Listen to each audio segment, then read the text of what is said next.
Chapter 1 of The Four Just Men by Edgar Wallace. Thery's Trade. 4 men sat about a table on the sidewalk in front of the Café of the Nations in the High Street of Cadiz and talked business. Leon Gonzales was one, Poicart was another, George Manfred was a notable third, and one Thery, or Samon, was the fourth.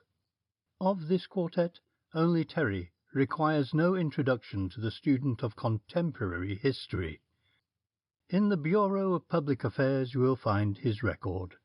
As Thery, alias Samon, he is registered, and to all students of criminology and physiognomy he must need no introduction. He sat at the little table, this man, obviously ill at ease, pinching his fat cheeks, smoothing his shaggy eyebrows, fingering the white scar on his unshaven chin, doing all the things that the lower classes do when they suddenly find themselves placed on terms of equality with their betters. For although Gonzales, with the light blue eyes and the restless hands, and Poicart, heavy, saturnine, and suspicious, and George Manfred, with his grey-shot beard and single eyeglass, were less famous in the criminal world, each was a great man, as you shall learn. Manfred laid down the Heraldo de Madrid, removed his eyeglass, rubbed it with a spotless handkerchief, and laughed quietly. "These Russians are droll," he commented. Poicart frowned and reached for the newspaper. "Who is it this time?" "A governor of one of the southern provinces." "Killed?" Manfred's moustache curled in scornful derision. "Bah! Whoever killed a man with a bomb? Yes, I know it has been done, but so clumsy, so primitive, so very much like undermining a city wall, that it may fall and slay, amongst others, your enemy." Poicart was reading the telegram deliberately, and without haste, after his fashion. "The prince was severely injured, and the would-be assassin lost an arm," he read, and pursed his lips disapprovingly. The hands of Gonzales, never still, opened and shut nervously, which was Leon's sign of perturbation. "Our friend here," Manfred jerked his head in the direction of Gonzales and laughed, "our friend has a conscience and—" "Only once," interrupted Leon quickly, "and not by my wish, you remember, Manfred. You remember, Poicart?" He did not address Thery. "I advised against it. You remember?" He seemed anxious to exculpate himself from the unspoken charge. "It was a miserable little thing, and I was in Madrid," he went on breathlessly, "and they came to me, some men from a factory at Barcelona. They said what they were going to do, and I was horror-stricken at their ignorance of the elements of the laws of chemistry. I wrote down the ingredients and the proportions and begged them, yes, almost on my knees, to use some other method. 'My children,' I said, 'you are playing with something that even chemists are afraid to handle. If the owner of the factory is a bad man, by all means exterminate him, shoot him, wait on him after he has dined and is slow and dull, and present a petition with the right hand, and with the left hand, so." Leon twisted his knuckles down and struck forward and upward at an imaginary oppressor. "But they would listen to nothing I had to say." Manfred stirred the glass of creamy liquid that stood at his elbow, and nodded his head with an amused twinkle in his grey eyes. "I remember. Several people died, and the principal witness at the trial of the expert in explosives was the man for whom the bomb was intended." Thery cleared his throat as if to speak, and the 3 looked at him curiously. There was some resentment in Thery's voice. "I do not profess to be a great man like you, senors. Half the time I don't understand what you are talking about. You speak of governments and kings and constitutions and causes. If a man does me an injury, I smash his head." He hesitated. I do not know how to say it, but I mean, well, you kill people without hating them, men who have not hurt you. Now that is not my way." He hesitated again, tried to collect his thoughts, looked intently at the middle of the roadway, shook his head, and relapsed into silence. The others looked at him, then at one another, and each man smiled. Manfred took a bulky case from his pocket, extracted an untidy cigarette, re-rolled it deftly, and struck a government match on the sole of his boot. "Your way, my dear Thery," he puffed, "is a fool's way. You kill for benefit, we kill for justice, which lifts us out of the ruck of professional slayers. When we see an unjust man oppressing his fellows, when we see an evil thing done against the good of God," Thery crossed himself, "and against man, and know that by the laws of man this evil doer may escape punishment, we punish." "Listen," interrupted the taciturn Poicart. "Once there was a girl, young and beautiful, up there." He waved his hand northward with unerring instinct. "And a priest, you understand. And the parents winked at it because it is often done. But the girl was filled with loathing and shame, and would not go a second time. So he trapped her, and kept her in a house, and then, when the bloom was off, turned her out, and I found her. She was nothing to me, but I said, 'Here is a wrong that the law cannot adequately right.' So one night I called on the priest, with my hat over my eyes, and said that I wanted him to come to a dying traveller. He would not have come then, but I told him that the dying man was rich and was a great person. He mounted the horse I had brought, and we rode to a little house on the mountain. I locked the door, and he turned round, so, trapped, and he knew it. 'What are you going to do?' he said with a gasping noise. 'I am going to kill you, senor,' I said, and he believed me. I told him the story of the girl. He screamed when I moved towards him, but he might as well have saved his breath. 'Let me see a priest,' he begged, and I handed him a mirror." Poicart stopped to sip his coffee. "They found him on the road next day, without a mark to show how he died," he said simply. "How?" Thery bent forward eagerly, but Poicart permitted himself to smile grimly and made no response. Thery bent his brows and looked suspiciously from one to the other. "If you can kill, as you say you can, why have you sent for me? I was happy in Jerez, working at the wine factory. There is a girl there. They call her Juan Samaras." He mopped his forehead and looked quickly from one to the other. "When I received your message, I thought I should like to kill you, whoever you were. You understand, I am happy, and there is the girl, and the old life I have forgotten." Manfred arrested the incoherent protests. "Listen," said he imperiously. "It is not for you to inquire the wherefore and the why. We know who you are and what you are. We know more of you even than the police know, for we could send you to the garrote." Poicart nodded his head in affirmation, and Gonzales looked at Thery curiously, like the student of human nature that he was.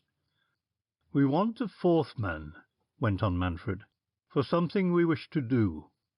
We would have wished to have had one animated by no other desire than to see justice done. Failing that, we must have a criminal, a murderer, if you like." Thery opened and shut his mouth as if about to speak. "One whom we can at a word send to his death if he fails us. You are the man. You will run no risk. You will be well rewarded. You may not be asked to slay. Listen," went on Manfred, seeing that Thery had opened his mouth to speak. Do you know England? I see that you do not. You know Gibraltar? Well, this is the same people. It is a country up there. Manfred's expressive hands waved north. A curious, dull country, with curious, dull people. There is a man, a member of the government, and there are men whom the government have never heard of. You remember one Garcia, Manuel Garcia, leader of the Carlist movement. He is in England. It is the only country where he is safe. From England he directs the movement here, the great movement. You know of what I speak? Thery nodded. This year, as well as last, there has been a famine. Men have been dying about the church doors, starving in the public squares. They have watched corrupt government succeed corrupt government. They have seen millions flow from the public treasury into the pockets of politicians. This year something will happen. The old regime must go. The government know this. They know where the danger lies. They know their salvation can only come if Garcia is delivered into their hands before the organization for revolt is complete. But Garcia is safe for the present, and would be safe for all time were it not for a member of the English government, who is about to introduce and pass into law a bill. When that is passed, Garcia is as good as dead. You must help us to prevent that from ever becoming law. That is why we have sent for you. Thery looked bewildered. "But how?" he stammered. Manfred drew a paper from his pocket and handed it to Thery. "This, I think," he said, speaking deliberately, "is an exact copy of the police description of yourself." Thery nodded. Manfred leant over and, pointing to a word that occurred halfway down the sheet, "Is that your trade?" he said. Thery looked puzzled. "Yes," he replied. "Do you really know anything about that trade?" asked Manfred earnestly, and the other two men leant forward to catch the reply. "I know," said Thery slowly, "everything there is to be known.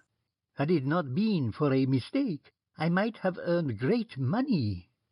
Manfred heaved a sigh of relief and nodded to his two companions. "Then," he said briskly, "the English minister is a dead man." The end of Chapter 1. Thery's Trade.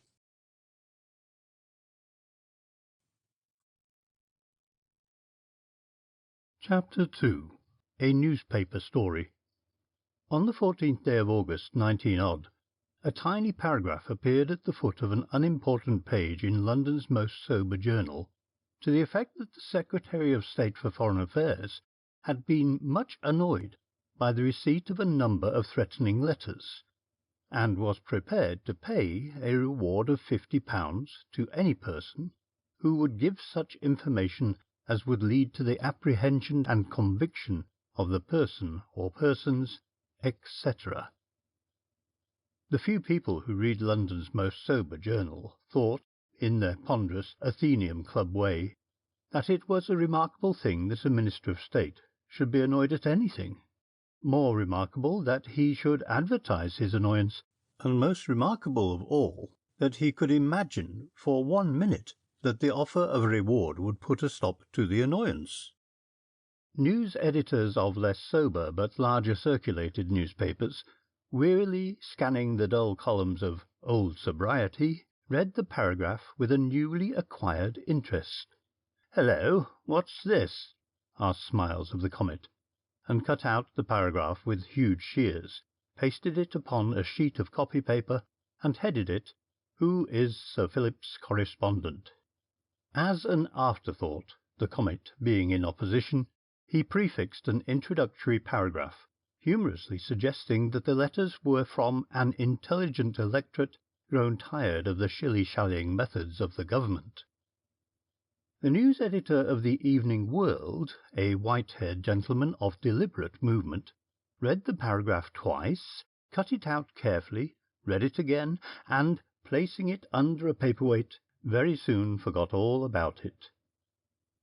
The news editor of the Megaphone, which is a very bright newspaper indeed, cut the paragraph as he read it, rang a bell, called a reporter, all in a breath, so to speak, and issued a few terse instructions. Go down to Portland Place, try to see Sir Philip Ramon, secure the story of that paragraph, why he is threatened, what is he threatened with, get a copy of one of the letters if you can. If you cannot see Ramon, get hold of a secretary. And the obedient reporter went forth. He returned in an hour, in that state of mysterious agitation peculiar to the reporter who has got a beat. The news editor duly reported to the editor-in-chief, and that great man said, "That's very good, that's very good indeed," which was praise of the highest order. What was very good indeed about the reporter's story may be gathered from the half-column that appeared in the Megaphone on the following day. Cabinet Minister in danger, threats to murder the Foreign Secretary, the 4 just men, plot to arrest the passage of the Aliens Extradition Bill, extraordinary revelations. Considerable comment was excited by the appearance in the news columns of yesterday's National Journal of the following paragraph. The Secretary of State for Foreign Affairs, Sir Philip Ramon, has during the past few weeks been the recipient of threatening letters, all apparently emanating from one source and written by one person. These letters are of such a character that they cannot be ignored by His Majesty's Secretary of State for Foreign Affairs, who hereby offers a reward of £50 (£50) to any person or persons other than the actual writer who will lay such information as will lead to the apprehension and conviction of the author of these anonymous letters. So unusual was such an announcement, remembering that anonymous and threatening letters are usually to be found daily in the letter-bags of every statesman and diplomat, that the Daily Megaphone immediately instituted inquiries as to the cause for this unusual departure. A representative of this newspaper called at the residence of Sir Philip Ramon, who very courteously consented to be seen. "It's quite an unusual step to take," said the great Foreign Secretary, in answer to our representative's question, "but it has been taken with the full concurrence of my colleagues of the Cabinet. We have reasons to believe there is something behind the threats, and I might say that the matter has been in the hands of the police for some weeks past.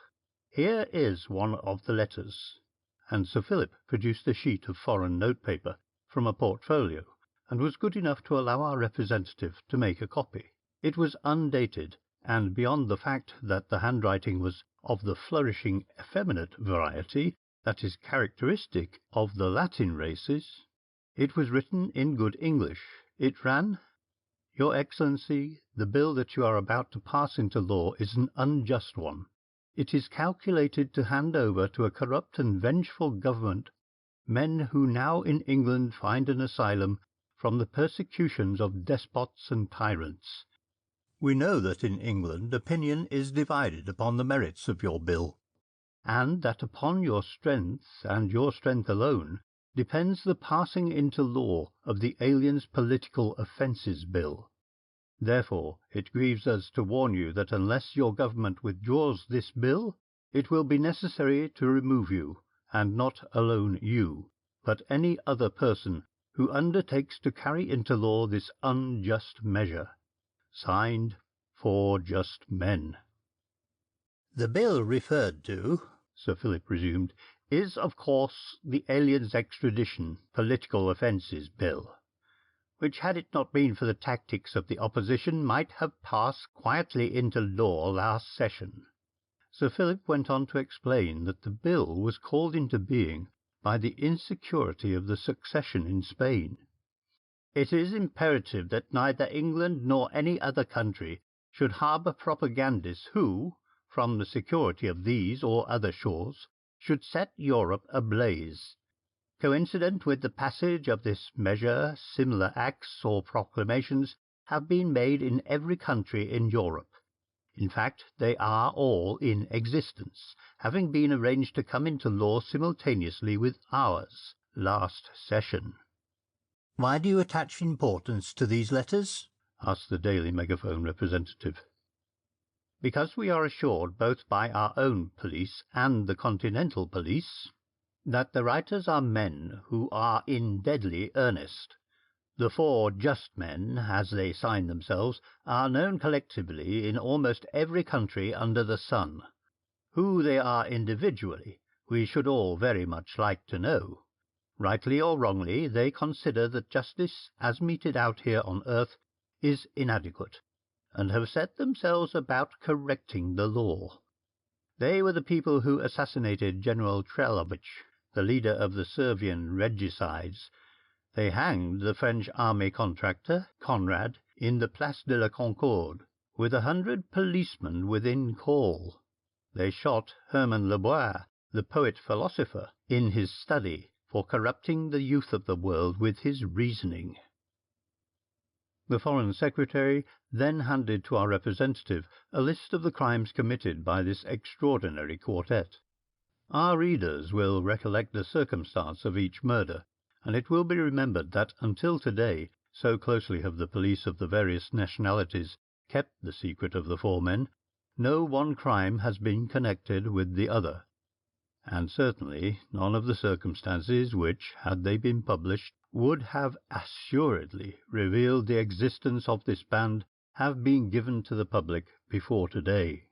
The Daily Megaphone is able to publish a full list of 16 murders committed by the four men. 2 years ago, after the shooting of Lebois, by some hitch in their almost perfect arrangements, one of the four was recognized by a detective as having been seen leaving Lebois' house on the Avenue Kléber, and he was shadowed for 3 days, in the hope that the four might be captured together. In the end he discovered he was being watched, and made a bolt for liberty. He was driven to bay in a café in Bordeaux. They had followed him from Paris, and before he was killed he shot a Sergeant de Ville and 2 other policemen. He was photographed, and the print was circulated throughout Europe, but who he was, or what he was, even what nationality he was, is a mystery to this day.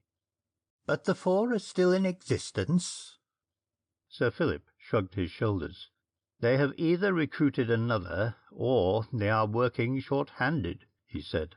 In conclusion, the Foreign Secretary said, "I am making this public through the press in order that the danger which threatens not necessarily myself, but any public man who runs counter to the wishes of this sinister force, should be recognized. My second reason is that the public may, in its knowledge, assist those responsible for the maintenance of law and order in the execution of their office, and by their vigilance prevent the committal of further unlawful acts." Inquiries subsequently made at Scotland Yard elicited no further information on the subject, beyond the fact that the Criminal Investigation Department was in communication with the chiefs of the Continental Police.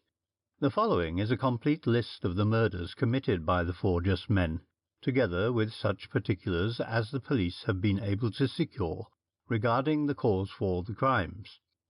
We are indebted to the Foreign Office for permission to reproduce the list. London, October 7th, 1899. Thomas Cutler, master tailor, found dead under suspicious circumstances. Coroner's jury returned a verdict of wilful murder against some person or persons unknown. Cause of murder ascertained by police. Cutler, who was a man of some substance, and whose real name was Bentfitch, was a sweater of a particularly offensive type. 3 convictions under the Factory Act. Believed by the police there was a further and more intimate cause for the murder, not unconnected with Cutler's treatment of women employees. Liège, February 28, 1900.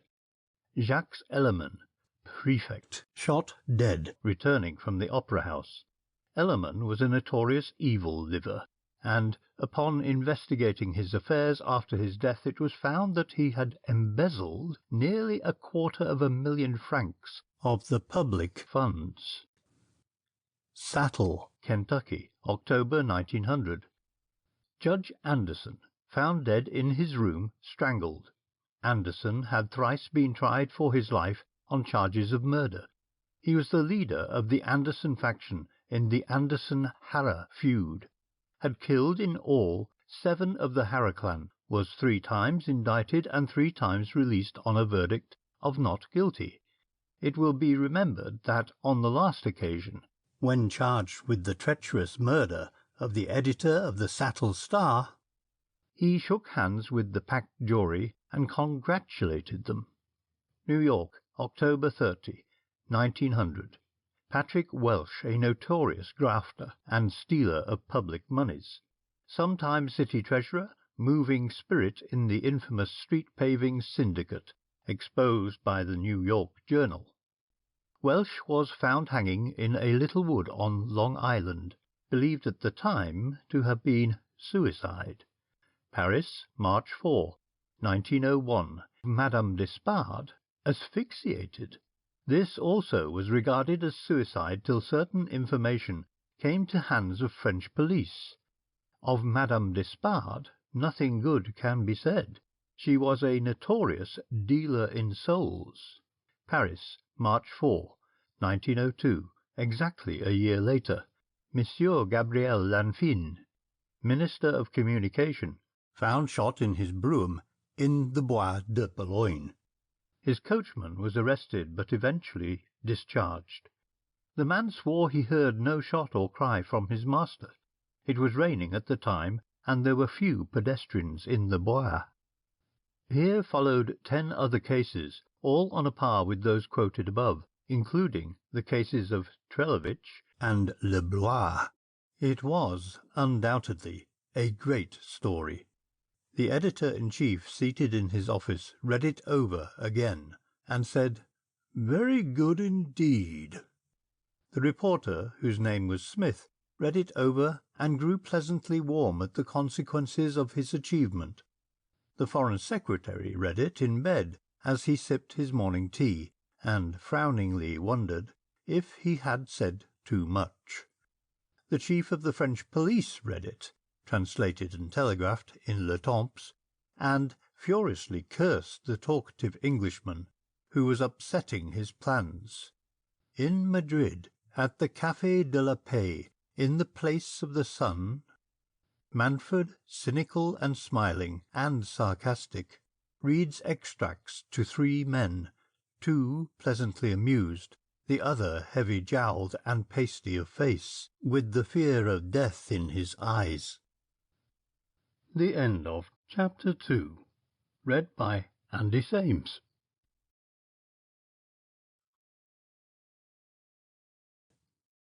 Chapter 3. The Faithful Commons. Somebody, was it Mr. Gladstone, placed it on record that there is nothing quite so dangerous, quite so ferocious, quite so terrifying as a mad sheep. Similarly, as we know, there is no person quite so indiscreet, quite so foolishly talkative, quite so amazingly gauche as the diplomat who for some reason or other has run off the rails. There comes a moment to the man who has trained himself to guard his tongue in the councils of nations, who has been schooled to walk warily amongst pitfalls digged cunningly by friendly powers, when the practice and precept of many years are forgotten, and he behaves humanly. Why this should be has never been discovered by ordinary people, although the psychological minority who can generally explain the mental processes of their fellows have doubtless very adequate and convincing reasons for these acts of disbalancement. Sir Philip Ramon was a man of peculiar temperament. I doubt whether anything in the wide world would have arrested his purpose once his mind had been made up. He was a man of strong character, a firm, square-jawed, big-mouthed man, with that shade of blue in his eyes that one looks for in peculiarly heartless criminals, and particularly famous generals. And yet Sir Philip Ramon feared, as few men imagined he feared, the consequence of the task he had set himself.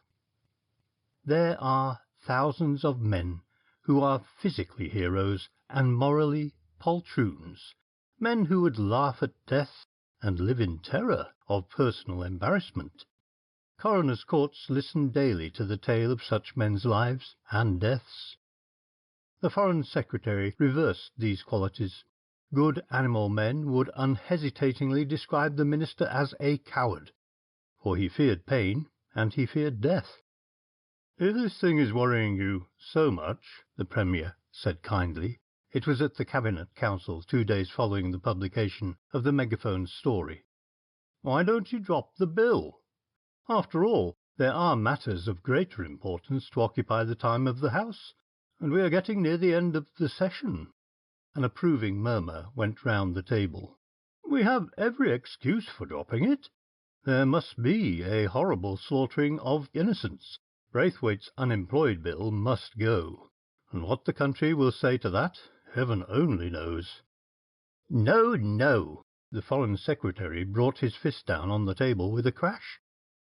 "It shall go through. Of that I am determined. We are breaking faith with the Cortes. We are breaking faith with France. We are breaking faith with every country in the Union. I have promised the passage of this measure, and we must go through with it, even though there are 1,000 just men and 1,000 threats." The Premier shrugged his shoulders. "Forgive me for saying so, Ramon," said Bolton, the Solicitor General, "but I can't help feeling you were rather indiscreet to give particulars to the press as you did. Yes, I know, we were agreed that you should have a free hand to deal with the matter as you wished, but somehow I did not think you would have been quite so, what shall I say, candid." "My discretion in the matter, Sir George, is not a subject that I care to discuss," replied Ramon stiffly. Later, as he walked across Palace Yard with the youthful-looking Chancellor, Mr. Solicitor General, smarting under the rebuff, said, apropos of nothing, "Silly old ass," and the youthful guardian of Britain's finances smiled. "If the truth be told," he said, "Ramon is in a most awful funk. The story of the 4 just men is in all the clubs, and a man I met at the Carlton at lunch has rather convinced me that there is really something to be feared. He was quite serious about it. He's just returned from South America, and has seen some of the work done by these men." "What was that?" "A president or something of one of those rotten little republics. About 8 months ago. You see it in the list. They hanged him. Most extraordinary thing in the world. They took him out of bed in the middle of the night, gagged him, blindfolded him, carried him to the public jail, gained admission, and hanged him on the public gallows, and escaped." Mr. Solicitor General saw the difficulties of such proceedings, and was about to ask for further information, when an Under-Secretary buttonholed the Chancellor and bore him off. "Absurd," muttered Mr. Solicitor crossly. There were cheers for the Secretary for Foreign Affairs as his brougham swept through the crowd that lined the approaches to the House. He was in no wise exalted, for popularity was not a possession he craved. He knew instinctively that the cheers were called forth by the public's appreciation of his peril, and the knowledge chilled and irritated him. He would have liked to think that the people scoffed at the existence of this mysterious 4. It would have given him some peace of mind had he been able to think the people have rejected the idea. For, although popularity or unpopularity was outside his scheme of essentials, yet he had an unswerving faith in the brute instincts of the mob. He was surrounded in the lobby of the House with a crowd of eager men of his party, some quizzical, some anxious, all clamouring for the latest information, all slightly in fear of the acid-tongued minister. "Look here, Sir Philip." It was the stout, tactless member for West Brondesbury. "What is all this we hear about threatening letters? Surely you're not going to take notice of things of that sort? Why, I get 2 or 3 every day of my life." The minister strode impatiently away from the group, but Tester, the member, caught his arm. "Look here," he began. "Go to the devil," said the Foreign Secretary plainly, and walked quickly to his room. "Beastly temper that man's got, to be sure," said the honourable member despairingly. "Fact is, old Ramon's in a blue funk. The idea of making a song about threatening letters. Why, I get—" A group of men in the members' smoke-room discussed the question of the Just Four in a perfectly unoriginal way. "It's too ridiculous for words," said one oracularly. "Here are 4 men, a mythical 4, arrayed against all the forces and established agencies of the most civilized nation on earth." "Do you think Ramon will withdraw the bill?" asked the senior member for Aldgate East. "Ramon? Not he. He'd sooner die." "It's a most unusual circumstance," said Aldgate East, and 3 boroughs, a London suburb, and a Midland town nodded and thought it was. "In the old days, when old Basco was a young member," Aldgate East indicated an aged senator, bent and white of beard and hair, who was walking painfully toward a seat. "In the old days." "Thought old Basco had paired," remarked a listener irrelevantly. "If I were Ramon," resumed Aldgate East profoundly, "I know exactly what I should do. I should go to the police and say, 'Look here.'" A bell rang furiously and continuously, and the members went scampering along the corridor. "Division! Division!" Clause 9 of the Medway Improvement Bill having been satisfactorily settled, and the words, "or as may hereafter be determined," added by a triumphant majority of 24, the faithful Commons returned to the interrupted discussion. "What I say, and what I've always said about a man in the Cabinet," maintained an important individual, "is that he must, if he is a true statesman, drop all consideration for his own personal feelings." "Hear!" applauded somebody. "His own personal feelings," repeated the orator. "He must put his duty to the state before all other considerations. You remember what I said to Barrington the other night when we were talking out the estimates. I said the right honourable gentleman has not, cannot have, allowed for the strong and almost unanimous desires of the great body of the electorate. The action of a minister of the Crown must primarily be governed by the intelligent judgment of the great body of the electorate, whose fine feelings, no, whose higher instincts, no, that wasn't it. At any rate, I made it very clear what the duty of a minister was," concluded the oracle lamely. "Now I," commenced Aldgate East, when an attendant approached with a tray on which lay a greenish-grey envelope. "Has any gentleman dropped this?" he inquired, and picking up the letter the member fumbled for his eyeglasses.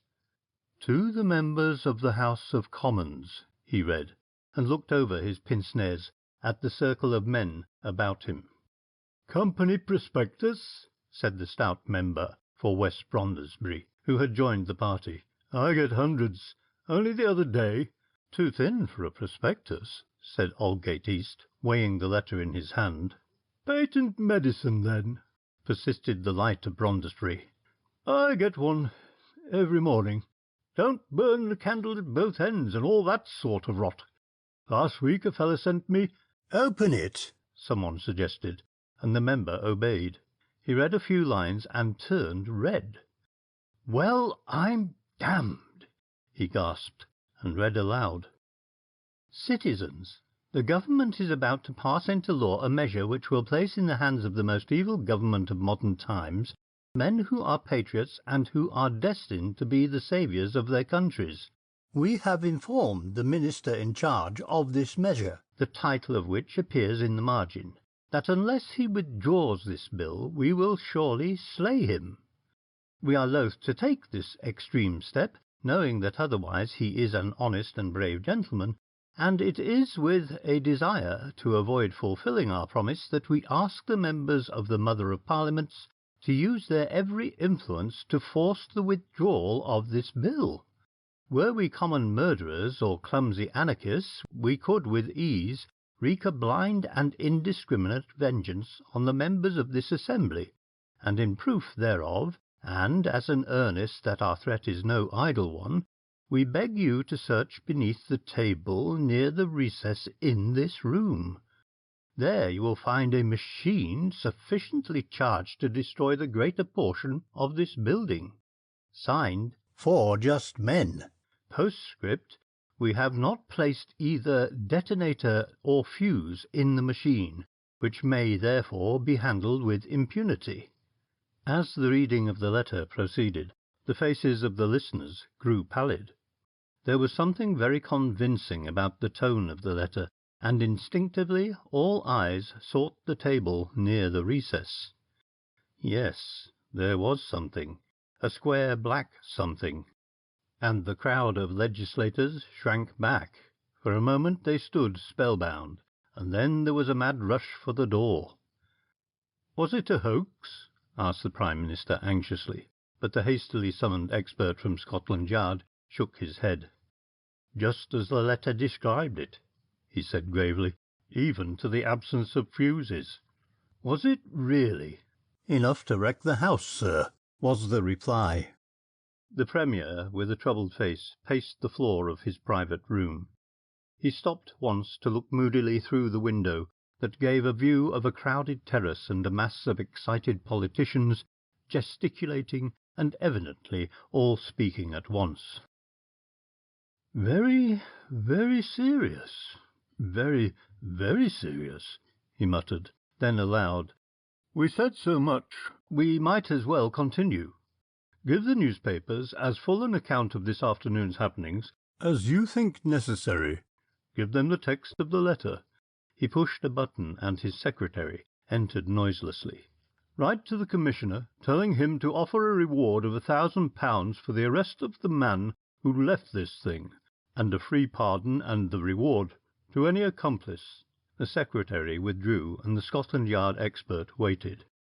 "Have your people found how the machine was introduced?" "No, sir. The police have all been relieved and been subjected to separate interrogation. They remember seeing no stranger either entering or leaving the house." The Premier pursed his lips in thought. "Thank you," he said simply, and the expert withdrew. On the terrace, Aldgate East and the oratorical member divided honours. "I must have been standing quite close to it," said the latter impressively. "'Pon my word, it makes me go cold all over to think about it. You remember, Mellin? I was saying about the duty of the Ministry." "I asked the waiter," said the member for Aldgate to an interested circle, "when he brought the letter, where did you find it?" "On the floor, sir," he said. "I thought it was a medicine advertisement. I wasn't going to open it, only somebody—" "It was me," claimed the stout gentleman from Brondesbury proudly. "You remember I was saying—" "I knew it was somebody," continued Aldgate East graciously. "I opened it and read the first few lines. 'Bless my soul,' I said." "You said, 'Well, I'm damned,'" corrected Brondesbury. "Well, I know it was something very much to the point," admitted Aldgate East. "I read it, and you'll quite understand I couldn't grasp its significance, so to speak. Well, the 3 stalls reserved at the Star Music Hall in Oxford Street were occupied one by one. At 7:30 prompt came Manfred, dressed quietly. At 8 came Poicart, a fairly prosperous middle-aged gentleman. At 8:30 came Gonzales, asking in perfect English for a programme. He seated himself between the 2 others. When pit and gallery were roaring themselves hoarse over a patriotic song, Manfred smilingly turned to Leon and said, "I saw it in the evening papers." Leon nodded quickly. There was nearly trouble, he said quietly. As I went in, somebody said, "I thought Pascoe had paired," and one of them almost came up to me and spoke. The end of Chapter 3. Recorded by Andy Sames.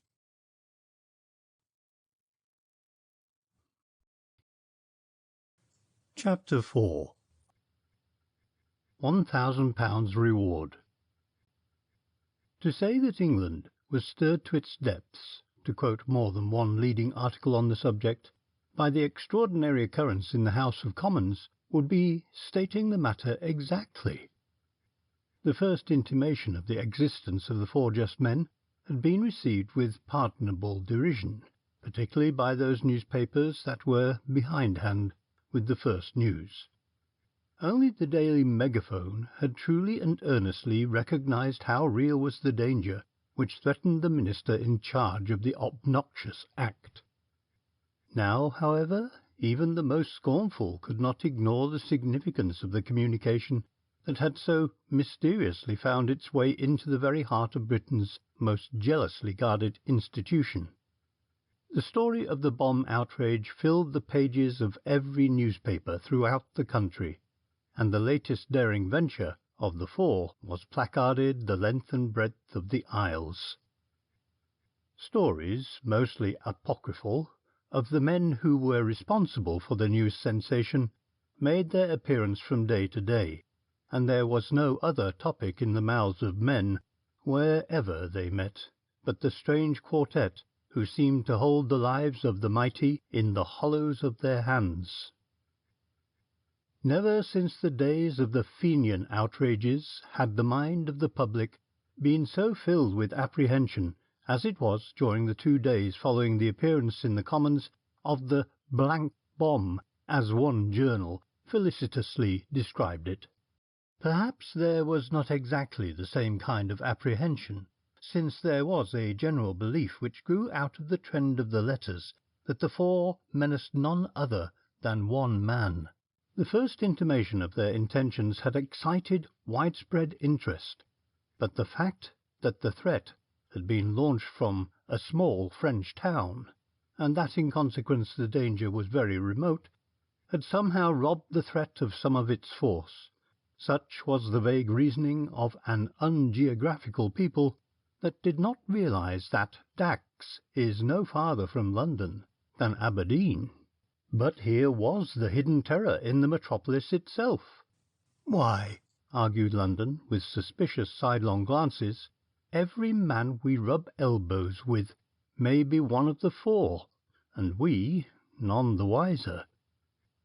Heavy, black-looking posters stared down from blank walls and filled the breadth of every police notice board. £1,000 reward.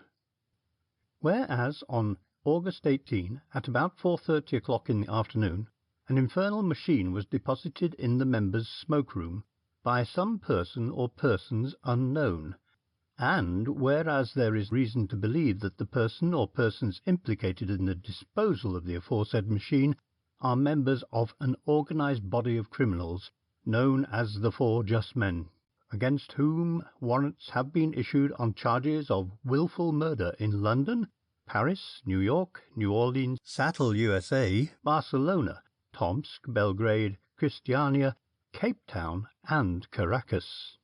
Now, therefore, the above reward will be paid by His Majesty's Government to any person or persons who shall lay such information as shall lead to the apprehension of any or the whole of the persons styling themselves the Four Just Men, and identical with the band before mentioned. And, furthermore, a free pardon and the reward will be paid to any member of the band for such information, providing the person laying such information has neither committed nor has been an accessory before or after the act of any of the following murders. Signed, Ryde Montgomery, His Majesty's Secretary of State for Home Affairs, J.B. Colfort, Commissioner of Police. Here followed a list of the 16 crimes alleged against the four men. God save the King. All day long little knots of people gathered before the broadsheets, digesting the magnificent offer. It was an unusual hue and cry, differing from those with which Londoners were best acquainted, for there was no appended description of the men wanted, no portraits by which they might be identified, no stereotyped when last seen was wearing a dark blue serge suit, cloth cap, check tie, on which the searcher might base his scrutiny of the passer-by. It was a search for four men whom no person, had ever consciously seen, a hunt for a will-o'-the-wisp, a groping in the dark after indefinite shadows. Detective Superintendent Falmouth, who was a very plain-spoken man, he once brusquely explained to a royal personage that he hadn't got eyes in the back of his head, told the Assistant Commissioner exactly what he thought about it.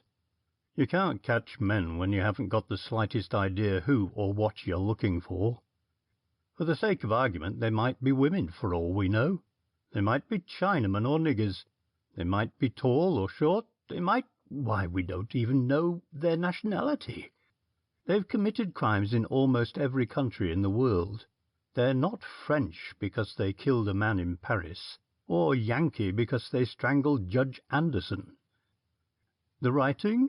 said the Commissioner, referring to a bunch of letters he held in his hand. "Latin, but that may be a fake. And suppose it isn't? There's no difference between the handwriting of a Frenchman, Spaniard, Portuguese, Italian, South American, or Creole. And, as I say, it might be a fake, and probably is." "What have you done?" asked the Commissioner. "We've pulled in all the suspicious characters we know. We cleaned out Little Italy, combed Bloomsbury, been through Soho, and searched all the colonies. We raided a place at Sunhead last night. A lot of Armenians live down there, but—" The detective's face bore a hopeless look. "As likely as not," he went on, "we should find them at one of the swagger hotels. That's if they were fools enough to bunch together. But you may be sure they're living apart, and meeting at some unlikely spot once or twice a day." He paused and tapped his fingers absently on the big desk at which he and his superior sat. "We've had de Corville over," he resumed. "He saw the Soho crowd, and what is more important, saw his own man who lives amongst them, and it's none of them, I'll swear. Or at least he swears, and I'm prepared to accept his word." The Commissioner shook his head pathetically. "They're in an awful stew in Downing Street," he said. "They do not know exactly what is going to happen next." Mr. Falmouth rose to his feet with a sigh and fingered the brim of his hat. "Nice time ahead of us, I don't think," he remarked paradoxically. "What are the people thinking about it?" asked the Commissioner. "You've seen the papers." Mr. Commissioner's shrug was uncomplimentary to British journalism. "The papers! Who in heaven's name is going to take the slightest notice of what is in the papers?" he said petulantly. "I am for one," replied the calm detective. "Newspapers are more often than not led by the public, and it seems to me the idea of running a newspaper in a nutshell is to write so that the public will say, 'That's smart, it's what I've said all along.'" "But the public themselves, have you had an opportunity of gathering their idea?" Detective Falmouth nodded. "I was talking in the park to a man only this evening, a master man by the look of him, and presumably intelligent. 'What's your idea of this Four Just Men business?' I asked. 'It's very queer,' he said. 'Do you think there's anything in it?' And that," concluded the disgusted police officer, "is all the public thinks about it." But if there was sorrow at Scotland Yard, Fleet Street itself was all a-twitter with pleasurable excitement. Here was great news indeed. News that might be heralded across double columns, blared forth in headlines, shouted by placards, illustrated, diagramized, and illuminated by statistics. "Is it the Mafia?" asked the Comet noisily, and went on to prove that it was. The Evening World, with its editorial mind lingering lovingly in the 60s, mildly suggested a vendetta, and instanced the Corsican brothers. The Megaphone stuck to the story of the Four Just Men, and printed pages of details concerning their nefarious acts. It disinterred from dusty files, continental and American, the full circumstances of each murder. It gave the portraits and careers of the men who were slain, and, whilst in no way palliating the offence of the four, yet set forth justly and dispassionately the lives of the victims, showing the sort of men they were. It accepted warily the reams of contributions that flowed into the office, for a newspaper that has received the stigma yellow exercises more caution than its more sober competitors.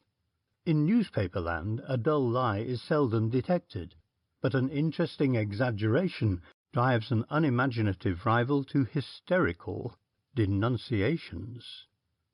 And reams of foremen anecdotes did flow in, for suddenly, as if by magic, every outside contributor, every literary gentleman who made a speciality of personal notes, every kind of man who wrote, discovered that he had known the four intimately all his life. When I was in Italy, wrote the author of Come Again, Hackworth Press, 6 shillings, slightly soiled, Farringdon Book Mart, 2d. I remember I heard a curious story about these men of blood. Or, no spot in London is more likely to prove the hiding-place of the four villains than Tidal Basin, wrote another gentleman, who stuck Collins in the north-east corner of his manuscript.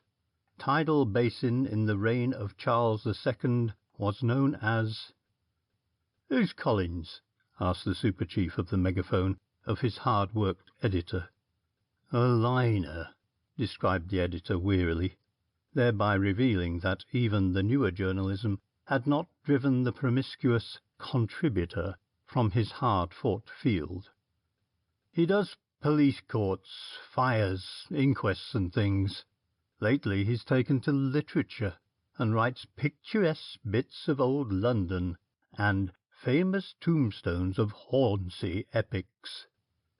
Throughout the office of the newspaper the same thing was happening. Every cable that arrived, every piece of information that reached the sub-editor's basket was coloured with the impending tragedy uppermost in men's minds.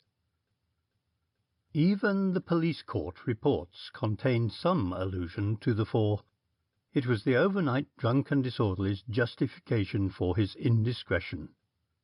"The lad has always been honest," said the peccant errand-boy's tearful mother. "It's reading these horrible stories about the four foreigners that's made him turn out like this." And the magistrate took a lenient view of the offence.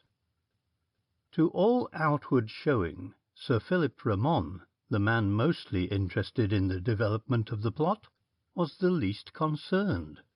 He refused to be interviewed any further.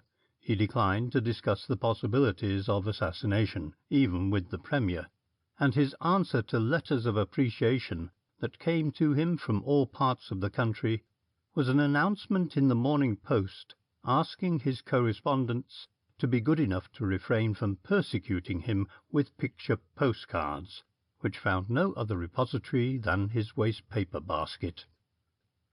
He had thought of adding an announcement of his intention of carrying the bill through Parliament at whatever cost, and was only deterred by the fear of theatricality.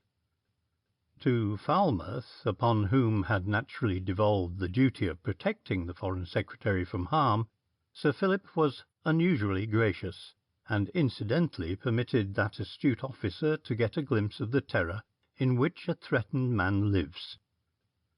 "Do you think there's any danger, Superintendent?" he asked, not once but a score of times, and the officer, stout defender of an infallible police force, was very reassuring. For, as he argued to himself, what is the use of frightening a man who is half scared to death already? If nothing happens, he will see I have spoken the truth, and well, he won't be able to call me a liar. Sir Philip was a constant source of interest to the detective, who must have shown his thoughts once or twice. For the Foreign Secretary, who was a remarkably shrewd man, intercepting a curious glance of the police officer, said sharply, "You wonder why I still go on with the bill, knowing the danger. Well, it will surprise you to learn that I do not know the danger, nor can I imagine it. I have never been conscious of physical pain in my life, and in spite of the fact that I have a weak heart, I have never had so much as a single ache. What death will be, what pangs or peace it may bring, I have no conception. I argue with Epictetus that the fear of death is by way of being an impertinent assumption of a knowledge of the hereafter, and that we have no reason to believe it is any worse condition than our present. I am not afraid to die, but I am afraid of dying." "Quite so, sir," murmured the sympathetic but wholly uncomprehending detective, who had no mind for nice distinctions. "But," resumed the minister, he was sitting in his study in Portland Place, "if I cannot imagine the exact process of dissolution, I can imagine and have experienced the result of breaking faith with the chancelleries, and I have certainly no intention of laying up a store of future embarrassments for fear of something that may after all be comparatively trifling. Which piece of reasoning will be sufficient to indicate that the opposition of the hour was pleased to term the tortuous mind of the right honourable gentleman." And Inspector Falmouth, listening with every indication of attention, yawned inwardly and wondered who Epictetus was. "I have taken all possible precautions, sir," said the detective in the pause that followed the recital of this creed. "I hope you won't mind, for a week or two, being followed about by some of my men. I want you to allow 2 or 3 officers to remain in the house whilst you are here, and, of course, there will be quite a number on duty at the Foreign Office." Sir Philip expressed his approval, and later, when he and the detective drove down to the house in a closed brougham, he understood why cyclists rode before and on either side of the carriage, and why 2 cabs followed the brougham into Palace Yard. At notice time, with the house sparsely filled, Sir Philip rose in his place and gave notice that he would move the second reading of the Aliens Extradition Political Offences Bill on Tuesday week, or, to be exact, in 10 days. That evening Manfred met Gonzales in North Tower Gardens, and remarked on the fairy-like splendour of the Crystal Palace grounds by night. A guards band was playing the overture to Tannhauser, and the men talked music. Then, "What of Thery?" asked Manfred. "Packard has him today. He is showing him the sights." They both laughed. "And you?" asked Gonzales. "I have had an interesting day. I met that delightfully naive detective in Green Park, who asked me what I thought of ourselves." Gonzales commented on the movement in G minor, and Manfred nodded his head, keeping time with the music. "Are we prepared?" asked Leon quietly. Manfred still nodded and softly whistled the number. He stopped with the final crash of the band and joined in the applause that greeted the musicians. "I have taken a place," he said, clapping his hands. "We had better come together." "Is everything there?" Manfred looked at his companion with a twinkle in his eye. "Almost everything." The band broke into the national anthem, and the 2 men rose and uncovered. The throng about the bandstand melted away in the gloom, and Manfred and his companion turned to go. Thousands of fairy lamps gleamed in the grounds, and there was a strong smell of gas in the air. "Not that way this time?" questioned rather than asserted Gonzales. "Most certainly not that way," replied Manfred decidedly. The end of Chapter 4. Recording by Andy Sames.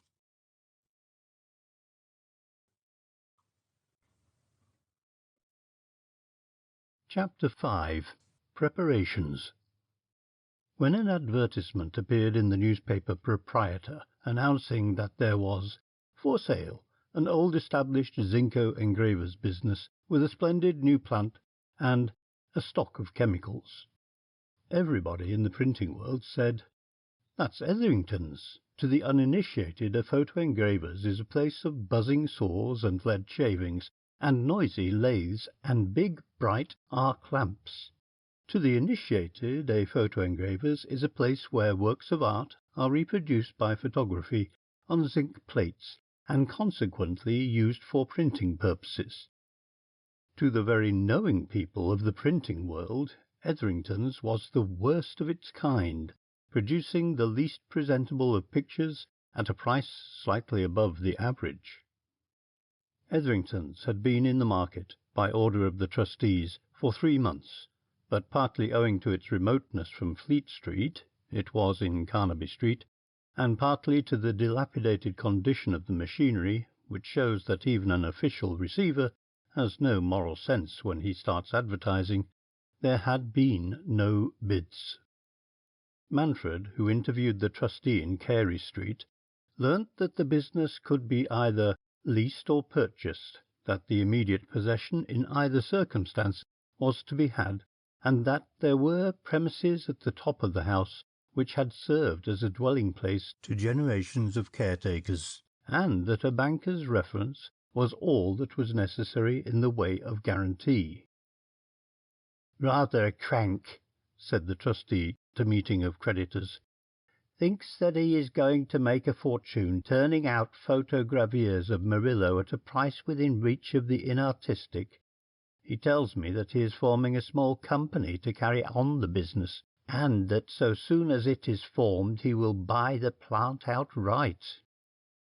And sure enough, that very day Thomas Brown, merchant, Arthur W. Knight, gentleman, James Selkirk, artist, Andrew Cohen, financial agent, and James Leach, artist, wrote to the registrar of joint stock companies asking to be formed into a company, limited by shares, with the object of carrying on business as a photo-engravers, with which object they had severally subscribed for the shares set against their names.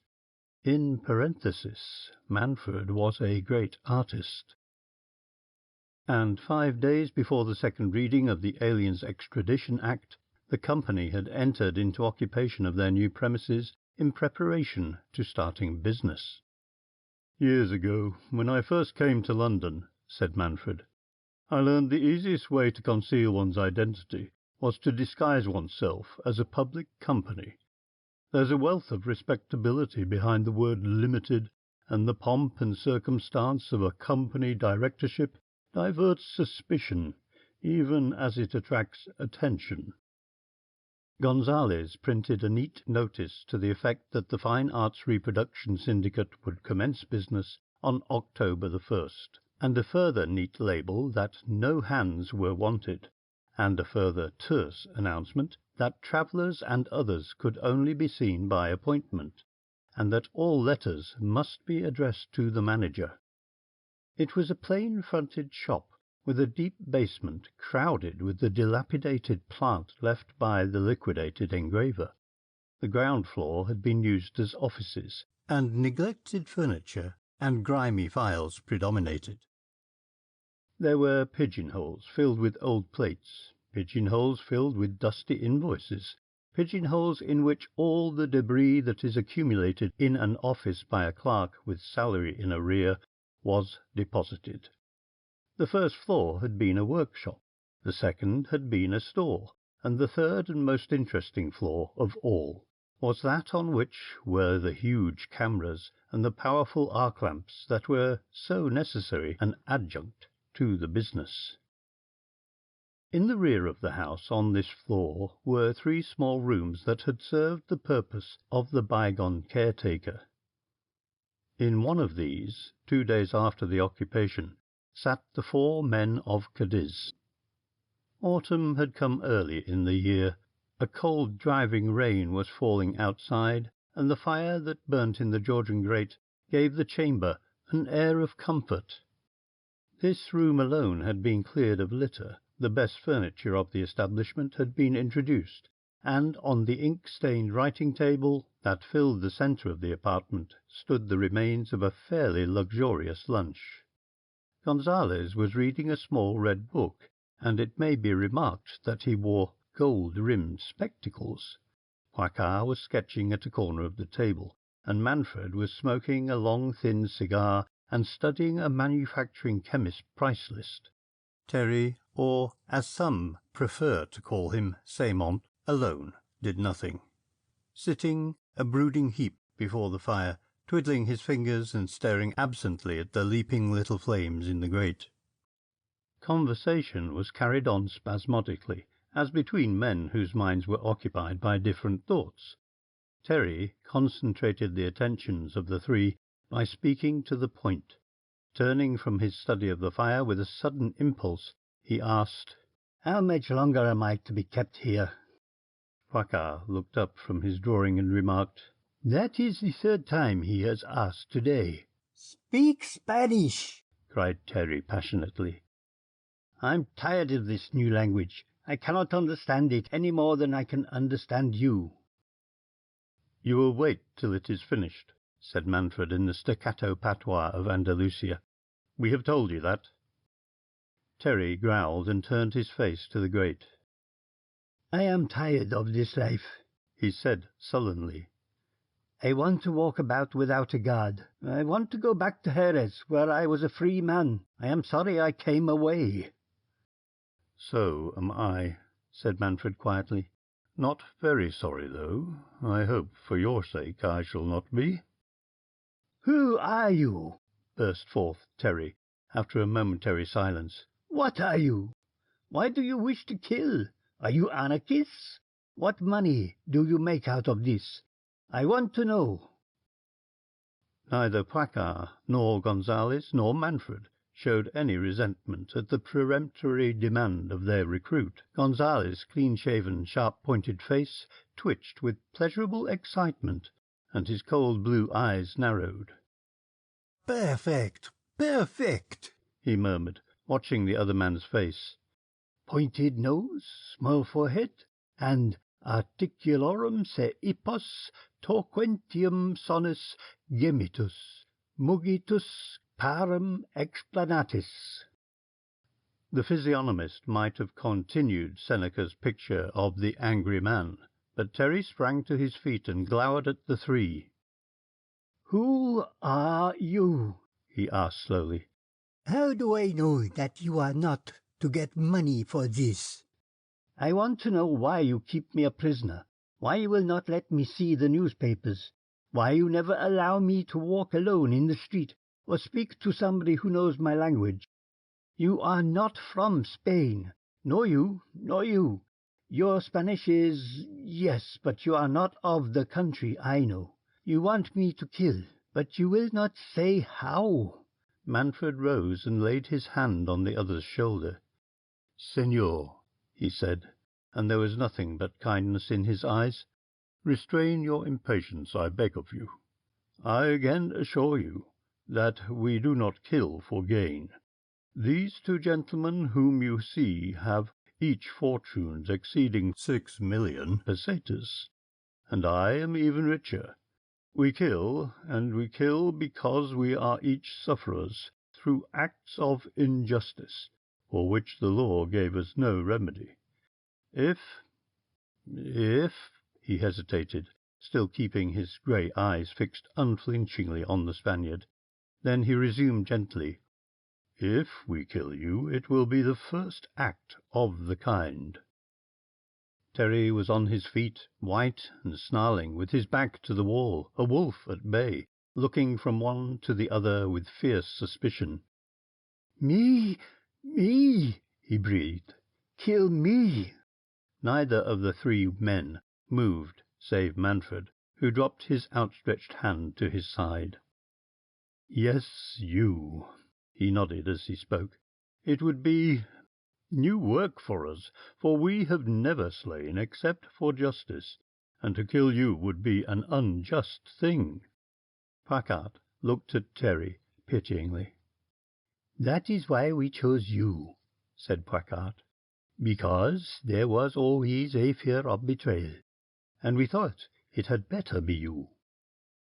"Understand," resumed Manfred calmly, "that not a hair of your head will be harmed if you are faithful, that you will receive a reward that will enable you to live. Remember the girl at Jerez." Thery sat down again with a shrug of indifference, but his hands were trembling as he struck a match to light his cigarette. We will give you more freedom. You shall go out every day. In a few days we shall all return to Spain.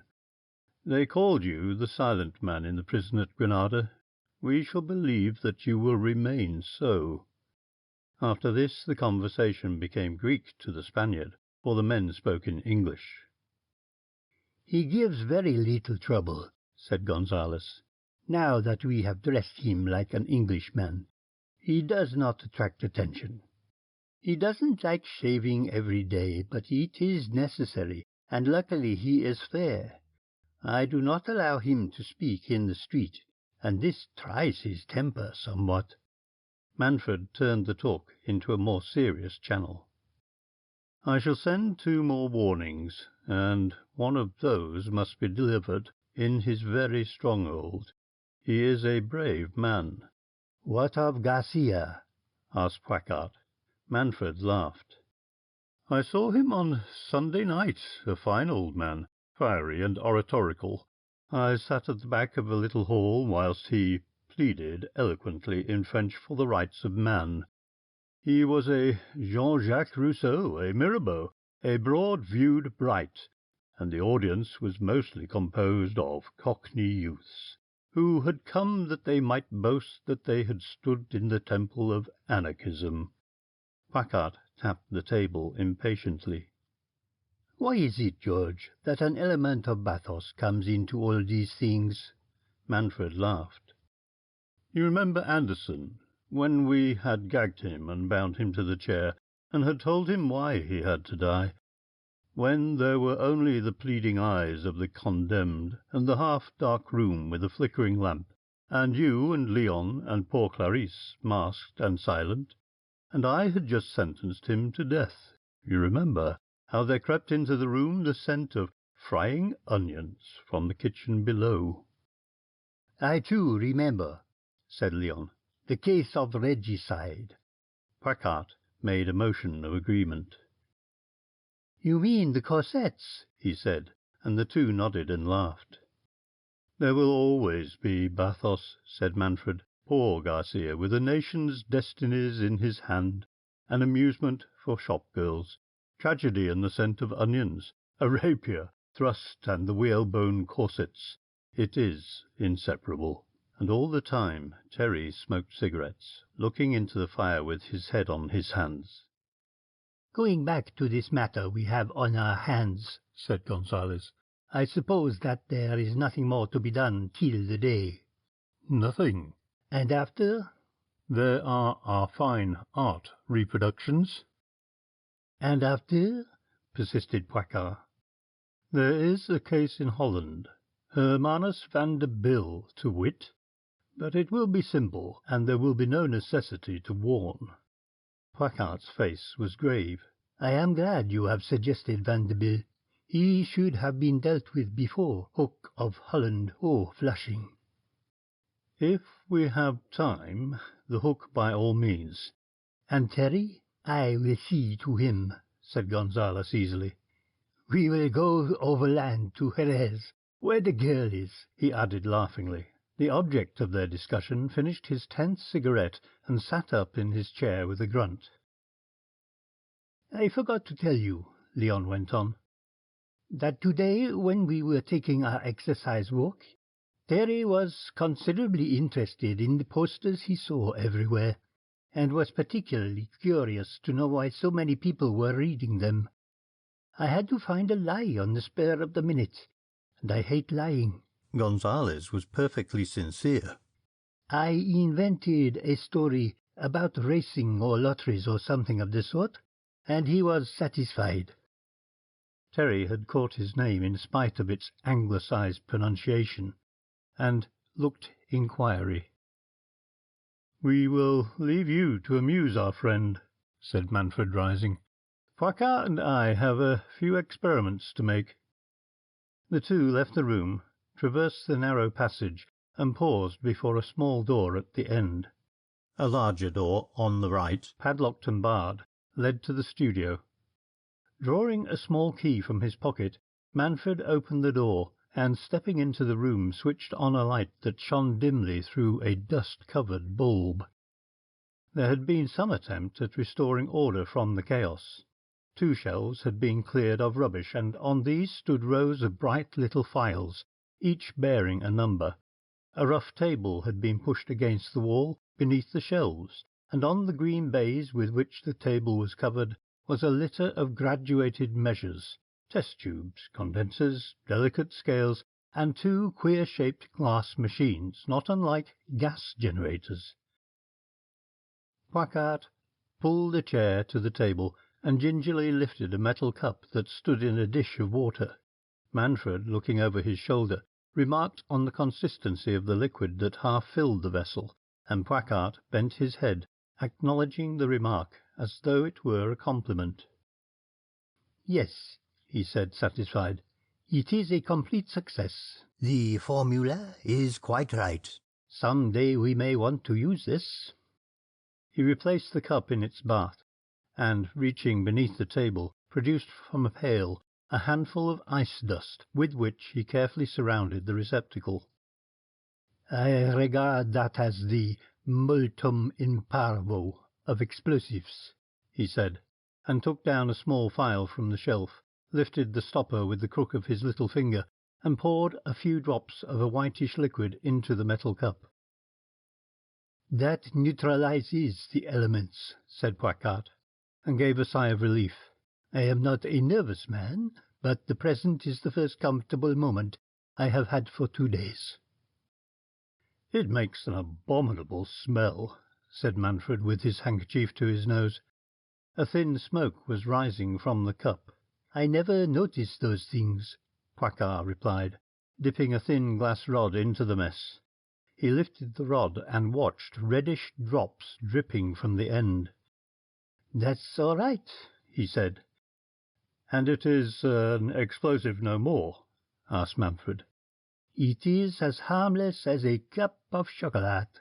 Poincare wiped the rod on a rag, replaced the phial, and turned to his companion. "And now?" he asked. Manfred made no answer, but unlocked an old-fashioned safe that stood in the corner of the room. From this he removed a box of polished wood. He opened the box and disclosed the contents. "If Thery is the good workman he says he is, here is the bait that shall lure Sir Philip Ramond to his death," he said. Poincare looked. "Very ingenious," was his only comment. Then, "Does Thery know, quite know, the stir he has created?"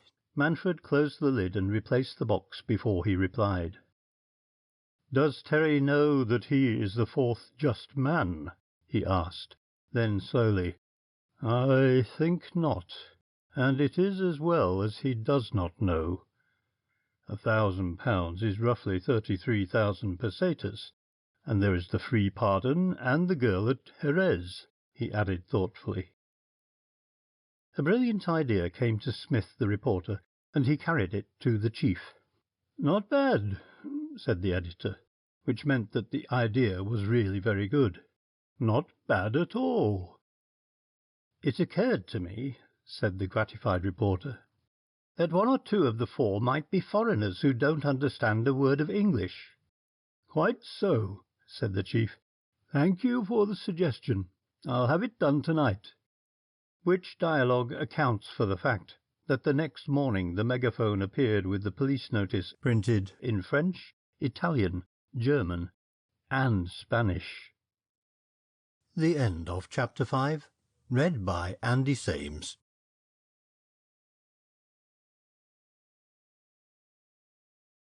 Chapter 6. The Outrage at the Megaphone.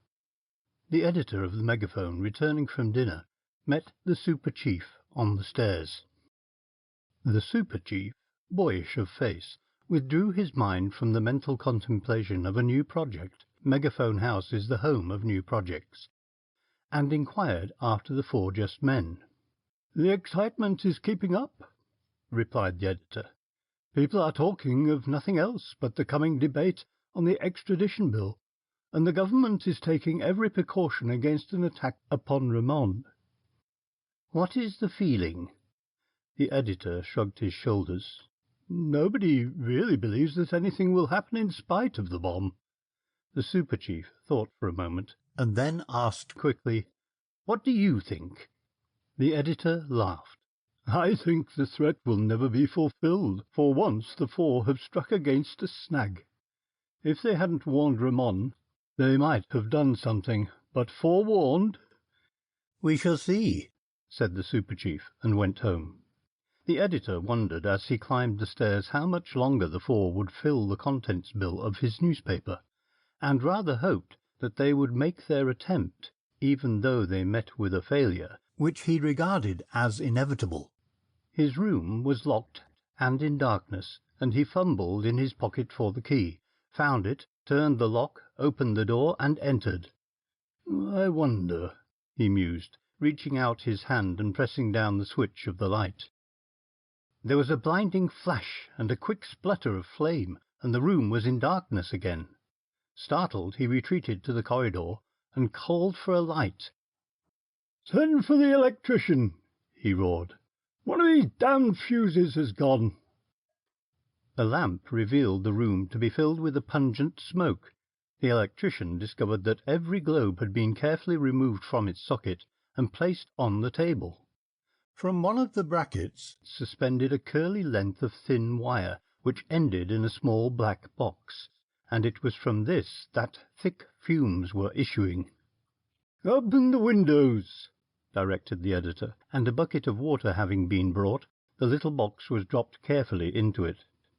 Then it was that the editor discovered the letter, the greenish-grey letter, that lay upon his desk. He took it up, turned it over, opened it, and noticed that the gum on the flap was still wet. "Honoured Sir," ran the note, "when you turned on your light this evening you probably imagined for an instant that you were the victim of one of those outrages to which you are fond of referring. We owe you an apology for any annoyance we may have caused you. The removal of your lamp and the substitution of a plug containing a small charge of magnesium powder is the cause of your discomfiture. We ask you to believe that it would have been as simple to have connected a charge of nitroglycerine, and thus have made you your own executioner. We have arranged this as evidence of our inflexible intention to carry out our promise in respect to the Alien Extradition Act. There is no power on earth that can save Sir Philip Ramon from destruction, and we ask you, as the directing force of a great medium, to throw your weight into the scale in the cause of justice, to call upon your government to withdraw an unjust measure, and save not only the lives of many inoffensive persons who have found an asylum in your country, but also the life of a minister of the Crown, whose only fault in our eyes is his zealousness in an unrighteous cause. Signed, the Four Just Men. "Phew!" whistled the editor, wiping his forehead and eyeing the sodden box floating serenely at the top of the bucket. "Anything wrong, sir?" asked the electrician daringly. "Nothing," was the sharp reply. "Finish your work, refix these globes, and go." The electrician, ill-satisfied and curious, looked at the floating box and the broken length of wire. "Curious-looking thing, sir," he said, "if you ask me." "I don't ask you anything. Finish your work," the great journalist interrupted. "Beg pardon, I'm sure," said the apologetic artisan. Half an hour later the editor of the Megaphone sat discussing the situation with Welby. Welby, who is the greatest foreign editor in London, grinned amiably and drawled his astonishment. "I have always believed that these chaps meant business," he said cheerfully, "and what is more, I feel pretty certain that they will keep their promise. When I was in Genoa—" Welby got much of his information first-hand. "When I was in Genoa, or was it Sofia, I met a man who told me about the Trelevitch affair. He was one of the men who assassinated the King of Servia, you remember. Well, one night he left his quarters to visit a theatre. The same night he was found dead in the public square with a sword thrust through his heart. There were two extraordinary things about it." The foreign editor ticked them off on his fingers. First, the general was a noted swordsman, and there was every evidence that he had not been killed in cold blood, but had been killed in a duel. The second was that he wore corsets, as many of these Germanized officers do, and one of his assailants had discovered this fact, probably by a sword thrust, and had made him discard them. At any rate, when he was found, this frippery was discovered close by his body. Was it known at the time that it was the work of the Four? Asked the editor. Welby shook his head. Even I had never heard of them before, he said resentfully, then asked, "What have you done about your little scare?" "I've seen the hall porters and the messengers, and every man on duty at the time, but the coming and the going of our mysterious friend, I don't suppose there was more than one, is unexplained. It really is a remarkable thing. Do you know, Welby, it gives me quite an uncanny feeling. The gum on the envelope was still wet. The letter must have been written on the premises and sealed down within a few seconds of my entering the room." "Were the windows open?" "No, all three were shut and fastened, and it would have been impossible to enter the room that way." The detective, who came to receive a report of the circumstances, endorsed this opinion. "The man who wrote this letter must have left your room no longer than a minute before you arrived," he concluded, and took charge of the letter. Being a young and enthusiastic detective, before finishing his investigations, he made a most minute search of the room, turning up carpets, tapping walls, inspecting cupboards, and taking laborious and unnecessary measurements with a foot rule. "There are a lot of our chaps who sneer at detective stories," he explained to the amused editor, "but I have read almost everything that has been written by Gaboriau and Conan Doyle, and I believe in taking notice of little things. There wasn't any cigar ash or anything of that sort left behind, was there?" he asked wistfully. "I'm afraid not," said the editor gravely. "Pity," said the detective, and wrapping up the infernal machine and its appurtenances, he took his departure. Afterwards the editor informed Welby that the disciple of Holmes had spent half an hour with a magnifying glass examining the floor. "He found half a sovereign that I lost weeks ago, so it's really an ill wind." All that evening nobody but Welby and the chief knew what had happened in the editor's rooms. There was some rumour in the sub-editor's department that a small accident had occurred in the sanctum. "Chief busted a fuse in his room and got a devil of a fright," said the man who attended to the shipping list. "Dear me," said the weather expert, looking up from his chart. "Do you know something like that happened to me the other night?" The chief had directed a few firm words to the detective before his departure. "Only you and myself know anything about this occurrence," said the editor. "So if it gets out, I shall know it comes from Scotland Yard." "You may be sure nothing will come from us," was the detective's reply. "We've got into too much hot water already." "That's good," said the editor, and "that's good" sounded like a threat. So that Welby and the chief kept the matter a secret till half an hour before the paper went to press.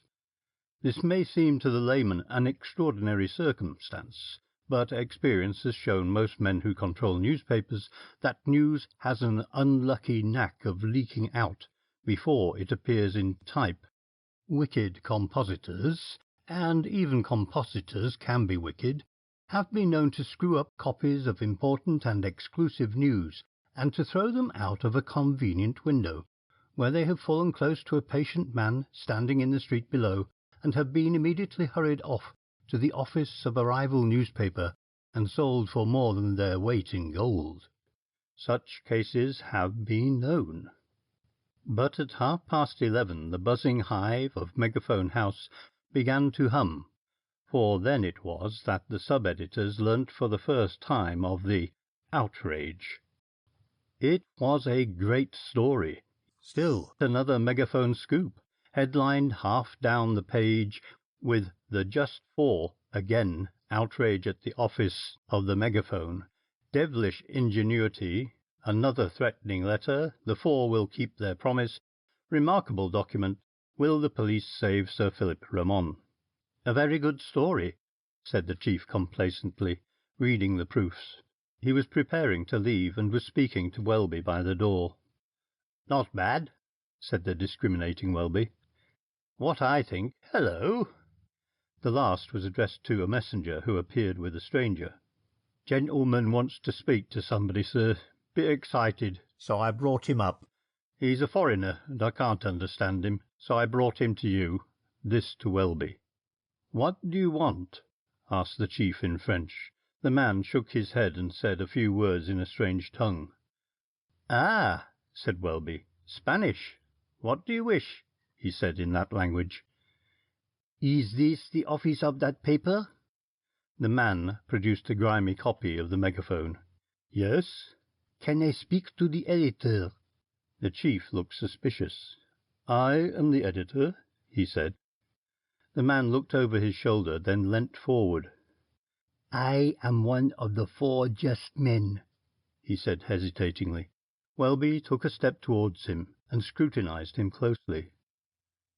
What is your name? He asked quickly. Miguel Thery, of Xerez, he replied the man. It was 10:30 when, returning from a concert, the cab that bore Poicart and Manfred westward passed through Hanover Square and turned off to Oxford Street. You asked to see the editor, Manfred was explaining. They take you up to the offices. You explain your business to somebody. They are very sorry, but they cannot help you. They are very polite, but not to the extent of seeing you off the premises. So, wandering about, seeking your way out, you come to the editor's room, and, knowing that he is out, slip in, make your arrangements, walk out, locking the door after you if nobody is about, addressing a few farewell words to an imaginary occupant if you are seen, and voila. Poicart bit the end of his cigar.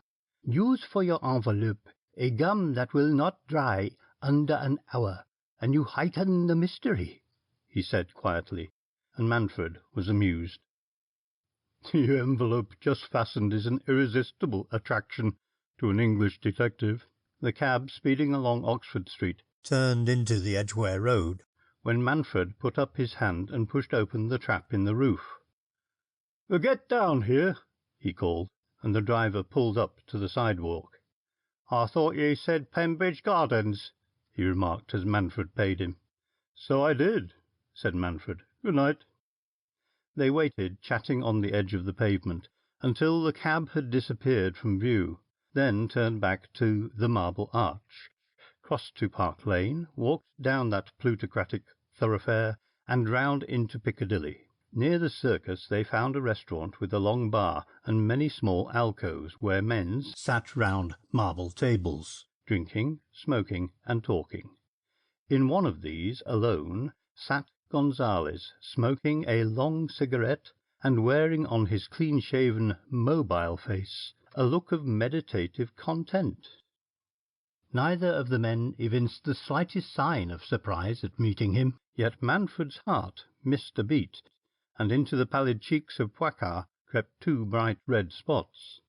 They seated themselves. A waiter came, and they gave their orders, and when he had gone, Manfred asked in a low tone, Where is Thery?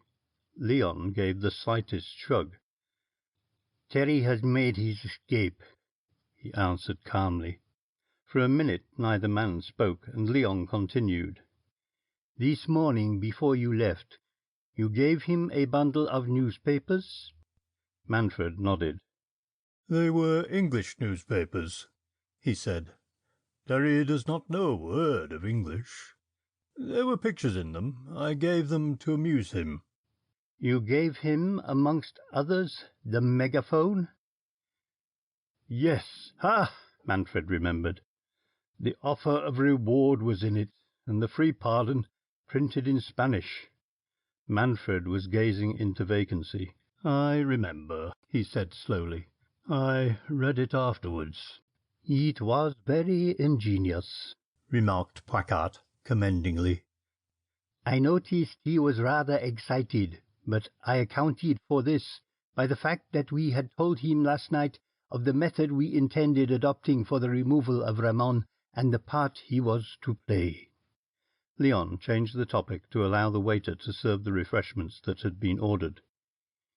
"It is preposterous," he went on without changing his key, "that a horse on which so much money has been placed should not have been sent to England at least a month in advance." "The idea of a bad channel crossing leading to the scratching of the favourite of a big race is unheard of," added Manfred severely. The waiter left them. "We went for a walk this afternoon," resumed Leon, "and we were passing along Regent Street, he stopping every few seconds to look in the shops, when suddenly we had been staring at the window of a photographer's. I missed him. There were hundreds of people in the street, but no Thery. I have been seeking him ever since." Leon sipped his drink and looked at his watch. The other two men did nothing, said nothing. A careful observer might have noticed that both Manfred's and Poicart's hands strayed to the top button of their coats. "Perhaps it's not so bad as that," smiled Gonzales. Manfred broke the silence of the two. "I take all blame," he commenced, but Poicart stopped him with a gesture. "If there is any blame, I alone am blameless," he said with a short laugh. "No, George, it is too late to talk of blame. We underrated the cunning of Monsieur, the enterprise of the English newspapers, and the girl at Jerez," concluded Leon. 5 minutes passed in silence, each man thinking rapidly. "I have a motor car not far from here," said Leon at length. "You had told me you would be at this place by 11 o'clock. We have the naphtha launch at Burnham-on-Crouch. We could be in France by daybreak." Manfred looked at him. "What do you think yourself?" he asked. "I say stay and finish the work," said Leon. "And I," said Poicart, quietly but decisively. Manfred called the waiter. "Have you the last editions of the evening papers?" The waiter thought he could get them, and returned with 2. Manfred scanned the pages carefully, then threw them aside. "Nothing in these," he said. "If Thery has gone to the police, we must hide and use some other method than that agreed upon. Or we could strike now. After all, Thery has told us all we want to know, but—" "That would be unfair to Ramon." Poicart finished the sentence in such a tone as summarily ended that possibility. "He has still 2 days, and must receive yet another and last warning." "Then we must find Thery." It was Manfred who spoke, and he rose, followed by Poicart and Gonzales. "If Thery has not gone to the police, where would he go?" The tone of Leon's question suggested the answer. "To the office of the newspaper that published the Spanish advertisement," was Manfred's reply, and instinctively the 3 men knew that this was the correct solution. "Your motor car will be useful," said Manfred, and all 3 left the bar. In the editor's room, Thery faced the 2 journalists. "Thery," repeated Welby. "I do not know that name. Where do you come from? What is your address?" "I come from Jerez in Andalusia, from the wine farm of Cieno." "Not that," interrupted Welby. "Where do you come from now? What part of London?" Thery raised his hands despairingly. "How should I know? There are houses and streets and people, and it is in London, and I was to kill a man, a minister, because he had made a wicked law. They did not tell me." "They who?" asked the editor eagerly. "The other 3. "But their names?" Thery shot a suspicious glance at his questioner. "There is a reward," he said sullenly, "and a pardon. I want these before I tell." The editor stepped to his desk. If you are one of the four, you shall have your reward. You shall have some of it now." He pressed a button and a messenger came to the door. "Go to the composing room and tell the printer not to allow his men to leave until I give orders." Below in the basement the machines were thundering as they flung out the first numbers of the morning news. "Now," the editor turned to Thery, who had stood uneasily shifting from foot to foot whilst the order was being given. "Now tell me all you know." Thery did not answer. His eyes were fixed on the floor. "There is a reward and a pardon," he muttered doggedly. "Hasten!" cried Welby. "You will receive your reward and the pardon also. Tell us who are the 4 just men. Who are the other 3? Where are they to be found?" "Here," said a clear voice behind him, and he turned as a stranger, closing the door as he entered, stood facing the 3 men, a stranger in evening dress, masked from brow to chin. There was a revolver in the hand that hung at his side. "I am one," repeated the stranger calmly. "There are 2 others waiting outside the building." "How did you get here? What do you want?" demanded the editor, and stretched his hand to an open drawer in his desk. take your hand away. And the thin barrel of the revolver rose with a jerk. How I came here your doorkeeper will explain when he recovers consciousness. Why I am here is because I wish to save my life, not an unreasonable wish. If Thery speaks, I may be a dead man. I am about to prevent his speaking. I have no quarrel with either of you, gentlemen. But if you hinder me, I shall kill you," he said simply. He spoke all the while in English, and Thery, with wide-stretched eyes and distended nostrils, shrank back against the wall, breathing quickly. "You," said the masked man, turning to the terror-stricken informer, and speaking in Spanish, "would have betrayed your comrades. You would have thwarted a great purpose. Therefore it is just that you should die." He raised the revolver to the level of Thery's breast, and Thery fell on his knees, mouthing the prayer he could not articulate. "By God, no!" cried the editor, and sprang forward. The revolver turned on him. "Sir," said the unknown, and his voice sank almost to a whisper, "for God's sake, do not force me to kill you." "You shall not commit a cold-blooded murder," cried the editor in a white heat of anger, and moved forward, but Welby held him back. "What is the use?" said Welby in an undertone. "He means it. We can do nothing." "You can do something," said the stranger, and his revolver dropped to his side. Before the editor could answer, there was a knock at the door. "Say you are busy," and the revolver covered Thery, who was a whimpering, huddled heap by the wall. "Go away!" shouted the editor. "I am busy." "The printers are waiting," said the voice of the messenger. "Now," asked the chief, as the footsteps of the boy died away, "what can we do? You can save this man's life. How?" "Give me your word of honour that you will allow us both to depart, and will neither raise an alarm nor leave this room for a quarter of an hour." The editor hesitated. "How do I know that the murder you contemplate will not be committed as soon as you get clear?" The other laughed under his mask.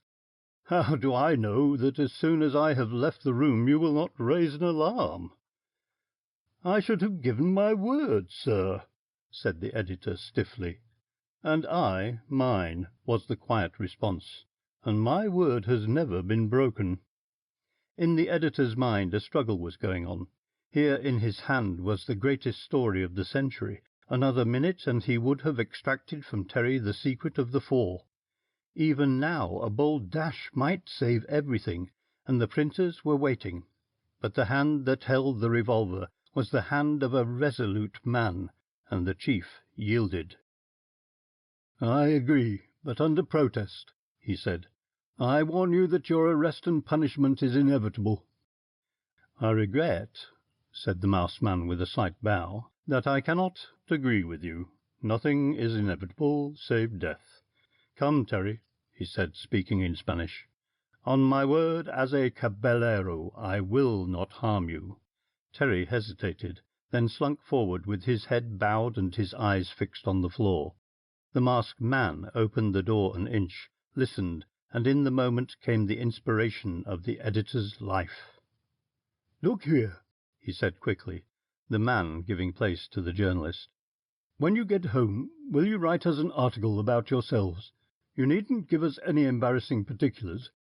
You know, something about your aspirations, your raison d'être." "Sir," said the masked man, and there was a note of admiration in his voice, "I recognize in you an artist. The article will be delivered tomorrow." And opening the door, the two men stepped into the darkened corridor. The end of Chapter 6. Recording by Andy Sames.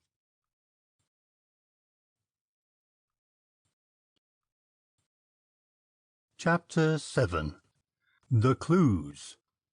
Blood-red placards, hoarse newsboys, overwhelming headlines, and column after column of leaded type told the world next day how near the four had been to capture. Men in the train leaned forward, their newspapers on their knees, and explained what they would have done had they been in the editor of the Megaphone's position. People stopped talking about wars and famines, and droughts, and street accidents, and parliaments, and ordinary everyday murders, in order to concentrate their minds upon the topic of the hour. Would the four just men carry out their promise and slay the Secretary for Foreign Affairs on the morrow? Nothing else was spoken about. Here was a murder threatened a month ago, and unless something unforeseen happened, to be committed tomorrow. No wonder that the London press devoted the greater part of its space to discuss the coming of Thery and his recapture. "It is not so easy to understand," said the telegram, "why, having the miscreants in their hands, certain journalists connected with a sensational and halfpenny contemporary allowed them to go free to work their evil designs upon a great statesman whose unparalleled—" We say if, for, unfortunately, in these days of cheap journalism, every story emanating from the sanctum sanctorum of sensation-loving sheets is not to be accepted on its pretensions. So, if, as it is stated, these desperadoes really did visit the office of a contemporary last night, at noonday, Scotland Yard circulated broadcast a hastily printed sheet. £1,000 reward. Wanted on suspicion of being connected with a criminal organisation known as the Four Just Men, Miguel Thery, alias Simon, alias Le Chico, late of Jerez, Spain. A Spaniard speaking no English. Height 5 feet 8 inches. Eyes brown, hair black, slight black moustache. Face broad. Scars. White scar on cheek, old knife wound on body. Figure thick set. The above reward will be paid to any person or persons who shall give such information as shall lead to the identification of the said Thery with the band known as the Four Just Men, and his apprehension. From which may be gathered that, acting on the information furnished by the editor and his assistant at 2 o'clock in the morning, the direct Spanish cable had been kept busy. Important personages had been roused from their beds in Madrid, and the history of Thery, as recorded in the bureau, had been reconstructed from pigeonhole records for the enlightenment of an energetic commissioner of police. Sir Philip Ramon, sitting writing in his study at Portland Place, found a difficulty in keeping his mind upon the letter that lay before him. It was a letter addressed to his agent at Branfell, the huge estate over which he, in the years when he was out of office, played squire. Neither wife nor chick nor child had Sir Philip. "If by any chance these men succeed in carrying out their purpose, I have made ample provision not only for yourself, but for all who have rendered me faithful service," he wrote from which may be gathered the tenor of his letter. During these past few weeks Sir Philip's feelings towards the possible outcome of his action had undergone a change. The irritation of a constant espionage, friendly on the one hand, menacing on the other, had engendered so bitter a feeling of resentment that in this newer emotion all personal fear had been swallowed up. His mind was filled with one unswerving determination to carry through the measure he had in hand, to thwart the 4 just men, and to vindicate the integrity of a minister of the Crown. "It would be absurd," he wrote in the course of an article entitled Individuality in its Relation to the Public Service, which was published some months later in the Quarterly Review, "it would be monstrous to suppose that incidental criticism from a wholly unauthoritative source should affect or in any way influence a member of the government in his conception of the legislation necessary for the millions of people entrusted to his care. He is the instrument duly appointed to put into tangible form the wishes and desires of those who naturally look to him to furnish not only means and methods for the betterment of their conditions, or the amelioration of irksome restrictions upon international commercial relations, but to find them protection from risks extraneous of purely commercial liabilities. In such a case, a minister of the Crown, with a due appreciation of his responsibilities, ceases to exist as a man and becomes merely an unhuman automaton." Sir Philip Ramon was a man with very few friends. He had none of the qualities that go to the making of a popular man. He was an honest man, a conscientious man, a strong man. He was the cold-blooded, cynical creature that a life devoid of love had left him. He had no enthusiasm, and inspired none. Satisfied that a certain procedure was less wrong than any other, he adopted it. Satisfied that a measure was for the immediate or ultimate good of his fellows, he carried that measure through to the bitter end. It may be said of him that he had no ambitions, only aims. He was the dangerous man in the cabinet, which he dominated in his masterful way, for he knew not the meaning of the blessed word compromise.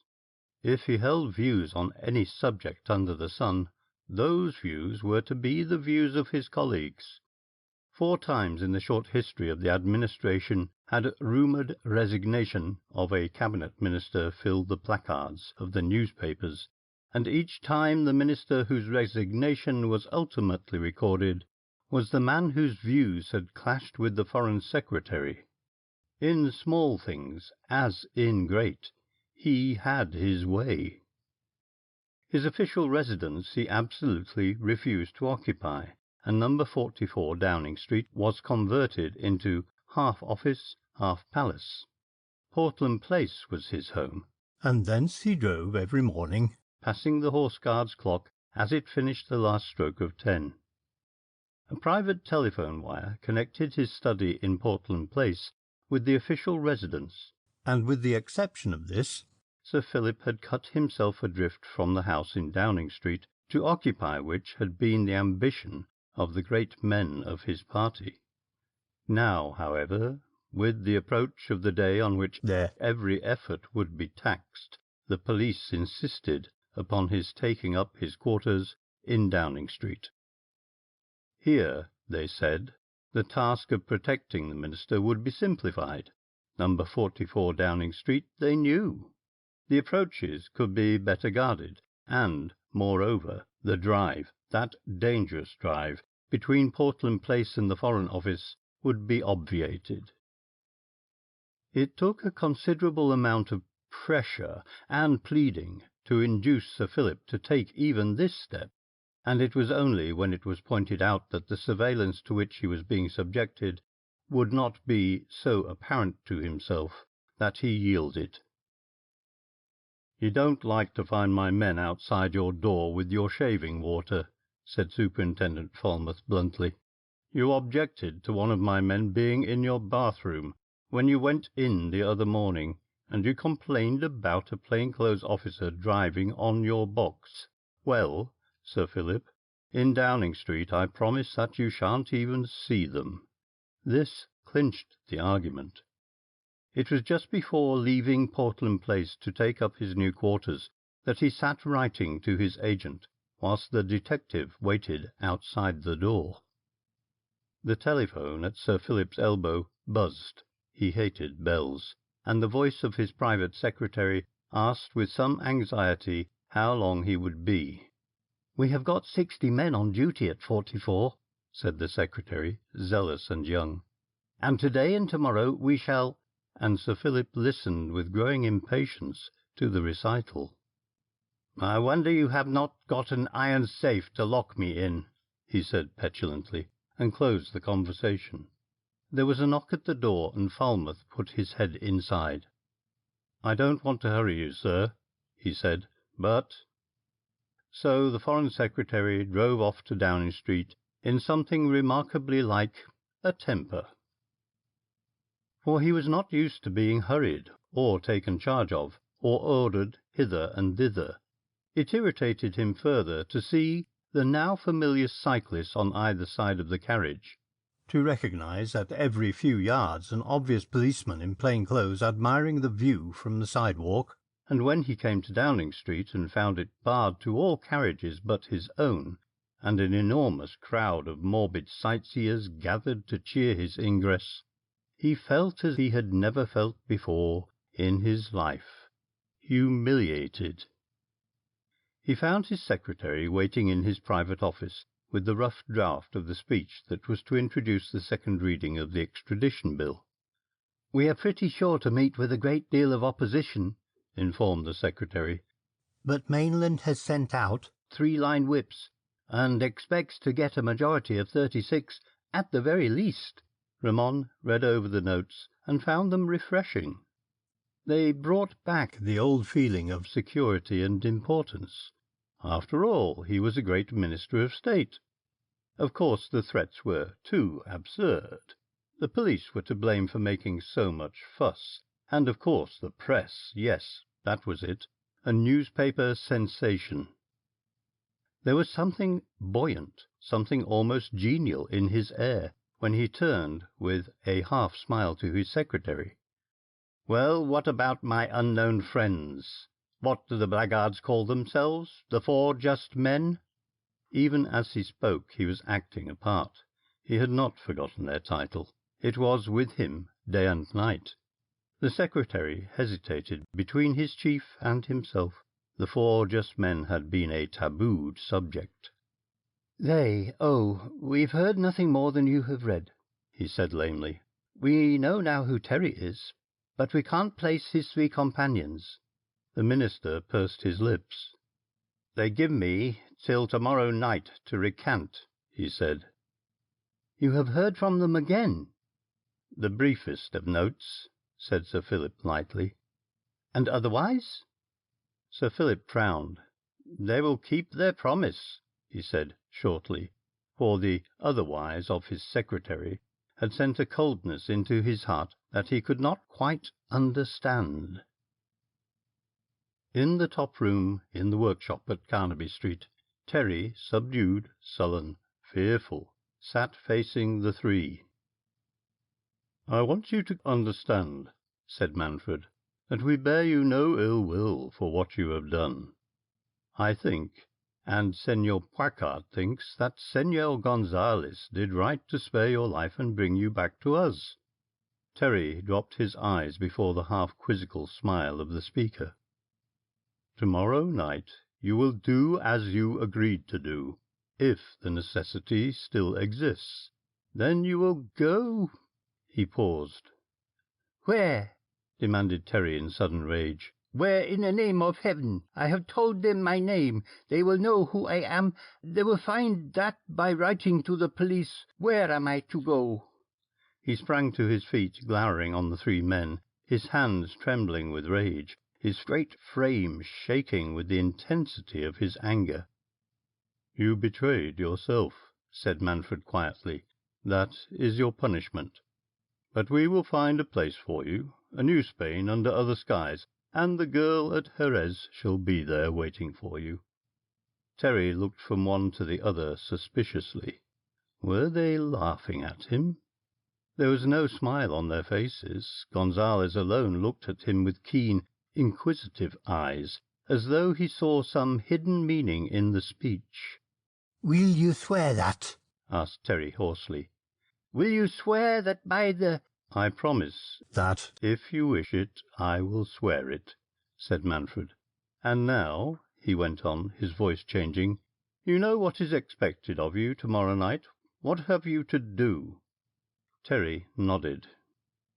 "There must be no hitch, no bungling. You and I and Poicart and Gonzales will kill this unjust man in a way that the world will never guess.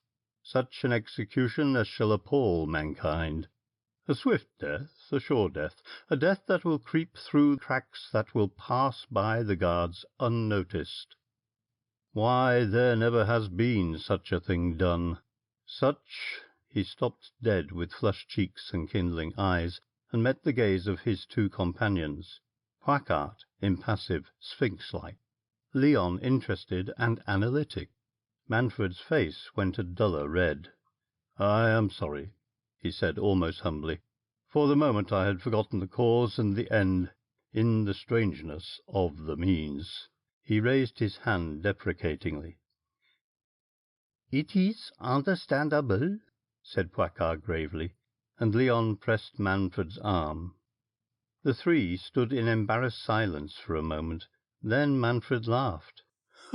"To work," he said, and led the way to the improvised laboratory. Inside, Thery took off his coat.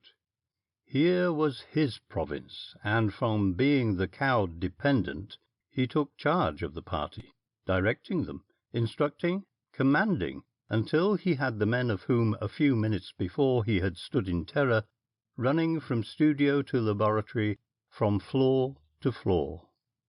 There was much to be done, much testing, much calculating, many little sums to be worked out on paper, for in the killing of Sir Philip Ramon all the resources of modern science were to be pressed into the service of the four. "I am going to survey the land," said Manfred suddenly, and disappearing into the studio returned with a pair of step-ladders. These he straddled in the dark passage, and mounting quickly, pushed up a trapdoor that led to the flat roof of the building. He pulled himself up carefully, crawled along the leaden surface, and raising himself cautiously, looked over the low parapet. He was in the centre of a half-mile circle of uneven roofs.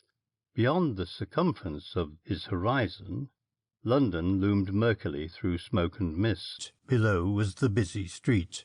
He took a hasty survey of the roof with its chimney-stacks, its unornamental telegraph pole, its leaden floor and rusty guttering.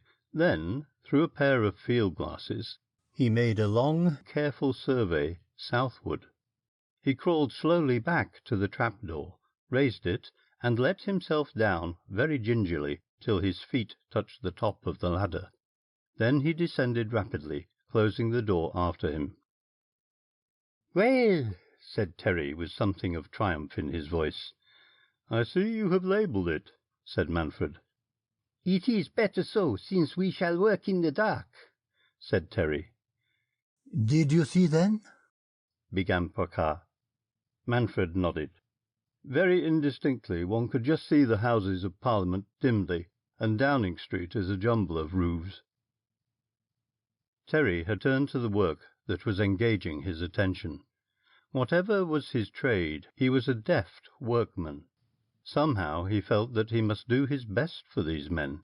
He had been made forcibly aware of their superiority in the last days. He had now an ambition to assert his own skill, his own individuality, and to earn commendation from these men who had made him feel his littleness. Manfred and the others stood aside and watched him in silence. Leon, with a perplexed frown, kept his eyes fixed on the workman's face. For Leon Gonzales, scientist, physiognomist, his translation of the Theologia Physiognomia Humana of Lequitius is regarded today as the finest, was endeavouring to reconcile the criminal with the artisan. After a while, Thery finished. "All is now ready," he said with a grin of satisfaction. "Let me find your Minister of State. Give me a minute's speech with him, and the next minute he dies." His face, repulsive in repose, was now demoniacal. He was like some great bull from his own country, made more terrible with the snuffle of blood in his nostrils. In strange contrast were the faces of his employers. Not a muscle of either face stirred. There was neither exultation nor remorse in their expressions, only a curious something that creeps into the set face of the judge as he pronounces the dread sentence of the law. Thery saw that something, and it froze him to his very marrow. He threw out his hands as if to ward them off. "Stop! Stop!" he shouted. "Don't look like that, in the name of God! Don't!" He covered his face with shaking hands. "Like what, Thery?" asked Léon softly. Thery shook his head. "I cannot say. Like the judge at Granada when he says, let the thing be done." "If we look so," said Manfred harshly, "it is because we are judges, and not alone judges, but executioners of our judgment." "I thought you would have been pleased," whimpered Thery. "You have done well," said Manfred gravely. "Bueno," echoed the others. "Pray God that we are successful," added Manfred solemnly, and Thery stared at this strange man in blank amazement. Superintendent Falmouth reported to the Commissioner that afternoon that all arrangements were now complete for the protection of the threatened minister. "I filled up 44 Downing Street," he said. "There's practically a man in every room. I've got 4 of our best men on the roof, men in the basement, men in the kitchens." "What about the servants?" asked the Commissioner. "Sir Philip has brought up his own people from the country, and now there isn't a person in the house, from the private secretary to the doorkeeper, whose name and history I do not know from A to Z." The Commissioner breathed an anxious sigh. "I shall be very glad when tomorrow is over," he said. "What are the final arrangements?"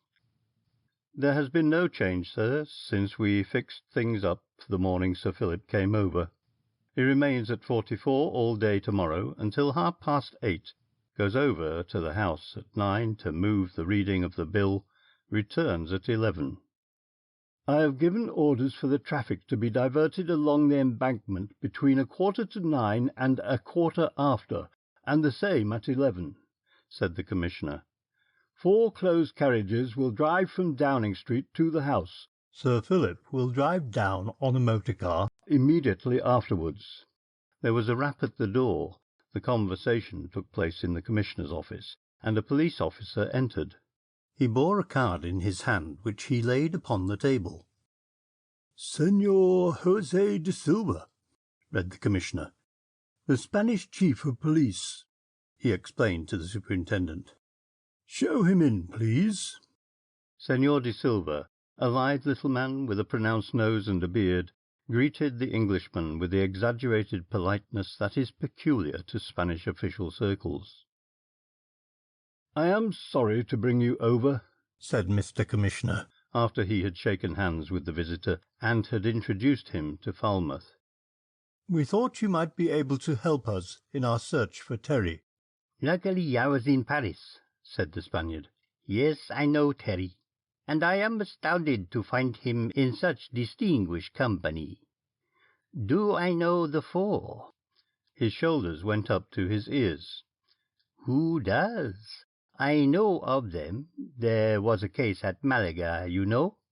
Thery is not a good criminal.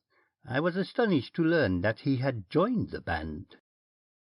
"By the way," said the chief, picking up a copy of the police notice that lay on his desk and running an eye over it, "your people omitted to say, although it really isn't of very great importance, what is Thery's trade?" The Spanish policeman knitted his brow. Thery's trade. Let me remember. He thought for a moment. Thery's trade I don't think I know. Yet I have an idea that it is something to do with rubber. His first crime was stealing rubber. But if you want to know for certain... The Commissioner laughed. It really isn't at all important, he said lightly. The end of Chapter 7. Read by Andy Sames.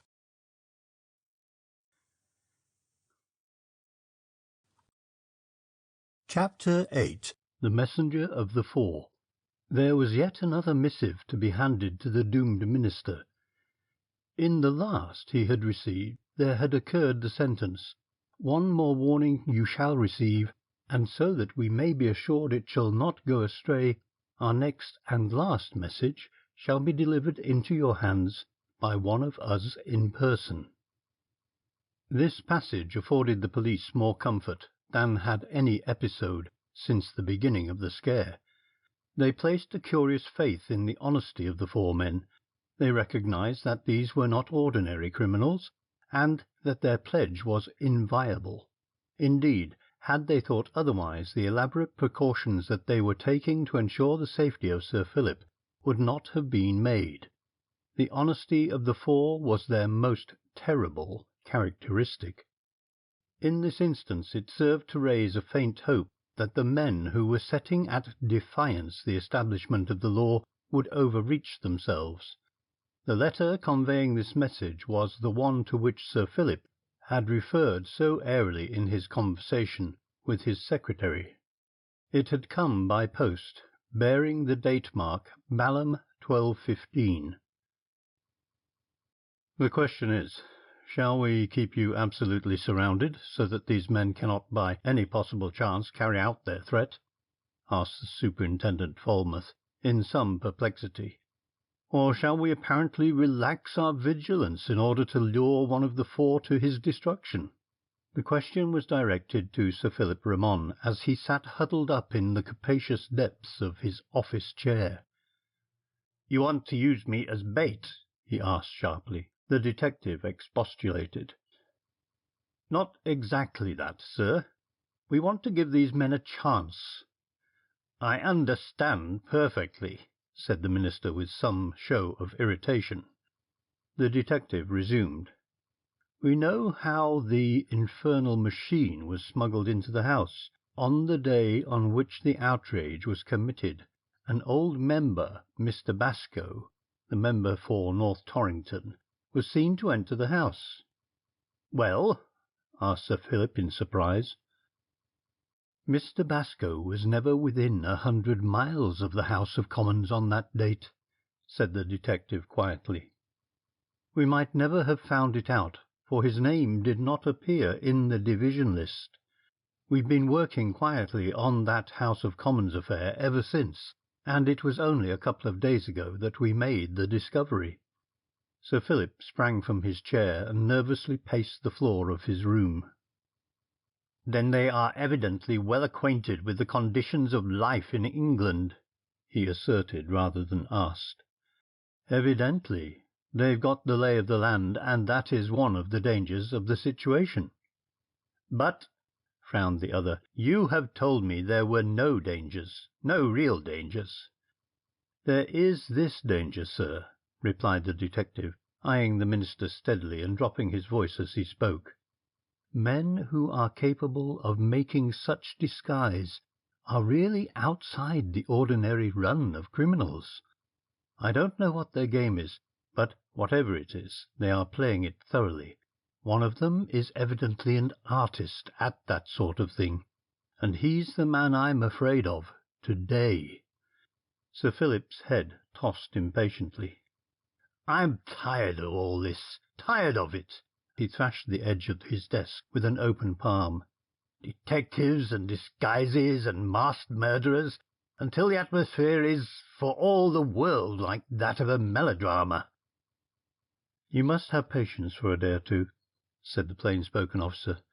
"The four just men were on the nerves of more people than the foreign minister. And we have not decided what is to be our plan for this evening," he added. "Do as you like," said Sir Philip shortly. And then, "Am I to be allowed to go to the house tonight?" "No, that is not part of the programme," replied the detective. Sir Philip stood for a moment in thought. "These arrangements, they are kept secret, I suppose?" "Absolutely." "Who knows of them?" "Yourself, the Commissioner, your secretary, and myself." "And no one else?" "No one. There is no danger likely to arise from that source. If your safety depended upon the secrecy of it, it would be plain sailing." "Have these arrangements been committed to writing?" asked Sir Philip. "No, sir. Nothing has been written. Our plans have been settled upon and communicated verbally. Even the Prime Minister does not know." Sir Philip breathed a sigh of relief. "That is all to the good," he said, as the detective rose to go. "I must see the Commissioner. I shall be away for less than half an hour. In the meantime I suggest that you do not leave your room," he said. Sir Philip followed him to the ante-room, in which sat Hamilton, the secretary. "I have had an uncomfortable feeling," said Falmouth, as one of his men approached with a long coat, which he proceeded to help the detective into. "A sort of instinctive feeling, this last day or two, that I have been watched and followed, so that I am using a motor car to convey me from place to place. They can't follow that without attracting some notice." He dipped his hand into the pocket and brought out a pair of motor goggles. He laughed somewhat shamefacedly as he adjusted them. "This is the only disguise I ever adopt, and I might say, Sir Philip," he added with some regret, "that this is the first time during my 25 years of service that I have ever played the fool like a stage detective." After Falmouth's departure the Foreign Minister returned to his desk. He hated being alone. It frightened him. That there were 20 detectives within call did not dispel the feeling of loneliness. The terror of the 4 was ever with him, and this had so worked upon his nerves that the slightest noise irritated him. He played with the penholder that lay on the desk. He scribbled inconsequently on the blotting-pad before him, and was annoyed to find that the scribbling had taken the form of numbers, of figure 4. Was the bill worth it? Was the sacrifice called for? Was the measure of such importance as to justify the risk? These things he asked himself again and again, and then, immediately, what sacrifice? What risk? "I am taking the consequences too much for granted," he muttered, throwing aside the pen, and half turning from the writing-table. "There is no certainty that they will keep their words. Bah! It's impossible that they should." There was a knock at the door. "Hello, Superintendent," said the Foreign Minister as the knocker entered. "Back again already?" The detective, vigorously brushing the dust from his moustache with a handkerchief, drew an official-looking blue envelope from his pocket. "I thought I had better leave this in your care," he said, dropping his voice. "It occurred to me just after I had left. Accidents happen, you know." The Minister took the document. "What is it?" he asked. "It is something which would mean absolute disaster for me if by chance it was found in my possession," said the detective, turning to go. "What am I to do with it?" "You would greatly oblige me by putting it in your desk until I return," and the detective stepped into the ante-room, closed the door behind him, and, acknowledging the salute of the plain-clothes officer who guarded the outer door, passed to the motor-car that awaited him. Sir Philip looked at the envelope with a puzzled frown. It bore the superscription "Confidential," and the address Department A, CID, Scotland Yard. "Some confidential report," thought Sir Philip, and an angry doubt as to the possibility of its containing particulars of the police arrangements for his safety filled his mind. He had hit by accident upon the truth, had he but known. The envelope contained those particulars. He placed the letter in a drawer of his desk, and drew some papers toward him. They were copies of the bill for the passage of which he was daring so much. It was not a long document. The clauses were few in number, the objects, briefly described in the preamble, were tersely defined. There was no fear of this bill failing to pass on the morrow. The government's majority was assured. Men had been brought back to town, stragglers had been whipped in.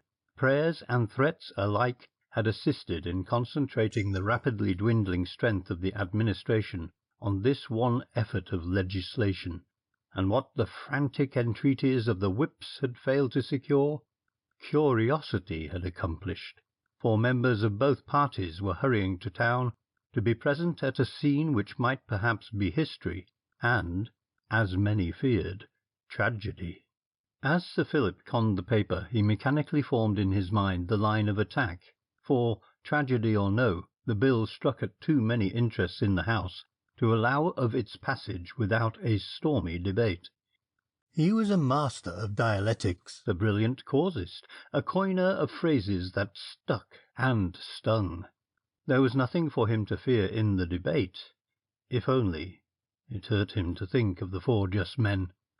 Not so much because they threatened his life, he had gone past that, but the mere thought that there had come a new factor into his calculations, a new and terrifying force that could not be argued down or brushed aside with an acid jest, or intrigued against, or adjusted by any parliamentary method. He did not think of compromise. The possibility of making terms with his enemy never once entered his head. "I'll go through with it," he cried, not once but a score of times. "I'll go through with it." And now, as the moment grew nearer to hand, his determination to try conclusions with this new world force grew stronger than ever. The telephone at his elbow purred. He was sitting at his desk with his head on his hands, and he took the receiver. The voice of his house steward reminded him that he had arranged to give instructions for the closing of the house in Portland Place. For 2 or 3 days, or until this terror had subsided, he intended that his house should be empty. He would not risk the lives of his servants. If the 4 intended to carry out their plan, they would run no risks of failure, and if the method they employed were a bomb, then, to make assurance doubly sure, an explosion at Downing Street might well synchronize with an outrage at Portland Place. He had finished his talk and was replacing the receiver when a knock at the door heralded the entry of the detective. He looked anxiously at the minister. "Nobody been, sir?" he asked. Sir Philip smiled. "If you mean by that, have the 4 delivered their ultimatum in person, I can comfort your mind. They have not." The detective's face was evidence of his relief. "Thank heaven," he said fervently. "I had an awful dread that whilst I was away something would happen. But I have news for you, sir." "Indeed?" "Yes, sir. The Commissioner has received a long cable from America. Since the 2 murders in that country, one of Pinkerton's men has been engaged in collecting data. For years he has been piecing together the scrappy evidence he has been able to secure, and this is his cablegram." The detective drew a paper from his pocket and, spreading it on the desk, read, "Pinkerton, Chicago, to Commissioner of Police, Scotland Yard, London. Warn Ramon that the 4 do not go outside their promise. If they have threatened to kill in a certain manner at a certain time, they will be punctual. We have proof of this characteristic. After Anderson's death, small memorandum book was discovered outside window of room evidently dropped. Book was empty, save for 3 pages, which were filled with neatly written memoranda, headed 6 methods of execution. It was initialed C, 3rd letter in alphabet. Warn Ramon against following: drinking coffee in any form, opening letters or parcels, using soap that has not been manufactured under the eye of trustworthy agent, sitting in any room other than that occupied day and night by police officer. Examine his bedroom, see if there is any method by which heavy gases can be introduced.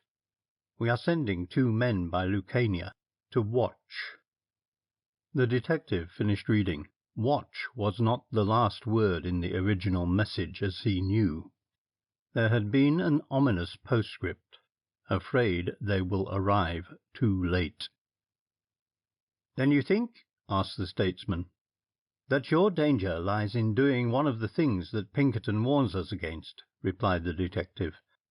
"There is no fear that the American police are talking idly. They have based their warning on some sure knowledge, and that is why I regard their cable as important." There was a sharp rap on the panel of the door, and without waiting for invitation, the private secretary walked into the room, excitedly waving a newspaper. "Look at this," he cried. "Read this. The 4 have admitted their failure." "What?" shouted the detective, reaching for the journal. "What does this mean?" asked Sir Philip sharply. "Only this, sir. These beggars, it appears, have actually written an article on their mission." "In what newspaper?" "The Megaphone. It seems when they recaptured Thery, the editor asked the masked man to write him an article about himself, and they've done it.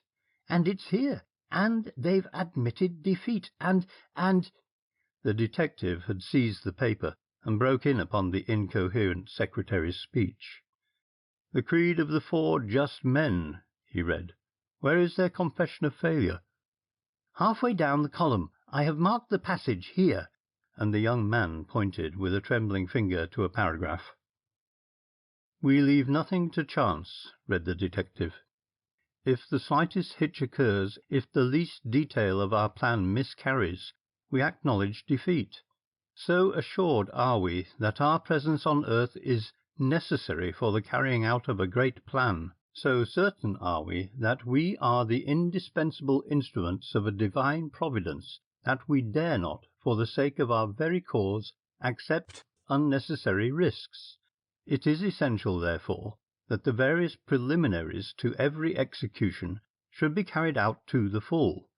As an example, it will be necessary for us to deliver our final warning to Sir Philip Ramon, and to add point to this warning, it is, by our code, essential that that should be handed to the minister by one of us in person.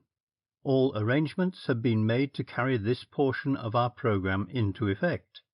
But such are the extraordinary exigencies of our system that unless this warning can be handed to Sir Philip in accordance with our promise, and before 8 o'clock this evening, our arrangements fall to the ground, and the execution we have planned must be foregone."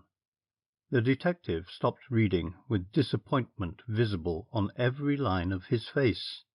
"I thought, sir, by the way you were carrying on, that you had discovered something new. I've read all this. A copy of the article was sent to the Yard as soon as it was received." The secretary thumped the desk impatiently. "But don't you see?" he cried. "Don't you understand that there is no longer any need to guard Sir Philip? That there is no reason to use him as bait, or, in fact, to do anything if we are to believe these men? Look at the time." The detective's hand flew to his pocket. He drew out his watch, looked at the dial, and whistled. "8, by God!"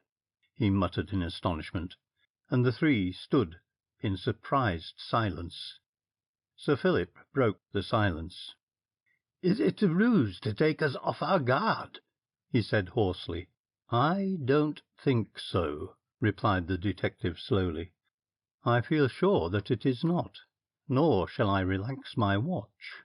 But I am a believer in the honesty of these men.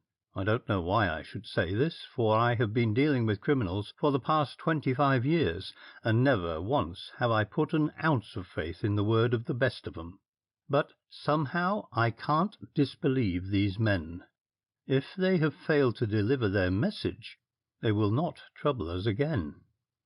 Ramon paced his room with quick, nervous steps. "I wish I could believe that," he muttered. "I wish I had your faith." A tap on the door panel. "An urgent telegram for Sir Philip," said a grey-haired attendant. The minister stretched out his hand, but the detective was before him. "Remember Pinkerton's wire, sir," he said, and ripped open the brown envelope. "Just received a telegram handed in at Charing Cross, 7:52. Begins, 'We have delivered our last message to the Foreign Secretary.' Signed, 4. Ends, 'Is this true? Editor, Megaphone.'" "What does this mean?" asked Falmouth in bewilderment when he had finished reading. "It means, my dear Falmouth," replied Sir Philip testily, "that your noble four are liars and braggarts as well as murderers, and it means at the same time, I hope, an end to your ridiculous faith in their honesty." The detective made no answer, but his face was clouded and he bit his lips in perplexity. "Nobody came after I left?" he asked. "Nobody. You have seen no persons besides your secretary and myself?"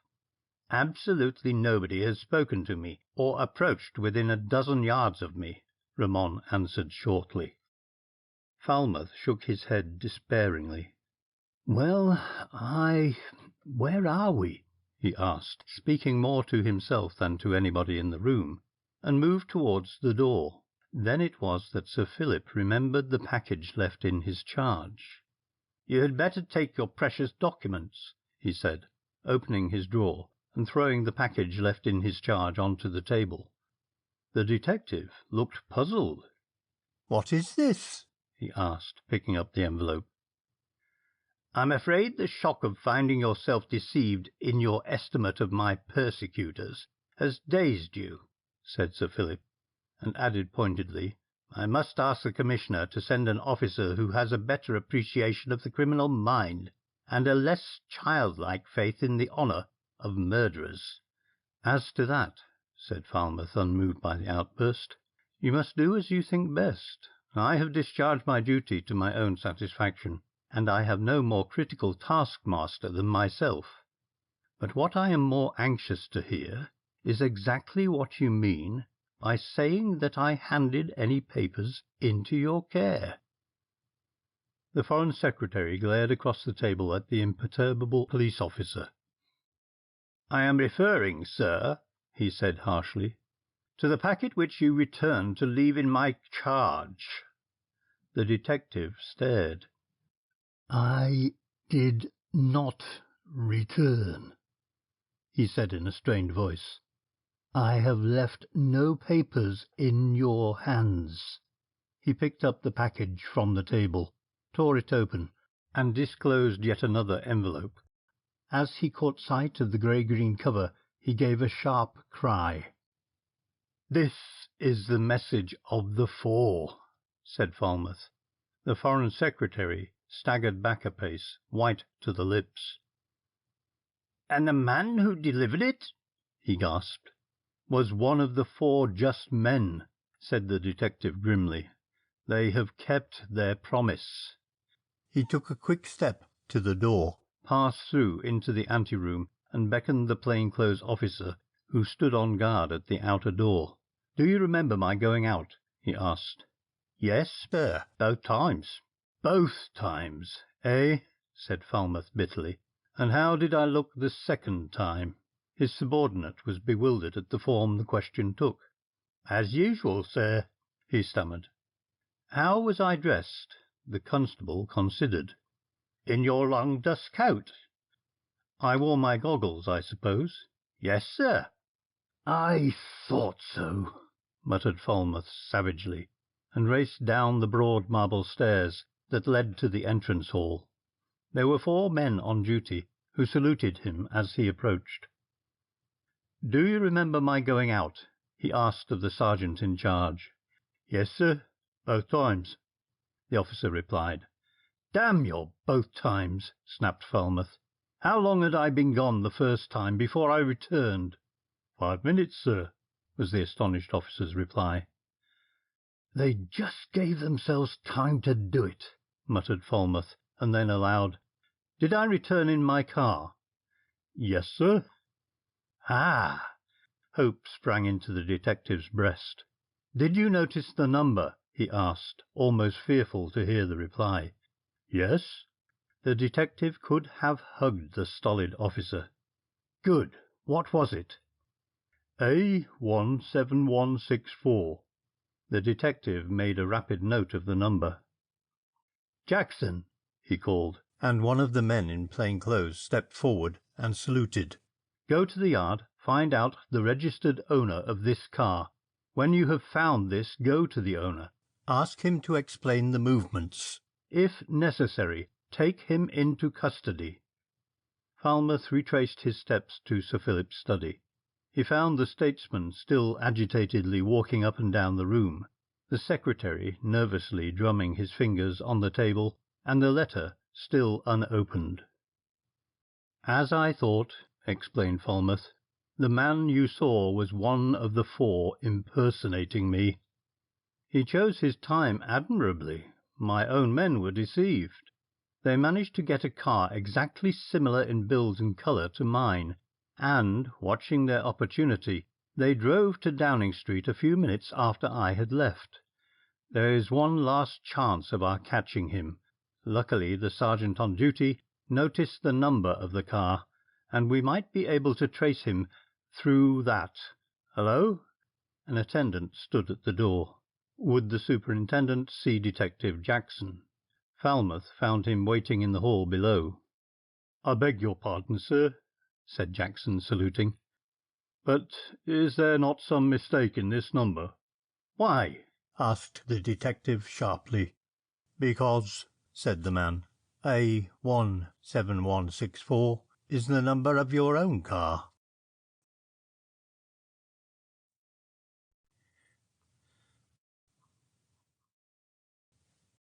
The end of Chapter 8.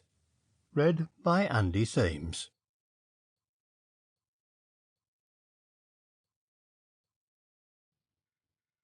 Chapter 9. The Pocket Book. The final warning was brief and to the point. We allow you until tomorrow evening to reconsider your position in the matter of the Aliens Extradition Bill. If by 6 o'clock no announcement is made in the afternoon newspapers of your withdrawing this measure, we shall have no other course to pursue but to fulfil our promise. You will die at 8 in the evening. We append for your enlightenment a concise table of the secret police arrangements made for your safety tomorrow. Farewell. Signed, 4 Just Men. Sir Philip read this over without a tremor. He read, too, the slip of paper on which it was written, in the strange foreign hand, the details that the police had not dared to put into writing. "There is a leakage somewhere," he said, and the two anxious watchers saw that the face of their charge was grey and drawn. "These details were known only to 4, said the detective quietly, "and I'll stake my life that it was neither the Commissioner nor myself." "Nor I," said the private secretary emphatically. Sir Philip shrugged his shoulders with a weary laugh. "What does it matter? They know," he exclaimed. "By what uncanny method they have learnt the secret I neither know nor care. The question is, can I be adequately protected tomorrow night at 8 o'clock? Falmouth shut his teeth. "Either you'll come out of it alive, or, by the Lord, they'll kill too," he said, and there was a gleam in his eye that spoke for his determination. The news that yet another letter had reached the great statesman was on the streets at 10 o'clock that night. It circulated through the clubs and theatres, and between the acts grave-faced men stood in the vestibules, discussing Ramon's danger. The House of Commons was seething with excitement. In the hope that the minister would come down, a strong house had gathered, but the members were disappointed, for it was evident soon after the dinner recess that Sir Philip had no intention of showing himself that night.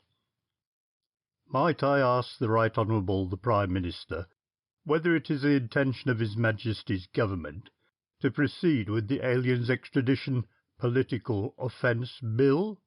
asked the Radical member for West Deptford, "and whether he has not considered, in view of the extraordinary conditions that this bill has called into life, the advisability of postponing the introduction of this measure?" The question was greeted with a chorus of "Hears," and the Prime Minister rose slowly and turned an amused glance in the direction of the questioner.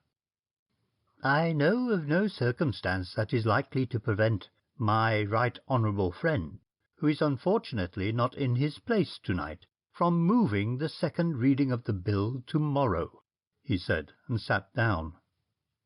"What the devil was he grinning at?" grumbled West Deptford to a neighbour. "He's deuced uncomfortable, is J.K.," said the other wisely. "Deuced uncomfortable. A man in the Cabinet was telling me to-day that old J.K. has been feeling deuced uncomfortable. You mark my words," he said. "This four just men business "Is making the Premier deuced uncomfortable." And the member subsided to allow West Deptford to digest his neighbour's profundities.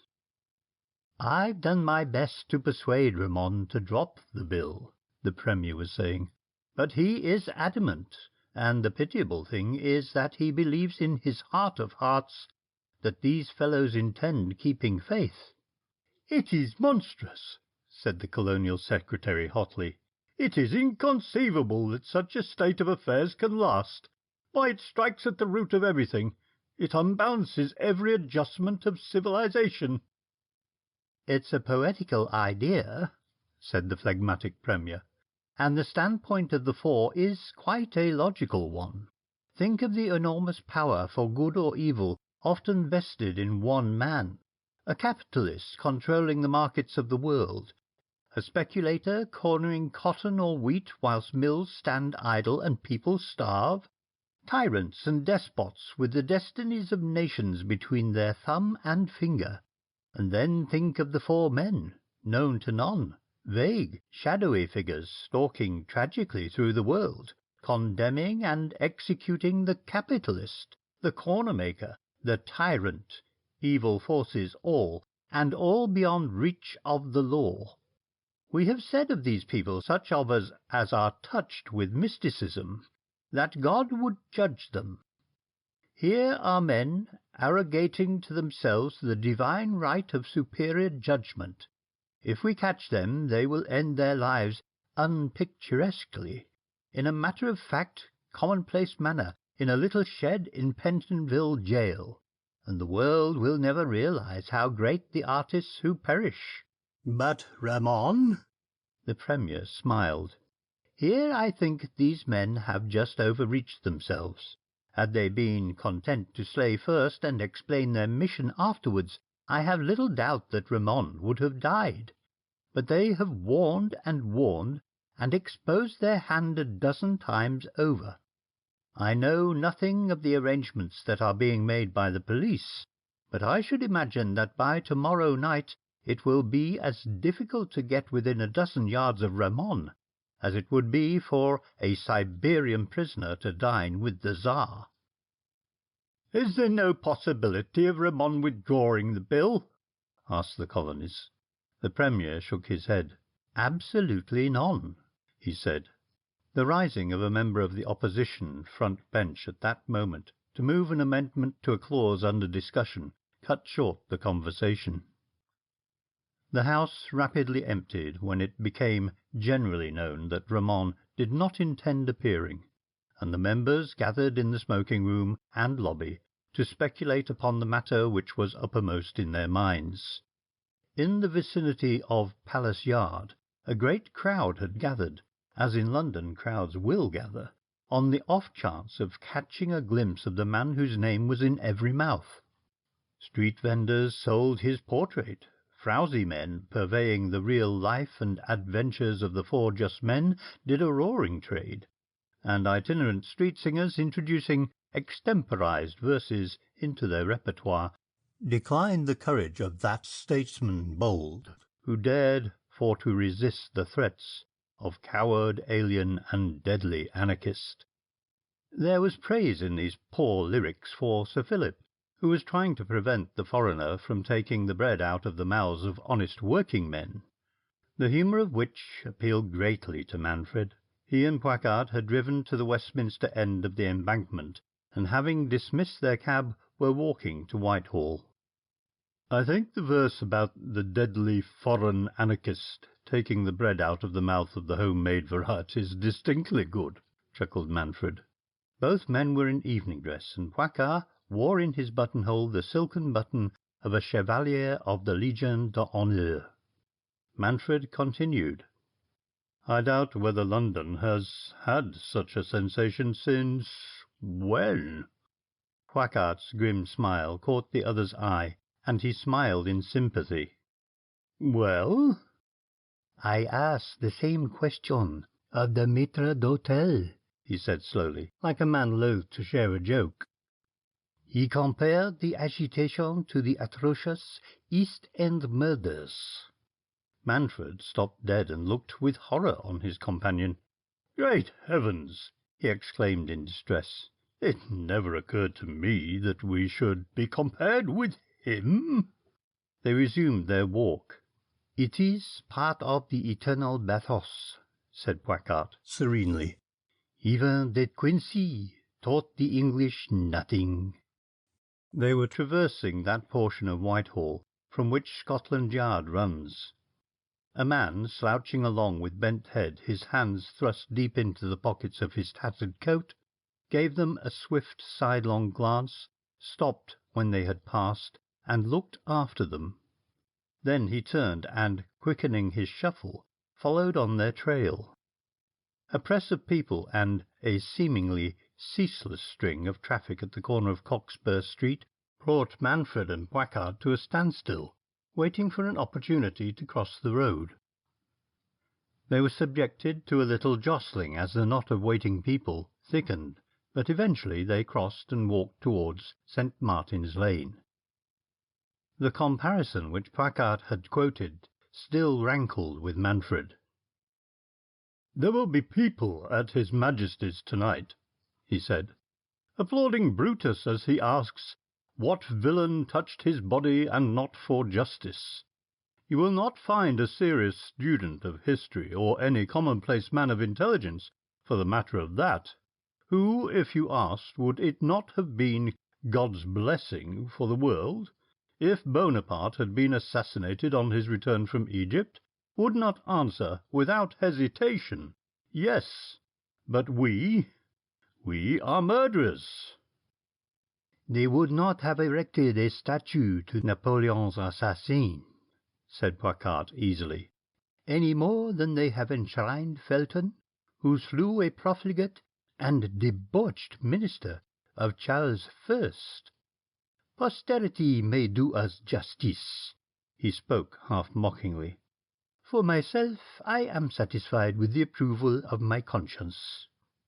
He threw away the cigar he was smoking and put his hand to the inside pocket of his coat to find another. He withdrew his hand without the cigar and whistled a passing cab. Manfred looked at him in surprise. "What is the matter? I thought you said you would walk."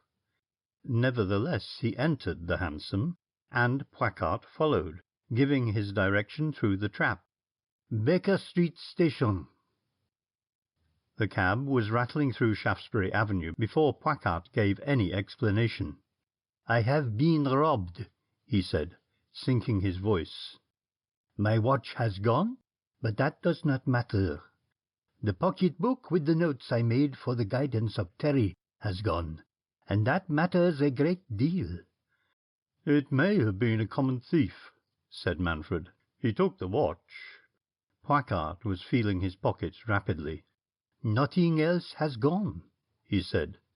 "It may have been, as you say, a pickpocket, who will be content with the watch and will drop the notebook down the nearest drain, but it may be a police agent." "Was there anything in it to identify you?" asked Manfred in a troubled tone. "Nothing," was the prompt reply. "But unless the police are blind, they would understand the calculations and the plans. It may not come to their hands at all, but if it does, and the thief can recognize us, we are in a fix." The cab drew up at the down station of Baker Street, and the two men alighted. "I shall go east," said Poicart. "We will meet in the morning." By that time I shall have learnt whether the book has reached Scotland Yard. Good night." And with no other farewell than this the two men parted. If Billy Marks had not had a drop of drink he would have been perfectly satisfied with his night's work. Filled, however, with that false liquid confidence that leads so many good men astray, Billy thought it would be a sin to neglect the opportunities that the gods had shown him. The excitement engendered by the threats of the four just men had brought all suburban London to Westminster, and on the Surrey side of the bridge Billy found hundreds of patient suburbanites waiting for conveyance to Streatham, Camberwell, Clapham, and Greenwich. So, the night being comparatively young, Billy decided to work the trams. He touched a purse from a stout old lady in black, a Waterbury watch from a gentleman in a top hat, a small hand mirror from a dainty bag, and decided to conclude his operations with the exploration of a superior young lady's pocket. Billy's search was successful. A purse and a lace handkerchief rewarded him, and he made arrangements for a modest retirement. Then it was that a gentle voice breathed into his ear. "Hello, Billy." He knew the voice and felt momentarily unwell. "Hello, Mr. Howard," he exclaimed with feigned joy. "How are you, sir? Fancy meeting you." "Where are you going, Billy?" asked the welcome Mr. Howard, taking Billy's arm affectionately. "Home," said the virtuous Billy. "Home it is," said Mr. Howard, leading the unwilling Billy from the crowd. "Home, sweet home it is, Billy." He called another young man with whom he seemed to be acquainted. "Go on that car, porter, and see who has lost anything. If you can find anybody, bring them along." And the other young man obeyed. "And now," said Mr. Howard, still holding Billy's arm affectionately, "tell me how the world has been using you." "Look here, Mr. Howard," said Billy earnestly, "what's the game? Where are you taking me?" "The game is the old game," said Mr. Howard, sadly. "The same old game, Bill, and I'm taking you to the same old sweet spot." "You've made a mistake this time, governor," cried Billy fiercely, and there was a slight clink. "Permit me, Billy," said Mr. Howard, stooping quickly and picking up the purse Billy had dropped. At the police station the sergeant behind the charge desk pretended to be greatly overjoyed at Billy's arrival, and the jailer, who put Billy into a steel-barred dock and passed his hands through cunning pockets, greeted him as a friend. "Gold watch, half a chain, gold, 3 purses, 2 handkerchiefs, and a red morocco pocket-book," reported the jailer. The sergeant nodded approvingly. "Quite a good day's work, William," he said. "What shall I get this time?" inquired the prisoner, and Mr. Howard, a plain-clothes officer, engaged in filling in particulars of the charge, opined 9 moon. "Go on!" exclaimed Billy Marks in consternation. "Fact," said the sergeant. "You're a rogue and a vagabond, Billy. You're a petty larcenist, and you're for the sessions this time. Number 8. This latter was addressed to the jailer, who bore Billy off to the cells, protesting vigorously against a police force that could only tumble to poor blokes, and couldn't get a touch of sanguinary murderers like the 4 just men. "What do we pay our taxes for?" indignantly demanded Billy through the grating of his cell. "Fat lot you'll ever pay, Billy," said the jailer, putting the double lock on the door. In the charge office Mr. Howard and the sergeant were examining the stolen property, and 3 owners, discovered by P.C. Porter, were laying claim to their own. "That disposes of all the articles except the gold watch and the pocket-book," said the sergeant, after the claimants had gone. "Gold watch, Elgin Half Hunter, number 5029020. Pocket-book containing no papers, no card, No address and only 3 pages of writing. What this means, I don't know." The sergeant handed the book to Howard. The page that puzzled the policeman contained simply a list of streets. Against each street was scrawled a cabalistic character. "Looks like the diary of a paper chase," said Mr. Howard. "What is on the other pages?" They turned the leaf. This was filled with figures. Said the disappointed sergeant, and again turned over leaf. The contents of this page was understandable and readable, although evidently written in a hurry, as though it had been taken down at dictation. "The chap who wrote this must have had a train to catch," said the facetious Mr. Howard, pointing to the abbreviations. "Will not leave DS except to HS. Will drive to HS in MC. 4 dummy Broms first. 8:30 at 2 600 P. Arv. Trav divoted Embank.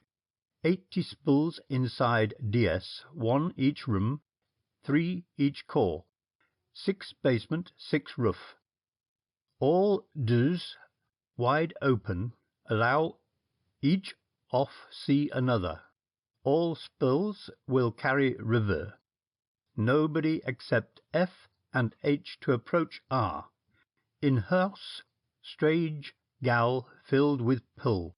All press vouched for. 200 spull in core. If neck, battalion guards at disposal." The policeman read this over slowly. "Now what the devil does that mean?" asked the sergeant helplessly. It was at that precise moment that Constable Howard earned his promotion. "Let me have that book for 10 minutes," he said excitedly. The sergeant handed the book over with wondering stare. "I think I can find an owner for this," said Howard, his hand trembling as he took the book, and ramming his hat on his head, he ran out into the street. He did not stop running until he reached the main road, and finding a cab he sprang in with a hurried order to the driver. "Whitehall, and drive like the blazes," he called, and in a few minutes he was explaining his errand to the inspector in charge of the cordon that guarded the entrance of Downing Street. "Constable Howard, 946 L Reserve," he introduced himself. "I've a very important message for Superintendent Falmouth." That officer, looking tired and beaten, listened to the policeman's story. "It looks to me," went on Howard breathlessly, "as though this had something to do with your case, sir. DS is Downing Street, and—" He produced the book and Falmouth snatched at it. He read a few words and then gave a triumphant cry. "Our secret instructions!" he cried, and catching the constable by the arm, he drew him to the entrance hall. "Is my car outside?" he asked, and in response to a whistle a car drew up. "Jump in, Howard," said the detective, and the car slipped into Whitehall. "Who is the thief?" asked the senior. "Billy Marks, sir," replied Howard. "You may not know him, but down at Lambeth he is a well-known character." "Oh, yes," Falmouth hastened to correct. "I know Billy very well indeed. We'll see what he has to say." The car drew up at the police station, and the 2 men jumped out. The sergeant rose to his feet as he recognized the famous Falmouth, and saluted. "I want to see the prisoner Marks," said Falmouth shortly, and Billy, roused from his sleep, came blinking into the charge office. "Now, Billy," said the detective, "I've got a few words to say to you." "Why, it's Mr. Falmouth," said the astonished Billy, and something like fear shaded his face. "I wasn't in that Hoxton affair, s'help me." "Make your mind easy, Billy. I don't want you for anything, and if you answer my questions truthfully, you may get off the present charge and get a reward into the bargain." Billy was suspicious. "I'm not going to give anybody away, if that's what you mean," he said sullenly. "Nor that either," said the detective impatiently. "I want to know where you found this pocket-book," and he held it up. Billy grinned. "Found it lying on the pavement," he lied. "I want the truth," thundered Falmouth. "Well," said Billy sulkily, "I pinched it." "From whom?" "I didn't stop to ask his name," was the impudent reply. The detective breathed deeply. "Now look here," he said, lowering his voice. "You've heard about the 4 just men?" Billy nodded, opening his eyes in amazement at the question. "Well," exclaimed Falmouth impressively, "the man to whom this pocket-book belongs is one of them." "What?" cried Billy. "For his capture there is a reward of £1,000 offered. If your description leads to his arrest, that 1,000 is yours." Marks stood paralysed at the thought. "1,000? 1,000?" he muttered in a dazed fashion. "And I might just as easily have caught him." "Come, come," cried the detective sharply. "You may catch him yet. Tell us what he looked like." Billy knitted his brows in thought. "He looked like a gentleman," he said, trying to recall from the chaos of his mind a picture of his victim. "He had a white waistcoat, a white shirt, nice patent shoes." "But his face," demanded the detective. "His face?" cried Billy indignantly. "How do I know what it looked like? I don't look a chap in the face when I'm pinching his watch, do I?" The end of Chapter 9. Read by Andy Sames.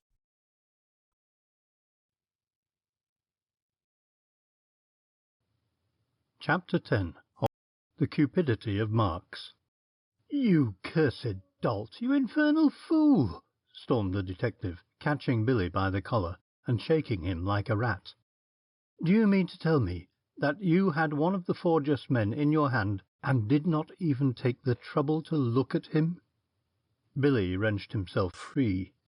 "You leave me alone," he said defiantly. "How was I to know it was one of the 4 just men? And how do you know it was?" he added with a cunning twist of his face.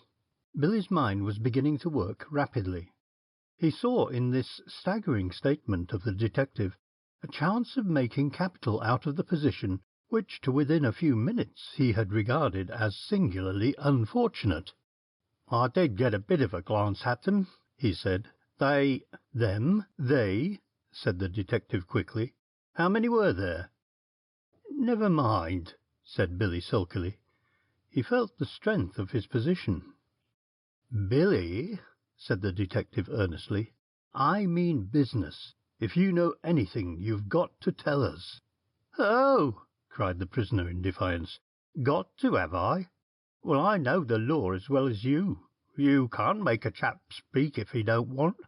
You can't." The detective signalled the other police officers to retire, and when they were out of earshot he dropped his voice and said, "Harry Moss came out last week." Billy flushed and lowered his eyes. "I don't know no Harry Moss," he muttered doggedly. "Harry Moss came out last week," continued the detective shortly, "after doing 3 years for robbery with violence. 3 years and 10 lashes." "I don't know anything about it," said Marks in the same tone. "He got clean away, and the police had no clues," the detective went on remorselessly, "and they might not have caught him to this day, only from information received they took him one night out of his bed in Lemon Street." Billy licked his dry lips, but did not speak. "Harry Moss would like to know who he owes his 3-stretch to, and the 10. Men who've had the cat have a long memory, Billy." "That's not playing a game, Mr. Falmouth," cried Billy thickly. I was a bit hard up, and Harry Moss wasn't a pal of mine, and the police wanted to find out." "And the police want to find out now," said Falmouth. Billy Marks made no reply for a moment. "I'll tell you all there is to be told," he said at last, and cleared his throat. The detective stopped him. "Not here," he said. Then, turning to the officer in charge, "Sergeant, you may release this man on bail. I will stand sponsor." The humorous side of this appealed to Billy at least, for he grinned sheepishly and recovered his former spirits. "First time I've been bailed out by the police," he remarked facetiously. The motor car bore the detective and his charge to Scotland Yard, and in Superintendent Falmouth's office Billy prepared to unburden himself. "Before you begin," said the officer, "I want to warn you that you must be as brief as possible. Every minute is precious." So Billy told his story. In spite of the warning, there were embellishments, to which the detective was forced to listen impatiently. At last the pickpocket reached the point.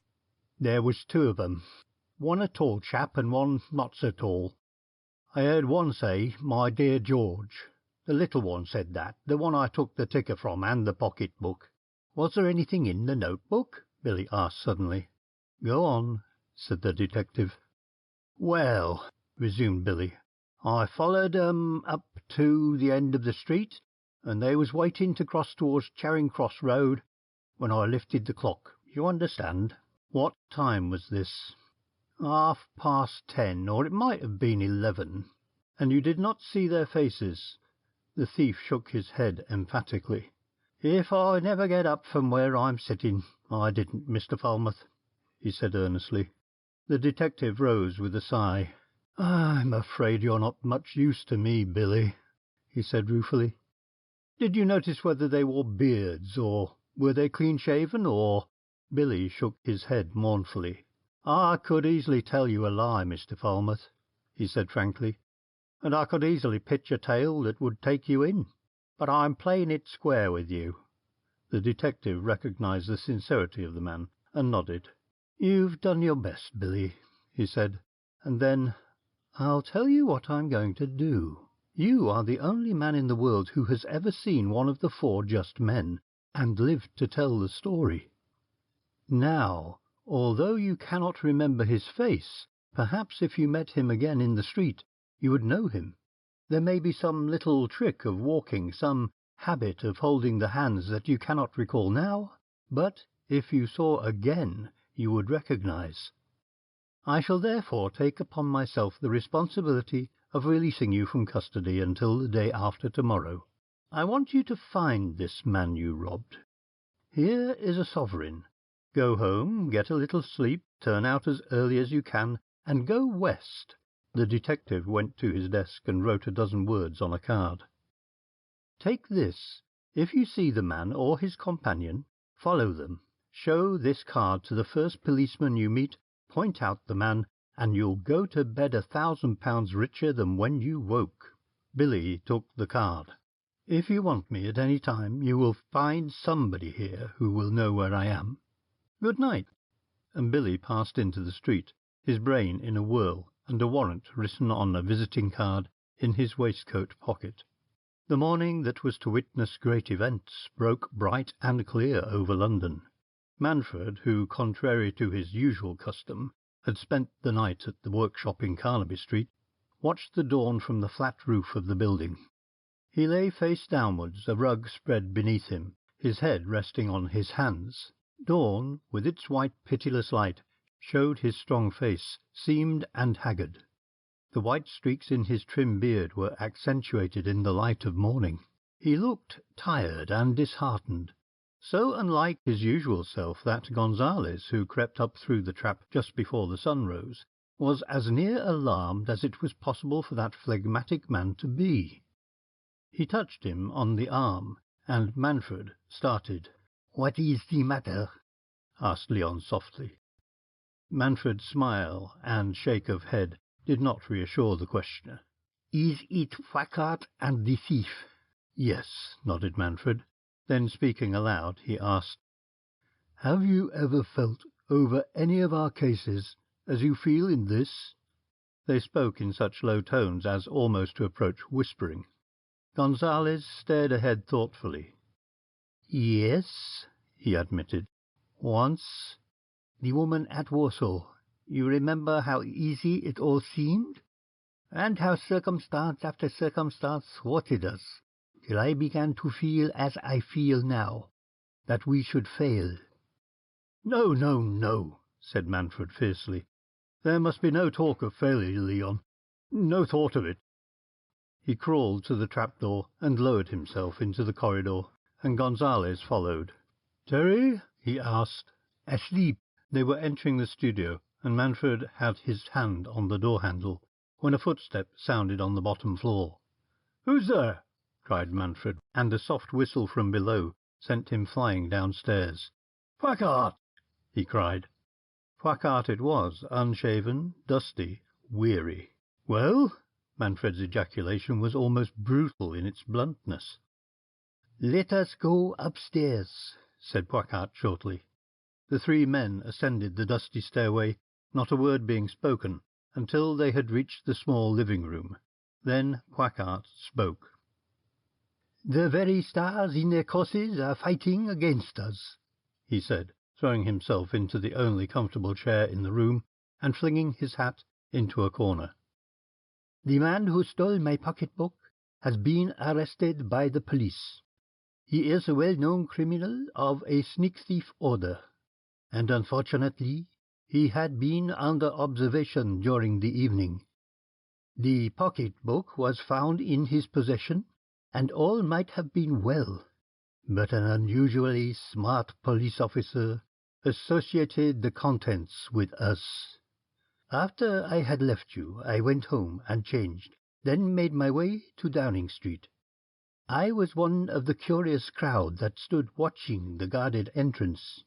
I knew that Falmouth was there, and I knew, too, if there was any discovery made, it would be communicated immediately to Downing Street. Somehow I felt sure the man was an ordinary thief, and that if we had anything to fear, it was from a chance arrest.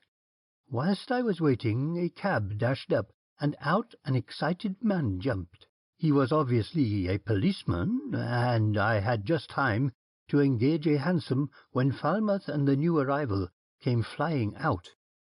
I followed them in the cab as fast as possible, without exciting the suspicion of the driver. Of course, they outdistanced us, but their destination was evident.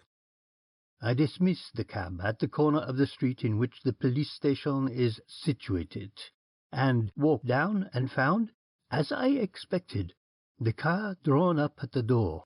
I managed to get a fleeting glance at the charge-room.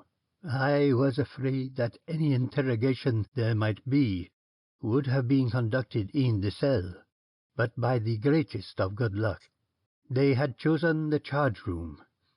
I saw Falmouth and the policeman and the prisoner, the latter a mean-faced, long-jawed man with shifty eyes.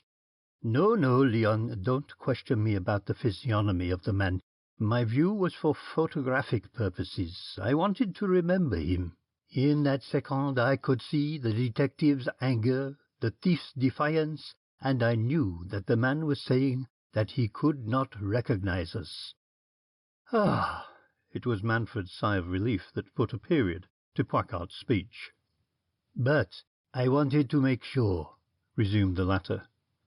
"I walked back the way I had come.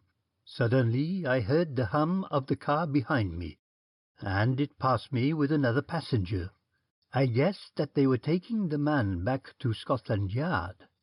I was content to walk back. I was curious to know what the police intended doing with their new recruit. Taking up a station that gave me a view of the entrance of the street, I waited. After a while the man came out alone. His step was light and buoyant. A glimpse I got of his face showed me a strange blending of bewilderment and gratification.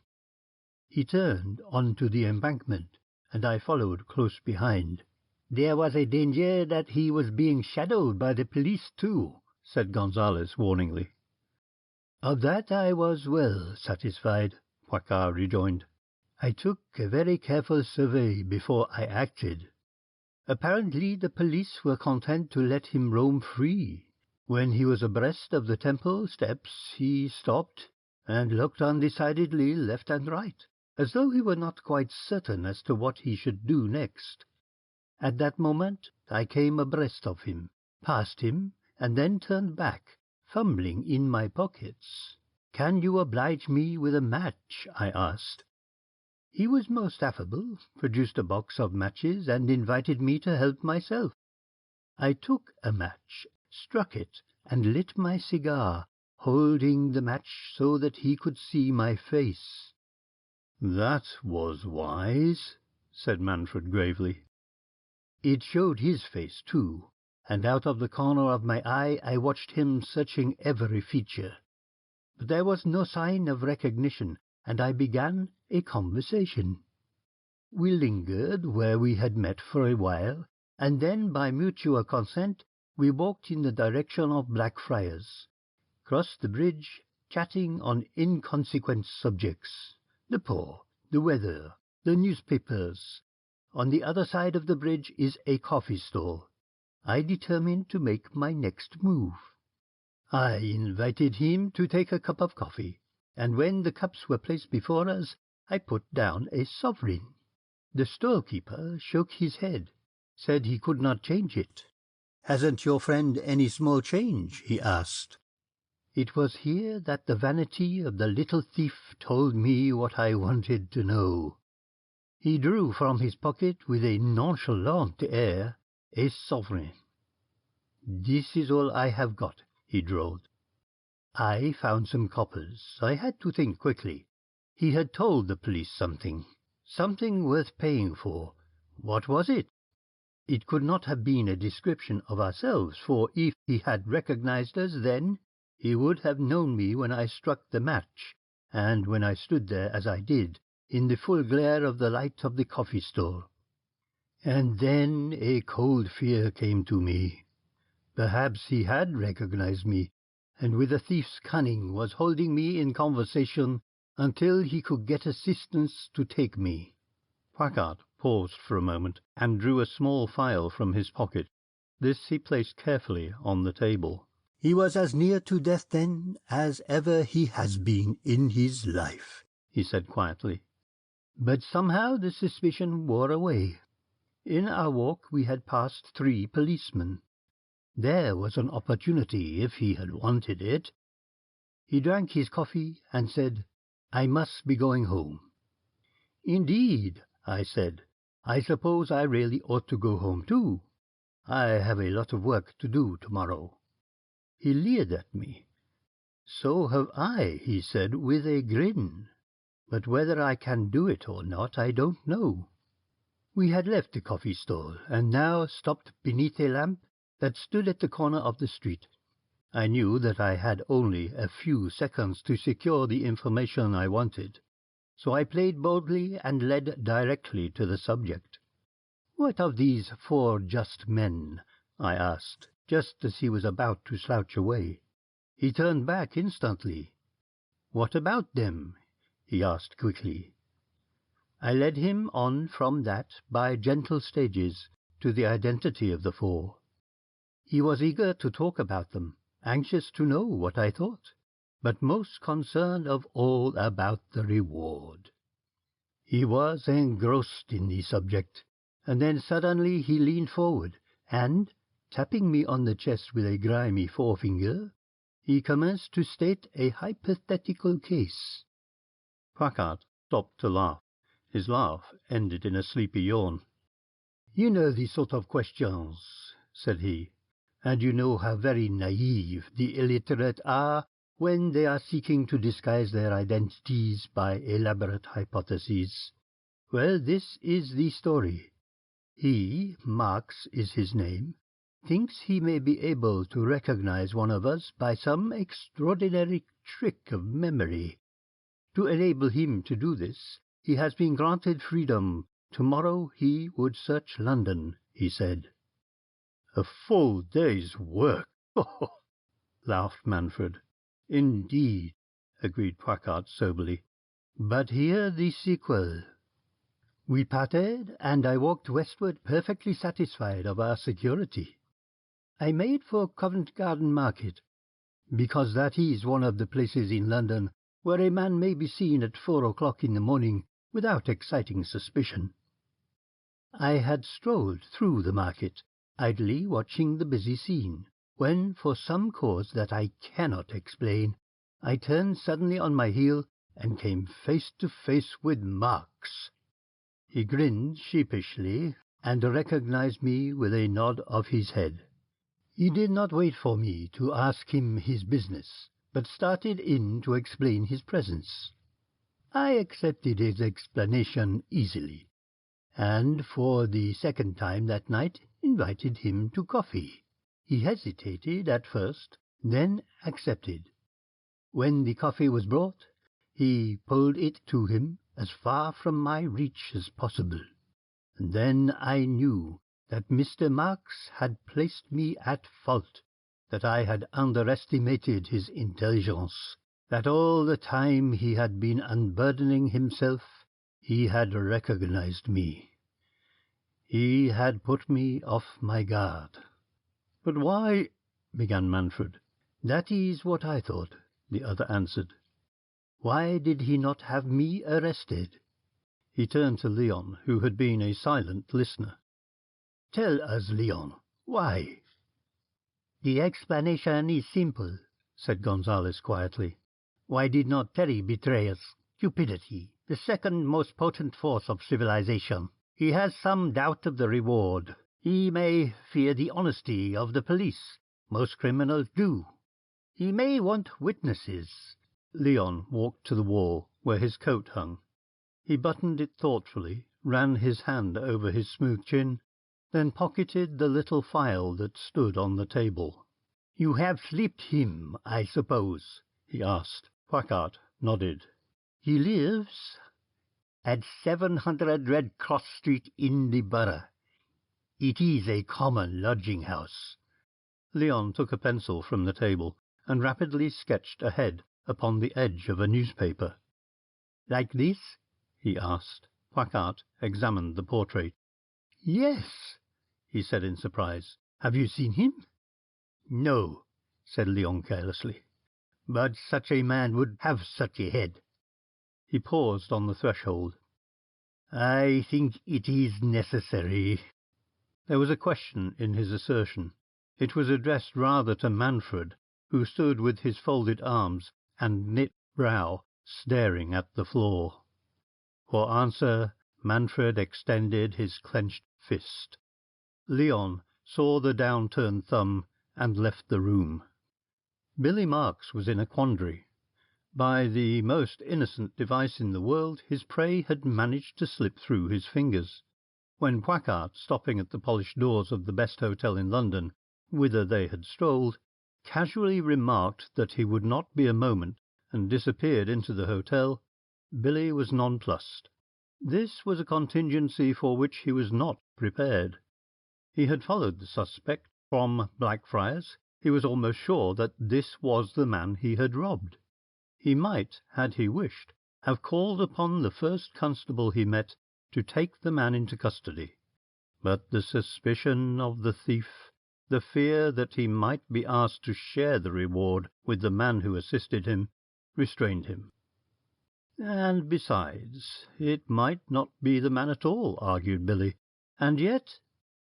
Quackart was a chemist, a man who found joy in unhealthy precipitates, who mixed evil-smelling drugs and distilled, filtered, carbonated, oxidized, and did all manner of things in glass tubes to the vegetable, animal, and mineral products of the earth. Billy had left Scotland Yard to look for a man with a discoloured hand.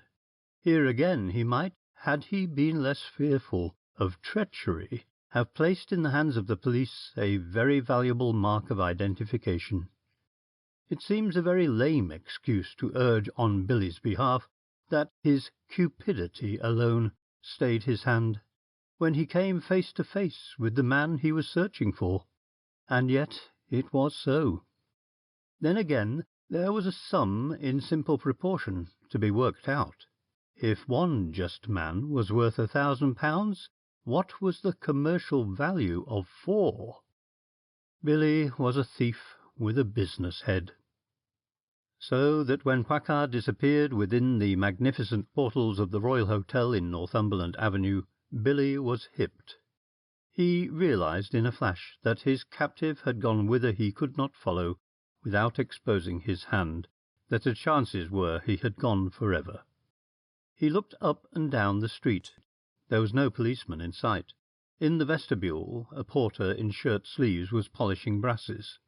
It was still very early. The streets were deserted, and Billy, after a few moments' hesitation, took a course that he would not have dared at a more conventional hour. He pushed open the swing doors and passed into the vestibule. The porter turned on him as he entered, and favoured him with a suspicious frown. "What do you want?" asked he, eyeing the tattered coat of the visitor in some disfavour. "Look here, old feller," began Billy in his most conciliatory tone. Just then the porter's strong right arm caught him by the coat collar, and Billy found himself stumbling into the street. "Outside, you," said the porter firmly.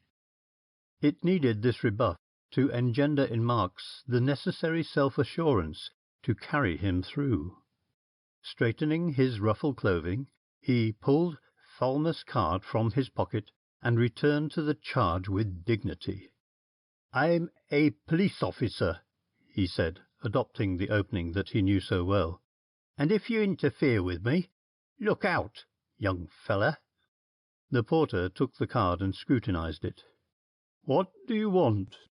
he asked in more civil tones. He would have added, "sir," but somehow it stuck in his throat. If the man is a detective, he argued to himself, he is very well disguised. "I want that gentleman that came in before me," said Billy. The porter scratched his head. "What is the number of his room?" he asked. "Never mind about the number of his room," said Billy rapidly. "Is there any back way to this hotel?" "Any way a man can get out of it. I mean besides through the front entrance." "Half a dozen," replied the porter. Billy groaned. "Take me round to one of them, will you?" he asked, and the porter led the way. One of the tradesmen's entrances was from a small back street, and here it was that a street scavenger gave the information that Marks had feared. 5 minutes before, a man answering to the description had walked out, turned towards the Strand, and, picking up a cab in the sight of the street cleaner, had driven off. Baffled, and with the added bitterness that had he played boldly he might have secured at any rate a share of £1,000, Billy walked slowly to the Embankment, cursing the folly that had induced him to throw away the fortune that was in his hands. With hands thrust deep into his pockets he tramped the weary length of the Embankment, going over again and again the incidents of the night, and each time muttering a lurid condemnation of his error. It must have been an hour after he had lost Poicart that it occurred to him all was not lost. He had the man's description. He had looked at his face. He knew him, feature by feature. That was something, at any rate. Nay, it occurred to him that if the man was arrested through his description, he would still be entitled to the reward, or part of it. He dared not see Falmouth and tell him that he had been in company with the man all night without effecting his arrest. Falmouth would never believe him, and indeed it was curious that he should have met him. This fact struck Billy for the first time. By what strange chance had he met this man? Was it possible, the idea frightened Marks, that the man he had robbed had recognized him, and that he had deliberately sought him out with murderous intent? A cold perspiration broke upon the narrow forehead of the thief. These men were murderers, cruel, relentless murderers. Suppose... He turned from the contemplation of the unpleasant possibilities to meet a man who was crossing the road toward him. He eyed the stranger doubtingly. The newcomer was a young-looking man, clean-shaven, with sharp features and restless blue eyes. As he came closer, Marks noted that first his appearance had been deceptive. The man was not so young as he looked. He might have been 40, thought Marks. He approached, looked hard at Billy, then beckoned him to stop, for Billy was walking away. "Is your name Marks?" asked the stranger authoritatively. "Yes, sir," replied the thief. "Have you seen Mr. Falmouth?" "Not since last night," replied Marks in surprise. "Then you are to come at once to him." "Where is he?" "At Kensington Police Station. There has been an arrest, and he wants you to identify the man." Billy's heart sank. "Do I get any of the reward?" he demanded. "That is, if I recognise him." The other nodded, and Billy's hopes rose. "You must follow me," said the newcomer. "Mr. Falmouth does not wish us to be seen together. Take a first-class ticket to Kensington and get into the next carriage to mine. Come." He turned and crossed the road toward Charing Cross, and Billy followed at a distance. He found the stranger pacing the platform and gave no sign of recognition. A train pulled into the station, and Marks followed his conductor through a crowd of workmen the train had discharged. He entered an empty first-class carriage, and Marks, obeying instructions, took possession of the adjoining compartment, and found himself the solitary occupant. Between Charing Cross and Westminster, Marks had time to review his position. Between the last station and St. James's Park, he invented his excuses to the detective. Between the Park and Victoria, he had completed his justification for a share of the reward. Then, as the train moved into the tunnel for its 5 minutes' run to Sloane Square, Billy noticed a draught, and turned his head to see the stranger standing on the footboard of the swaying carriage, holding the half-open door. Marks was startled. "Pull up the window on your side," ordered the man, and Billy, hypnotized by the authoritative voice, obeyed. At that moment he heard the tinkle of broken glass. He turned with an angry snarl. "What's the game?" he demanded. For answer the stranger swung himself clear of the door, and closing it softly, disappeared. "What's his game?" repeated Marks drowsily. Looking down, he saw a broken phial at his feet. By the phial lay a shining sovereign. He stared stupidly at it for a moment. Then, just before the train ran into Victoria Station, he stopped to pick it up. The end of Chapter 10. Read by Andy Sames.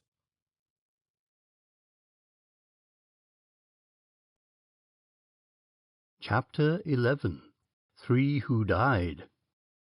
A passenger, leisurely selecting his compartment during the wait at Kensington, opened a carriage door and staggered back, coughing.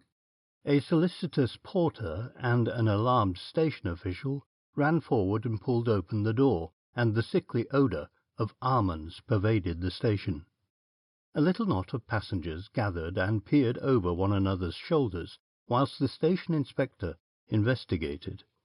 By and by came a doctor, and a stretcher, and a policeman from the street without. Together they lifted the huddled form of a dead man from the carriage, and laid it on the platform. "Did you find anything?" asked the policeman. "A sovereign and a broken bottle," was the reply. The policeman fumbled in the dead man's pockets. "I don't suppose he'll have any papers to show who he is," he said with knowledge. "Here's a first-class ticket. It must be a case of suicide. Here's a card." He turned it over and read it, and his face underwent a change. He gave a few hurried instructions, then made his way to the nearest telegraph office. Superintendent Falmouth, who had snatched a few hours' sleep at the Downing Street house, rose with a troubled mind and an uneasy feeling that, in spite of all his precautions, the day would end disastrously. He was hardly dressed before the arrival of the Assistant Commissioner was announced. "I have your report, Falmouth," was the official's greeting. "You did perfectly right to release Marks. Have you had news of him this morning?" "No." Said the Commissioner thoughtfully. "I wonder whether—" He did not finish his sentence. "Has it occurred to you that the four may have realized their danger?" The detective's face showed surprise. "Why, of course, sir." "Have you considered what their probable line of action will be?" No, unless it takes the form of an attempt to get out of the country."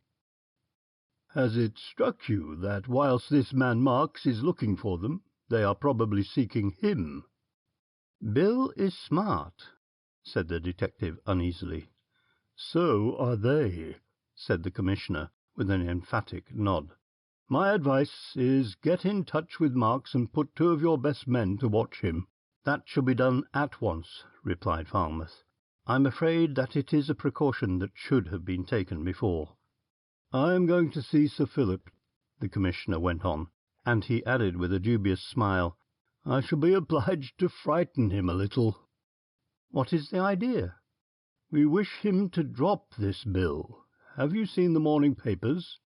"No, sir." "They are unanimous that the bill should be abandoned.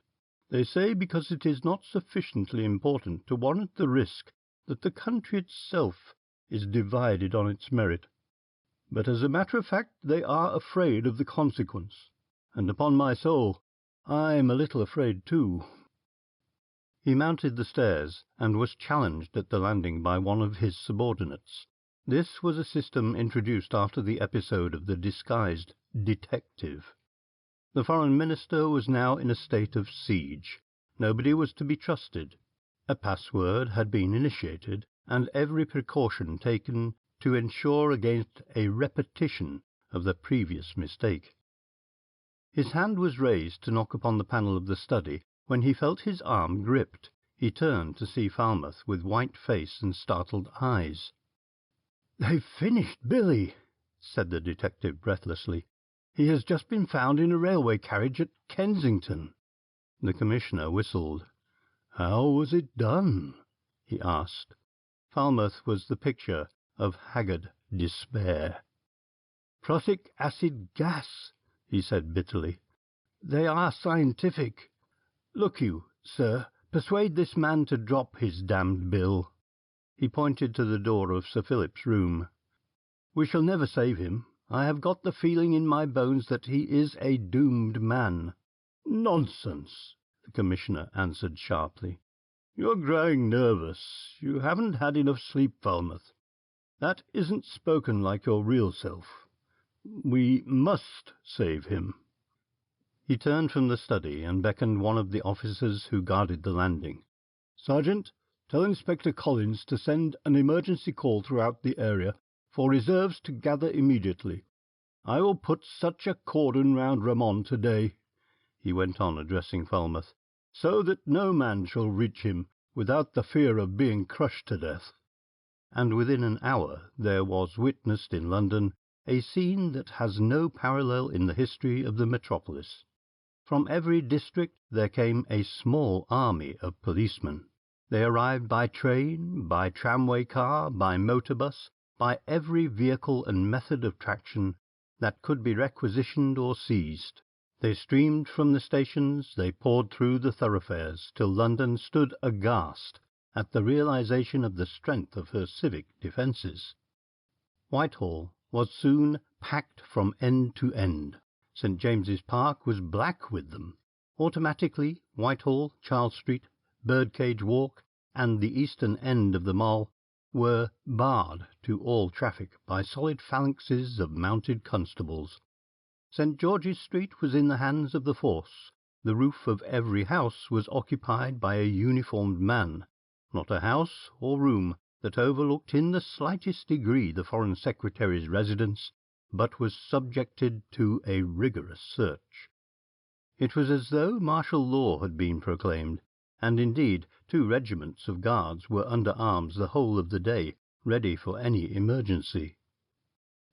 In Sir Philip's room the Commissioner, backed by Falmouth, made his last appeal to the stubborn man whose life was threatened. "I tell you, sir," said the Commissioner earnestly, "we can do no more than we have done, and I am still afraid. These men affect me as would something supernatural. I have a horrible dread that for all our precautions we have left something out of our reckoning, that we are leaving unguarded some avenue which by their devilish ingenuity they may utilize. The death of this man, Marks, has unnerved me. The Four are ubiquitous as well as omnipotent. I beg of you, sir, for God's sake, think well before you finally reject their terms. Is the passage of this bill so absolutely necessary?" He paused. "Is it worth your life?" he asked with blunt directness, and the crudity of the question made Sir Philip wince. He waited some time before he replied, and when he spoke his voice was low and firm. "I shall not withdraw," he said slowly, with a dull, dogged evenness of tone. "I shall not withdraw in any circumstance. I have gone too far," he went on, raising his hand to check Falmouth's appeal. "I have got beyond fear. I have even got beyond resentment. It is now to me a question of justice. Am I right in introducing a law that will remove from this country colonies of dangerously intelligent criminals who, whilst enjoying immunity from arrest, urge ignorant men forward to commit acts of violence and treason? If I am right, the Four Just Men are wrong. Or are they right? Is this measure an unjust thing, an act of tyranny, a piece of barbarism dropped into the very centre of 20th century thought, an anachronism? If these men are right, then I am wrong. So it has come to this, that I have to satisfy my mind as to the standard of right and wrong that I must accept, and I accept my own." He met the wondering gaze of the officers with a calm, unflinching countenance. "You were wise to take the precautions you have," he resumed quietly. "I have been foolish to chafe under your protective care." "We must take even further precautions," the Commissioner interrupted. "Between 6 and 8:30 tonight we wish you to remain in your study, and under no circumstance to open the door to a single person, even to myself or Mr. Falmouth. During that time you must keep your door locked." He hesitated. "If you would rather have one of us with you—" "No, no," was the Minister's quick reply. "After the impersonation of yesterday I would rather be alone." The Commissioner nodded. "This room is anarchist-proof," he said, waving his hand round the apartment. "During the night we have made a thorough inspection, examined the floors, the wall, the ceiling, and fixed steel shields to the shutters." He looked round the chamber with the scrutiny of a man to whom every visible object was familiar. Then he noticed something new had been introduced. On the table stood a blue china bowl full of roses. "This is new," he said, bending his head to catch the fragrance of the beautiful flowers. "Yes," was Ramon's careless reply. "They were sent from my house in Hereford this morning." The Commissioner plucked a leaf from one of the blooms and rolled it between his fingers.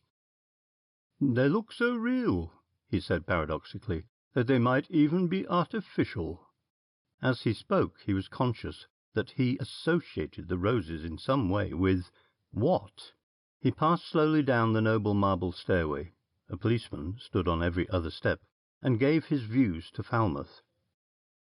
"You cannot blame the old man for his decision. In fact, I admire him to-day more than I have ever done before. But," there was a sudden solemnity in his voice, "I am afraid. I am afraid." Falmouth said nothing. "The notebook tells us nothing," the Commissioner continued, "save the route that Sir Philip might have taken had he been anxious to arrive at 44 Downing Street by back streets. The futility of the plan is almost alarming, for there is so much evidence of a strong subtle mind behind the seeming innocence of this list of streets that I am confident that we have not got hold of the true inwardness of its meaning." He passed into the streets and threaded his way between crowds of policemen. The extraordinary character of the precautions taken by the police had the natural result of keeping the general public ignorant of all that was happening in Downing Street. Reporters were prohibited within the magic circle, and newspapers, and particularly the evening newspapers, had to depend on such information as was grudgingly offered by Scotland Yard. This was scanty. while their clues and theories, which were many, were various and wonderful. The Megaphone, the newspaper that regarded itself as being most directly interested in the doings of the four just men, strained every nerve to obtain news of the latest developments. With the coming of the fatal day, excitement had reached an extraordinary pitch. Every fresh edition of the evening newspapers was absorbed as soon as it reached the streets. There was little material to satisfy the appetite of a sensation-loving public, but such as there was given. Pictures of 44 Downing Street, portraits of the Minister, plans of the vicinity of the Foreign Office, with diagrams illustrating existing police precautions, stood out from the columns of letterpress dealing, not for the first but for the dozenth time, with the careers of the four as revealed by their crimes. And with curiosity at its height, and all London, all England, the whole of the civilized world, talking of one thing and one thing only, there came like a bombshell the news of Marks' death.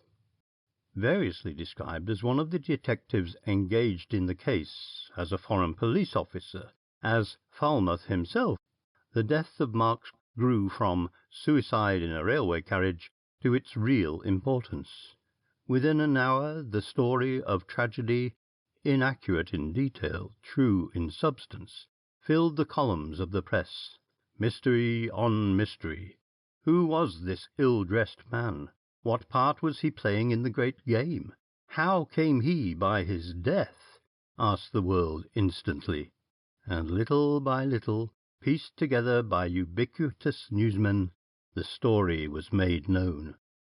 On top of this news came the great police march on Whitehall. Here was evidence of the serious view the authorities were taking.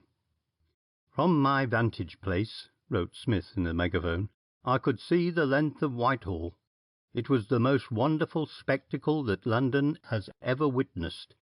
I saw nothing but a great sea of black helmets reaching from one end of the broad thoroughfare to the other. Police, the whole vicinity was black with police. They thronged side streets, they crowded into the parks, they formed not a cordon, but a mass through which it was impossible to penetrate. For the commissioners of police were leaving nothing to chance. If they were satisfied that cunning could be matched by cunning, craft by craft, stealth by counter-stealth, they would have been content to defend their charge on conventional lines. But they were outmanoeuvred. The stake was too high to depend upon strategy. This was a case that demanded brute force.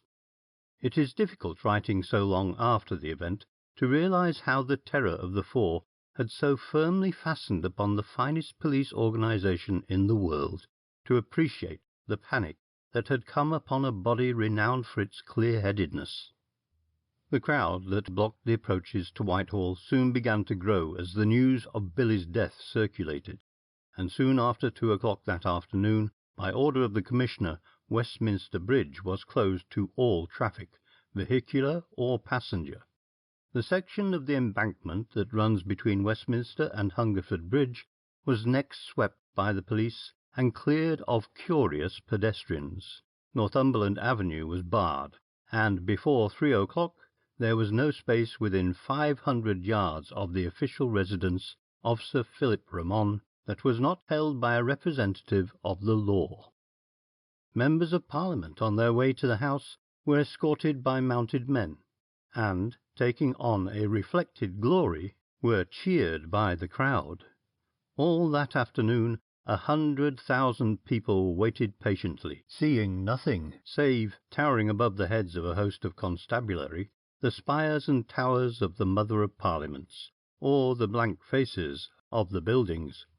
In Trafalgar Square, along the Mall, as far as the police would allow them, at the lower end of Victoria Street, 8 deep along the Albert Embankment, growing in volume every hour, London waited in patience, orderly, content to stare steadfastly at nothing, deriving no satisfaction for their weariness but the sense of being as near as it was humanly possible to be to the scene of a tragedy.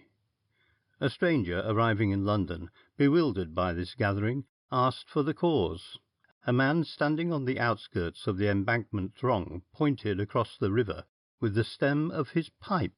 "We're waiting for a man to be murdered," he said simply, as one who describes a familiar function. About the edge of these throngs newspaper boys drove a steady trade. From hand to hand the pink sheets were passed over the heads of the crowd. Every half hour brought a new edition, a new theory, a new description of the scene in which they themselves were playing an ineffectual, if picturesque, part. The clearing of the Thames embankment produced an edition. The closing of Westminster Bridge brought another. The arrest of a foolish socialist who sought to harangue the crowd in Trafalgar Square was worthy of another. Every instant of the day was faithfully recorded and industriously devoured. All that afternoon they waited, telling and retelling the story of the four, theorizing, speculating, judging, and they spoke of the culmination as one speaks of a promised spectacle, watching the slow-moving hands of Big Ben ticking off the laggard minutes. "Only 2 more hours to wait," they said at 6 o'clock, and that sentence, or rather the tone of pleasurable anticipation in which it was said, indicated the spirit of the mob, for a mob is a cruel thing, heartless and unpitying. 7 o'clock boomed forth, and the angry hum of talk ceased. London watched in silence, and with a quicker beating heart the last hour crawl round the great clock's dial. There had been a slight alteration in the arrangements at Downing Street, and it was after 7 o'clock before Sir Philip, opening the door of his study, in which he had sat alone, beckoned the Commissioner and Falmouth to approach. They walked toward him, stopping a few feet from where he stood. The minister was pale, and there were lines on his face that had not been there before, but the hand that held the printed paper was steady, and his face was sphinx-like. "I am about to lock my door," he said calmly. "I presume that the arrangements we have agreed upon will be carried out." "Yes, sir," answered the Commissioner quietly. Sir Philip was about to speak, but he checked himself. After a moment he spoke again. "I have been a just man according to my lights," he said, half to himself. "Whatever happens, I am satisfied that I am doing the right thing. What is that?" Through the corridor there came a faint roar. "The people, they are cheering you," said Falmouth, who just before had made a tour of inspection. The minister's lip curled in disdain, and the familiar acid crept into his voice. "They will be terribly disappointed if nothing happens," he said bitterly. "The people! God save me from the people, their sympathy, their applause, their insufferable pity." He turned and pushed open the door of his study, slowly closed the heavy portal, and the two men heard the snick of the lock as he turned the key. Falmouth looked at his watch. 40 minutes, was his laconic comment. In the dark stood the four men. "It is nearly time," said the voice of Manfred, and Thery shuffled forward and groped on the floor for something. "Let me strike a match," he grumbled in Spanish. "No!" It was Packard's sharp voice that arrested him. It was Gonzales who stooped quickly and passed sensitive fingers over the floor. He found one wire and placed it in Terry's hand. Then he reached up and found the other, and Thery deftly tied them together. "Is it not time?" asked Thery, short of breath from his exertions. "Wait." Manfred was examining the illuminated dial of his watch. In silence they waited. "It is time," said Manfred solemnly, and Thery stretched out his hand. And groaned and collapsed. The three heard the groan, felt rather than saw the swaying figure of the man, and heard the thud of him as he struck the floor. "What has happened?" whispered a tremulous voice. It was Gonzales. Manfred was at Terry's side, fumbling at his shirt. Thery had bungled and paid the consequence, he said in a hushed voice. But Ramon— We shall see, said Manfred, still with his fingers over the heart of the fallen man. That 40 minutes was the longest that Falmouth ever remembered spending. He had tried to pass it pleasantly by recounting some of the famous criminal cases in which he had played a leading role, but he found his tongue wandering after his mind. He grew incoherent, almost hysterical. The word had been passed round that there was to be no talking in tones above a whisper, and absolute silence reigned, save an occasional sibilant murmur as a necessary question was asked or answered. Policemen were established in every room, on the roof, in the basement, in every corridor, and each man was armed. Falmouth looked round. He sat in the secretary's office, having arranged for Hamilton to be at the house. Every door stood wide open, wedged back, so that no group of policemen would be out of sight of another. "I cannot think what can happen," he whispered for the 20th time to his superior. "It is impossible for those fellows to keep their promise. Absolutely impossible." "The question to my mind is whether they will keep their other promise," was the Commissioner's reply. "Whether, having found that they have failed, they will give up their attempt. One thing is certain," he proceeded. "If Ramon comes out of this alive, his rotten bill will pass without opposition." He looked at his watch. To be exact, he had held his watch in his hand since Sir Philip had entered his room. "It wants 5 minutes," he sighed anxiously. He walked softly to the door of Sir Philip's room and listened. "I can hear nothing," he said. The next 5 minutes passed more slowly than any of the preceding. "It is just on the hour," said Falmouth in a strained voice. "We have—" The distant chime of Big Ben boomed once. "The hour," he whispered, and both men listened. 2, muttered Falmouth, counting the strokes. 3, 4, 5. What's that? He muttered quickly. I heard nothing. Yes, I heard something. He sprang to the door and bent his head to the level of the keyhole. What is that? What? Then from the room came a quick, sharp cry of pain, a crash and silence. "Quick! This way, men!" shouted Falmouth, and threw his weight against the door. It did not yield a fraction of an inch. "Together!" 3 burly constables flung themselves against the panels, and the door smashed open. Falmouth and the Commissioner ran into the room. "My God!" cried Falmouth in horror. Sprawled across the table at which he had been sitting was the figure of the Foreign Secretary. The paraphernalia that littered his table had been thrown to the floor as in a struggle. The Commissioner stepped to the fallen man and raised him. One look at the face was sufficient. "Dead," he whispered hoarsely. He looked around. Save for the police and the dead man, the room was empty. The end of Chapter 11. Read by Andy Sames.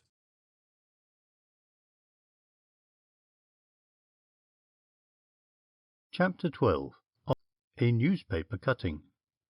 The court was again crowded today in anticipation of the evidence of the Assistant Commissioner of Police and Sir Francis Catling, the famous surgeon.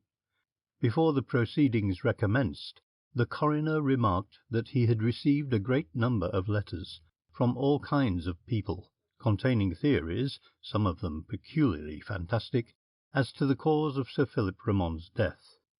"The police inform me that they are eager to receive suggestions," said the coroner, "and will welcome any view, however bizarre."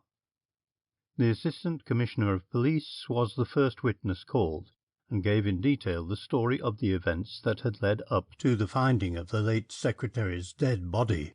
He then went on to describe the appearance of the room. Heavy bookcases filled 2 sides of the room. The third, or southwest, was pierced with 3 windows. The 4th was occupied by a case containing maps arranged on the roller principle. Were the windows fastened? Yes. And adequately protected? Yes, by wooden folding shutters sheathed with steel. Was there any indication that these had been tampered with? None whatever. Did you institute a search of the room? Yes, a minute search. By the foreman of the jury. Immediately? Yes. After the body was removed, every article of furniture was taken out of the room. The carpets were taken up, and the walls and ceilings stripped. And nothing was found? Nothing. Is there a fireplace in the room? Yes. Was there any possibility of any person effecting an entrance by that method? Absolutely none. You have seen the newspapers? Yes, some of them. You have seen the suggestion put forward that the deceased was slain by the introduction of a deadly gas? Yes. Was that possible? I hardly think so. By the foreman. Did you find any means by which such a gas could be introduced? The witness hesitated. None, except an old disused gas pipe that had an opening above the desk. Sensation. Was there any indication of the presence of such a gas? Absolutely none. No smell? None whatever. But there are gases which are at once deadly and scentless. Carbon dioxide, for example. Yes, there are. By the foreman. Did you test the atmosphere for the presence of such a gas? No, but I entered the room before it would have had time to dissipate. I should have noticed it. Was the room disarranged in any way? Except for the table, there was no disarrangement. Did you find the contents of the table disturbed? Yes. Will you describe exactly the appearance of the table? 1 or 2 heavy articles of table furniture, such as the silver candlesticks, etc., alone remained in their positions. On the floor were a number of papers, the inkstand, a pen, and— Here the witness drew a note-case from his pocket and extracted a small black shrivelled object, a smashed flower bowl, and a number of roses. Did you find anything in the dead man's hand? Yes, I found this. The detective held up a withered rosebud, and a thrill of horror ran through the court. That is a rose? Yes. The coroner consulted the commissioner's written report. Did you notice anything peculiar about the hand? Yes. Where the flower had been, there was a round black stain. Sensation. Can you account for that? No. By the foreman. What steps did you take when you discovered this? I had the flowers carefully collected, and as much of the water as was possible absorbed by clean blotting paper. These were sent to the Home Office for analysis. Do you know the result of that analysis? So far as I know, it has revealed nothing. Did the analysis include leaves from the rose you have in your possession?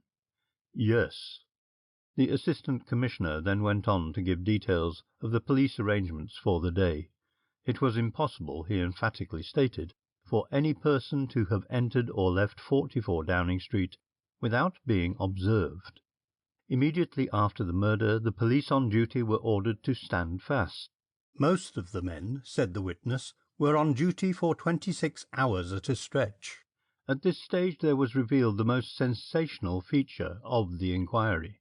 It came with dramatic suddenness, and was the result of a question put by the coroner, who constantly referred to the commissioner's signed statement that lay before him.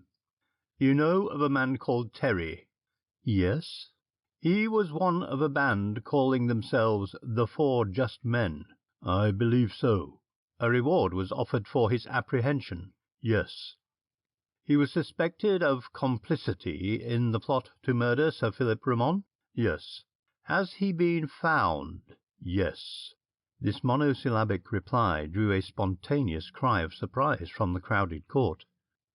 When was he found? This morning. Where? On Romney Marshes. Was he dead? Yes. Sensation. Was there anything peculiar about the body? The whole court waited for the answer, with bated breath. Yes.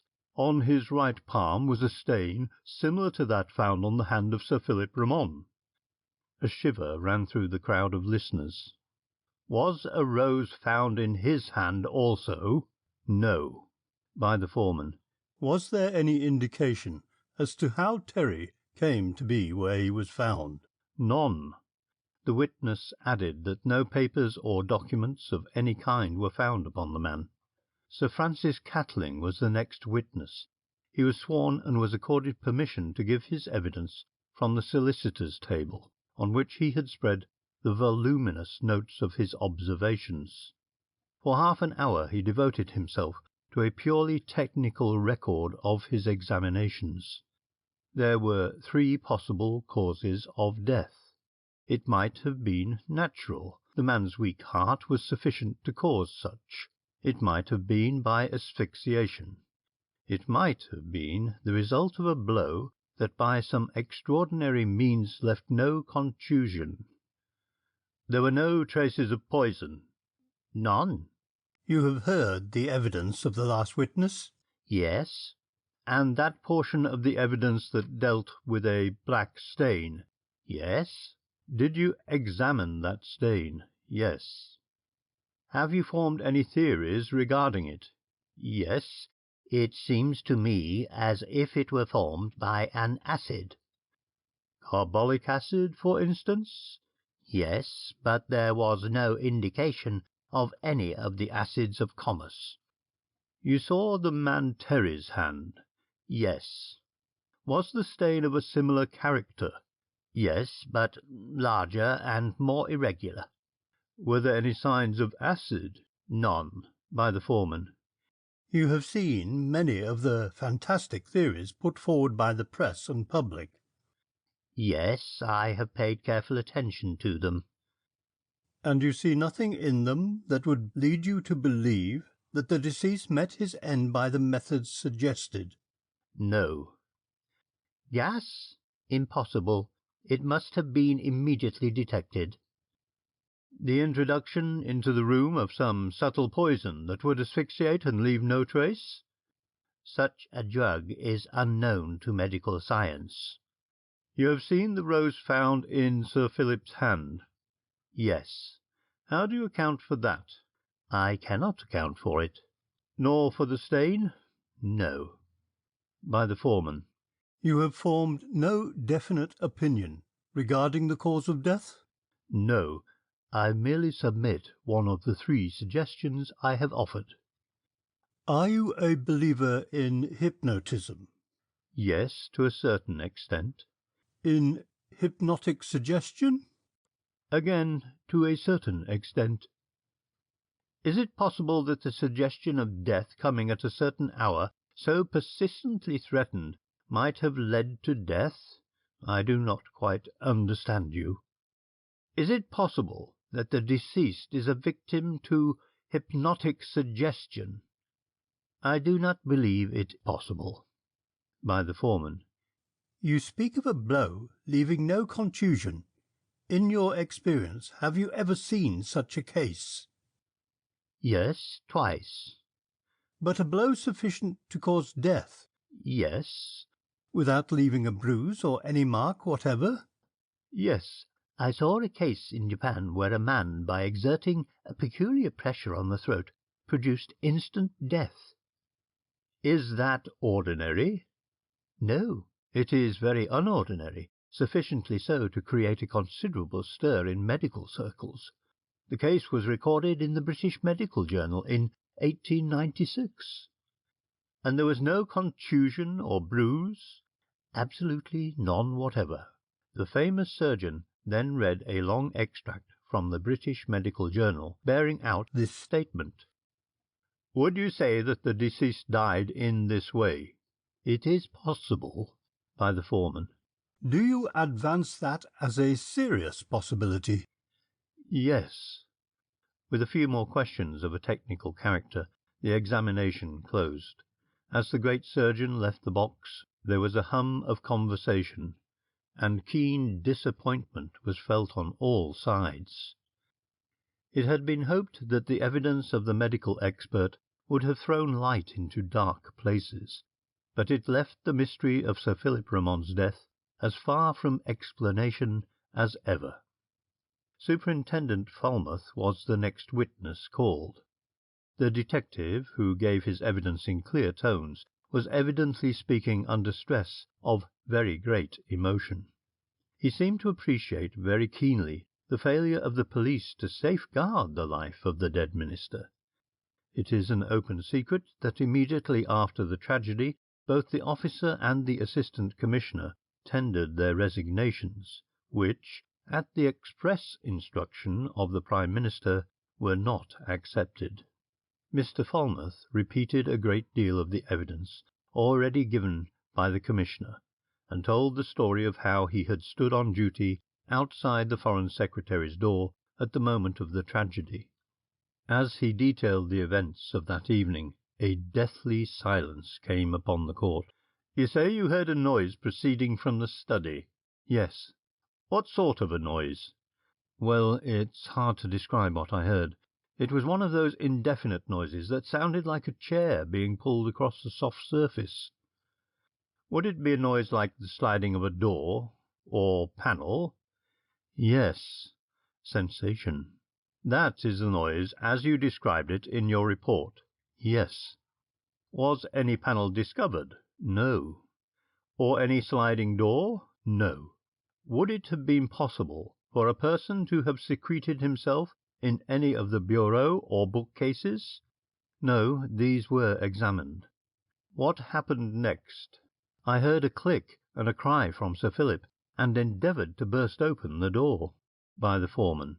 It was locked. "Yes." And Sir Philip was alone? "Yes, it was by his wish, a wish expressed earlier in the day."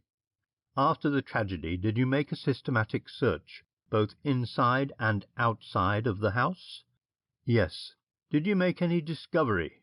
"None, except that I made a discovery curious in itself, but having no possible bearing on the case now." "What was this?" "Well, it was the presence on the window-sill of the room of 2 dead sparrows." "Were these examined?"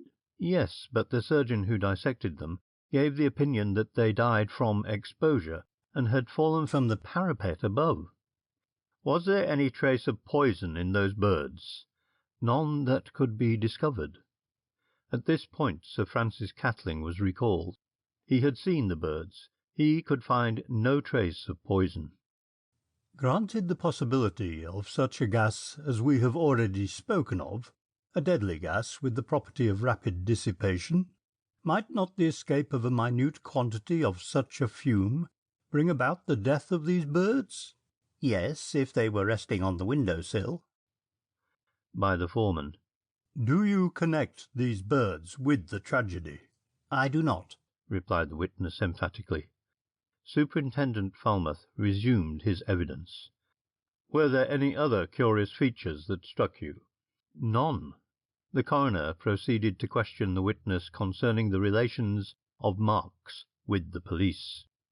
"Was the stain found on Sir Philip's hand and on the hand of the man Thery found also on Marks?" "No."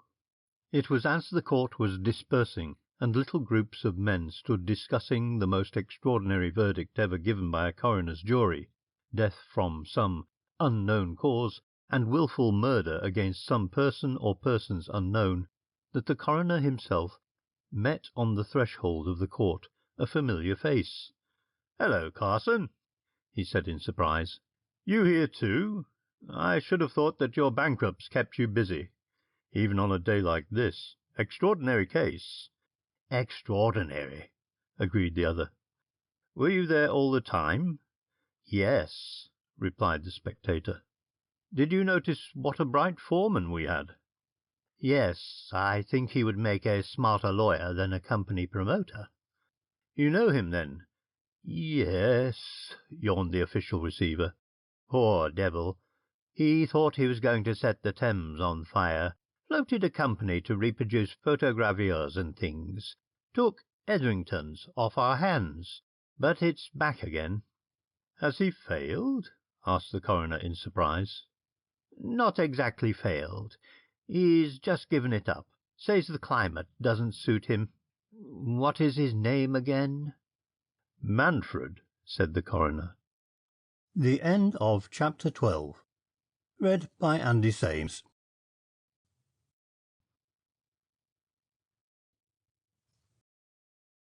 Chapter 13. Conclusion. Falmouth sat on the opposite side of the Chief Commissioner's desk, his hands clasped before him. On the blotting-pad lay a thin sheet of grey note-paper. The Commissioner picked it up again and re-read it. "When you received this," it ran, "we who, for want of a better title, call ourselves the Four Just Men, will be scattered throughout Europe, and there is little likelihood of your ever tracing us. In no spirit of boastfulness we say, we have accomplished that which we set ourselves to accomplish. In no sense of hypocrisy we repeat our regret that such a step as we took was necessary. Sir Philip Ramon's death would appear to have been an accident. This much we confess. Thery bungled and paid the penalty. We depended too much upon his technical knowledge. Perhaps by diligent search you will solve the mystery of Sir Philip Ramon's death. When such a search is rewarded, you will realize the truth of this statement. Farewell." "It tells us nothing," said the Commissioner. Falmouth shook his head despairingly. "Search!" he said bitterly. "We have searched the house in Downing Street from end to end. Where else can we search?" "Is there no paper amongst Sir Philip's documents that might conceivably put you on the track?" "None that we have seen." The chief bit the end of his pen thoughtfully. "Has his country house been examined?" Falmouth frowned. "I didn't think that necessary." "Nor Portland Place?" "No, it was locked up at the time of the murder." The Commissioner rose. "Try Portland Place," he advised. "At present it is in the hands of Sir Philip's executors." The detective hailed a hansom, and in a quarter of an hour found himself knocking upon the gloomy portals of the late Foreign Secretary's town-house. A grave manservant opened the door. It was Sir Philip's butler, a man known to Falmouth, who greeted him with a nod. "I want to make a search of the house, Parks," he said. "Has anything been touched?" The man shook his head. "No, Mr. Falmouth," he replied. "Everything is just as Sir Philip left it. The lawyer gentlemen have not even made an inventory." Falmouth walked through the chilly hall to the comfortable little room set apart for the butler. "I should like to start with the study," he said. "I'm afraid there will be a difficulty then, sir," said Parks respectfully. "Why?" demanded Falmouth sharply. "It is the only room in the house for which we have no key. Sir Philip had a special lock for his study, and carried the key with him. You see, being a cabinet minister and a very careful man, he was very particular about people entering his study." Falmouth thought. A number of Sir Philip's private keys were deposited at Scotland Yard. He scribbled a brief note to his chief and sent a footman by cab to the yard. Whilst he was waiting he sounded the butler. "Where were you when the murder was committed, Parks?" he asked. "In the country, sir. Sir Philip sent away all the servants, you will remember." "And the house?" "Was empty, absolutely empty." "Was there any evidence on your return that any person had effected an entrance?" "None, sir. It would be next to impossible to burgle this house. There are alarm wires fixed communicating with the police station, and the windows are automatically locked." "There were no marks on the doors or windows that would lead you to believe that an entrance had been attempted?" The butler shook his head emphatically. "None. In the course of my daily duty I make a very careful inspection of the paintwork, and I should have noticed any marks of the kind." In half an hour the footman, accompanied by a detective, returned, and Falmouth, took from the plain-clothes officer a small bunch of keys. The butler led the way to the first floor. He indicated the study, a massive oaken door, fitted with a microscopic lock. Very carefully Falmouth made his selection of keys. Twice he tried unsuccessfully, but at the third attempt the lock turned with a click, and the door opened noiselessly. He stood for a moment at the entrance, for the room was in darkness. "I forgot," said Parks. "The shutters are closed. Shall I open them?" "If you please," said the detective. In a few minutes the room was flooded with light. It was a plainly furnished apartment, rather similar in appearance to that in which the Foreign Secretary met his end. It smelt mustily of old leather, and the walls of the room were covered with bookshelves. In the centre stood a big mahogany writing-table, with bundles of papers neatly arranged. Falmouth took a rapid and careful survey of this desk. It was thick with accumulated dust. At one end, within reach of the vacant chair, stood an ordinary table telephone. "No bells?" said Falmouth. "No," replied the butler. "Sir Philip disliked bells. There is a buzzer." Falmouth remembered. "Of course," he said quickly. "I remember. Hullo!"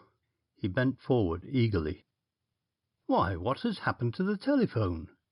He might well ask, for its steel was warped and twisted. Beneath where the vulcanite receiver stood was a tiny heap of black ash, and of the flexible cord that connected it with the outside world, nothing remained but a twisted piece of discoloured wire. The table on which it stood was blistered, as with some great heat. The detective drew a long breath. He turned to his subordinate. "Run across to Miller's in Regent Street, the electrician, and ask Mr. Miller to come here at once." He was still standing gazing at the telephone when the electrician arrived. "Mr. Miller," said Falmouth slowly, "what has happened to this telephone?" The electrician adjusted his pince-nez and inspected the ruin. He said. "It rather looks as though some linesman had been criminally careless."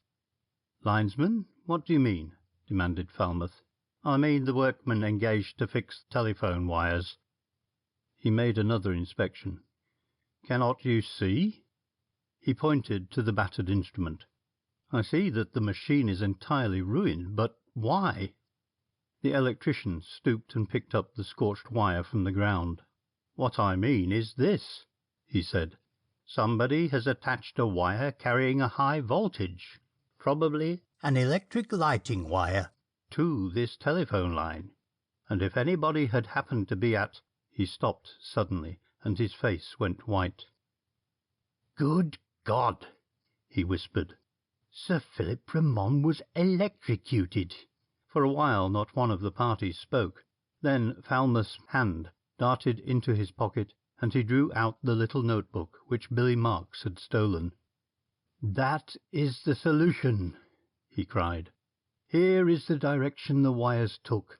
But how is it that the telephone at Downing Street was not destroyed in a similar manner?"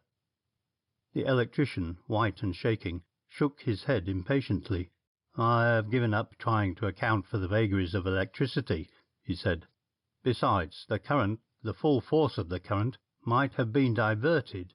A short circuit might have affected. Anything might have happened." "Wait," said Falmouth eagerly. "Suppose the man making the connection had bungled, had taken the full force of the current himself. Would that have brought about this result?" "It might." "Thery bungled and paid the penalty," quoted Falmouth slowly. "Ramon got a slight shock, sufficient to frighten him. He had a weak heart. The burn on his hand, the dead sparrows— by heaven, it's as clear as daylight." Later, a strong force of police raided the house in Carnaby Street, but they found nothing except a half-smoked cigarette bearing the name of a London tobacconist, and the counterfoil of a passage ticket to New York. It was marked Per RMS Lucania, and was for 3 first-class passengers. When the Lucania arrived at New York, she was searched from stem to stern, but the 4 just men were not discovered. It was Gonzales who had placed the clue for the police to find. Falmouth expressed the thought of the whole police department, of all the forces of law and order, not so very long after this, when reviewing all the facts in the case of Sir Philip Rimon in a discussion with his chief, he suddenly burst out, "Think what it would mean if some time we might have these men working with us instead of against us." The end of Chapter 13. Read by Andy Sames.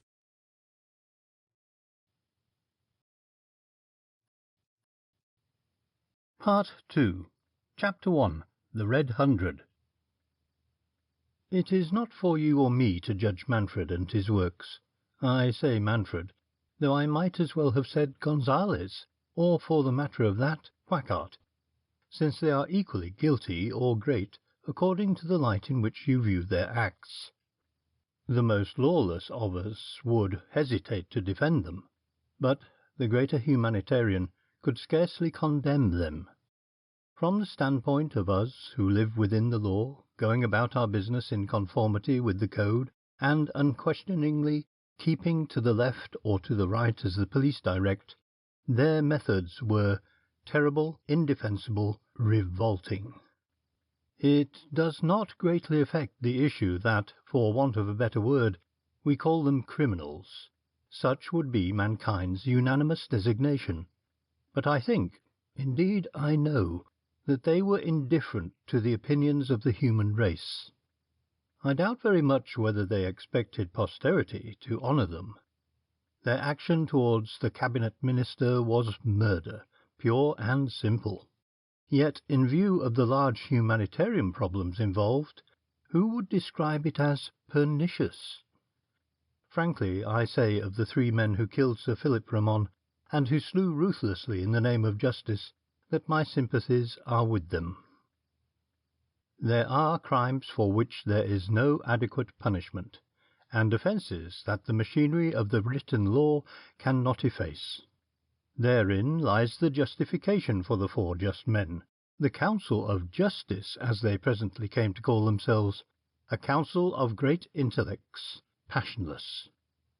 And not long after the death of Sir Philip, and while England still rang with that exploit, they performed an act, or a series of acts, that won not alone from the government of Great Britain, but from the governments of Europe, a sort of unofficial approval, and Falmouth had his wish.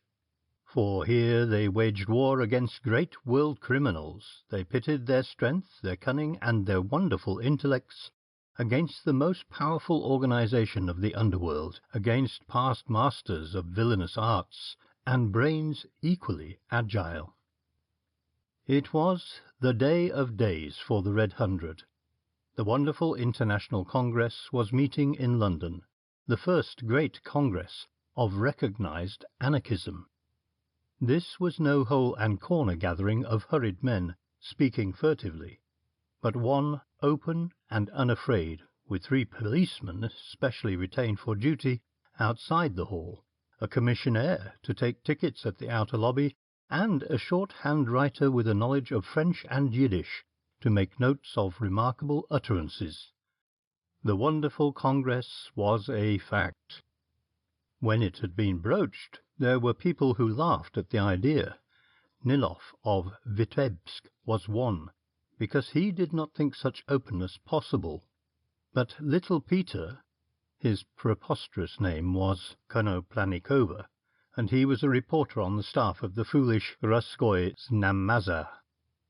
This little Peter, who had thought out the whole thing, whose idea it was to gather a conference of the Red 100 in London, who hired the hall and issued the bills, bearing in the top left-hand corner the inverted triangle of the 100, asking those Russians in London interested in the building of a Russian sailors' home to apply for tickets, who, too, secured a hall where interruption was impossible, was happy. Yea, little brothers, it was a great day for Peter. You can always deceive the police, said little Peter enthusiastically. Call a meeting with a philanthropic object, and voila! Wrote Inspector Falmouth to the Assistant Commissioner of Police. Your respected communication to hand. The meeting to be held tonight at the Phoenix Hall, Middlesex Street, E. With the object of raising funds for a Russian sailors' home, is, of course, the first International Congress of the Red Hundred. Shall not be able to get a man inside, but do not think that matters much, as meeting will be engaged, throwing flowers at one another, and serious business will not commence till the meeting of the Inner Committee.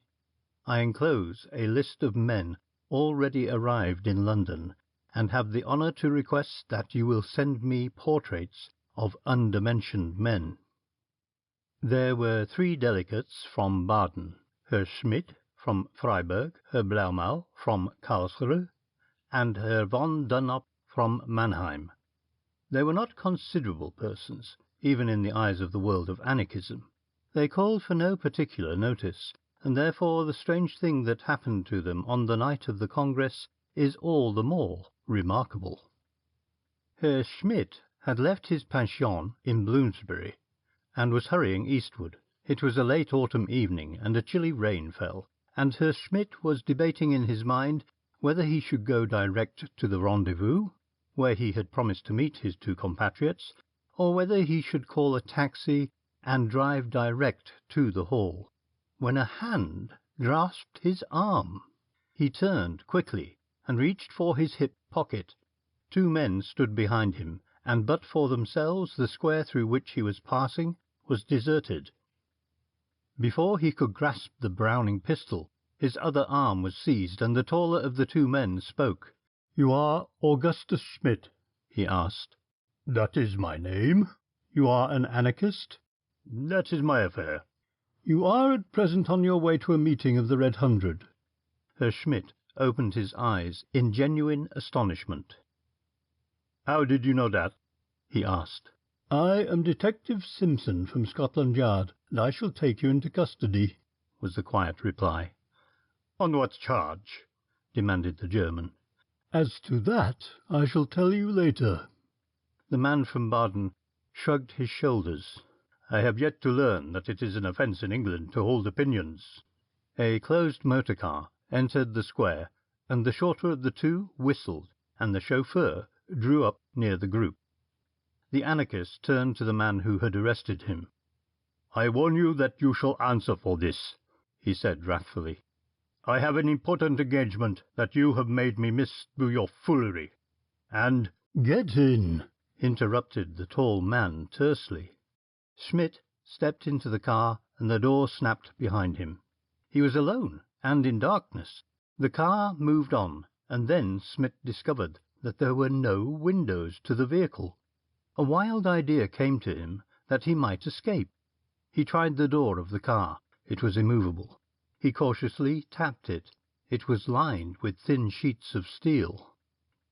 "A prison on wheels," he muttered with a curse, and sank back into the corner of the car. He did not know London. He had not the slightest idea where he was going. For 10 minutes the car moved along. He was puzzled. These policemen had taken nothing from him. He still retained his pistol. They had not even attempted to search him for compromising documents. Not that he had any, except the pass for the conference and the inner code. Heavens, he must destroy that. He thrust his hand into the inner pocket of his coat. It was empty. The thin leather case was gone. His face went grey, for the Red Hundred is no fanciful secret society, but a bloody-minded organization with less mercy for bungling brethren than for its sworn enemies. In the thick darkness of the car, his nervous fingers groped through all his pockets. There was no doubt at all. The papers had gone. In the midst of his search, the car stopped. He slipped the flat pistol from his pocket. His position was desperate, and he was not the kind of man to shirk a risk. Once there was a brother of the Red Hundred who sold a password to the secret police, and the brother escaped from Russia. There was a woman in it, and the story is a mean little story that is hardly worth the telling. Only the man and the woman escaped and went to Baden, and Schmidt recognized them from the portraits he had received from headquarters, and one night— You understand that there was nothing clever or neat about it. English newspapers would have described it as a revolting murder, because the details of the crime were rather shocking. The thing that stood to Schmidt's credit in the books of the Society was that the murderer was undiscovered. The memory of this episode came back to the anarchist as the car stopped. Perhaps this was the thing the police had discovered. Out of the dark corners of his mind came the scene again, and the voice of the man. "Don't! Don't! Oh, Christ, don't!" And Schmidt sweated. The door of the car opened, and he slipped back the cover of his pistol. "Don't shoot," said a quiet voice in the gloom outside. "Here are some friends of yours."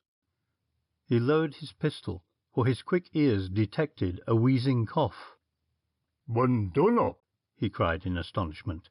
"And Herr Blomau," said the same voice. "Get in, you two." The two men stumbled into the car, one dumbfounded and silent, save for the wheezing cough, the other blasphemous and voluble. "Wait, my friend," raved the bulk of Blomau.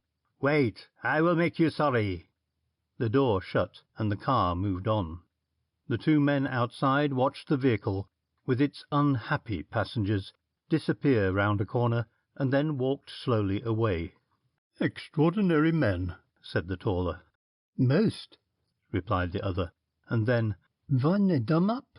Isn't he—" "The man who threw the bomb at the Swiss president? Yes." The shorter man smiled in the darkness. "Given a conscience, he is enduring his hour," he said. The pair walked on in silence, and turned into Oxford Street as the clock of a church struck 8. The tall man lifted his walking-stick, and a sauntering taxi pulled up at the curb. "Aldgate," he said, and the two men took their seats. Not until the taxi was spinning along Newgate Street did either of the men speak, and then the shorter asked, "You are thinking about the woman?" The other nodded, and his companion relapsed into silence. Then he spoke again. "She is a problem and a difficulty, in a way, yet she is the most dangerous of the lot. And the curious thing about it is that if she were not beautiful and young, she would not be a problem at all. We're very human, George. God made us illogical, that the minor business of life should not interfere with the great scheme, and the great scheme is that animal men should select animal women for the mothers of their children." "Venenum in auro bibitur," the other quoted, which shows that he was an extraordinary detective. "And so far as I am concerned, it matters little to me whether an irresponsible homicide is a beautiful woman or a misshapen negro." They dismissed the taxi at Aldgate Station and turned into Middlesex Street. The meeting-place of the great Congress was a hall which was originally erected by an enthusiastic Christian gentleman with a weakness for the conversion of Jews to the new Presbyterian Church. With this laudable object it had been opened with great pomp, and the singing of anthems and the enthusiastic proselytizer had spoken on that occasion 2 hours and 40 minutes by the clock. After 12 months' labour, the Christian gentleman discovered that the advantages of Christianity only appeal to very rich Jews indeed, to the Cohens who become Cowens, to the Isaacs who become Grahams, and to the curious low-down Jews who stand in the same relation to their brethren as white Kaffirs to a European community. So the hall passed from hand to hand, and, failing to obtain a music and dancing licence, went back to the Mission Hall stage. Successive generations of small boys had destroyed its windows and beplastered its walls. Successive fly-posters had touched its blank face with colour. Tonight there was nothing to suggest that there was any business of extraordinary importance being transacted within its walls.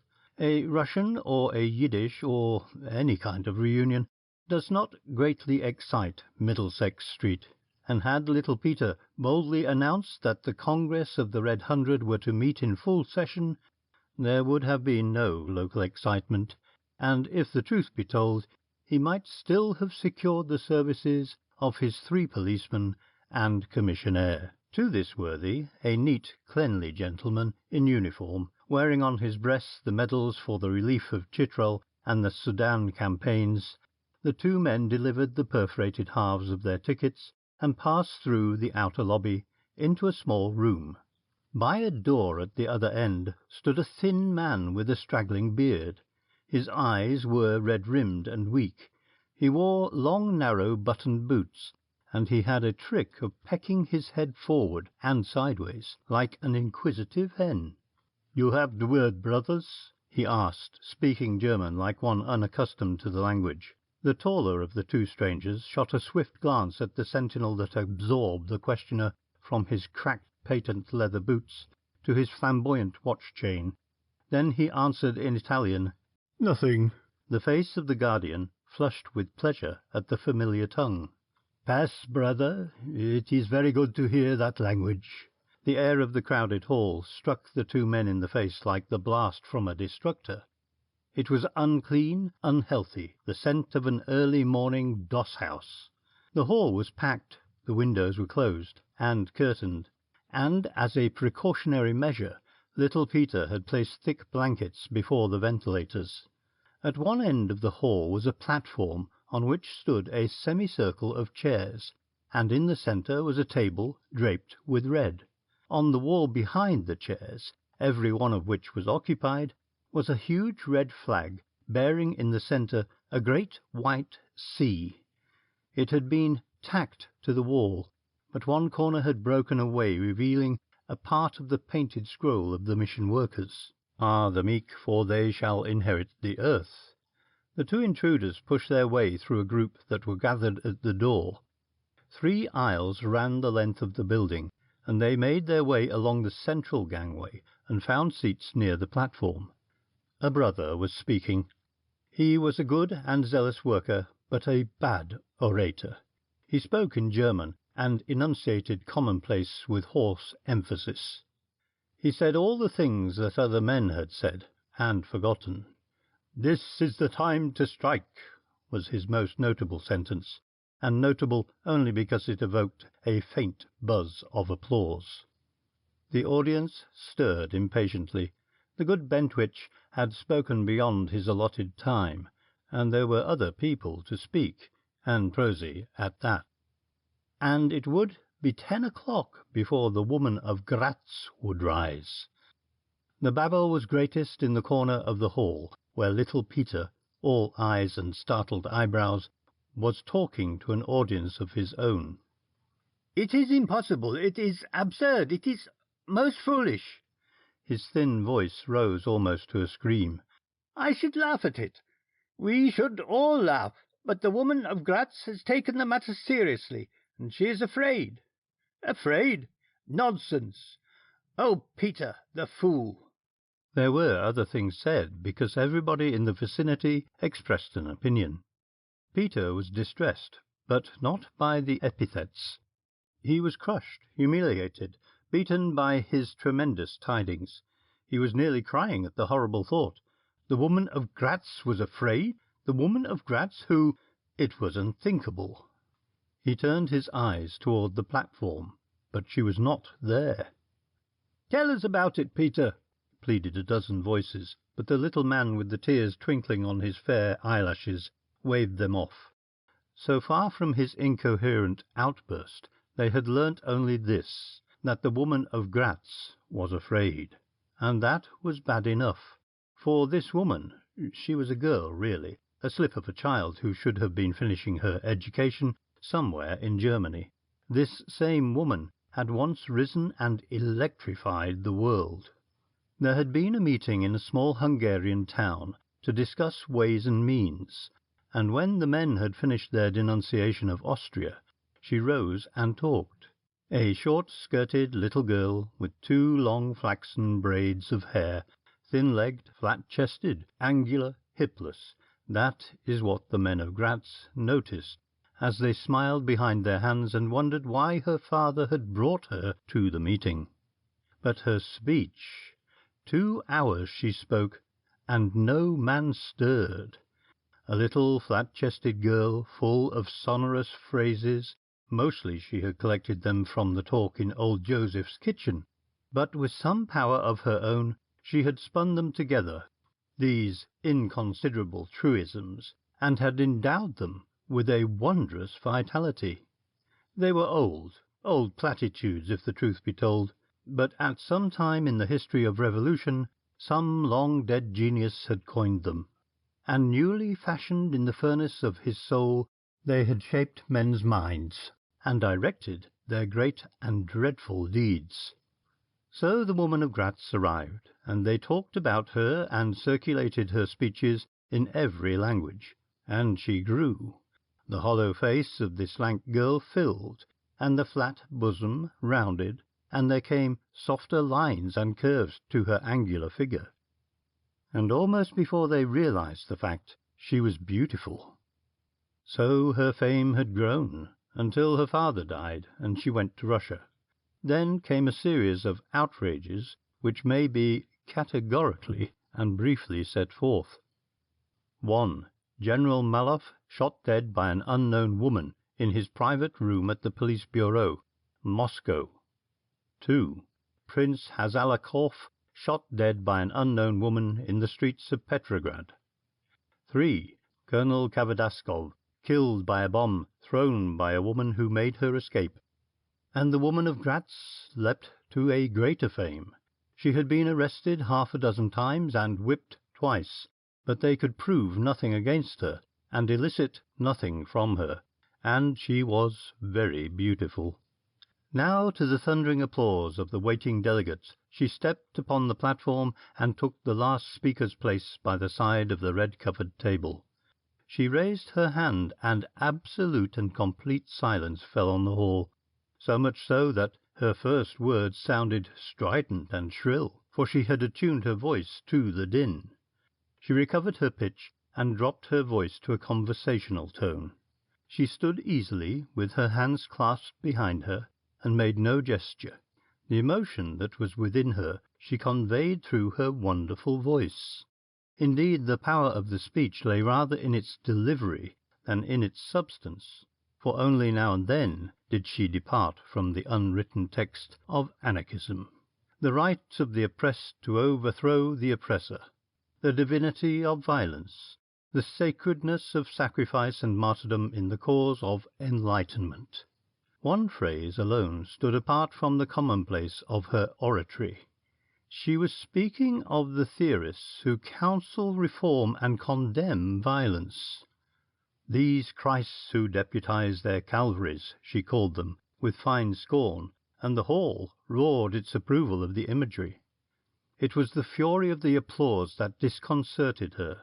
The taller of the 2 men who sat watching her realized that much, for when the shouting had died down and she strove to resume, she faltered and stammered, and then was silent. Then, abruptly and with surprising vehemence, she began again.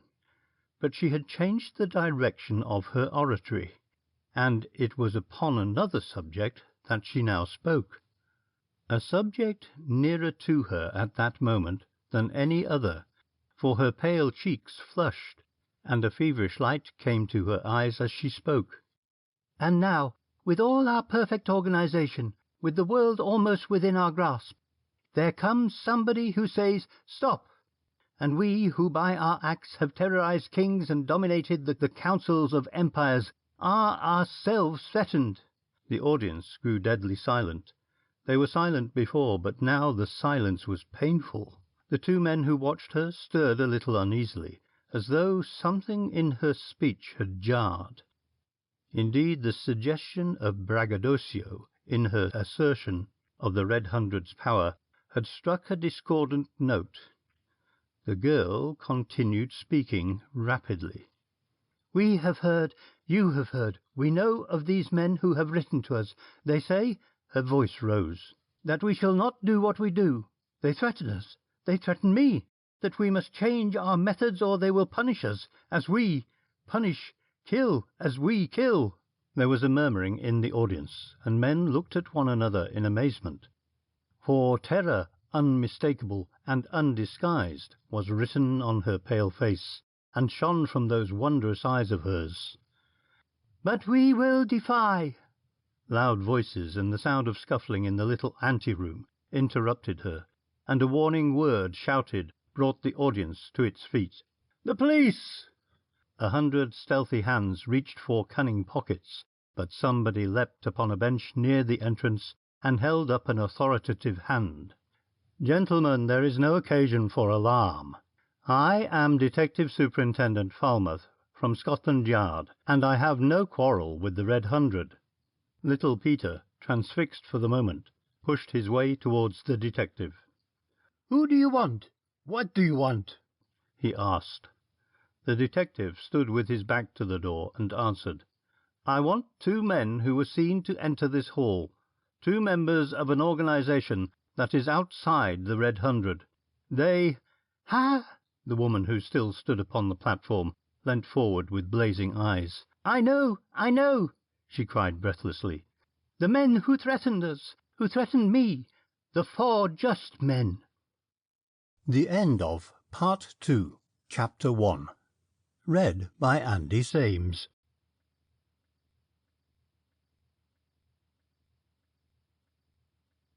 Chapter 2. The 4th Man. The tall man's hand was in his pocket when the detective spoke.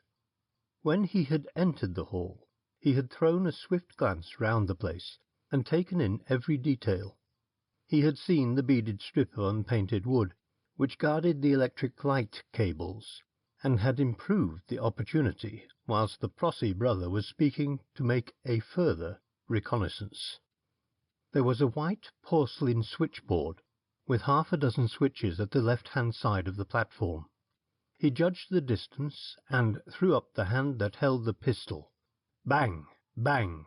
A crash of broken glass, a quick flash of blue flame from the shattered fuses, and the hall was in darkness. It happened before the detective could spring from his form into the yelling, screaming crowd, before the police officer could get a glance at the man who fired the shots. In an instant the place was a pandemonium. "Silence!" Falmouth roared above the din.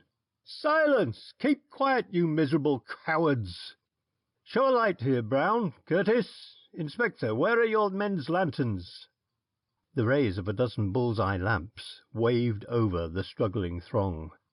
"Open your lanterns!" And to the seething mob, "Silence!"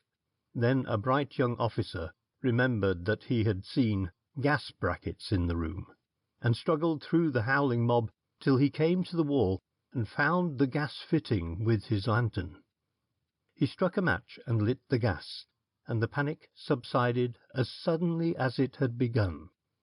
Falmouth, choked with rage, threw his eye round the hall. "Guard the door," he said briefly. "The hall is surrounded, and they cannot possibly escape." He strode swiftly along the central aisle, followed by 2 of his men, and with an agile leap sprang on to the table platform and faced the audience. The woman of Gratz, with a white set face, stood motionless, one hand resting on the little table, the other at her throat. Falmouth raised his hand to enjoin silence, and the law-breakers obeyed. "I have no quarrel with the Red 100, he said. "By the law of this country it is permissible to hold opinions and propagate doctrines, however objectionable they be. I am here to arrest 2 men who have broken the laws of this country, 2 persons who are part of the organization known as the 4 Just Men." All the time he was speaking his eyes searched the faces before him. He knew that 1/2 of the audience could not understand him, and that the hum of talk that arose as he finished was his speech in course of translation. The faces he sought he could not discern. To be exact, he hoped that his scrutiny would induce 2 men, of whose identity he was ignorant, to betray themselves. There are little events, unimportant in themselves, which occasionally lead to tremendous issues. a skidding motor bus that crashed into a private car in Piccadilly, had led to the discovery that there were 3 vociferous foreign gentlemen imprisoned in the overturned vehicle. It led to the further discovery that the chauffeur had disappeared in the confusion of the collision. In the darkness, comparing notes, the 3 prisoners had arrived at a conclusion, to wit, that their abduction was a sequel to a mysterious letter each had received, which bore the signature, "The 4 Just Men." So, in the panic occasioned by the accident, they were sufficiently indiscreet to curse the 4 Just Men by name, and, the 4 Just Men being a sore topic with the police, they were questioned further, and the end of it was that Superintendent Falmouth motored eastward in great haste, and was met in Middlesex Street by a reserve of police specially summoned. He was at the same disadvantage he had always been. The 4 Just Men were to him names only, symbols of a swift, remorseless force that struck surely and to the minute, and nothing more. 2 or 3 of the leaders of the Red Hundred had singled themselves out and drew closer to the platform. "We are not aware," said Francois, the Frenchman, speaking for his companions in faultless English, "we are not aware of the identity of these men you seek, but on the understanding that they are not brethren of our society, and moreover—" He was at a loss for words to put the fantastic situation. "And moreover, since they have threatened us, he repeated in bewilderment, "we will afford you every assistance." The detective jumped at the opportunity. "Good," he said, and formed a rapid plan. The 2 men could not have escaped from the hall. There was a little door near the platform, he had seen that, as the 2 men he sought had seen it. Escape seemed possible through there. They had thought so too. But Falmouth knew that the outer door leading from the little vestibule was guarded by 2 policemen. This was the sum of the discovery made also by the 2 men he sought. He spoke rapidly to Francois. "I want every person in the hall to be vouched for," he said quickly. "Somebody must identify every man, and the identifier must himself be identified." The arrangements were made with lightning-like rapidity. From the platform, in French, German, and Yiddish, the leaders of the Red Hundred explained the plan. Then the police formed a line, and one by one the people came forward, and shyly, suspiciously, or self-consciously, according to their several natures, they passed the police line. "That is Simon Schek of Budapest." "Who identifies him?" "I," a dozen voices. "Pass." "This is Michael Ranakov of Odessa." "Who identifies him?" "I," said a burly man, speaking in German. "And you?" There was a little titter, for Michael is the best-known man in the order. Some there were who, having passed the line, waited to identify their kinsfolk and fellow countrymen. "It seems much simpler than I could have imagined." It was the tall man with the trim beard who spoke, in a guttural tone which was neither German nor Yiddish. He was watching with amused interest the examination. "Separating the lambs from the goats with a vengeance," he said with a faint smile, and his taciturn companion nodded. Then he asked, "Do you think any of these people will recognize you as the man who fired?" The tall man shook his head decisively. "Their eyes were on the police, and besides, I am too quick a shot. Nobody saw me unless—" "The woman of Graz?" asked the other, without showing the slightest concern. "The woman of Graz," said George Manfred. They formed part of a struggling line that moved slowly toward the police barrier. "I fear," said Manfred, "that we shall be forced to make our escape in a perfectly obvious way. The bull-at-the-gate method is one that I object to on principle, and it is one that I have never been obliged to employ." They were speaking all the time in the language of the harsh gutturals, and those who were in their vicinity looked at them in some perplexity, for it is a tongue unlike any that is heard in the revolutionary belt. Closer and closer they grew to the inflexible inquisitor at the end of the police line. Ahead of them was a young man who turned from time to time, as if seeking a friend behind. His was a face that fascinated the shorter of the two men, ever a student of faces. It was a face of deadly pallor, that the dark, close-cropped hair and the thick black eyebrows accentuated. Aesthetic in outline, refined in contour, it was the face of a visionary, and in the restless, troubled eyes there lay a hint of the fanatic. He reached the barrier, and a dozen eager men stepped forward for the honour of sponsorship. Then he passed, and Manfred stepped calmly forward. "Heinrich Rosenberg of Raz."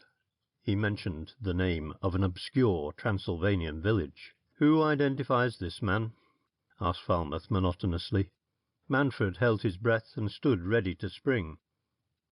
"I do." It was the spirituel who had gone before him, the dreamer with the face of a priest. "Pass." Manfred, calm and smiling, sauntered through the police with a familiar nod to his saviour. Then he heard the challenge that met his companion. "Ralph Wilfond," he heard Packard's clear, untroubled voice. "Who identifies this man?" Again he waited tensely. "I do," said the young man's voice again. Then Packard joined him, and they waited a little. Out of the corner of his eye, Manfred saw the man who had vouched for him saunter toward them. He came abreast. Then, "If you would care to meet me at Regori's at King's Cross, I shall be there in an hour," he said, and Manfred noticed without emotion that this young man also spoke in Arabic. They passed through the crowd that had gathered about the hall, for the news of the police raid had spread like wildfire through the East End, and gained Aldgate Station before they spoke. "This is a curious beginning to our enterprise," said Manfred. He seemed neither pleased nor sorry. "I have always thought that Arabic was the safest language in the world in which to talk secrets. One learns wisdom with the years," he added philosophically. Packard examined his well-manicured fingernails as though the problem centred there. "There is no precedent," he said, speaking to himself. "And he may be an embarrassment," added George. Then, "let us wait and see what the hour brings." The hour brought the man who had befriended them so strangely. It brought also, a little in advance of him, a fourth man who limped slightly, but greeted the two with a rueful smile. "Hurt?" asked Manfred. "Nothing worth speaking about," said the other carelessly. "And now what is the meaning of your mysterious telephone message?" Briefly Manfred sketched the events of the night, and the other listened gravely. "It's a curious situation," he began, when a warming glance from Packard arrested him. The subject of their conversation had arrived. He sat down at the table and dismissed the fluttering waiter that hung about him. The four sat in silence for a while, and the newcomer was the first to speak. "I call myself Bernard Cortlander," he said simply. "and you are the organization known as the Four Just Men." They did not reply. "I saw you shoot," he went on evenly, "because I had been watching you from the moment when you entered the hall, and when the police adopted the method of identification, I resolved to risk my life and speak to you." "Meaning?" interposed Packard calmly. "You resolved to risk our killing you." "Exactly," said the young man, nodding. "A purely outside view would be that such a course would be a fiendish act of ingratitude, but I have a closer perception of principles, and I recognize that such a sequel to my interference is perfectly illogical." He singled out Manfred, leaning back on the red plush curtains.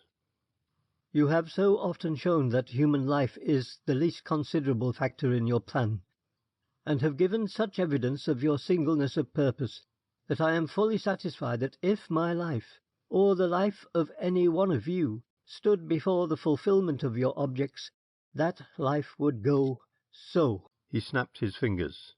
Well, said Manfred. I know of your exploits, The strange young man went on. as who does not? He took from his pocket a leather case, and from that he extracted a newspaper cutting. Neither of the three men evinced the slightest interest in the paper he unfolded on the white cloth. Their eyes were on his face.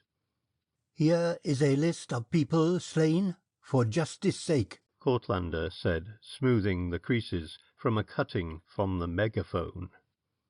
Men whom the law of the land passed by, sweaters and debauchers, robbers of public funds, corrupters of youth, men who bought justice, as you and I buy bread.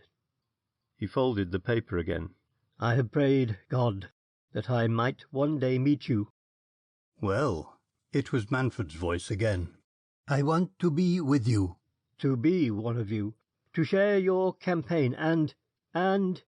He hesitated, then added soberly, if need be, the death that awaits you.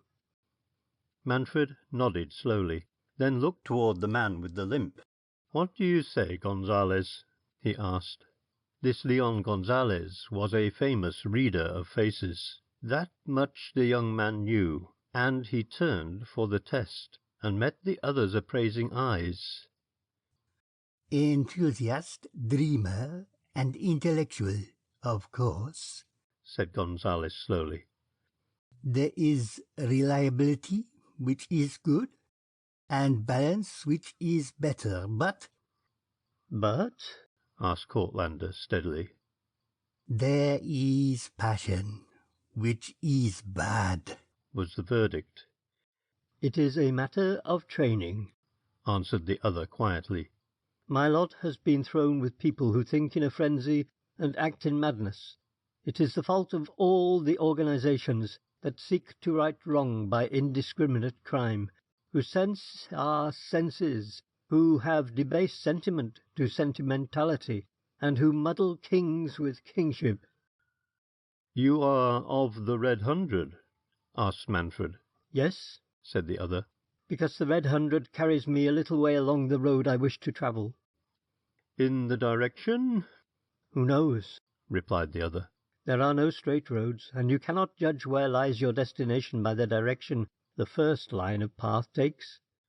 I do not tell you how great a risk you take upon yourself, said Manfred, nor do I labour the extent of the responsibility you ask to undertake. You are a wealthy man? Yes, said Courtlander. As wealth goes, I have large estates in Hungary. I do not ask that question aimlessly, yet it would make no difference if you were poor, said Manfred. Are you prepared to sell your estates, Buddegrats, I believe they are called, Highness? For the first time the young man smiled. I did not doubt but that you knew me, he said. As to my estates, I will sell them without hesitation. And place the money at my disposal? Yes, he replied instantly. Without reservation? Without reservation. And, said Manfred slowly, if we felt disposed to employ this money for what might seem our own personal benefit, would you take exception? None, said the young man calmly. And as proof? demanded Placard, leaning a little forward. The word of a Enough, said Manfred. We do not want your money, yet money is the supreme test. He pondered a while before he spoke again. There is the woman of Gratz, he said abruptly. At the worst she must be killed. It is a pity, said Courtlander, a little sadly. He had answered the final test, did he but know it. A too willing compliance, an over-eagerness to agree with the supreme sentence of the four, any one thing that might have betrayed the lack of that exact balance of mind which their word demanded, would have irretrievably condemned him. "Let us drink an arrogant toast," said Manfred, beckoning a waiter. The wine was opened and the glasses filled, and Manfred muttered the toast. "The four who were three, to the fourth who died, and the fourth who is born. Once upon a time there was a fourth who fell riddled with bullets in a Bordeaux café, and him they pledged.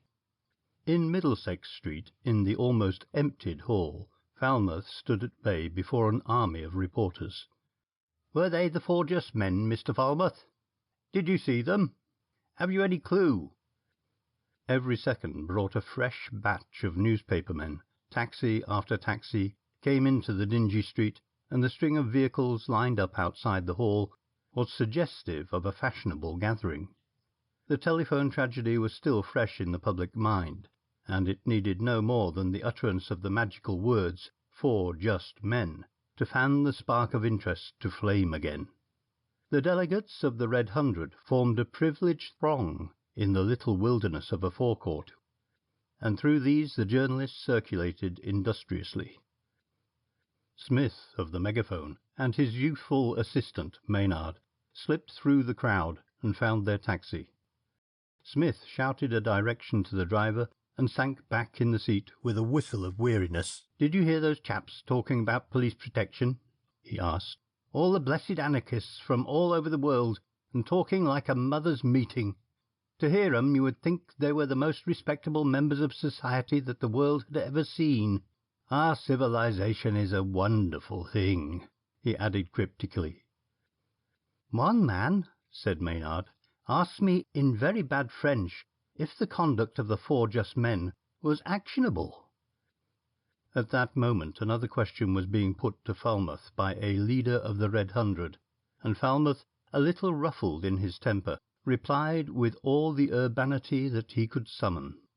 "You may have your meetings," he said with some asperity, "so long as you do not utter anything calculated to bring about a breach of the peace. You may talk sedition and anarchy till you're blue in the face. Your English friends will tell you how far you can go, and I might say you can go pretty far. You can advocate the assassination of kings so long as you don't specify which king. You can plot against governments and denounce armies and grand dukes. In fact, you can do as you please, because that's the law." "What is a breach of the peace?" asked his interrogator, repeating the words with difficulty. Another detective explained. Françoise and one Rudolph Stark escorted the woman of Gratz to her Bloomsbury lodgings that night, and they discussed the detective's answer. This Stark was a big man, strongly built, with a fleshy face and little pouches under his eyes. He was reputed to be well off, and to have a way with women. "So it would appear," he said, "that we may say, 'Let the kings be slain,' but not 'Let the king be slain.'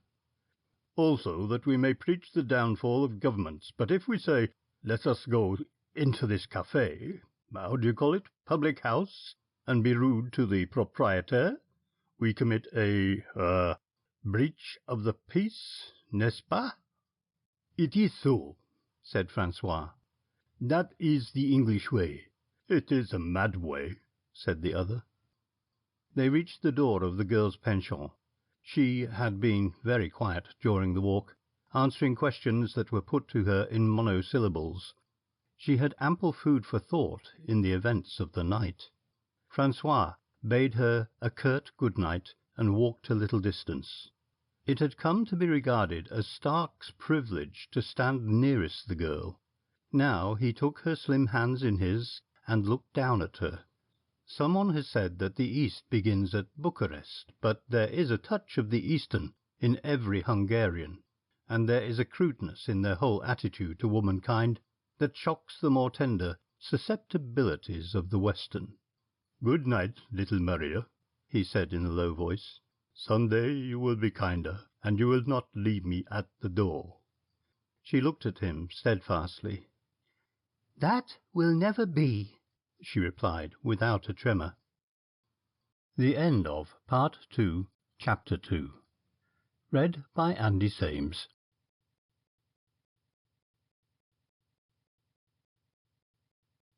Chapter 3. Jessen, Alias Long. The front page of every big London daily was again black with the story of the four just men. "What I should like," said the editor of the Megaphone, wistfully, "is a sort of official propaganda from the fore, a sort of inspired manifesto that we could spread into 6 columns." Charles Garrett, the Megaphone's star reporter, with his hat on the back of his head and an apparently inattentive eye fixed on the electrolia, sniffed. The editor looked at him reflectively. A smart man might "Get into touch with them." Charles said yes, but without enthusiasm.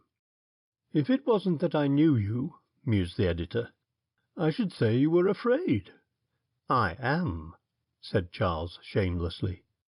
"I don't want to put a younger reporter on this job," said the editor sadly. "It would look bad for you, but I'm afraid I must." Presently he found himself in Fleet Street, and, standing at the edge of the curb, he answered a taxi-driver's expectant look with a nod. "Do," said Charles with animation. "Do, and put me down 10 shillings toward the wreath." He left the office a few minutes later, with the ghost of a smile at the corners of his mouth, and one fixed determination in the deepest and most secret recesses of his heart. It was rather like Charles that, having by an uncompromising firmness established his right to refuse work of a dangerous character, he should, of his own will, undertake the task against which he had officially set his face. Perhaps his chief knew him as well as he knew himself, for as Charles, with a last defiant snort, stalked from the office, the smile that came to his lips was reflected on the editor's face. Walking through the echoing corridors of Megaphone House, Charles whistled that popular and satirical song, the chorus of which runs: "By kind permission of the Megaphone, by kind permission of the Megaphone, summer comes when spring has gone, and the world goes spinning on, by permission of the Daily Megaphone." "Where to, sir?" asked the driver. 37 Presley Street, Walworth. "Round by the Blue Bob, and the second turning to the left." Crossing Waterloo Bridge, it occurred to him that the taxi might attract attention, so halfway down the Waterloo Road he gave another order, and dismissing the vehicle, he walked the remainder of the way. Charles knocked at 37 Presley Street, and after a little wait a firm step echoed in the passage, and the door was half opened. The passage was dark, but he could see dimly the thick-set figure of the man who stood waiting silently. "Is that Mr. Long?" he asked. "Yes," said the man curtly. Charles laughed, and the man seemed to recognize the voice, and opened the door a little wider. "Not Mr. Garrett?" he asked in surprise. "That's me," said Charles, and walked into the house. His host stopped to fasten the door, and Charles heard the snap of the well-oiled lock and the scraping of a chain. Then, with an apology, the man pushed past him and, opening the door, ushered him into a well-lighted room, Motioned Charles to a deep-seated chair, seated himself near a small table, turned down the page of the book from which he had evidently been reading, and looked inquiringly at his visitor. "I've come to consult you," said Charles. A lesser man than Mr. Long might have been grossly flippant, but this young man, he was 35, but looked older, did not descend to such a level. "I wanted to consult you," he said in reply. His language was the language of a man who addresses an equal, but there was something in his manner which suggested deference. "You spoke to me about Milton," he went on, "but I find I can't read him. "I think it is because he is not sufficiently material." He paused a little. "The only poetry I can read is the poetry of the Bible, and that is because materialism and mysticism are so ingeniously blended." He may have seen the shadow on the journalist's face, but he stopped abruptly. "I can talk about books another time," he said. Charles did not make the conventional disclaimer, but accepted the other's interpretation of the urgency of his business. "You know everybody," said Charles, "all the queer fish in the basket, and a proportion of them get to know you in time." The other nodded gravely. When other sources of information fail, continued the journalist, I have never hesitated to come to you, Jessen. It may be observed that Mr. Long, at the threshold of the house, became Mr. Jessen in the intimacy of the inner room. I owe more to you than ever you can owe to me, he said earnestly. You put me on the track. He waved his hand round the room, as though the refinement of the room was the symbol of that track of which he spoke. You remember that morning? If you have forgotten, I haven't, when I told you that to forget I must drink. And you said— I haven't forgotten, Jessen, said the correspondent quietly, and the fact that you have accomplished all that you have is a proof that there's good stuff in you. The other accepted the praise without comment. Now, Charles went on, I want to tell you what I started out to tell. I'm following a big story. It's the Four Just Men story. You know all about it. I see that you do. Well, I've got to get into touch with them somehow. I do not for one moment imagine that you can help me, nor do I expect that these chaps have any accomplices amongst the people you know. They have not, said Jessen. I haven't thought it worth while inquiring. Would you like to go to the guild? Charles pursed his lips in thought. Yes, he said slowly. That's an idea, yes. When? Tonight, if you wish. Tonight let it be, said Charles. His host rose and left the room. He reappeared presently wearing a dark overcoat and about his throat a black silk muffler that emphasized the pallor of his strong, square face. Wait a moment, he said, and unlocked a drawer from which he took a revolver. He turned the magazine carefully, and Charles smiled. Will that be necessary? He asked. Jessen shook his head. No, he said with a little embarrassment, but I have given up all my follies and fancies, but this one sticks. The fear of discovery? Jessen nodded. It's the only folly left, this fear. It's the fly in the ointment. He led the way through the narrow passage, first having extinguished the lamp. They stood together in the dark street, while Jessen made sure the fastening of the house. Now, he said, and in a few minutes they found themselves amidst the raucous confusion of a Walworth Road market night.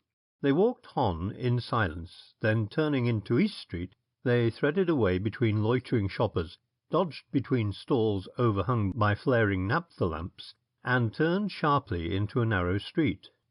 Both men seemed sure of their ground, for they walked quickly and unhesitatingly, and, striking off through a tiny court that connected one malodorous thoroughfare with the other, they stopped simultaneously before the door of what appeared to be a disused factory. A peaky-faced youth who sat by the door and acted as doorkeeper thrust his hand forward as they entered, but recognizing them drew back without a word. They ascended the flight of ill-lighted stairs that confronted them, and pushing open a door at the head of the stairs, Jessen ushered his friend into a large hall. It was a curious scene that met the journalist's eye. Well acquainted with the Guild, as he was, and with its extraordinary composition, he had never yet put his foot inside its portals. Basing his conception upon his knowledge of working-men's clubs and philanthropic institutions for the regeneration of degraded youth, he missed the inevitable billiard table. He missed, too, the table strewn with month-old literature. But most of all, he missed the smell of free coffee. The floor was covered with sawdust, and about the fire that crackled and blazed at one end of the room there was a semicircle of chairs occupied by men of varying ages. Old-looking young men and young-looking old men, men in rags, men well-dressed, men flashily attired in loud clothing and resplendent with shoddy jewellery, and they were drinking. Two youths, at one end of the crescent, shared a quart pewter pot, The flashy man, whose voice dominated the conversation, held a glass of whisky in one beringed hand, and the white-haired man with the scarred face, who sat with bowed head, listening, had a spirit glass half filled with some colourless fluid. Nobody rose to greet the newcomers. The flashy man nodded genially, and one of the circle pushed his chair back to give place to Jessen. "I was just a-saying," said the flashy man, then looked at Charles. "All right," signalled Jessen. "I was just a-saying to these lads," continued the flashy one. "They're taking one thing with the other. There's worse places than stir." Jessen made no reply to this piece of dogmatism, and he of the rings went on. "And what's the good of a man trying to go straight? The police will pull you all the same. Not reporting change of address, loitering with intent. It don't matter what you do. If you've been in trouble once, you're sure to get in again." There was a murmur of assent. "Look at me," said the speaker with pride. "I've never tried to go straight. Been in twice, and it took 6 policemen to take me last time, and they had to use the stick." Jessen looked at him with mild curiosity. "What does that prove, except that the policemen were pretty soft?" "Not a bit." The man stood up. Under the veneer of tawdry foppery, Charles detected the animal strength of the criminal. "Why, when I'm fit, as I am now," the man went on, "there ain't 2 policemen, nor 4 neither, that could handle me." Jessen's hand shot out and caught him by the forearm. "Get away," he suggested, and the man swung round like lightning. But Jessen had his other arm in a grip of iron. "Get away," he said again, but the man was helpless and knew it, and after a pause Jessen released his hold. "How was that?" he asked. The amused smiles of the men did not embarrass the prisoner. "The governor's different," he explained easily. "He's got a knack of his own that the police haven't got." Jessen drew up a chair, and whatever there was in the action that had significance, it was sufficient to procure an immediate silence. He looked round the attentive faces that were turned toward him. Charles, an interested spectator, saw the eager faces that bent in his friend's direction, and marvelled not a little at the reproductive qualities of the seed he had sown. Jessen began to speak slowly, and Charles saw that what he said was in the nature of an address. That these addresses of Jessen were nothing unusual, and that they were welcome, was evident from the attention with which they were received. "What Falk has been telling you," said Jessen, indicating the man with the rings, "is true, so far as it goes. There are worse places than stir, and it's true that the police don't give an old lag a chance, but that's because a lag won't change his job. And a lag won't change his job because he doesn't know any other trade where he gets money so quickly. Wally," he jerked his head toward a weedy-looking youth, "Wally there got a stretch for what? For stuff that fetched £30 from a fence. 12 months' hard work for £30. It works out at about 10 shillings and 6pence a week. And his lawyer and the mouthpiece cost him a £5 out of that. Old man Garth," he pointed to the white-headed man with the gin, "did 5 stretch for less than that, and he's out on brief. His wage works out at about 1 shilling a week." He checked the impatient motion that Falk made. "I know that Falk would say," he went on smoothly, "that what I'm saying is outside the bargain. When I fixed up the guild, I gave my Davy that there wouldn't be any parson talk or come all ye faithful singing. Everybody knows that being on the crook's a mug's game, and I don't want to rub it in. What I've always said and done is in the direction of making you fellows earn bigger money at your own trade. There's a man who writes about the army who's been trying to induce soldiers to learn trades, and he started right by making the Tommies dissatisfied with their own trade, and that is what I am trying to do. What did I do with young Isaacs? I didn't preach at him. I didn't pray over him. Ike was one of the finest snide merchants in London. He used to turn out half-crowns made from pewter pots that defied detection. They rang true, and they didn't bend. Ike got 3 years, and when he came out I found him a job. Did I try to make him a wood-chopper or a Salvation Army ploughboy? No. He'd have been back on the crook in a week if I had. I got a firm of medal-makers in Birmingham to take him, and when Ike found himself amongst plaster moulds and electric baths and discovered he could work at his own trade honestly, he stuck to it. "We ain't snide merchants," growled Falk discontentedly. "It's the same with all branches," Jessen went on, "only you chaps don't know it. Take tail pitching." It would not be fair to follow Jessen through the elaborate disquisition by which he proved to the satisfaction of his audience that the confidence man was a born commercial traveller. Many of his arguments were as unsound as they could well be. He ignored first principles, and glossed over what seemed to such a clear-headed hearer as Charles to be insuperable obstacles in the scheme of regeneration.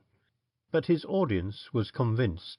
The fringe of men round the fire was reinforced as he continued. Men came into the room singly and in 2s and 3s, and added themselves to the group at the fire. The news had spread that Jessen was talking. They called him Mr. Long, by the way, and some of the newcomers arrived breathlessly, as though they had run in order that no part of the address should be missed. That the advocate of discontent had succeeded in installing into the minds of his hearers that unrest and dissatisfaction which he held to be the basis of a new moral code was certain, for every face bore the stamp of introspective doubt. Interesting as it all was, Charles Garrett had not lost sight of the object of his visit, and he fidgeted a little as the speaker proceeded. Immediately on entering the room he had grasped the exact relationship in which Jessen stood to his pupils. Jessen, he knew, could put no direct question as to their knowledge of the 4 just men without raising a feeling of suspicion, which would have been fatal to the success of the mission, and indeed would have imperilled the very existence of the guild. It was when Jessen had finished speaking, and had answered a dozen questions fired simultaneously from a dozen quarters, and had answered the questions that had arisen out of these queries, that an opening came from an unexpected quarter. For, with the serious business of the meeting disposed of, the question took the inevitable facetious turn. "What trade would you give the 4 just men?" asked Falk flippantly, and there was a little rumble of laughter. The journalist's eyes met the reformer's for 1 second, and through the minds of both men flashed the answer. Jessen's mouth twitched a little, and his restless hands were even more agitated as he replied slowly, "If anybody can tell me exactly what the 4 just men, what their particular line of business is, I could reply to that." It was the old man sipping his gin in silence who spoke for the first time. "D'ye remember Billy Marks?" he asked. His voice was harsh, as is that of a man who uses his voice at rare intervals. "Billy Marks is dead," he continued, "deader than a doornail. He knew the 4 just men, pinched the watch and the notebook of one and nearly pinched them." There was a man who sat next to Falk, who had been regarding Charles with furtive attention. Now he turned to Jessen and spoke to the point. "Don't get any idea in your head that the likes of us will ever have anything to do with the 4, he said. "Why, Mr. Long," he went on, "the 4 just men are as likely to come to you as to us. Being as you are a government official, it's very likely indeed." Again Jessen and Charles exchanged a swift glance, and in the eyes of the journalist was a strange light. Suppose they came to Jessen? It was not unlikely. Once before, in pursuing their vengeance in a South American state, they had come to such a man as Jessen. It was a thought, and one worth following. Turning the possibilities over in his mind, Charles stood deep in thought as Jessen, still speaking, was helped into his overcoat by one of the men. Then, as they left the hall together, passing the custodian of the place at the foot of the stairs, the journalist turned to his companion. "Should they come to you?" Jessen shook his head. "That is unlikely," he said. "They hardly require outside help." They walked the rest of the way in silence. Charles shook hands at the door of Jessen's house. "If by any chance they should come," he said. Jessen laughed. "I will let you know," he said, a little ironically. Then he entered his house, and Charles heard again the snap of the lock as the strange man closed the door behind him. Within 24 hours the newspapers recorded the mysterious disappearance of a Mr. J. Long of Presley Street. Such a disappearance would have been without interest, but for a note that was found on his table. It ran, "Mr. Long being necessary for our purpose, we have taken him. The 4 just men." That the affair had connection with the 4 was sufficient to give it an extraordinary news value. That the press was confounded goes without saying, for Mr. Long was a fairly unimportant man, with some self-education and a craze for reforming the criminal classes.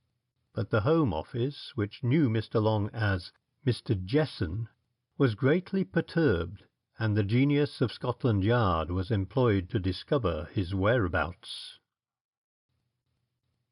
The end of Part 2, Chapter 3. Read by Andy Sames.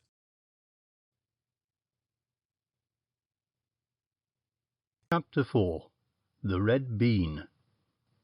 The Inner Council sent out an urgent call to the men who administer the affairs of the Red Hundred.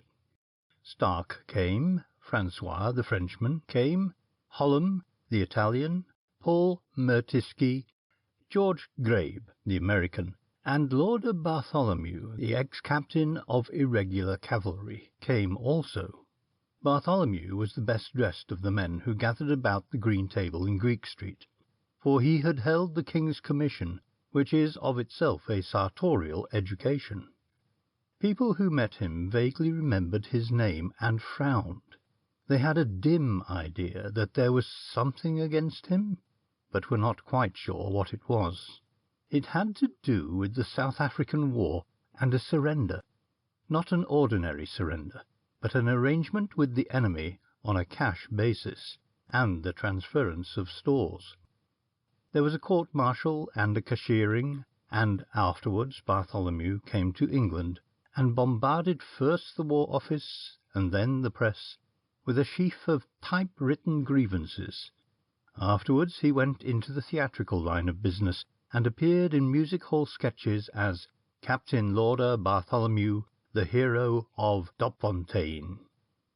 There were other chapters which made good reading, for he figured in a divorce case, ran a society newspaper, owned a few selling platers, and achieved the distinction of appearing in the racing calendar in a paragraph which solemnly and officially forbade his presence on Newmarket Heath. That he should figure on the Inner Council of the Red Hundred is remarkable only in so far as it demonstrates how much out of touch with British sentiments and conditions is the average continental politician. For Bartholomew's secret application to be enrolled a member of the Red Hundred had been received with acclamation, and his promotion to the Inner Council had been rapid. Was he not an English officer, an aristocrat, a member of the most exclusive circle of English society? Thus argued the Red Hundred, to whom a subaltern in a scallywag corps did not differ perceptibly from a commander of the household cavalry. Bartholomew lied his way to the circle, because he found, as he had all along suspected, that there was a strong business end to terrorism. There were grants for Secret Service work, and with his fertile imagination it was not difficult to find excuses and reasons for approaching the financial executive of the Red Hundred at frequent intervals. He claimed intimacy with royal personages. He not only stated as a fact that he was in their confidence, but he suggested family ties which reflected little credit upon his progenitors. The Red Hundred was a paying speculation.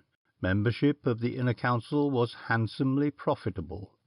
He had drawn a bow at a venture when under distress. Literally, it was a distress warrant issued at the instance of an importunate landlord.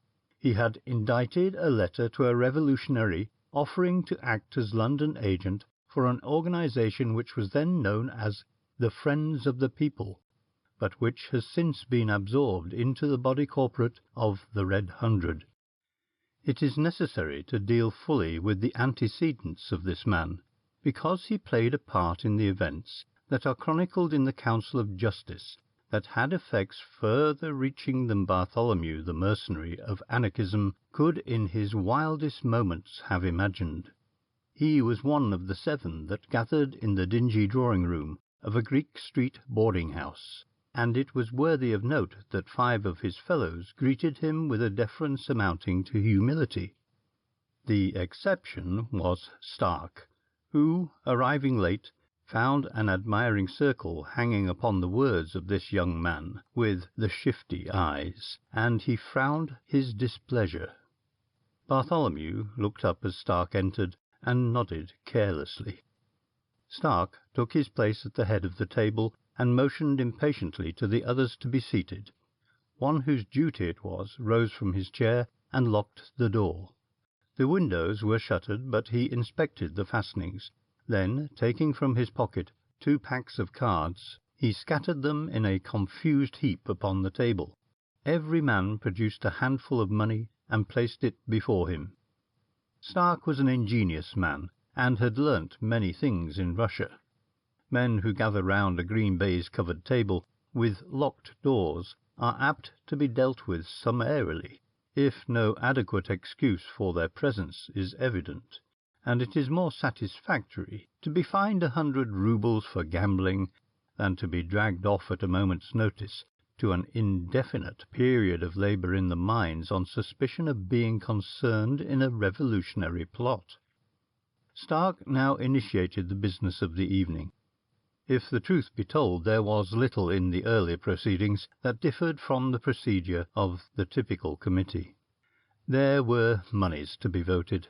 Bartholomew needed supplies for a trip to Paris, where, as the guest of an illustrious personage, he hoped to secure information of vital importance to the 100.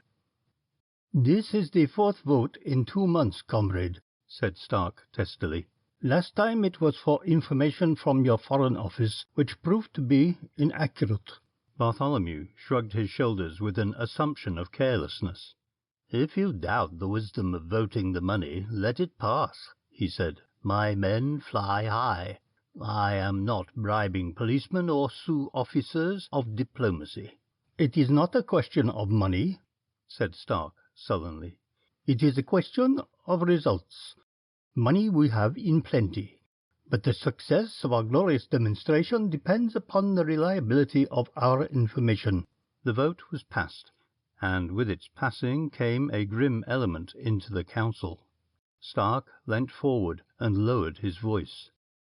"There are matters that need your immediate attention," he said. He took a paper from his pocket and smoothed it open in front of him.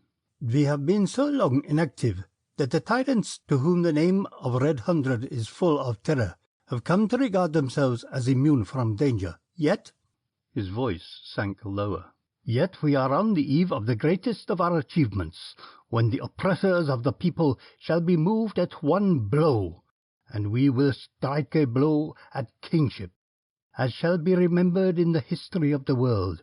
Aye, when the victories of Caesar and Alexander are forgotten, and when the scenes of our acts are overlaid with the dust and debris of 1,000 years.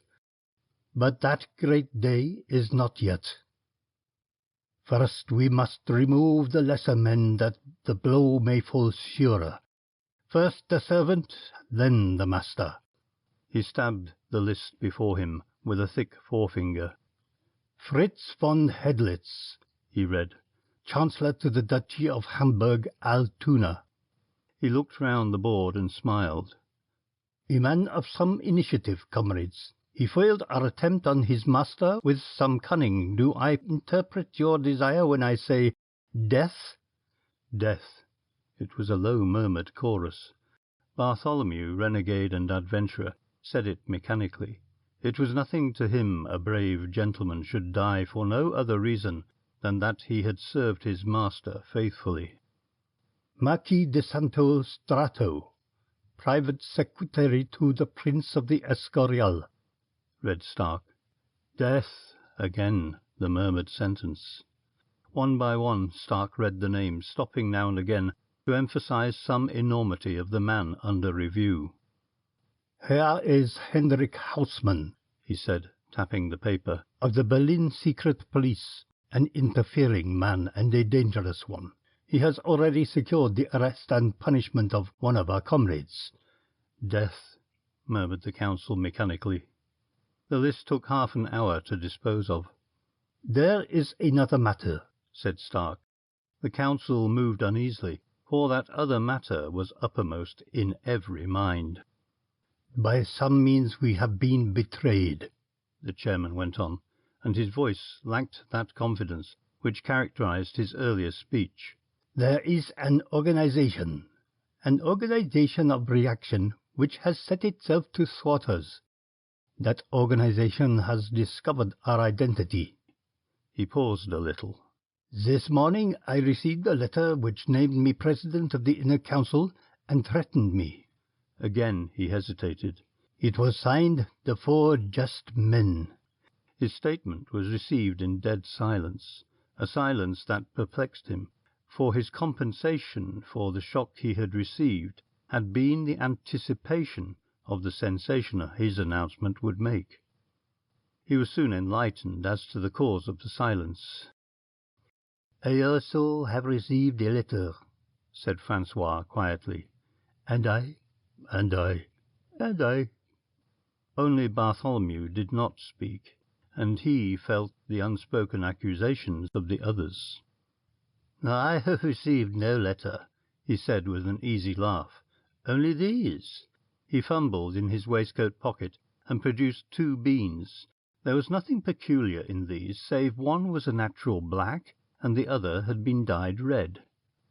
What do they mean? Demanded Stark suspiciously.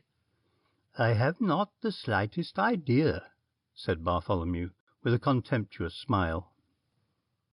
They came in a little box, such as jewellery is sent in, and were unaccompanied either by letter or anything of the kind. These mysterious messages do not greatly alarm me. But what does it mean? Persisted Stark, and every neck was craned toward the seeds. They must have some significance. Think. Bartholomew yawned.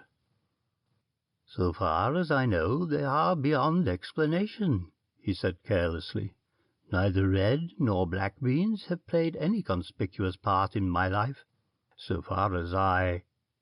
He stopped short, and they saw a wave of colour rush to his face, then die away, leaving it deadly pale. Well? Demanded Stark. There was a menace in the question. Let me see, faltered Bartholomew, and he took up the red bean with a hand that shook. He turned it over and over in his hand, calling up his reserve of strength.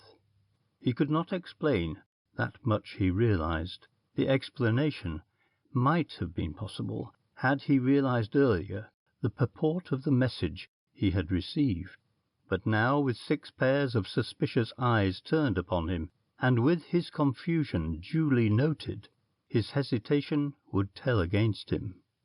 He had to invent a story that would pass muster. Years ago, he began, holding his voice steady, I was a member of such an organization as this, and there was a traitor. The story was plain to him now, and he recovered his balance. The traitor was discovered, and we balloted for his life.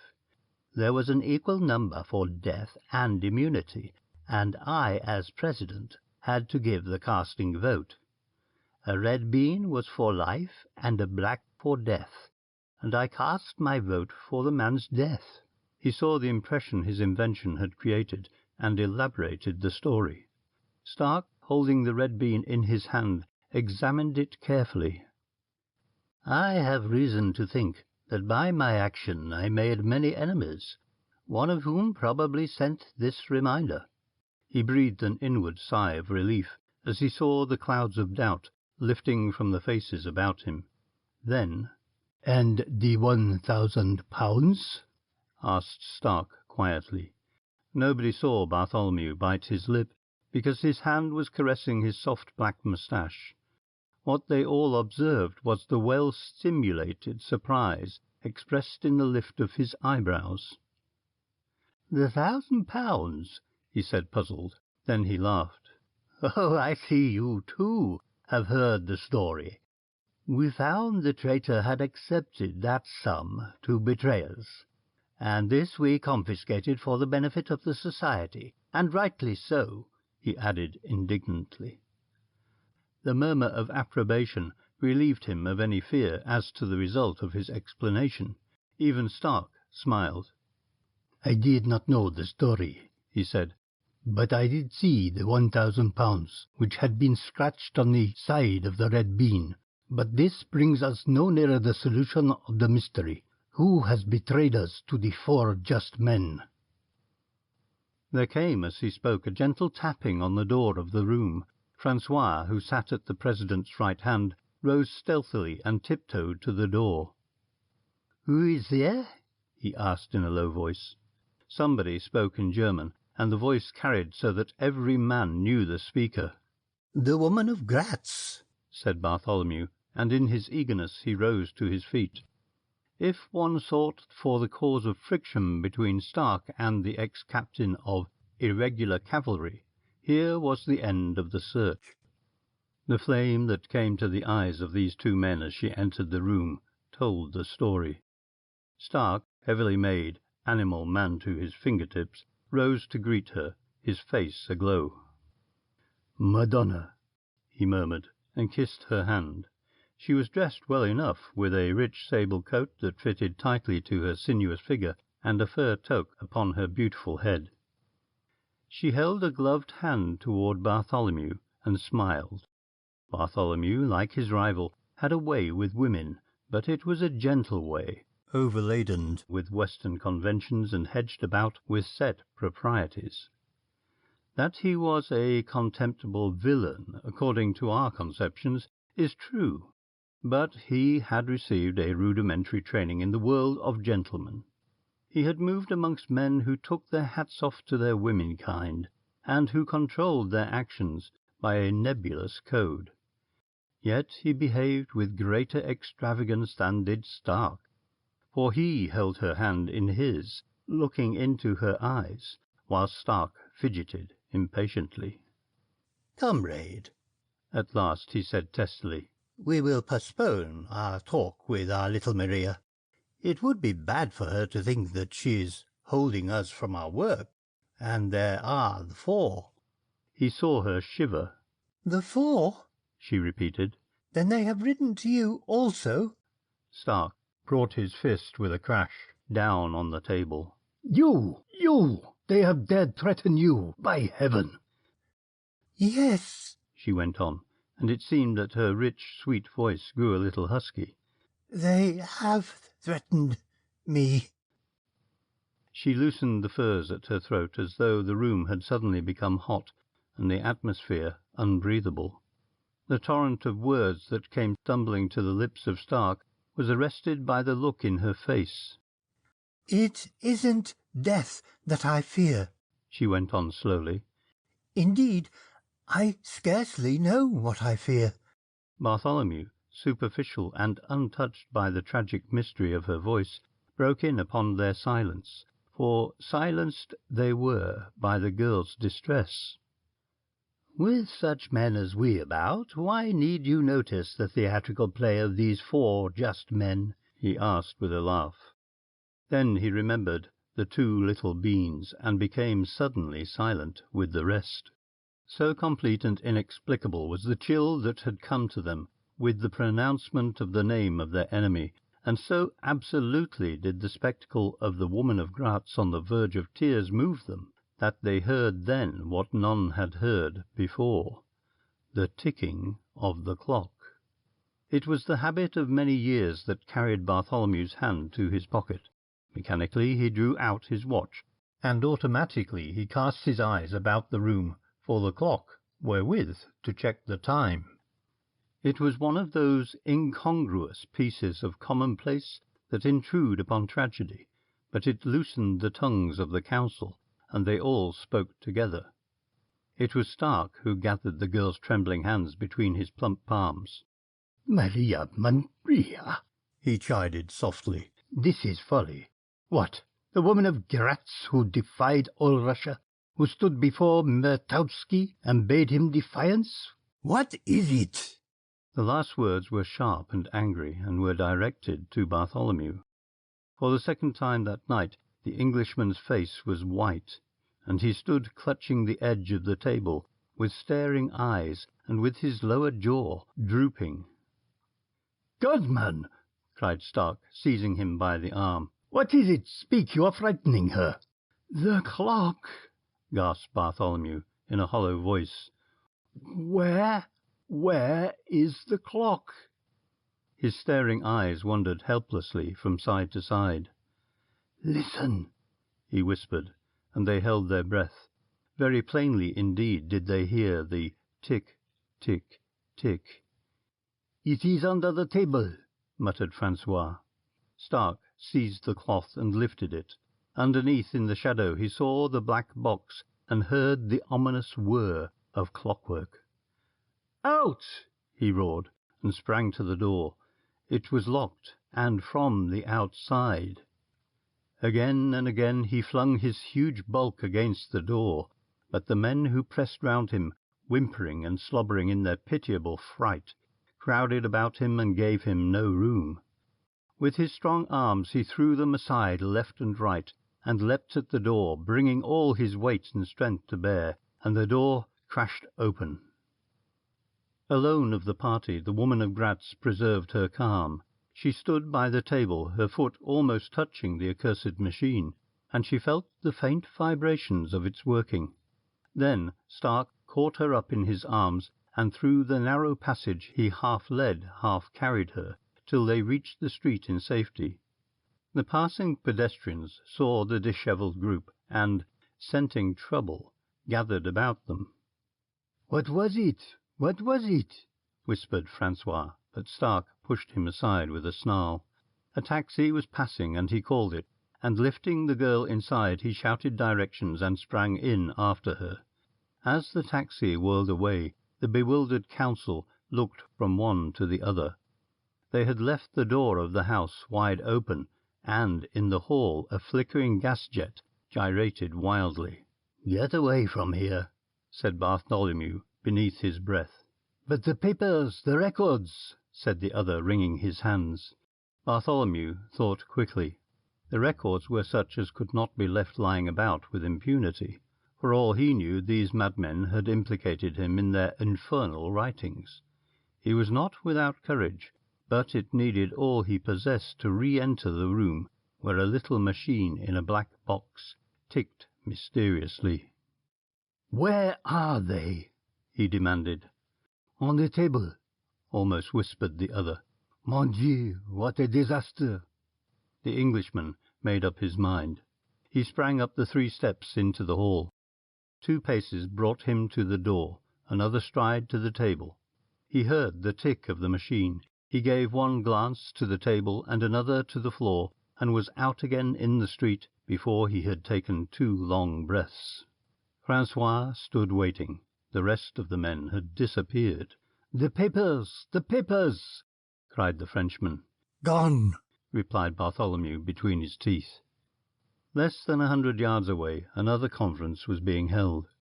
"Manfred?" said Poicart suddenly. There had been a lull in the talk. "Shall we need our friend?" Manfred smiled. "Meaning the admirable Mr. Jessen?" Poicart nodded. "I think so," said Manfred quietly. "I am not so sure that the cheap alarm clock we put in the biscuit box will be a sufficient warning to the inner council. Here is Leon." Gonzales walked into the room and removed his overcoat deliberately. Then they saw that the sleeve of his dress coat was torn, and Manfred remarked the stained handkerchief that was lightly bound round one hand. "Glass," explained Gonzales laconically. "I had to scale a wall." "Well?" asked Manfred. "Very well," replied the other. "They bolted like sheep, and I had nothing to do but to walk in and carry away the extremely interesting record of sentences they have passed." "What of Bartholomew?" Gonzales was mildly amused. "He was less panicky than the rest. He came back to look for the papers." "Will he—" "I think so," said Leon. "I noticed he left the black bean behind him in his flight, so I presume we shall see the red." "It will simplify matters," said Manfred gravely. The end of Part 2, Chapter 4, read by Andy Sames.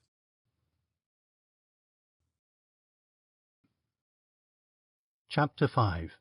The Council of Justice. Lord Bartholomew knew a man who was farming in Uganda. It was not remarkable that he should suddenly remember his friend's existence and call to mind a 3-year-old invitation to spend a winter in that part of Africa. Bartholomew had a club. It was euphemistically styled in all the best directories as social, literary, and dramatic, but knowing men about town called it by a shorter title. To them it was a night-club. Poorly as were the literary members catered for, there were certain weeklies, the Times, and a collection of complimentary timetables to be obtained for the asking, and Bartholomew sought and found particulars of sailings. He might leave London on the next morning and overtake, via Brindisi and Suez, the German boat that would land him in Uganda in a couple of weeks. On the whole, he thought this course would be wise. To tell the truth, the Red Hundred was becoming too much of a serious business. He had a feeling that he was suspect, and was more certain that the end of his unlimited financing was in sight. That much he had long since recognized, and had made his plans accordingly. As to the 4 just men, they would come in with Menshikov. It would mean only a duplication of treachery. Turning the pages of a Bradshaw, he mentally reviewed his position. He had in hand some £700, and his liabilities were of no account because the necessity for discharging them never occurred to him. £700, and the red bean, and Menshikov. "If they mean business," he said to himself, "I can count on 3,000. The obvious difficulty was to get into touch with the 4. Time was everything, and one could not put an advertisement in the paper. If the 4 just men will communicate with L. B., they will hear of something to their advantage. Nor was it expedient to make in the agony columns of the London press even the most guarded reference to red beans after what had occurred at the council meeting. The matter of the embassy was simple. Under his breath he cursed the 4 just men for their unbusinesslike communication. If only they had mentioned or hinted at some rendezvous, the thing might have been arranged. A man in evening dress asked him if he had finished with the Bradshaw. He resigned it ungraciously, and calling a club waiter, ordered a whisky and soda, and flung himself into a chair to think out a solution. The man returned the Bradshaw with a polite apology. "So sorry to have interrupted, but I've been called abroad at a moment's notice," he said. Bartholomew looked up resentfully. This young man's face seemed familiar. "Haven't I met you somewhere?" he asked. The stranger shrugged his shoulders. "One is always meeting and forgetting," he smiled. I thought I knew you, but I cannot quite place you." Not only the face, but the voice was strangely familiar. Not English, was Bartholomew's mental analysis. Possibly French, more likely Slav. Who the dickens can it be? In a way he was glad of the diversion, and found himself engaged in a pleasant discussion on fly-fishing. As the hands of the clock pointed to midnight, the stranger yawned and got up from his chair. "Going west?" he asked pleasantly. Bartholomew had no definite plans for spending the next hour, so he assented, and the two men left the club together. They strolled across Piccadilly Circus and into Piccadilly, chatting pleasantly. Through Half Moon Street into Berkeley Square, deserted and silent, the two men sauntered. Then the stranger stopped. "I'm afraid I've taken you out of your way," he said. "Not a bit," replied Bartholomew, and was conventionally amiable. Then they parted, and the ex-captain walked back by the way he had come, picking up again the threads of the problem that had filled his mind in the earlier part of the evening. Halfway down Half Moon Street was a motor-car, and as he came abreast, a man who stood by the curb, and whom he had mistaken for a waiting chauffeur, barred his further progress. "Captain Bartholomew?" he asked respectfully. "That is my name," said the other in surprise. "My master wishes to know whether you have decided." "What?" "If," went on his imperturbable examiner, "if you have decided on the red, here is the car, if you will be pleased to enter." "And if I have decided on the black?" he asked with a little hesitation. "Under the circumstances," said the man without emotion, "my master is of opinion that for his greater safety he must take steps to ensure your neutrality." There was no menace in the tone, but an icy, matter-of-fact confidence that shocked this hardened adventurer. In the dim light he saw something in the man's hand, a thin, bright something that glittered. "It shall be red," he said hoarsely. The man bowed and opened the door of the car. Bartholomew had regained a little of his self-assurance by the time he stood before the men. He was not unused to masked tribunals. There had been one such since his elevation to the Inner Council. But these four men were in evening dress, and the stagey setting that had characterized the Red Hundred's Court of Justice was absent. There was no weird adjustment of lights, or tolling of bells, or partings of sombre draperies, none of the cheap trickery of the Inner Council. The room was evidently a drawing-room, very much like 100 other drawing-rooms he had seen. The four men who sat at equal distance before him were sufficiently ordinary in appearance, save for their masks. He thought one of them wore a beard, but he was not sure. This man did most of the speaking.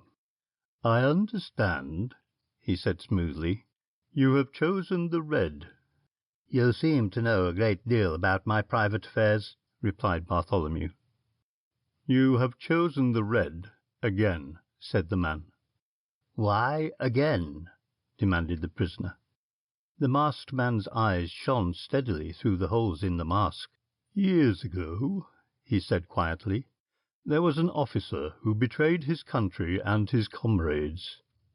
"That is an old lie." "He was in charge of a post at which was stored a great supply of foodstuffs and ammunition," the mask went on. "There was a commandant of the enemy who wanted those stores, but had not sufficient men to rush the garrison." "An old lie," repeated Bartholomew sullenly. "So the commandant hit upon the ingenious plan of offering a bribe. It was a risky thing, and in 999 cases out of 1,000 it would have been a futile business. Indeed, I am sure that I am understanding the proportion, but the wily old commandant knew his man." "There is no necessity to continue," said Bartholomew. "No correspondence passed," Manfred went on. "Our officer was too cunning for that, but it was arranged that the officer's answer should be conveyed thus." He opened his hand, and Bartholomew saw two beans, one red and the other black, reposing in the palm. The black was to be a refusal, the red an acceptance. The terms were to be scratched on the side of the red bean with a needle, and the sum agreed was £1,000. Bartholomew made no answer. Exactly that sum we offer you to place us from time to time in possession of such information as we require concerning the movements of the Red Hundred. If I refuse? You will not refuse, replied the mask calmly. You need the money, and you have even now under consideration a plan for cutting yourself adrift from your friends.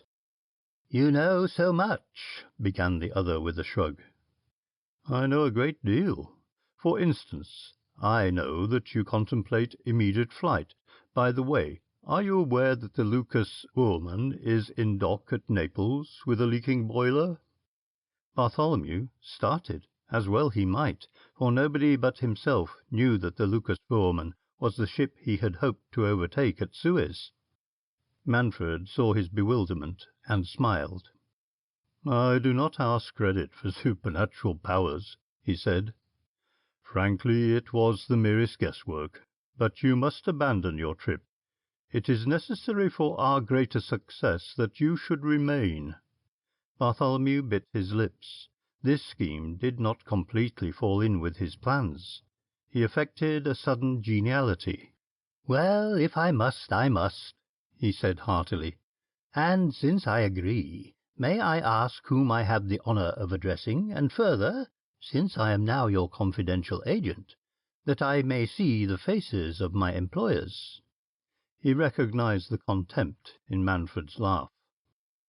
You need no introduction to us, said Manfred coldly, and you will understand we do not intend taking you into our confidence. Our agreement is that we share your confidence, not that you shall share ours. I must know something, said Bartholomew doggedly. What am I to do? Where am I to report? How shall I be paid? You will be paid when your work is completed. Manfred reached out his hand toward a little table that stood within his reach. Instantly the room was plunged into darkness. The traitor sprang back, fearing he knew not what. Come, do not be afraid, said a voice. What does this mean? Cried Bartholomew, and stepped forward. He felt the floor beneath him yield, and tried to spring backwards, but already he had lost his balance, and with a scream of terror he felt himself falling. Here, wake up. Somebody was shaking his arm, and he was conscious of an icy coldness and a gusty raw wind that buffeted his face. He shivered and opened his eyes. First of all he saw an iron camel with a load on its back. Then he realized dimly that it was the ornamental support of a garden seat. Then he saw a dull grey parapet of grimy stone. He was sitting on a seat on the Thames embankment, and a policeman was shaking him, not ungently, to wakefulness. "Come along, sir, this won't do, you know." He staggered to his feet unsteadily. He was wearing a fur coat that was not his. "How did I come here?" he asked in a dull voice. The policeman laughed good-humouredly. That's more than I can tell you. You weren't here 10 minutes ago, that I'll swear." Bartholomew put his hand in his pocket and found some money. "Call me a taxi," he said shakily, and one was found. He left the policeman perfectly satisfied with the result of his morning's work, and drove home to his lodgings. By what extraordinary means had he reached the embankment? He remembered the fall, he remembered the suddenly darkened room, he remembered falling. Perhaps he lost consciousness, yet he could not have been injured by his fall. He had a faint recollection of somebody telling him to breathe and of inhaling a sweet, sickly vapour, and that was all. The coat was not his. He thrust his hands into both pockets and found a letter. Did he but know it was of the peculiar texture that had made the greenish-grey paper of the Four Just Men famous throughout Europe. The letter was brief and to the point. For faithful service you will be rewarded. For treachery there will be no net to break your fall. He shivered again. Then his impotence, his helplessness, enraged him, and he swore softly and weakly. He was ignorant of the locality in which the interview had taken place. On his way thither he had tried in vain to follow the direction the shuttered motor car had taken. By what method the four would convey their instructions he had no idea. He was quite satisfied that they would find a way. He reached his flat with his head swimming from the effects of the drug they had given him, and flung himself, dressed as he was, upon his bed and slept. He slept well into the afternoon, then rose stiff and irritable. A bath and a change refreshed him, and he walked out to keep an appointment he had made. On his way he remembered impatiently that there was a call to the council at 5 o'clock. It reminded him of his old rehearsal days. Then he recollected that no place had been fixed for the council meeting.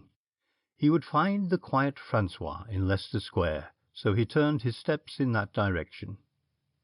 Francois, patient, smiling, and as deferential as ever, awaited him. "The council was held at 2 o'clock, he said, "and I am to tell you that we have decided on 2 projects. He looked left and right with elaborate caution. "There is at Gravesend," he pronounced it, Gravesend, "a battleship that has put in for stores. It is the Grondovich. It will be fresh in your mind that the captain is the nobleman Svado. We have no reason to love him." "And the second?" asked Bartholomew. Again Francois went through the pantomime that had so annoyed his companion before. "It is no less than the bank," he said triumphantly. Bartholomew was aghast. "The bank? The Bank of England? Why, you're mad. You have taken leave of your senses." Francois shrugged his shoulders tolerantly. "It is the order," he said, then abruptly, "Au revoir," he said, and, with his extravagant little bow, was gone. If Bartholomew's need for cutting himself adrift from the Red Hundred existed before, the necessity was multiplied now 1,000 times. Any lingering doubt he might have had, any remote twinge of conscience at the part he was playing, these vanished. He glanced at his watch and hurried to his destination. It was the Red Room of the Hotel La Bonne that he sought. He found a table and ordered a drink. The waiter was unusually talkative. He stood by the solitary table at which Bartholomew sat, and chatted pleasantly and respectfully. This much the other patrons of the establishment noticed idly, and wondered whether it was racing or house property that the two had in common. The waiter was talking. "I am inclined to disbelieve the story of the Grondovich, but the embassy and the commander shall know. When do you leave?" "Just as soon as I can," said Bartholomew. The waiter nodded and flicked some cigarette ash from the table with his napkin. "And the woman of Graz?" he asked. Bartholomew made a gesture of doubt. "Why not?" said the waiter, looking thoughtfully out of the window. "Why not take her with you?" There had been the germ of such a thought in Bartholomew's mind, but he had never given form to it, even to himself. "She is very beautiful, and it occurred to me not altogether indifferent to your attractions. That kind of woman has a penchant for your type, and frankly we would gladly see her out of the way, or dead." Monsieur Menshikov was by no means vindictive, but there was obvious sincerity in his voice when he pronounced the last 2 words. Monsieur Menshikov had been right-hand man of the Grand Master of the Secret Police for too many years to feel any qualms at the project of removing an enemy to the system. "I thought we had her once," he said meditatively. They would have flogged her in the fortress of St. Peter and Paul, but I stopped them. She was grateful, I think, and almost human, but it passed off. Bartholomew paid for his drink and ostentatiously tipped the obsequious man before him. He remembered as he did so that Menshikov was reputably a millionaire. "Your change, monsieur," said Menshikov gravely, and he handed back a few jingling coppers and 2 tightly folded bank-notes for £100. He was a believer in the principle of pay as you go. Bartholomew pocketed the money carelessly. "Good day," he said loudly. "Au revoir, monsieur, et bon voyage," said the waiter. The end of Part 2, Chapter 5, read by Andy Sames.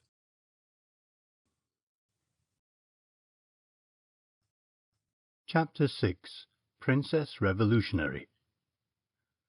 The woman of Gratz was very human, but to Bartholomew she seemed a thing of ice, passionless, just a beautiful woman who sat stiffly in a straight-backed chair, regarding him with calm, questioning eyes.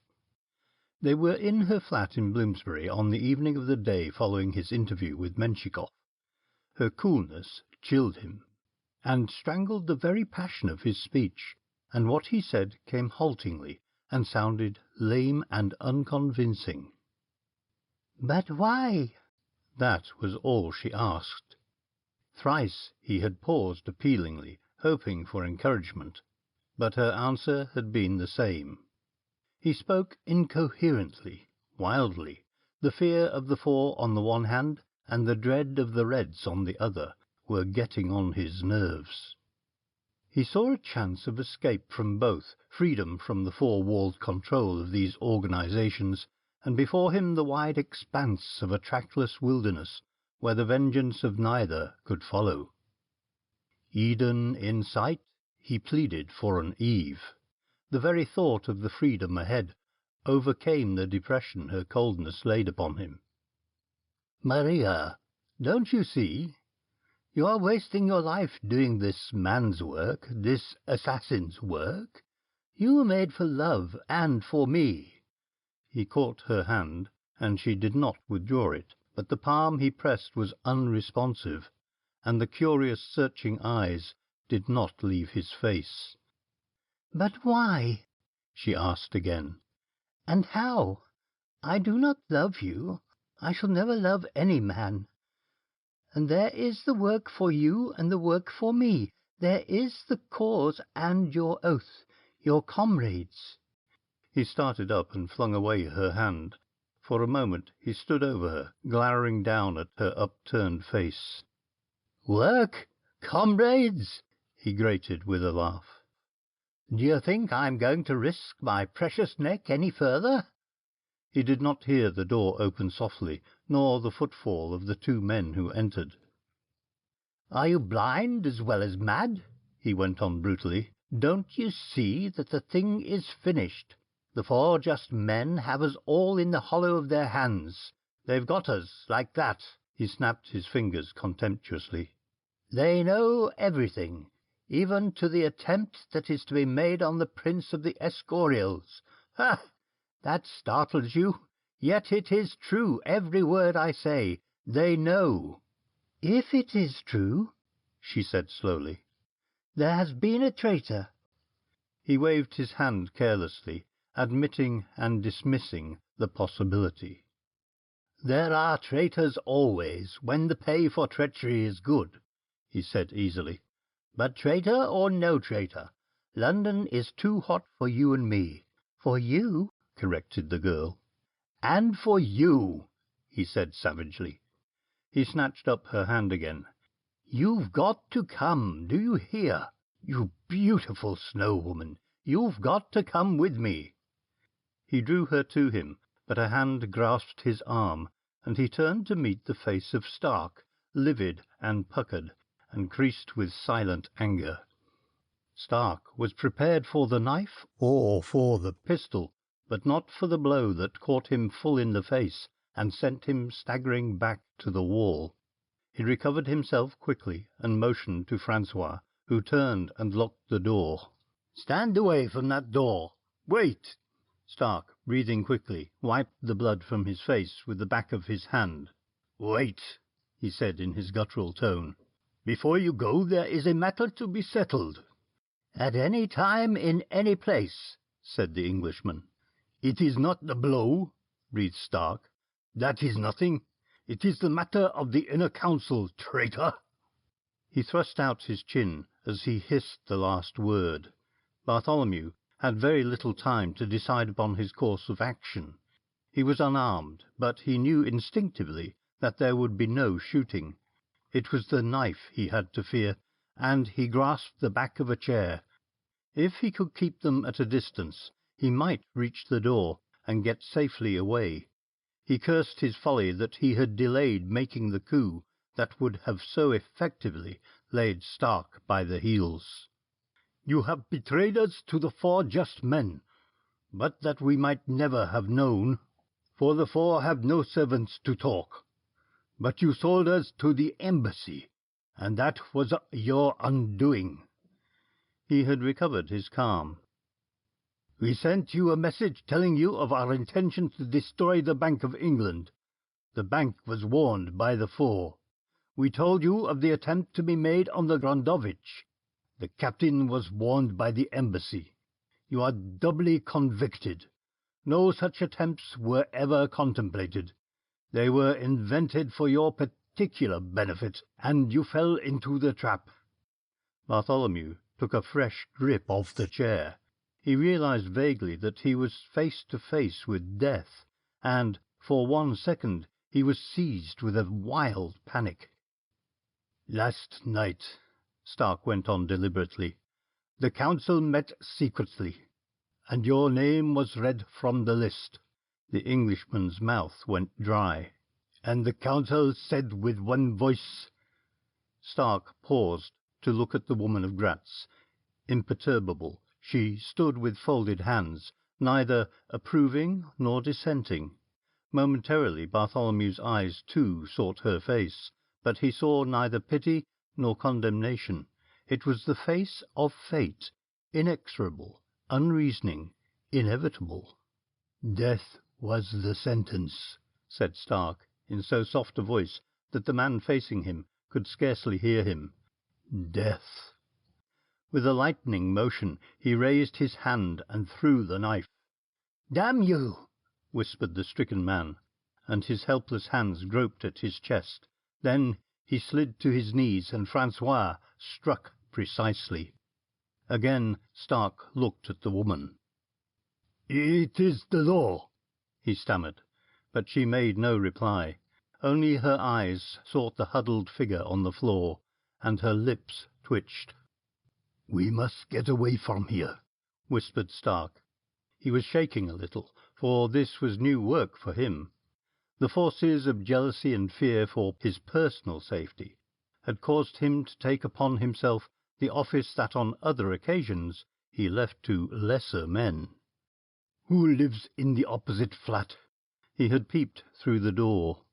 "A student, a chemist," she replied in her calm, level tone. Stark flushed, for her voice sounded almost strident, coming after the whispered conference between his companion and himself. "Softly, softly," he urged. He stepped gingerly back to where the body was lying, made a circuit about it, and pulled down the blind. He could not have explained the instinct that made him do this. Then he came back to the door and gently turned the handle, beckoning the others. It seemed to him that the handle turned itself, or that somebody on the other side was turning at the same time. That this was so he discovered, for the door suddenly jerked open, sending him staggering backward, and a man stood on the threshold. With the drawn blind the room was in semi-darkness, and the intruder, standing motionless in the doorway, could see nothing but the shadowy figures of the inmates. As he waited he was joined by 3 others, and he spoke rapidly in a language that Stark, himself no mean linguist, could not understand. One of his companions opened the door of the student's room and brought out something that he handed to the watcher on the threshold. Then the man entered the room alone and closed the door behind him, not quite close, for he had trailed what looked like a thick cord behind him, and this prevented the shutting of the door. Stark found his voice. "What do you want?" he asked quietly. "I want Bartholomew, who came into this room half an hour ago," replied the intruder. "He has left," said Stark, and in the darkness he felt at his feet for the dead man. He needed the knife. "That is a lie," said the stranger coolly. "Neither he nor you, Rudolph Stark, nor the woman of Gratz, nor the murderer Francois has left." "Monsieur knows too much," said Stark evenly, and lurched forward, swinging his knife. "Keep your distance," warned the stranger, and at that moment Stark and the silent Francois sprang forward and struck. The exquisite agony of the shock that met them paralyzed them for the moment. The sprayed threads of the live wire the man held before him like a shield jerked the knife from Stark's hands, and he heard Francois groan as he fell. "You are foolish," said the voice again. "And you, madam, do not move, I beg. Tell me what has become of Bartholomew." A silence. Then, "He is dead," said the woman of Gratz. She heard the man move. "He was a traitor, so we killed him," she continued calmly enough. "What will you do, you who stand as self-constituted judge?" He made no reply, and she heard the soft rustle of his fingers on the wall. "You are seeking the light, as we all seek it," she said, unmoved, and she switched on the light. He saw her standing near the body of the man she had lured to his death, scornful, defiant, and strangely aloof from the sordidness of the tragedy she had all but instigated. She saw a tanned man of 35, with deep grave eyes, a broad forehead, and a trim, pointed beard. A man of inches, with strength in every line of his fine figure, and strength in every feature of his face. She stared at him insolently, uncaring, but before the mastery of his eyes she lowered her lids. It seemed the other actors in the drama were so inconsiderate as to be unworthy of notice. The dead man in his grotesque posture, the unconscious murderer at his feet, and Stark, dazed and stunned, crouching by the wall. "Here is the light you want," she went on. "Not so easily do we of the Red Hundred illuminate the gloom of despair and oppression." "Spare me your speech-making," said Manfred coldly, and the scorn in his voice struck her like the lash of a whip. For the first time the colour came to her face, and her eyes lit with anger. "You had bad counsellors," Manfred went on. "You who talk of autocrats and corrupt kingship, what are you but a puppet living on flattery? It is your whim that you should be regarded as a conspirator, a corday, and when you are acclaimed Princess Revolutionary, it is satisfactory to your vanity, more satisfactory than your title, to be hailed Princess Beautiful." He chose his words nicely. "Yet men, such men as these," he indicated Stark, "think only of the Princess Beautiful, not the lady of the inspiring platitudes, not the frail, heroic patriot of the flaming words, but the warm flesh-and-blood woman, lovable and adorable." He spoke in German, and there were finer shades of meaning in his speech than can be exactly or literally translated. He spoke of a purpose evenly and without emotion. He intended to wound, and wound deeply, and he knew he had succeeded. He saw the rapid rise and fall of her bosom as she strove to regain control of herself, and he saw, too, the blood on her lips where her sharp white teeth bit. "I shall know you again," she said with an intensity of passion that made her voice tremble. "I shall look for you and find you, and be it the Princess Revolutionary or the Princess Beautiful who brings about your punishment, be sure I shall strike hard." He bowed, "That is as it may be," he said calmly. "For the moment you are powerless. If I willed it, you would be powerless for ever. For the moment it is my wish that you should go." He stepped aside and opened the door. The magnetism in his eyes drew her forward. "There is your road," he said when she hesitated. She was helpless. The humiliation was maddening. "My friends," she began, as she hesitated on the threshold. "Your friends will meet the fate that one day awaits you," he said calmly. White with passion, she turned on him. "You threaten me? A brave man indeed to threaten a woman." She could have bitten her tongue at the slip she made. She, as a woman, had appealed to him as a man. This was the greatest humiliation of all. "There is your road," he said again, courteously but uncompromisingly. She was scarcely a foot from him, and she turned and faced him, her lips parted and the black devil of hate in her eyes. One day, she gasped. I will repay you." Then she turned quickly and disappeared through the door, and Manfred waited until her footsteps had died away before he stooped to the half-conscious Stark and jerked him to his feet. The end of Part 2, Chapter 6, read by Andy Sames.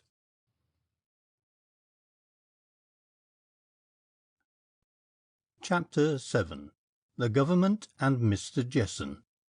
In recording the events that followed the reappearance of the four just men, I have confined myself to those which I know to have been the direct outcome of the Red 100 propaganda and the counter-activity of the four just men. Thus I make no reference to the explosion at Woolwich Arsenal, which was credited to the Red 100, knowing, as I do, that the calamity was due to the carelessness of a workman, nor to the blowing up of the main in Oxford Street, which was a much more simple explanation than the fantastic theories of the Megaphone would have you imagine. This was not the first time that a fused wire and a leaking gas main brought about the upheaval of a public thoroughfare, and the elaborate plot with which organized anarchy was credited was without existence. I think the most conscientiously accurate history of the Red 100 movement is that set forth in the series of 10 articles contributed to the Morning Leader by Harold Ashton under the title of 40 Days of Terrorism, and, whilst I think the author frequently fails from lack of sympathy for the four just men to thoroughly appreciate the single-mindedness of this extraordinary band of men, yet I shall always regard 40 Days of Terrorism as being the standard history of the movement and its failure. On one point in the history alone I find myself in opposition to Mr. Ashton, and that is the exact connection between the discovery of the Carlby Mansion tragedy and the extraordinary return of Mr. Jessen of 37 Presley Street. It is perhaps indiscreet of me to refer at so early a stage to this return of Jessen's, because whilst taking exception to the theories put forward in 40 Days of Terrorism, I am not prepared to go into the evidence on which I base my theories. The popular story is that one morning Mr. Jessen walked out of his house and demanded from the astonished milkman why he had omitted to leave his morning supply. Remembering that the disappearance of Long, perhaps it would be less confusing to call him the name by which he was known in Presley Street, had created an extraordinary sensation. That pictures of his house and the interior of his house had appeared in all the newspapers, that the newspaper crime experts had published columns upon columns of speculative theories, and that 37 Presley Street had for some weeks been the Mecca of the morbid-minded, who, standing outside, stared the unpretentious façade out of countenance for hours on end. You may imagine that the milkman legend had the exact journalistic touch that would appeal to a public whose minds had been trained by generations of magazine story writers do just such denouement as this.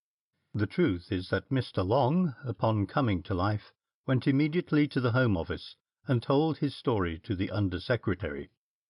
He did not drive up in a taxi, nor was he lifted out in a state of exhaustion, as one newspaper had erroneously had it, but he arrived on the top of a motor omnibus, which passed the door, and was ushered into the presence almost at once. When Mr. Long had told his story, he was taken to the Home Secretary himself, and the Chief Commissioner was sent for, and came hurriedly from Scotland Yard, accompanied by Superintendent Falmouth. All this is made clear in Mr. Ashton's book. For some extraordinary reason, I quote the same authority, Long or Jessen seems by means of documents in his possession to have explained to the satisfaction of the Home Secretary and the police authorities his own position in the matter, and moreover to have inspired the right honourable gentleman with these mysterious documents, that Mr. Ridgway, so far from accepting the resignation that Jessen placed in his hands, reinstated him in his position. As to how two of these documents came to Jessen or to the four just men, Mr. Ashton is very wisely silent, not attempting to solve a mystery which puzzled both the Quai d'Orsay and Petrograd.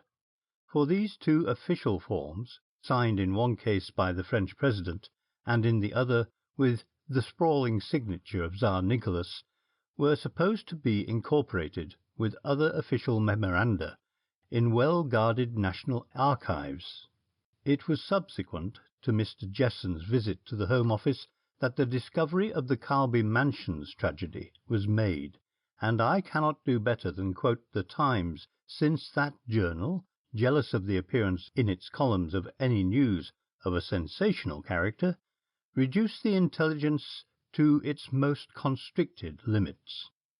Perhaps the Megaphone account might make better reading, but the space at my disposal will not allow of the inclusion in this book of the 33 columns of reading matter, headlines, portraits, and diagrammatic illustrations with which that enterprising journal served up particulars of the grisly horror to its readers. Thus the Times.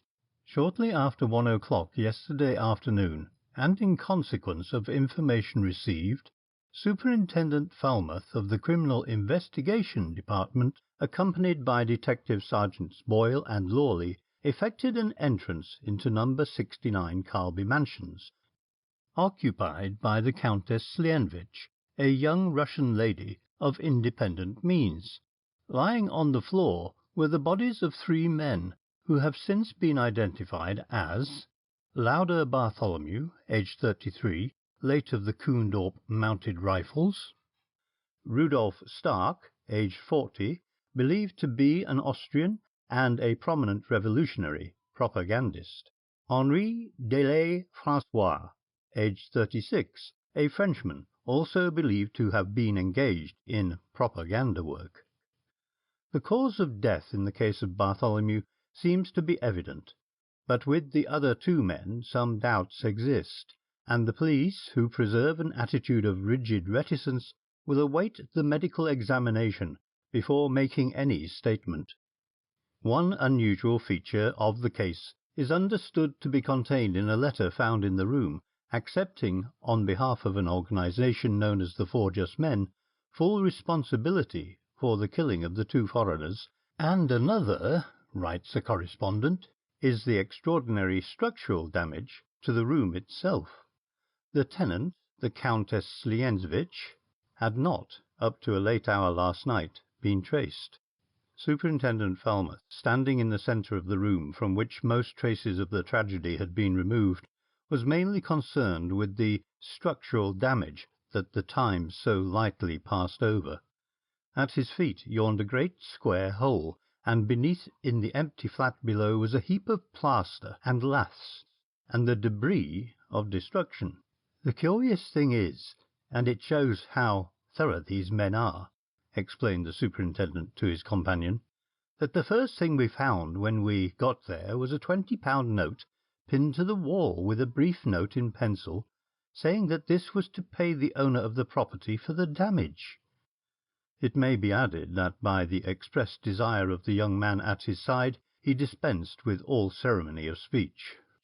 Once or twice in speaking he found himself on the verge of saying "Your Highness," but the young man was so kindly and so quickly put the detective at his ease that he overcame the feeling of annoyance that the arrival of the distinguished visitor with the letter from the Commissioner had caused him, and became amiable.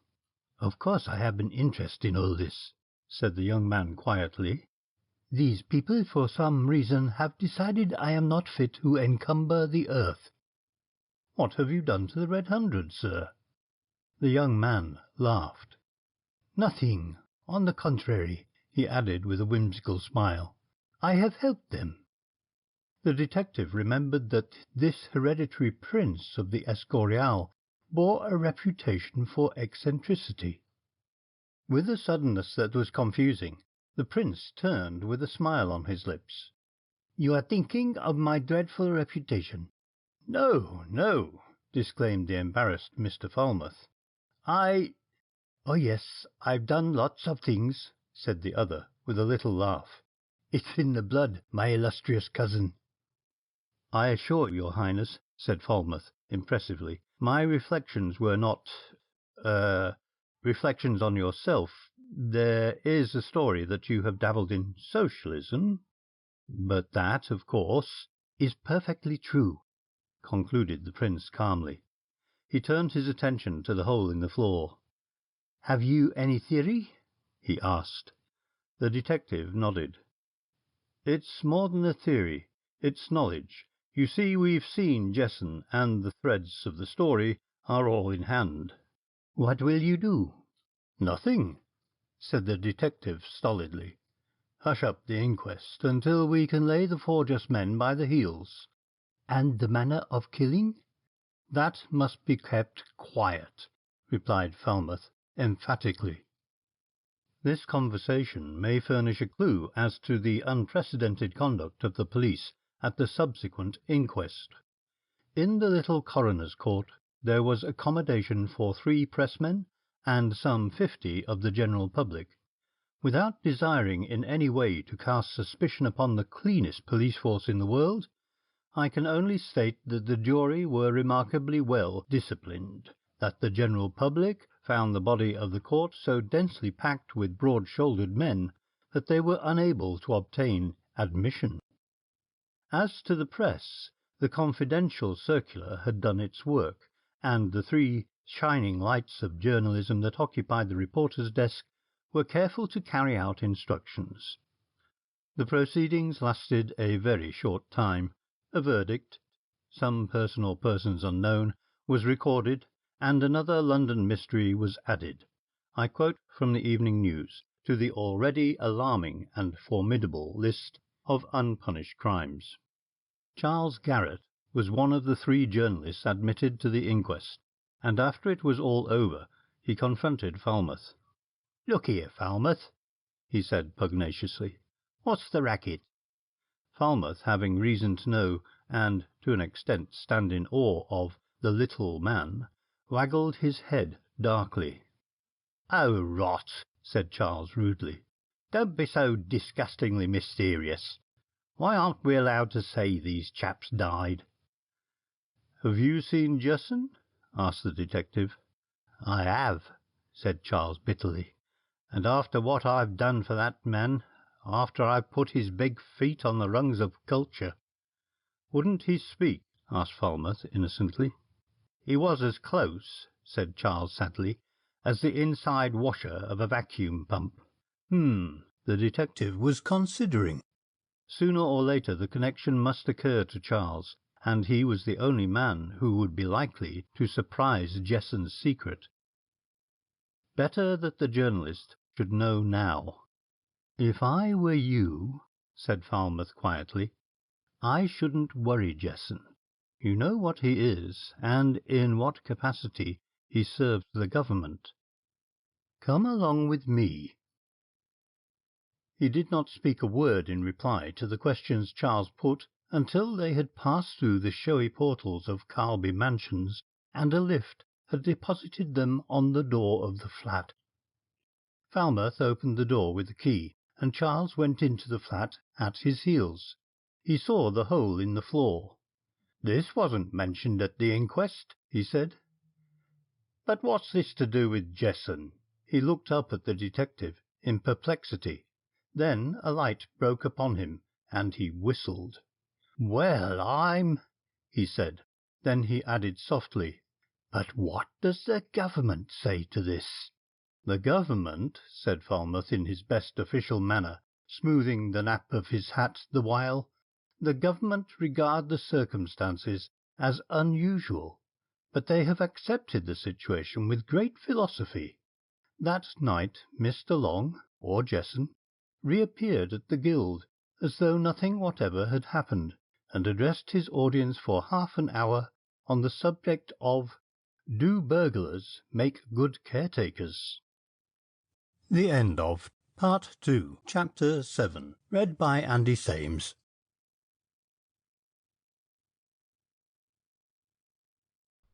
Chapter 8. An Incident in the Fight. From what secret place in the metropolis the woman of Gratz reorganized her forces, we shall never know. Whence came her strength of purpose and her unbounded energy, we can guess. With Stark's death she became virtually and actually the leader of the Red Hundred, and from every corner of Europe came reinforcements of men and money to strengthen her hand and to re-establish the shaking prestige of the most powerful association that anarchism had ever known. Great Britain had never been immune from the active operations of the anarchist. It had been the sanctuary of the revolutionary for centuries, and anarchism had hesitated to jeopardize the security of refugees by carrying on its propaganda on British soil. That the extremists of the movement had chafed under the restriction is well known, and when the woman of Gratz openly declared war on England, she was acclaimed enthusiastically. Then followed perhaps the most extraordinary duels that the world had ever seen. Two powerful bodies, both outside the pale of the law, fought rapidly, mercilessly, asking no quarter and giving none. And the eerie thing about it all was that no man saw the agents of either of the combatants. It was as though two spirit forces were engaged in some titanic combat. The police were almost helpless. The fight against the Red Hundred was carried on almost single-handedly by the Four Just Men, or to give them the title with which they signed their famous proclamation, the Council of Justice. Since the days of the Fenian Scare, London had never lived under the terror that the Red Hundred inspired. Never a day passed but preparations for some outrage were discovered, the most appalling of which was the attempt on the Tube Railway. If I refer to them as attempts, and if the repetition of that word wearies the reader, it is because, thanks to the extraordinary vigilance of the Council of Justice, they were no more. "This sort of thing cannot go on," said the Home Secretary petulantly at a meeting of the heads of the police. "Here we have admittedly the finest police force in the world, and we must needs be under obligation to men for whom warrants exist on a charge of murder." The Chief Commissioner was sufficiently harassed, and was inclined to resent the criticism in the Minister's voice. "We've done everything that can be done, sir," he said shortly. "If you think my resignation would help you out of the difficulty—" "Now, for heaven's sake, don't be a fool," pleaded the Home Secretary in his best unparliamentary manner. "Cannot you see—" "I can see that no harm has been done so far," said the Commissioner doggedly. Then he burst forth, "Look here, sir, our people have very often to employ characters a jolly sight worse than the Four Just Men. If we don't employ them, we exploit them. Mean little sneak thieves, narcs they call them, old lags, burglars, and once or twice something worse. We are here to protect the public. So long as the public is being protected, nobody can kick, but it is not you who are protecting the public. You get your information from the Council of Justice. That is so. But where it comes from doesn't matter. Now listen to me, sir." He was very earnest, and emphasized his remarks with little raps on the desk. "Get the Prince of the Escorial out of the country," he said seriously. "I've got information that the Reds are after his blood. No, I haven't been warned by the just men, that's the queer part about it. I've got it straight from a man who's selling me information. I shall see him tonight if they haven't butchered him." "But the Prince is our guest." "He's been here too long," said the practical and unsentimental Commissioner.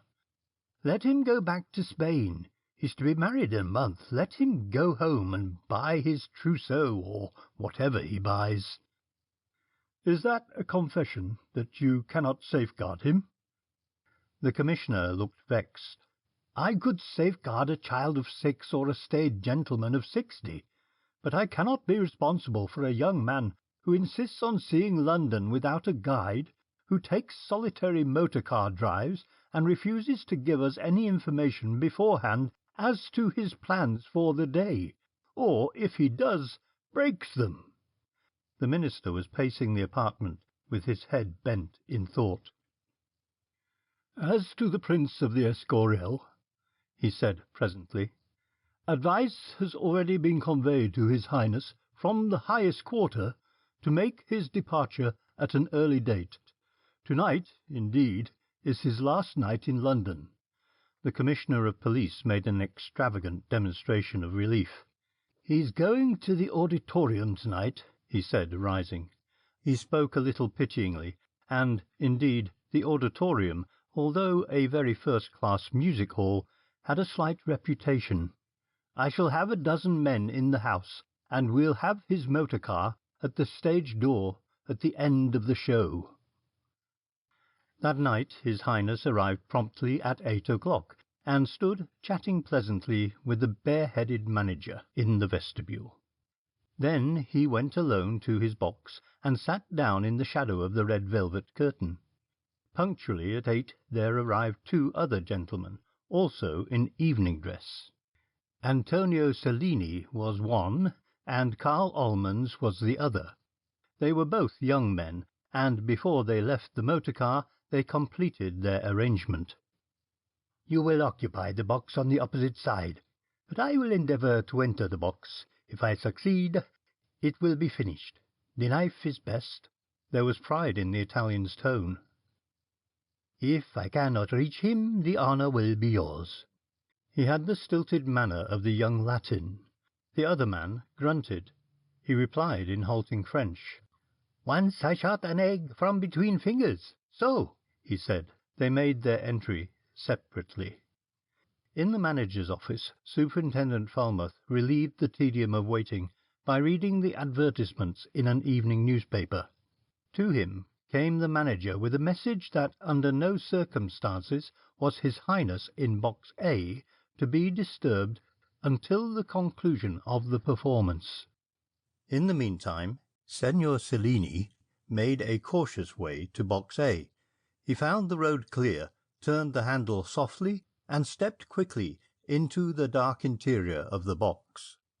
20 minutes later, Falmouth stood at the back of the dress circle, issuing instructions to a subordinate. "Have a couple of men at the stage door." "My God!" Over the soft music above the hum of voices, a shot rang out, and a woman screamed. From the box opposite the Prince's a thin swirl of smoke floated. Karl Ullmans, tired of waiting, had fired at the motionless figure sitting in the shadow of the curtain. Then he walked calmly out of the box into the arms of 2 breathless detectives. "A doctor!" shouted Falmouth as he ran. The door of Box A was locked, but he broke it open. A man lay on the floor of the box, very still and strangely stiff. "Why, what—" began the detective, for the dead man was bound hand and foot. There was already a crowd at the door of the box, and he heard an authoritative voice demand admittance. He looked over his shoulder to meet the eye of the Commissioner. "They've killed him, sir," he said bitterly. "Whom?" asked the Commissioner in perplexity. "His Highness." "His Highness?" The Commissioner's eyebrows rose in genuine astonishment. "Why, the Prince left Charing Cross for the Continent half an hour ago." The detective gasped. "Then who in the name of fate is this?" It was Monsieur Menshikoff, who had come in with the Commissioner, who answered. "Antonio Cellini, an anarchist of Milan," he reported. Carlos Ferdinand Bourbon, Prince of the Escorial, Duke of Budagratz, and heir to 3 thrones, was married, and his many august cousins, scattered throughout Europe, had a sense of heartfelt relief. A prince with admittedly advanced views, an idealist with utopian schemes for the regeneration of mankind, and, coming down to the mundane practical side of life, a reckless motor-car driver, an outrageously daring horseman, and possessed of the indifference to public opinion which is equally the equipment of your fool and your truly great man. His marriage had been looked forward to throughout the courts of Europe in the light of an international achievement. Said His Imperial Majesty of Central Europe to the grizzled Chancellor, "Te Deums, you understand, von Helitz, in every church." "It is a great relief," said the Chancellor, wagging his head thoughtfully. Relief. The Emperor stretched himself as though the relief were physical. That young man owes me 2 years of life. You heard the London essay. The Chancellor had heard, indeed, he had heard 3 or 4 times, but he was a polite Chancellor, and listened attentively. His Majesty had the true story-telling faculty, and elaborated the introduction. If I am to believe His Highness, he was sitting quietly in his box when the Italian entered. He saw the knife in his hand and half rose to grapple with the intruder. Suddenly, from nowhere in particular, sprang 3 men, who had the assassin on the floor, bound and gagged. You would have thought our Carlos Ferdinand would have made an outcry, but not he. He sat stock still, dividing his attention between the stage and the prostrate man and the leader of the mysterious band of rescuers. "The 4 just men," put in the Chancellor. 3, so far as I can gather, corrected the imperial storyteller. Well, it would appear that this leader, in quite a logical, calm, matter-of-fact way, suggested that the prince should leave quietly, that his motor-car was at the stage door, that a saloon had been reserved at Charing Cross, a cabin at Dover, and a special train at Calais. His Majesty had a trick of rubbing his knee when anything amused him, and this he did now. Carl obeyed like a child, which seems the remarkable strange point about the whole proceedings. The captured anarchist was trussed and bound, and sat on the chair, and left to his own unpleasant thoughts. "And killed?" said the Chancellor. No, not killed, corrected the Emperor. Part of the story I tell you is his. He told it to the police at the hospital. No, not killed. His friend was not the marksman he thought. The end of Part 2, Chapter 8. Read by Andy Sames.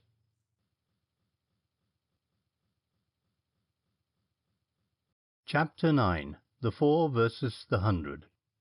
Some workmen, returning home of an evening, and taking a short cut through a field 2 miles from Catford, saw a man hanging from a tree.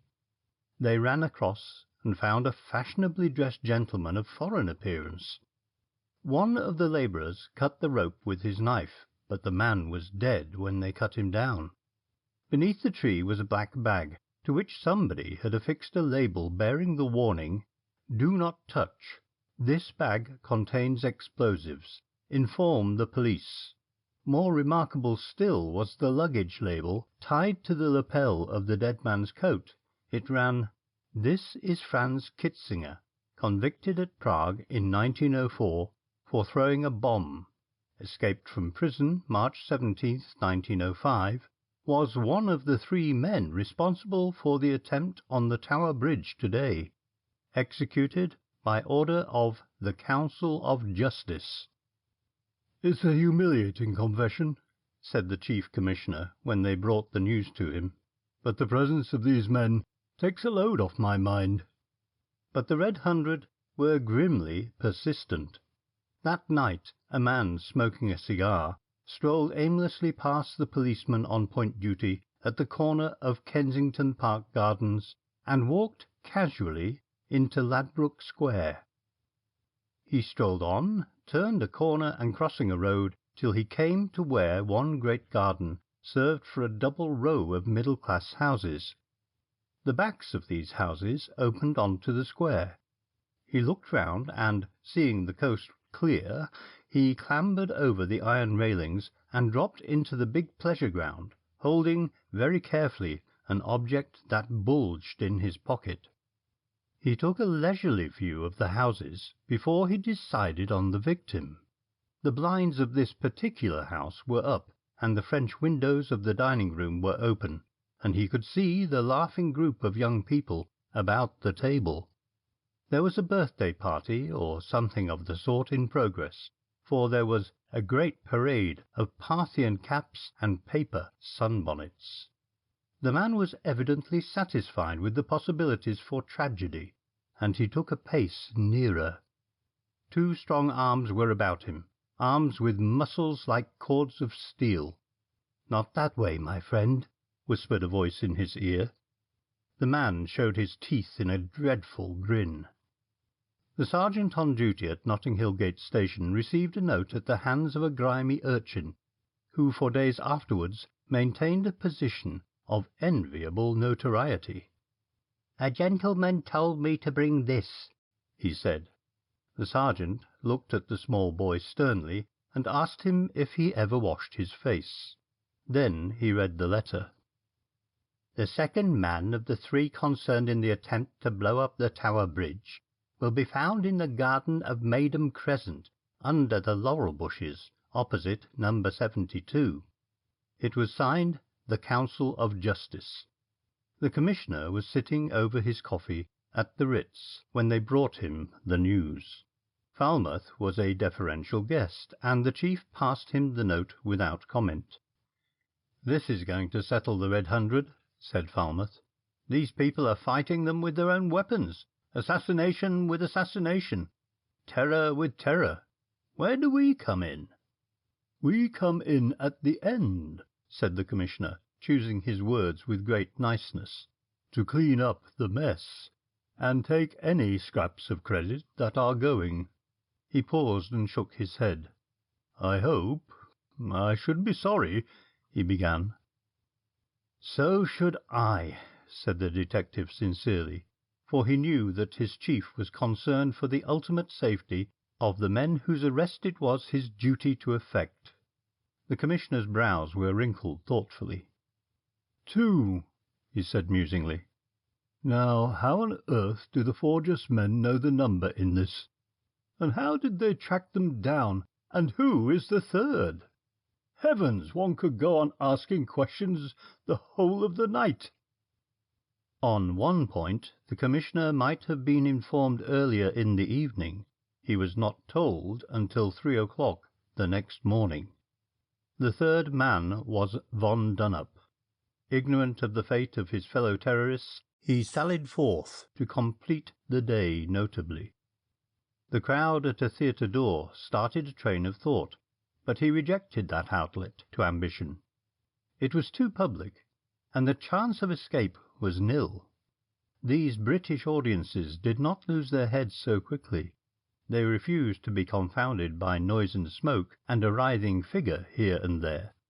Von Dunnup was no exponent of the glory of Death School.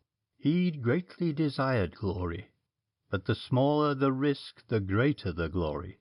This was his code. He stood for a moment outside the Hotel Ritz. A party of diners were leaving, and motor cars were being steered up to carry these accursed plutocrats to the theatre. One soldierly-looking gentleman, with a grey moustache and attended by a quiet, observant, clean-shaven man, interested the anarchist. He and the soldier exchanged glances. "Who the dickens was that?" asked the Commissioner, as he stepped into the taxi. "I seem to know his face." "I have seen him before," said Falmouth. "I won't go with you, sir. I've a little business to do in this part of the world." Thereafter Von Dunnup was not permitted to enjoy his walk in solitude, for, unknown to him, a man picked him up and followed him throughout the evening. And as the hour grew later, that one man became two. At 11 o'clock he became three, and at 11:45, when Von Dunnup had finally fixed upon the scene and scope of his exploit, he turned from Park Lane into Brook Street, to discover, to his annoyance, quite a number of people within call. Yet he suspected nothing. He did not suspect the night wanderer mooching along the curb with downcast eyes, seeking the gutter for the stray cigar end, nor the two loudly talking men in suits of violet check, who wrangled as they walked concerning the relative merits of the favourites for the Derby, nor the commissionaire trudging home with his bag in his hand and a pipe in his mouth, nor the clean-shaven man in evening dress. The Home Secretary had a house in Berkeley Square. Von Dunnup knew the number very well. He slackened pace to allow the man in evening dress to pass. The slow-moving taxi that was 50 yards away he must risk. This taxi had been his constant attendant during the last hour, but he did not know it. He dipped his hand into his overcoat pocket and drew forth the machine. It was one of Colvery's masterpieces, and, to an extent, experimental. That much the master had warned him in a letter that bore the date mark Riga. He felt with his thumb for the tiny key that set the machine and pushed it. Then he slipped into the doorway of number 196 and placed the bomb. It was done in a second, and so far as he could tell no man had seen him leave the pathway, and he was back again on the sidewalk very quickly. But as he stepped back, he heard a shout, and a man darted across the road, calling on him to surrender. From the left, 2 men were running, and he saw the man in evening dress blowing a whistle. He was caught. He knew it. There was a chance of escape. The other end of the street was clear. He turned and ran like the wind. He could hear his pursuers pattering along behind him. His ear, alert to every phase of the chase, heard one pair of feet check and spring up the steps of 196. He glanced round. They were gaining on him, and he turned suddenly and fired 3 times. Somebody fell. He saw that much. Then, right ahead of him, a tall policeman sprang from the shadows and clasped him round the waist. "Hold that man!" shouted Falmouth, running up. Blowing hard came the night wanderer, a ragged object but skilful, and he had Von Dunnup handcuffed in a trice. It was he who noticed the limpness of the prisoner. "Hello," he said, then held out his hand. "Show a light here." There were 6 policemen, and the inevitable crowd on the spot by now, and the rays of the bull's-eye focused on the detective's hand. It was red with blood. Falmouth seized a lantern and flashed it on the man's face. There was no need to look farther. He was dead. Dead, with the inevitable label affixed to the handle of the knife that killed him. Falmouth rapped out an oath. "It is incredible! It is impossible! He was running till the constable caught him, and he has not been out of our hands. Where is the officer who held him?" Nobody answered, certainly not the tall policeman, who was at that moment being driven eastward, making a rapid change into the conventional evening costume of an English gentleman.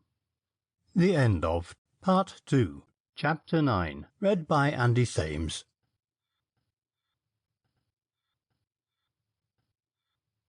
Chapter 10. The Trial. To fathom the mind of the woman of Gratz is no easy task, and one not to be lightly undertaken. Remembering her obscure beginning, the bare-legged child drinking in revolutionary talk in the Transylvanian kitchen, and the development of her intellect along unconventional lines, remembering also that early in life she made acquaintance with the extreme problems of life and death in their least attractive forms, and that the proportion of things had been grossly distorted by her teachers, you may arrive at a point where your vacillating judgment hesitates between blame and pity. I would believe that the power of introspection had no real place in her mental equipment. Else how can we explain her attitude towards the man whom she had once defied, and reconcile those outbursts of hers, wherein she called for his death, for his terrible punishment, wherein, too, she allowed herself the rare luxury of unrestrained speech? How can we reconcile these tantrums with the fact that this man's voice filled her thoughts day and night? The recollection of this man's eyes through his mask followed her every movement, till the image of him became an obsession. It may be that I have no knowledge of women and their ways, there is no subtle smugness in the doubt I express, and that her inconsistency was general to her sex. It must not be imagined that she had spared either trouble or money to secure the extermination of her enemies, and the enemies of the Red Hundred. She had described them as well as she could after her first meeting, and the sketches made under her instruction had been circulated by the officers of the Reds. Sitting near the window of her house, she mused, lulled by the ceaseless hum of traffic in the street below, and half dozing. The turning of the door-handle woke her from her dreams. It was Schmidt, the unspeakable Schmidt, all perspiration and excitement. His round, coarse face glowed with it, and he could scarcely bring his voice to tell the news. "We have him! We have him!" he cried in glee, and snapped his fingers. "Oh, the good news! I am the first. Nobody has been, little friend. I have run and have taken taxis." "You have whom?" she asked. "The man, one of the men," he said, "who killed Stark and Francois, and—" Which man?" she said harshly. He fumbled in his pocket and pulled out a discoloured sketch. "Oh," she said.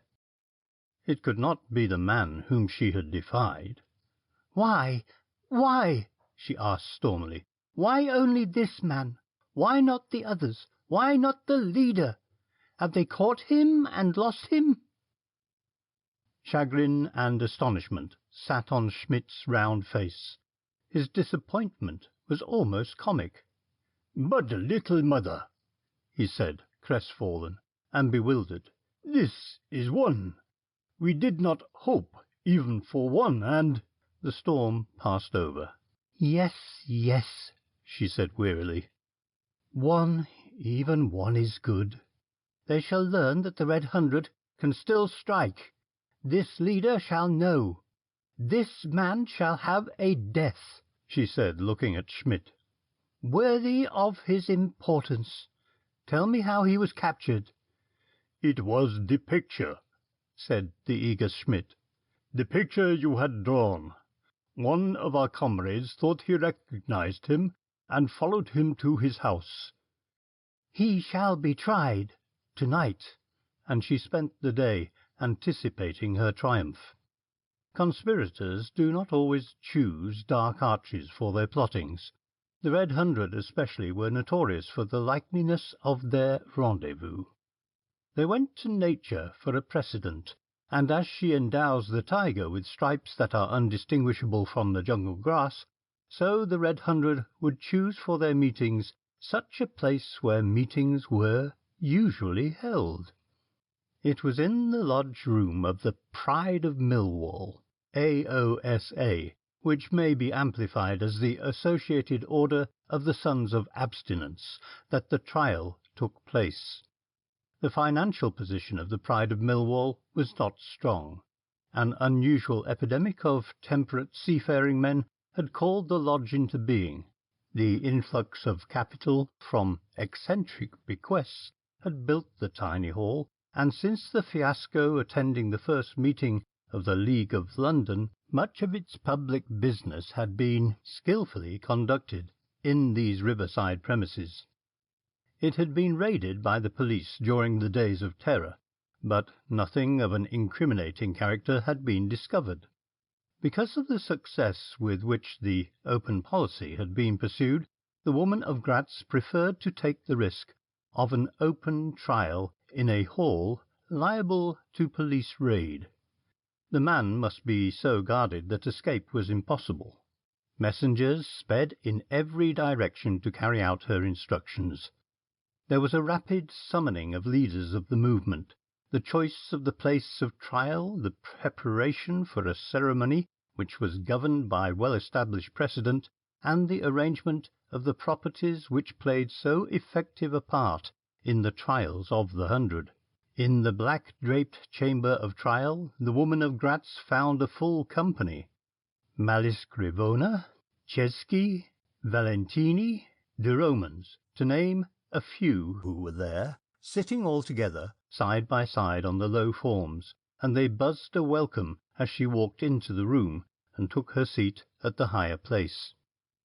She glanced round the faces, bestowing a nod here and a glance of recognition there.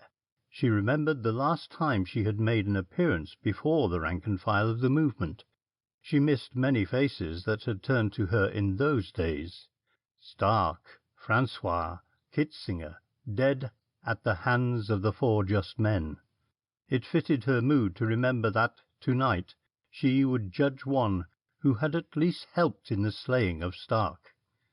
Abruptly she rose. Lately she had had few opportunities for the display of that oratory which was once her sole title to consideration in the councils of the Red 100. Her powers of organization had come to be respected later. She felt the want of practice as she began speaking. She found herself hesitating for words, and once she felt her illustrations were crude, but she gathered confidence as she proceeded, and she felt the responsive thrill of a fascinated audience. It was the story of the campaign that she told. Much of it we know. The story, from the point of view of the Reds, may be guessed. She finished her speech by recounting the capture of the enemy. "Tonight we aim a blow at these enemies of progress. If they have been merciless, let us show them that the Red 100 is not to be outdone in ferocity. As they struck, so let us strike, and, in striking, read a lesson to the men who killed our comrades that they nor the world will ever forget." There was no cheering as she finished. That had been the order, but a hum of words as they flung their tributes of words at her feet, a ruck of incoherent phrases of praise and adoration. Then 2 men led in the prisoner. He was calm and interested, throwing out his square chin resolutely when the first words of the charge were called, and twiddling the fingers of his bound hands absently. He met the scowling faces turned to him serenely, but as they proceeded with the indictment, he grew attentive, bending his head to catch the words. Once he interrupted. "I cannot quite understand that," he said in fluent Russian. "My knowledge of German is limited." "What is your nationality?" demanded the woman. "English," he replied. "Do you speak French?" she asked.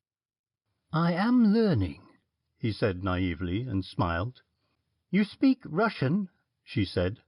Her conversation was carried on in that tongue. "Yes," he said simply. "I was there for many years." After this the sum of his transgressions were pronounced in a language he understood. Once or twice, as the reader proceeded, it was Ivan Aronovitch who read, the man smiled. The woman of Gratz recognized him instantly as the 4th of the party that gathered about her door the day Bartholomew was murdered. Formerly she asked him what he had to say before he was condemned. He smiled again.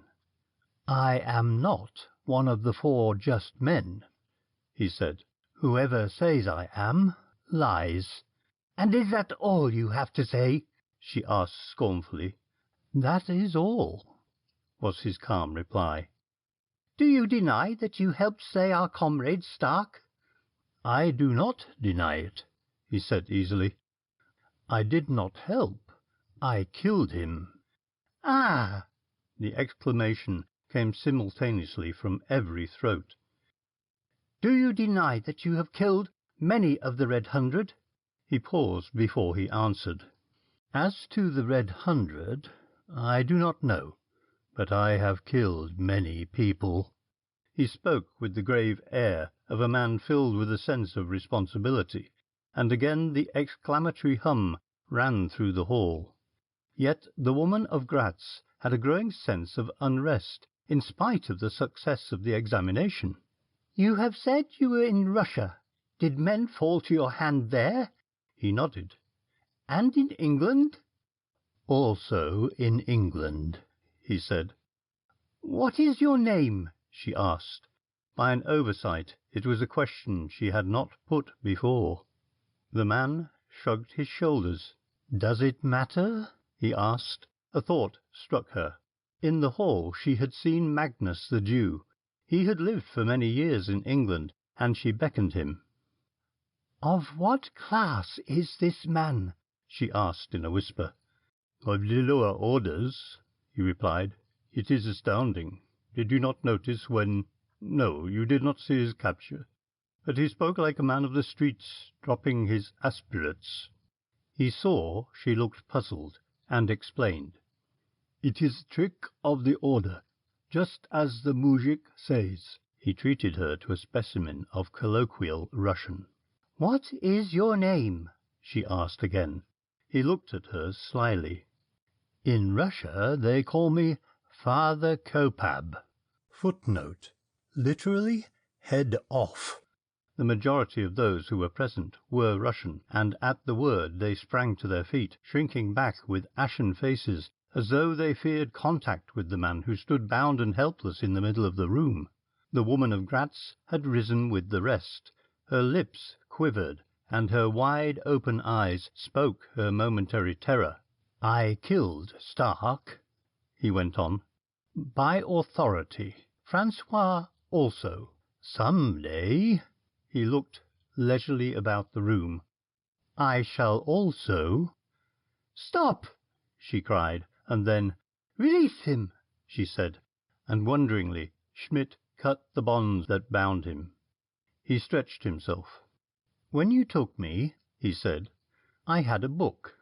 You will understand that here in England I find forgetfulness in books, and I, who have seen so much suffering and want caused through departure from the law, am striving as hard for the regeneration of mankind as you, but differently."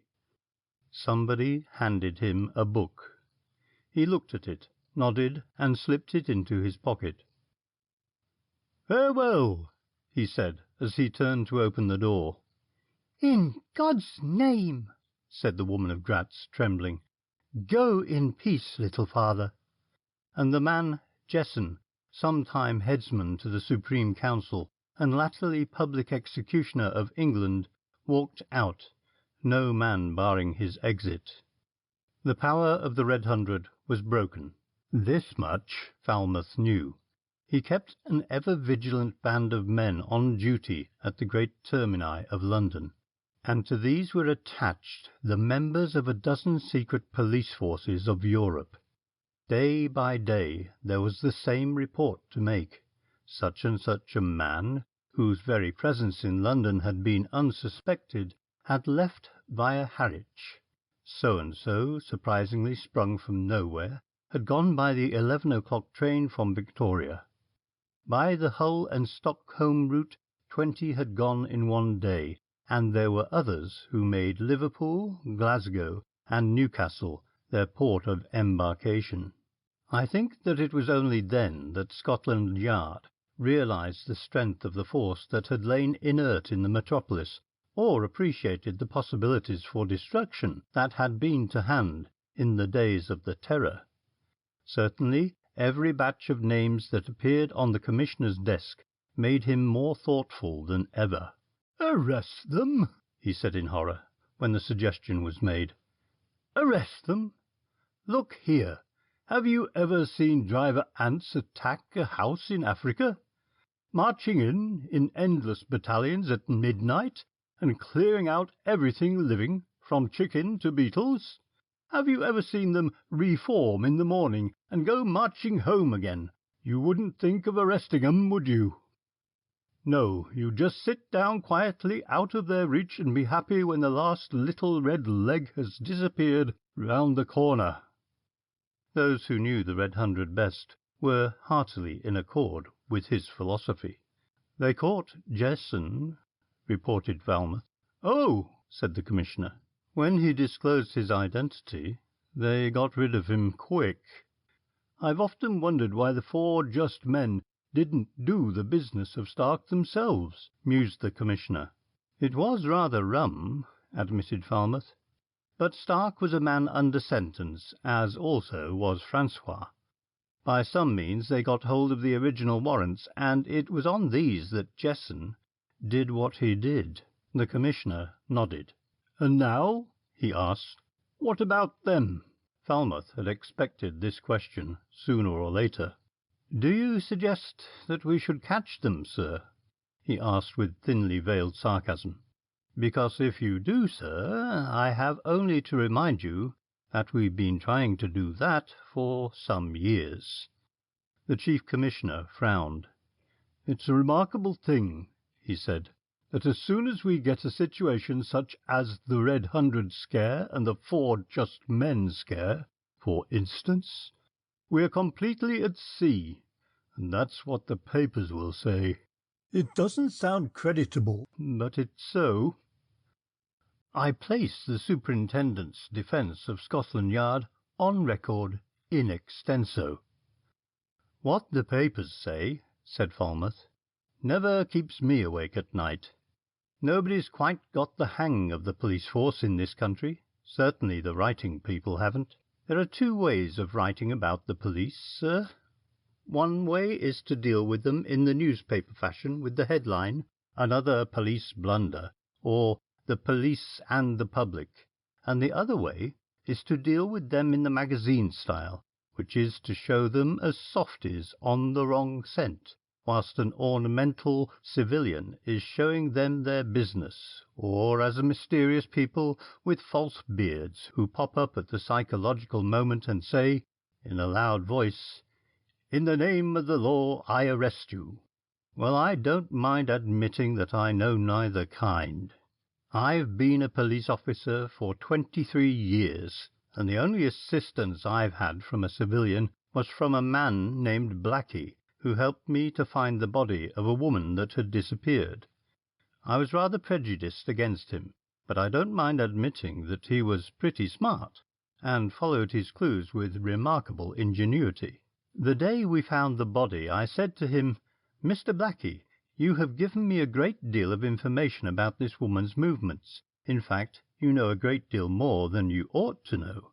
So I shall take you into custody on the suspicion of having caused her death.' Before he died he made a full confession, and ever since then I have always been pleased to take as much advice and help from outside as I could get. When people sometimes ask me about the cleverness of Scotland Yard, I can't tell 'em tales such as you read about. I've had murderers, anarchists, burglars, and average low-down people to deal with, but they have mostly done their work in a commonplace way and bolted. And as soon as they have bolted, we've employed fairly commonplace methods and brought 'em back. If you ask me whether I've been in dreadful danger when arresting desperate murderers and criminals, I say no. When your average criminal finds himself cornered, he says, 'All right, Mr. Falmouth, it's a cop,' and goes quietly. Crime and criminals run in grooves. They're hardy annuals with perennial methods. Extraordinary circumstances baffle the police as they baffle other folks. You can't run a business on business lines and be absolutely prepared for anything that turns up. Whiteley's will supply you with a flea or an elephant, but if a woman asked a shop girl to hold her baby while she went into the tinned meat department, the girl and the manager and the whole system would be flawed, because there is no provision for holding babies. And if a Manchester goods merchant, unrolling his stuff, came upon a snake lying all snug in the bale, he'd be flawed too, because natural history isn't part of their business training, and they wouldn't be quite sure whether it was a big worm or a boa constrictor. The Commissioner was amused. "You've an altogether unexpected sense of humour," he said. "And the moral is?" "That the unexpected always floors you, whether it's humour or crime," said Falmouth, and went away fairly pleased with himself. In his room he found a waiting messenger. "A lady to see you, sir." "Who is it?" he asked in surprise. The messenger handed him a slip of paper, and when he read it, whistled. "The unexpected! By! Show her up." On the paper was written, "The Woman of Gratz." The end of Part 2, Chapter 10. Read by Andy Sames.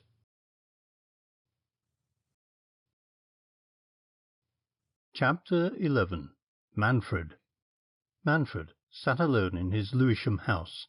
He was known to the old lady who was his caretaker as a foreign gentleman in the music line, and in the subdued light of the shaded lamp he looked tired. A book lay on the table near at hand, and a silver coffee service and an empty coffee cup stood on the stool by his side. Reaction, he felt. This strange man had set himself to a task that was never ending. The destruction of the forces of the Red Hundred was the end of a fight that cleared the ground for the commencement of another, but physically he was weary. Gonzales had left that morning for Paris. Poicart went by the afternoon train, and he was to join them tomorrow. The strain of the fight had told on them, all three. Financially, the cost of the war had been heavy, but that strain they could stand better than any other, for had they not the fortune of Corlander? In case of need they knew their man. All the world had been searched before they, the first four, had come together. Manfred, Gonzales, Poicart, and the man who slept eternally in the flower-grown grave at Bordeaux. As men taking the oaths of priesthood, they lived down the passions and frets of life. Each man was an open book to the other, speaking his most secret thoughts in the faith of sympathy, one dominating thought controlling them all. They had made the name of the four just men famous or infamous, according to your point of reckoning, throughout the civilized world. They came as a new force into public and private life. There were men, free of the law, who worked misery on their fellows, dreadful human ghouls, fattening on the bodies and souls of the innocent and helpless, great magnates calling the law to their aid or pushing it aside as circumstances demanded. All these became amenable to a new law, a new tribunal. There had grown into being systems which defied correction, corporations beyond chastisement, individuals protected by cunningly drawn legislation, and others who knew to an inch the scope of toleration. In the name of justice, these men struck swiftly, dispassionately, mercilessly. The great swindler, the procurer, the suborner of witnesses, the briber of juries, they died. There was no gradation of punishment. A warning, a second warning, then death. Thus their name became a symbol, at which the evil-doer went tremblingly about his work, dreading the warning and ready in most cases to heed it. Life became a sweeter, a more wholesome thing for many men who found the thin, greenish-grey envelope on their breakfast table in the morning, but others persisted on their way, loudly invoking the law, which in spirit, if not in letter, they had outraged. The end was very sure, and I do not know of one man who escaped the consequence. Speculating on their identity, the police of the world decided unanimously upon 2 points. The first was that these men were enormously rich, as indeed they were, and the second, that 1 or 2 of them were no mean scientists. That also was true. Of the 4th man, who had joined them recently, speculation took a wider turn. Manfred smiled as he thought of this 4th member, of his honesty, his splendid qualities of heart and brain, his enthusiasm, and his proneness to lapse from the balance. Gonzales coined the phrase. It was an affectionate smile. The 4th man was no longer of the Brotherhood. He had gone, the work being completed, and there were other reasons. So Manfred was musing, till the little clock on the mantelpiece chimed 10. Then he lit the spirit kettle and brewed another cup of coffee. Thus engaged, he heard the far-away tinkle of a bell and the opening of a door, then a murmur of voices and 2 steps on the stairs. He did not expect visitors, but he was always prepared for them at any hour. "Come in," he said in answer to the knock. He recognized the apologetic rap of his housekeeper. "A lady, a foreign lady, to see you." "Show her in, please," he said courteously. He was busy with the kettle when she came in. He did not look up, nor did he ask who it was. His housekeeper stood a moment uncertain on the threshold, then went out, leaving them together. "You will excuse me a moment," he said. "Please sit down." He poured out the coffee with a steady hand, walked to his desk, sorted a number of letters, tossed them into the grate, and stood for a moment watching them burn, then looked at her. Taking no notice of his invitation, the girl stood waiting at ease, 1 hand on her hip, the other hanging loosely. "Won't you sit down?" he asked again. "I prefer to stand," she said shortly. "Then you are not so tired as I am," he said, and sank back into the depths of his chair. She did not reply, and for a few seconds neither spoke. "Has the woman of Gratz forgotten that she is a narrator?" he said banteringly. It seemed to him that there was in those eyes of hers a great yearning, and he changed his tone. "Sit down, Maria," he said gently. He saw the flush that rose to her cheek and mistook its significance. "No, no," he hastened to rectify an impression. "I am serious now. I am not gibing. Why have you not gone with the others?" "I have work to do," she said. He stretched out his hands in a gesture of weariness. "Work, work, work," he said with a bitter smile. "Isn't the work finished? Isn't there an end to this work of yours?" "Then end is at hand," she said, and looked at him strangely. "Sit down," he commanded, and she took the nearest chair and watched him. Then she broke the silence. "What are you?" she asked with a note of irritation. "Who gave you authority?" He laughed. "What am I? Just a man, Maria. Authority? As you understand it, none." She was thoughtful for a moment. "You have not asked me why I have come," she said. "I have not asked myself, yet it seems natural that you and I should meet again. To part." "What do they call you, your friends?" she asked suddenly. "Do they say The man with the beard, or the tall man? Did any woman ever nurse you and call you by name?" A shadow passed over his face for a second. "Yes," he said quietly, "I have told you I am human, neither devil nor demigod. No product of sea foam or witch's cauldron," he smiled, "but a son of earthly parents, and men call me George Manfred." "George," she repeated, as though learning a lesson. "George Manfred." She looked at him long and earnestly, and frowned. "What is it you see that displeases you?" he asked. "Nothing," she said quickly. "Only I cannot understand. You are different." "From what you expected?" She bent her head. "You expected me to air a triumph, to place myself in defence?" She nodded again. "No, no," he went on. "That is finished. I do not pursue a victory. I am satisfied that the power of your friends is shattered. I disassociate you from the humiliation of their defeat." "I am no better nor worse than they," she said defiantly. "You will be better when the madness passes," he said gravely, "when you realize that your young life was not meant for the dreadful sacrifice of anarchy."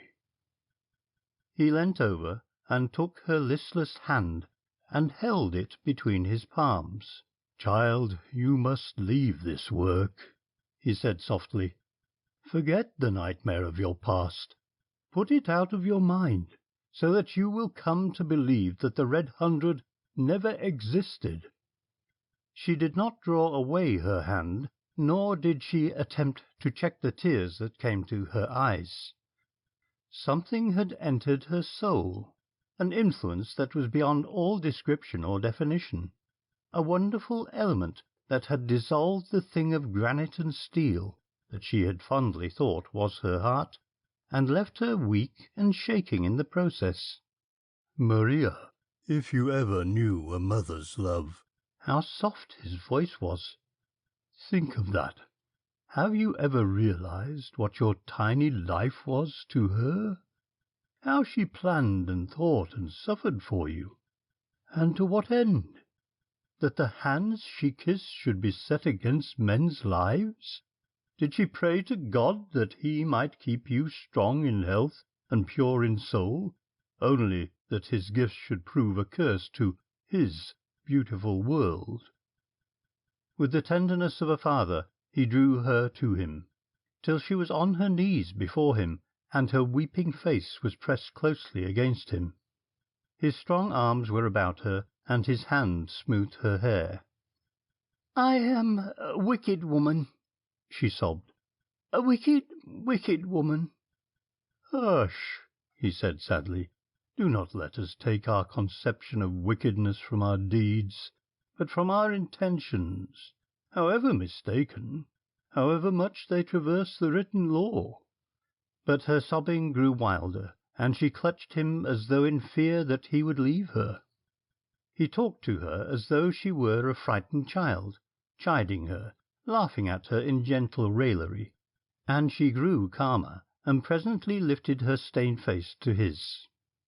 "Listen," she said. I cannot say it."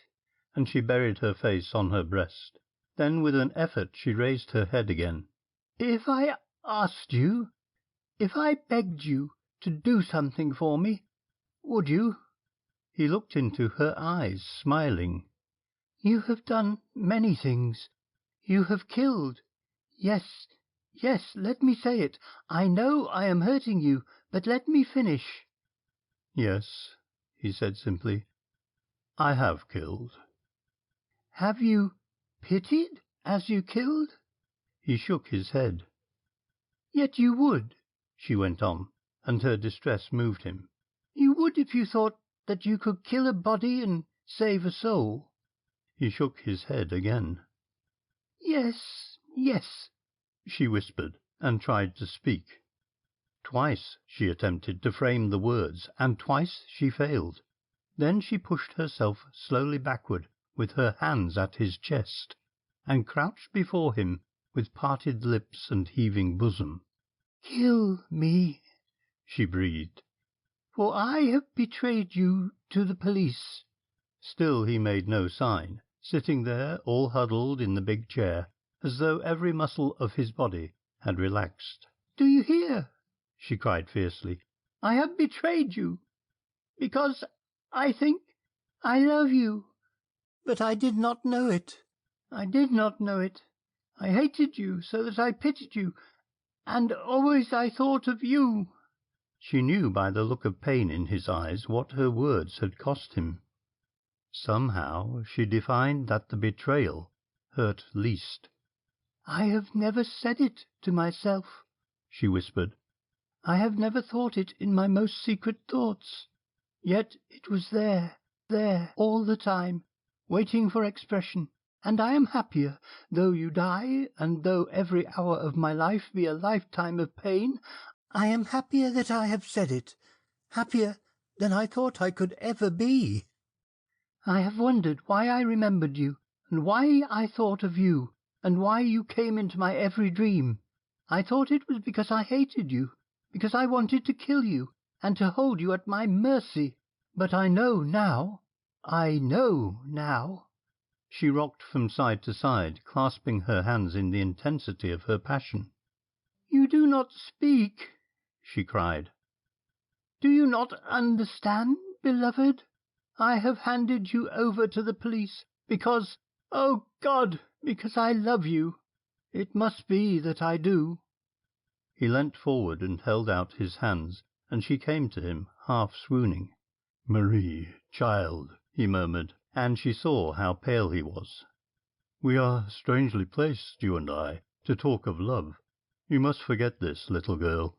Let this be the waking point of your bad dream. Go forth into the new life, into a life where flowers are and birds sing, and where rest and peace is." She had no thought now, save for his danger. "They are below," she moaned. "I brought them here. I guided them." He smiled into her face. "I knew," he said. She looked at him incredulously. "You knew?" she said slowly. "Yes, when you came." He pointed to the heap of burnt papers in the grate. "I knew." He walked to the window and looked out.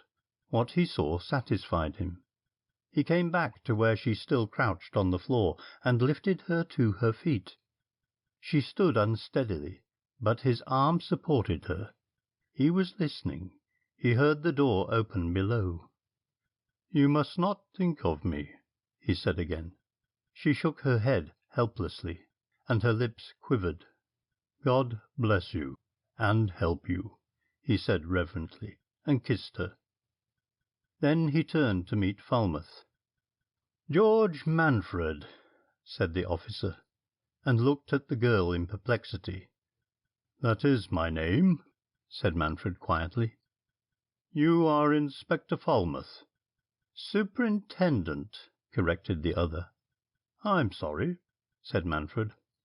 "I shall take you into custody," said Falmouth, "on suspicion of being a member of an organization known as the Four Just Men, and accordingly concerned in the following crimes." "I will excuse you the recital," said Manfred pleasantly, and held out his hands. For the first time in his life he felt the cold contact of steel at his wrists. The man who snapped the handcuffs on was nervous and bungled, and Manfred, after an interested glance at the gyves, lifted his hands. "This is not quite fastened," he said. Then, as they closed round him, he half turned toward the girl and smiled.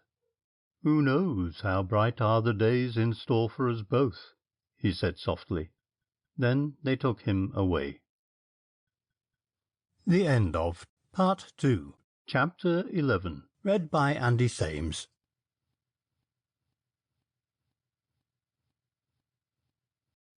Chapter 12.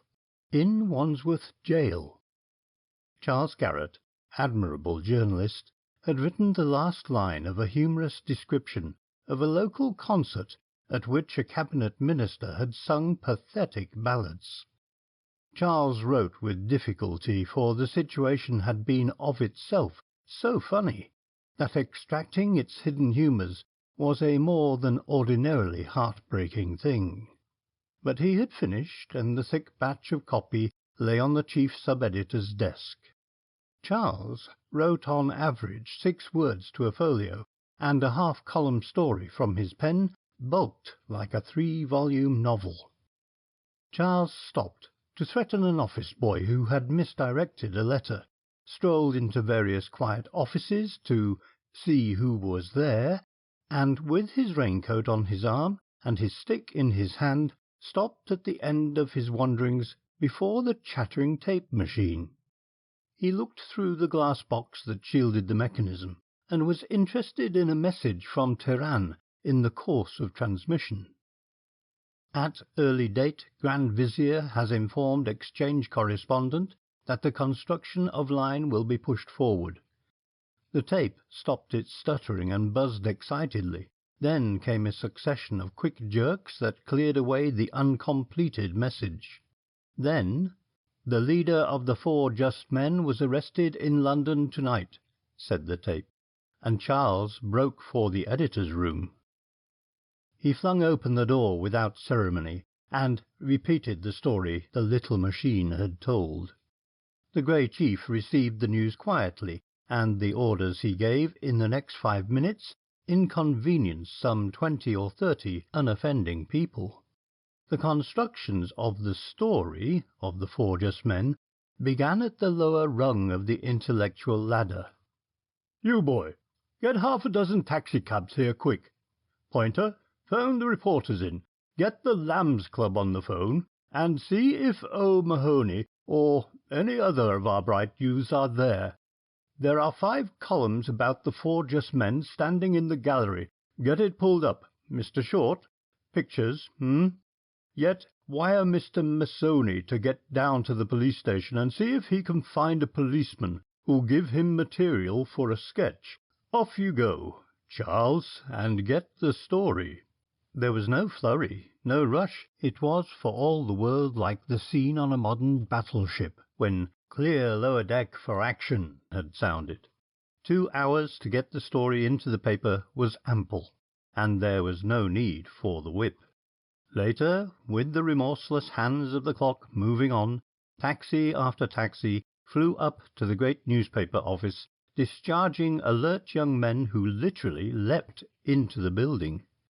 Later, with waiting operators sitting tensely before the keyboards of the lineotypes, came Charles Garrett, doing notable things with a stump of pencil and a ream of thin copy-paper. It was the Megaphone that shone splendidly amidst its journalistic fellows, with pages, I quote the envenomed opinion of the news editor of the Mercury, that shouted like the checks on a bookmaker's waistcoat. It was the Megaphone that fed the fires of public interest, and was mainly responsible for the huge crowds that gathered outside Greenwich Police Court, and overflowed in dense masses to the foot of Blackheath Hill, whilst Manfred underwent his preliminary inquiries. George Manfred, aged 39, of no occupation, residing at Hillcrest Lodge, St. John's. In this prosaic manner he was introduced to the world. He made a striking figure in the steel-railed dock. A chair was placed for him, and he was guarded as few prisoners had been guarded. A special cell had been prepared for his reception, and, departing from established custom, extra warders were detailed to watch him. Falmouth took no risks.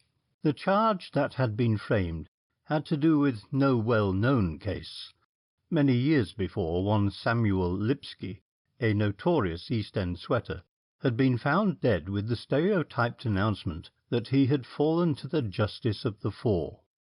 Upon this the Treasury founded its case for the prosecution, a case which had been very thoroughly and convincingly prepared, and pigeonholed against such time as arrest should overtake one or the other of the 4 Just Men. Reading over the thousands of newspaper cuttings dealing with the preliminary examination and trial of Manfred, I am struck with the absence of any startling feature, such as one might expect to find in a great state trial of this description. Summarizing the evidence that was given at the police court, one might arrange the parts of the dozen or so commonplace witnesses so that they read: a policeman: I found the body. An inspector: I read the label. A doctor: I pronounced him dead. An only man, with a slight squint and broken English: this man Lipski. I know him. He were a good man and make the business with the head Kervik, and the like. Manfred refused to plead guilty or not guilty. He spoke only once during the police court proceedings, and then only when the formal question had been put to him. I am prepared to abide by the result of my trial, he said clearly, and it cannot matter much one way or the other whether I plead guilty or not guilty. I will enter your plea as not guilty, said the magistrate. Manfred bowed.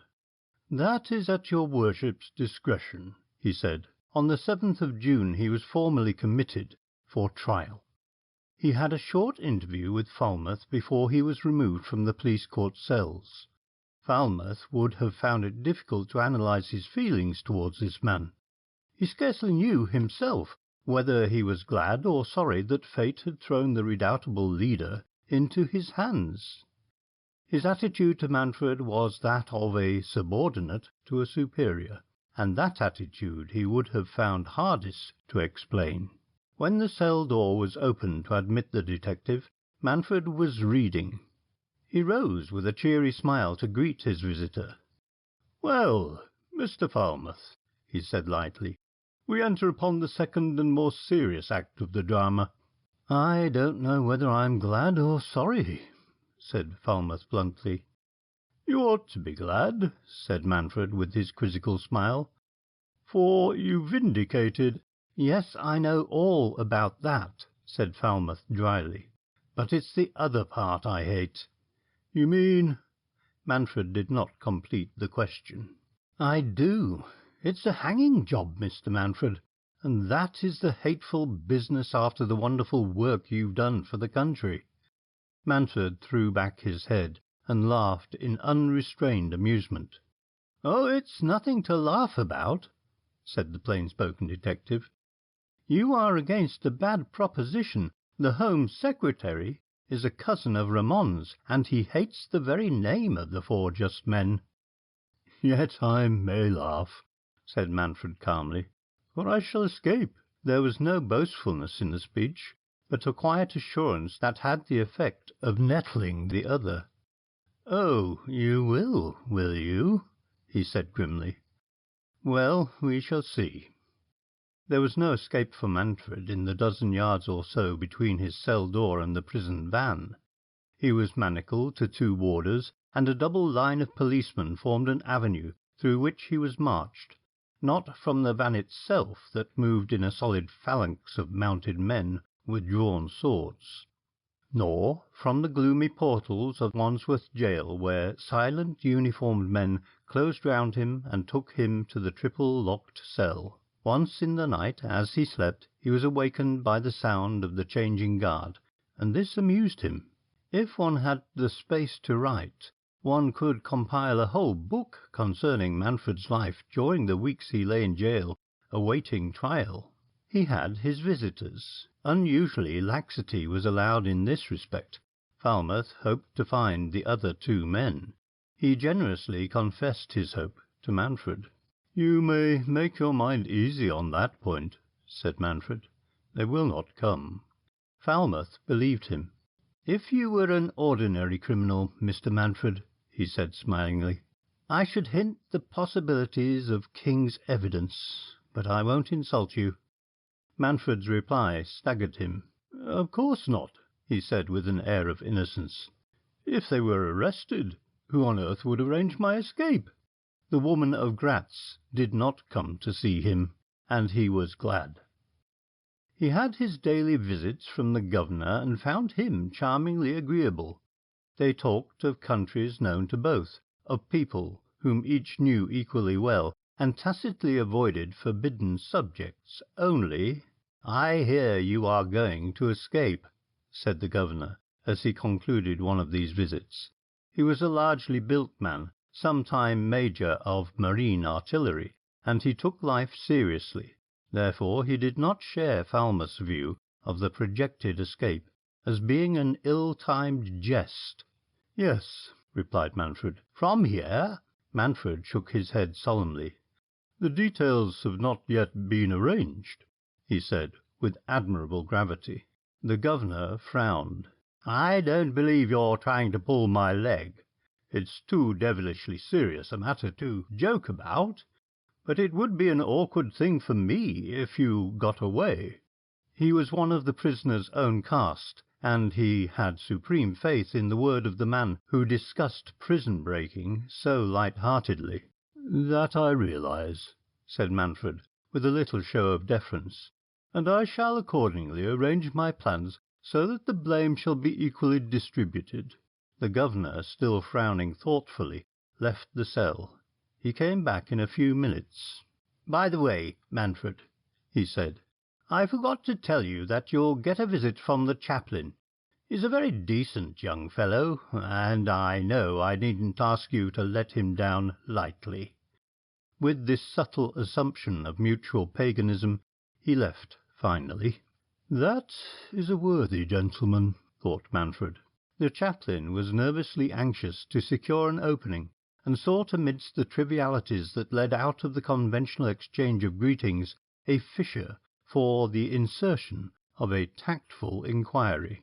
Manfred, seeing his embarrassment, gave him the chance, and listened respectfully while the young man talked, earnestly, sincerely, manfully. "No," said the prisoner after a while, "I don't think, Mr. Summers, that you and I hold very different opinions, if they were all reduced to questions of faith and appreciation of God's goodness.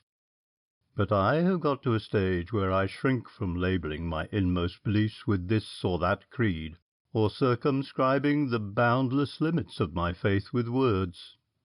I know you will forgive me, and believe that I do not say this from any desire to hurt you, but I have reached, too, a phase of conviction where I am adamant to outside influence.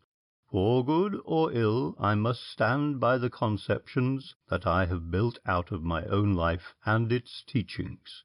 There is another and more practical reason," he added, "why I should not do you or any other chaplain the disservice of taking up your time. I have no intention of dying." With this the young minister was forced to be content. He met Manfred frequently, talking of books and people and of strange religions. To the warders and those about him, Manfred was a source of constant wonder. He never wearied them with the recital of his coming attempt, yet all that he said and did seemed founded on that one basic article of faith: "I shall escape." The governor took every precaution to guard against rescue. He applied for and secured reinforcements of warders, and Manfred, one morning at exercise seeing strange faces amongst his guards, bantered him with over-nervousness. "Yes," said the major, "I've doubled the staff. I'm taking you at your word, that is all. One must cling tight to the last lingering shreds of faith one has in mankind. You say that you're going to escape, and I believe you." He thought a moment. "I've studied you," he added. "Indeed?" "Not here," said the governor, comprehending the prison in a sweep of his hand, "but outside. Read about you and thought about you, and a little dimly understood you. That makes me certain that you've got something at the back of your mind when you talk so easily of escape."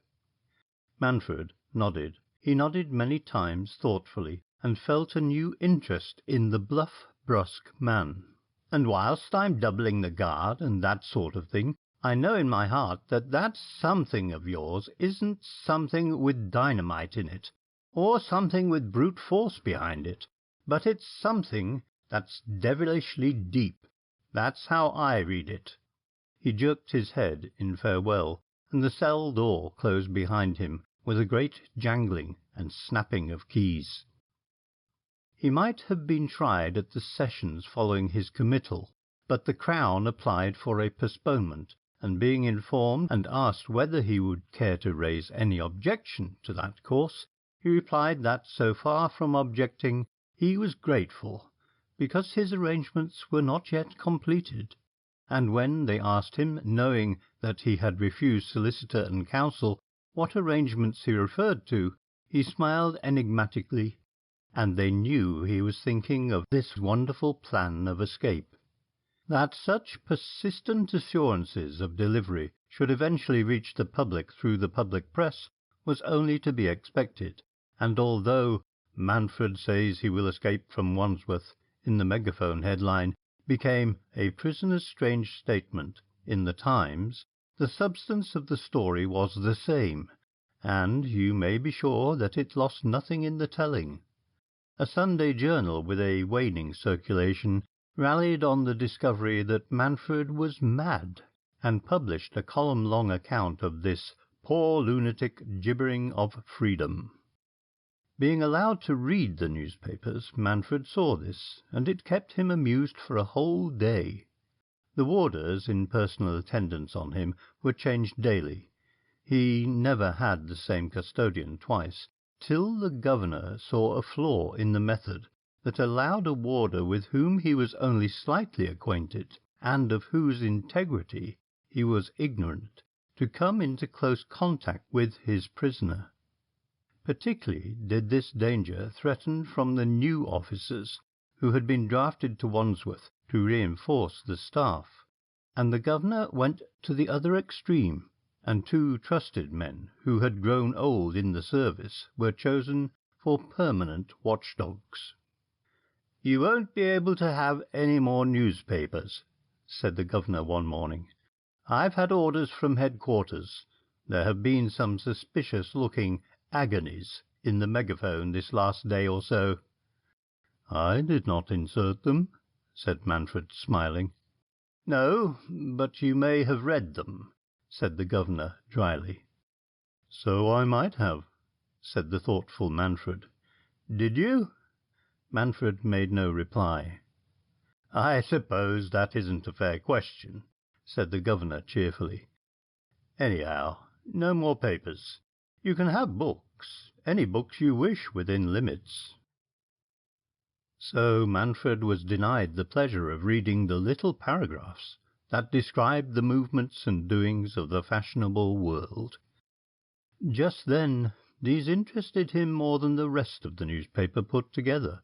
Such news as he secured was of a negative kind, and through the governor. "Am I still mad?" he asked. "No." "Was I born in Brittany, the son of humble parents?" "No, there's another Thery now." "Is my real name still supposed to be Isidore something or other?" "You are now a member of a noble family, disappointed at an early age by a reigning princess," said the governor impressively. "How romantic," said Manfred in hushed tones.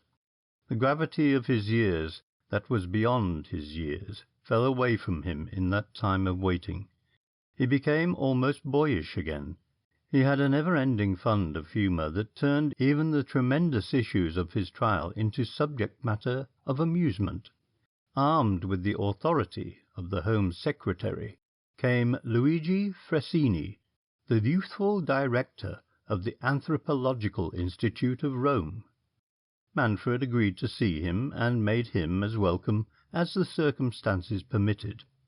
Frassini was a little impressed with his own importance, and had the professional manner strongly developed. He had a perky way of dropping his head on one side when he made observations, and reminded Manfred of a horse-dealer blessed with a little knowledge, but anxious to discover, at all hazards, the points that fitted in with his preconceived theories. "I would like to measure your head," he said.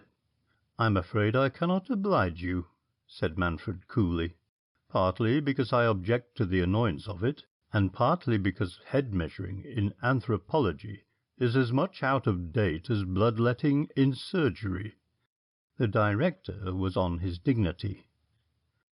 "I am afraid I cannot take lessons in the science," he began. "Oh, yes, you can," said Manfred, "and you'd be a greater man if you did. As it is, Antonio da Costa and Felix Hedeman are both beating you on your own ground. That monograph of yours on cerebral dynamics was awful nonsense."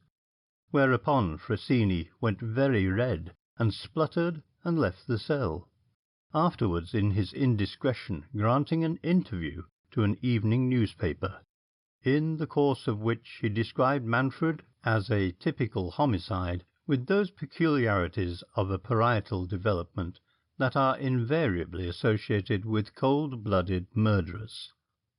For publishing what constituted a gross contempt of court, the newspaper was heavily fined, and at the instance of the British government, Frassini was reprimanded and eventually superseded by that very Da Costa of whom Manfred spoke. All these happenings formed the comedy of the long wait, and as to the tragedy, there was none. A week before the trial, Manfred, in the course of conversation, expressed a desire for a further supply of books. "What do you want?" asked the governor, and prepared to take a note. "Oh, anything," said Manfred lazily. "Travel, biography, science, sport, anything new that's going." "I'll get you a list," said the governor, who was not a booky man.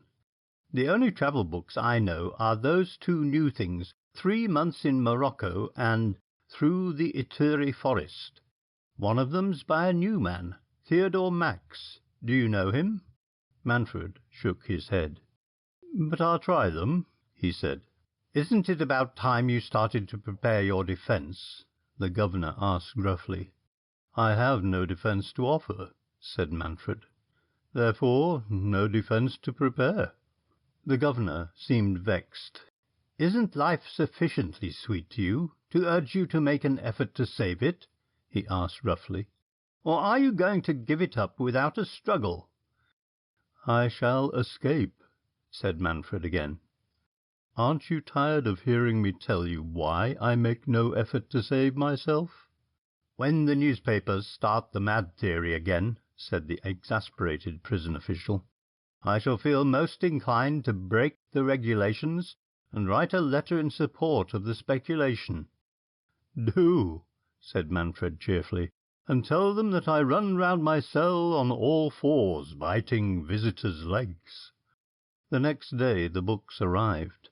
The mysteries of the Thery Forest remained mysteries, but 3 Months in Morocco, big print, wide margins, 12s. 6d, he read with avidity from cover to cover, notwithstanding the fact that the reviewers to a man condemned it as being the dullest book of the season, which was an unkindly reflection upon the literary merits of its author, Leon Gonzalez, who had worked early and late to prepare the book for the press, writing far into the night, whilst Poicart, sitting at the other side of the table, corrected the damp proofs as they came from the printer. The end of Part 2, Chapter 12.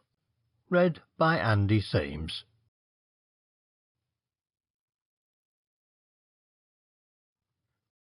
Chapter 13. The Rational Faithers.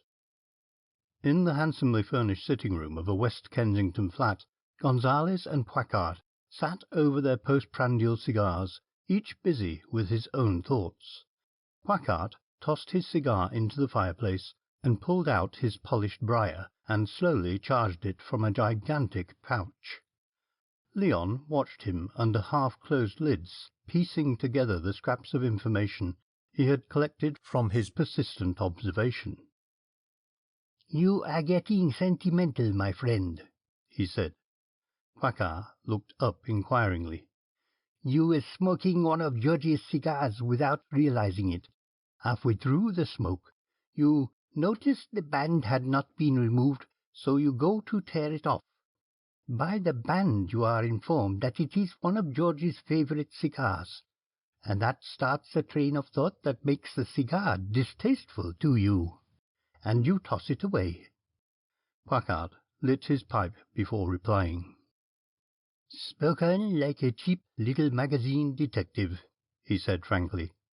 "If you would know, I was aware that it was George's, and from excess of loyalty I was trying to smoke it. Halfway through I reluctantly concluded that friendship had its limits. It is you who are sentimental." Gonzales closed his eyes and smiled. "There's another review of your book in the Evening Mirror tonight," Packard went on maliciously. "Have you seen it?" The recumbent figure shook its head. "It says," the merciless Packard continued, "that an author who can make Morocco as dull as you have done would make—" "Spare me," murmured Gonzales, half asleep. They sat for 10 minutes, the tick-tick of the little clock on the mantelpiece and the regular puffs from Packard's pipe breaking the silence. "It would seem to me," said Gonzales, speaking with closed eyes, "that George is in the position of a master who has set his two pupils a difficult problem to solve, quite confident that, difficult as it is, they will surmount all obstacles and supply the solution." "I thought you were asleep," said Packard. "I was never more awake," said Gonzales calmly. "I am only marshalling details. Do you know Mr. Peter Sweeney?" "No," said Packard. "He is a member of the Borough Council of Chelmsford, a great and good man." Packard made no response. "He is also the head and front of the Rational Faith movement, of which you may have heard." "I haven't," admitted Packard, stolid but interested.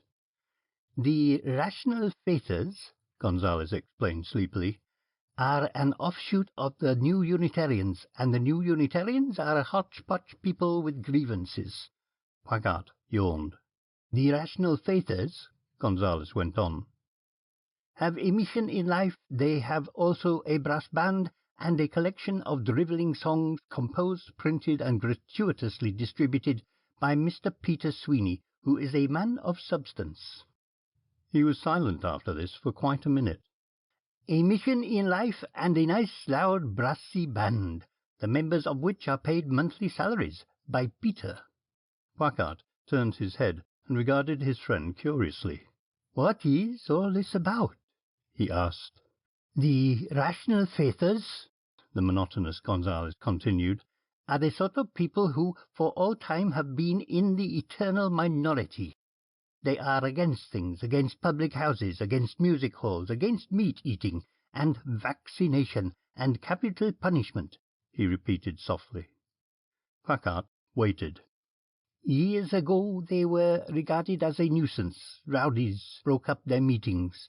The police prosecuted them for obstruction, and some of them were sent to prison and came out again, being presented with newly furbished halos at meat breakfasts, Peter presiding. Now they have lived down their persecutions. Martyrdom is not to be so cheaply bought. They are an institution like the mechanical spinning jenny and fashionable socialism, which proves that if you go on doing things often enough and persistently, saying with a loud voice pro bono publico, people will take you at your own valuation and will tolerate you." Packard was listening intently now. "These people demonstrate. Peter is really well off with heaps of slum property, and he has lured other wealthy ladies and gentlemen into the movement. They demonstrate on all occasions. They have chants. Peter calls them chants, and it is a nice distinction, stamping them as it does with the stamp of semi-secularity. For these festive moments, chants for the confusion of vaccinators and eaters of beasts and such. But of all their services of protest, none is more thorough, more beautifully complete than that which is specially arranged to express their horror and abhorrence of capital punishment. His pause was so long that Poincare interjected an impatient "Well?" "I was trying to think of the chant," said Léon thoughtfully. "If I remember right, one verse goes, 'Come fight the gallant fight, this horror to undo. Two blacks will never make a white, nor legal murder too.'" "The last line," said Gonzales tolerantly, "is a trifle vague, but it conveys with delicate suggestion the underlying moral of the poem. There is another verse, which has for the moment eluded me, but perhaps I shall think of it later." He sat up suddenly and leant over, dropping his hand on Poincare's arm. "When we were talking of our plan the other day, you spoke of our greatest danger, the one thing we could not avoid. Does it not seem to you that the rational faithers offer a solution with their querulous campaigns, their demonstrations, their brassy brass band, and their preposterous chants?" Poincare pulled steadily at his pipe. "You are a wonderful man, Léon," he said. Léon walked over to the cupboard, unlocked it, and drew out a big portfolio such as artists use to carry their drawings in. He untied the strings and turned over the loose pages. It was a collection that had cost the four just men much time and a great deal of money. "What are you going to do?" asked Poincare, as the other, slipping off his coat and fixing his pince-nez, sat down before a big plan he had extracted from the portfolio. Léon took up a fine drawing pen from the table, examined the nib with the eye of a skilled craftsman, and carefully uncorked a bottle of architect's ink. "Have you ever felt a desire to draw imaginary islands?" he asked, "naming your own bays, christening your capes, creating towns with a scratch of your pen, and raising up great mountains with herringbone strokes? Because I'm going to do something like that. I feel in that mood, which in little boys is eloquently described as trying, and I have the inclination to annoy Scotland Yard." It was the day before the trial that Falmouth made the discovery. To be exact, it was made for him. The keeper of a Gower Street boarding-house reported that two mysterious men had engaged rooms. They came late at night with one portmanteau bearing divers foreign labels. They studiously kept their faces in the shadow, and the beard of one was obviously false. In addition to which they paid for their lodgings in advance, and that was the most damning circumstance of all. Imagine mine host showing them to their rooms, palpitating with his tremendous suspicion, calling to the full upon his powers of simulation, ostentatiously nonchalant and impatient to convey the news to the police station round the corner. For one called the other Léon, and they spoke despairingly in stage whispers of poor Manfred. They went out together, saying they would return soon after midnight, ordering a fire for their bedroom, for the night was wet and chilly. Half an hour later the full story was being told to Falmouth over the telephone. "It's too good to be true," was his comment, but gave orders. The hotel was well surrounded by midnight, but so skilfully that the casual passer-by would never have suspected it. At 3 in the morning Falmouth decided that the men had been warned, and broke open their doors to search the rooms. The portmanteau was their sole find. A few articles of clothing bearing the tab of a Parisian tailor was all they found, till Falmouth, examining the bottom of the portmanteau, found that it was false. "Hullo," he said, in the light of his discovery. The exclamation was modest in its strength, for, neatly folded and cunningly hidden, he came upon the plans. He gave them a rapid survey and whistled. Then he folded them up and put them carefully in his pocket. "Keep the house under observation," he ordered. "I don't expect they'll return, but if they do, take 'em." Then he flew through the deserted streets as fast as a motor car could carry him, and woke the Chief Commissioner from a sound sleep. "What is it?" he asked, as he led the detective to his study. Falmouth showed him the plans. The Commissioner raised his eyebrows and whistled. "That's what I said," confessed Falmouth. The chief spread the plans upon the big table. "Wandsworth, Pentonville, and Reading," said the Commissioner. "Plans, and remarkably good plans, of all three prisons." Falmouth indicated the writing in the cramped hand and the carefully ruled lines that had been drawn in red ink. "Yes, I see them," said the Commissioner, and read, "Wall 3 feet thick, dynamite here. Warder on duty here. Can be shot from wall. Distance to entrance to prison hall 25 feet. Condemned cell here. Walls 3 feet. One window barred 10 feet 3 inches from ground." "They've got the thing down very fine. What is this, Wandsworth?" "It's the same with the others, sir," said Falmouth. "They've got distances, heights, and posts worked out. They must have taken years to get this information." "One thing is evident," said the Commissioner.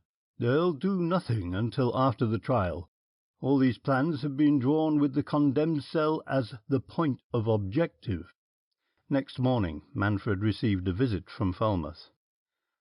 "I have to tell you, Mr. Manfred," he said, "that we have in our possession full details of your contemplated rescue."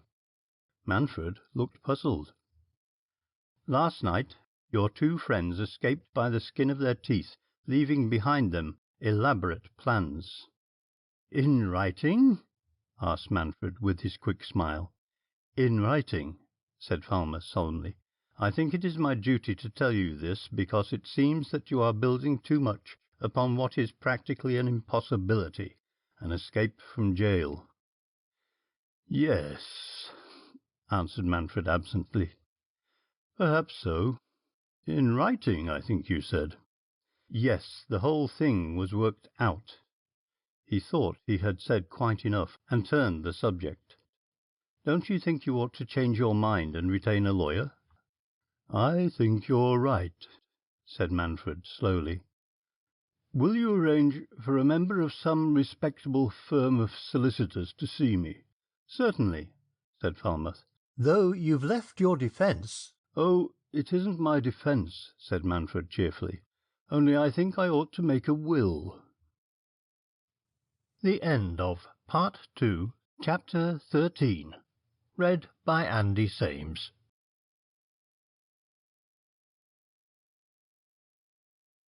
Chapter 14. At the Old Bailey. They were privileged people who gained admission to the Old Bailey, people with tickets from sheriffs, reporters, great actors, and very successful authors. The early editions of the evening newspapers announced the arrival of these latter spectators. The crowd outside the court contented themselves with discussing the past and the probable future of the prisoner.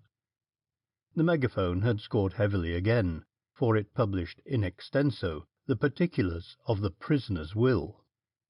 It referred to this in its editorial columns variously as an astounding document and an extraordinary fragment. It was remarkable alike for the amount bequeathed and for the generosity of its legacies. Nearly £500,000 was the sum disposed of, and of this the astonishing sum of £60,000 was bequeathed to the sect known as the Rational Faithers, for the furtherance of their campaign against capital punishment. A staggering legacy, remembering that the four just men knew only one punishment for the people who came under its ban. "You want to keep this quiet, of course," said the lawyer when the will had been attested. "Not a bit," said Manfred. "In fact, I think you had better hand a copy to the Megaphone." "Are you serious?" asked the dumbfounded lawyer. "Perfectly so," said the other. "Who knows?" he smiled. "It might influence public opinion in my favour." So the famous will became public property, and when Manfred, climbing the narrow wooden stairs that led to the dock of the Old Bailey, came before the crowded court, it was this latest freak of his that the humming court discussed. "Silence!" He looked round the big clock curiously, and when a warder pointed out the seat he nodded and sat down. He got up when the indictment was read. "Are you guilty or not guilty?" he was asked, and replied briefly, "I enter no plea." He was interested in the procedure. The scarlet-robed judge, with his old wise face and his quaint, detached air, interested him mostly. The business-like sheriffs in furs, the clergyman who sat with crossed legs, the triple row of wigged barristers, the slaving bench of reporters with their fierce whispers of instructions as they passed their copy to the waiting boys, and the strong force of police that held the court. They had all a special interest for him. The leader for the Crown was a little man with a keen, strong face and a convincing dramatic delivery. He seemed to be possessed all the time with a desire to deal fairly with the issues, fairly to the Crown and fairly to the prisoner. He was not prepared, he said, to labour certain points which had been brought forward at the police court inquiry, or to urge the jury that the accused man was wholly without redeeming qualities. He would not even say that the man who had been killed, and with whose killing Manfred was charged, was a worthy or desirable citizen of the country. Witnesses who had come forward to attest their knowledge of the deceased were ominously silent on the point of his moral character. He was quite prepared to accept the statement he was a bad man, an evil influence on his associates, a corrupting influence on the young women whom he employed, a breaker of laws, a blackguard and debauchee. "But, gentlemen of the jury," said the counsel impressively, "a civilized community such as ours has accepted a system, intricate and imperfect though it may be, by which the wicked and the evil-minded are punished. Generation upon generation of wise lawgivers have moulded and amended a scale of punishment to meet every known delinquency. It has established its system laboriously, making great national sacrifices for the principles that system involved. It has wrested with its lifeblood the charters of a great liberty, the liberty of a law administered by its chosen officers and applied in the spirit of untainted equity." So he went on to speak of the 4 just men, who had founded a machinery for punishment, who had gone outside and had overridden the law, who had condemned and executed their judgment independent and in defiance of the established code. "Again I say that I will not commit myself to the statement that they punished unreasonably, that with the evidence against their victims, such as they possessed, the law officers of the Crown would have hesitated at initiating a prosecution. If it had pleased them to have taken an abstract view of this or that offence, and they had said this or that man is deserving of punishment, we, the representatives of the established law, could not have questioned for one moment the justice of their reasoning.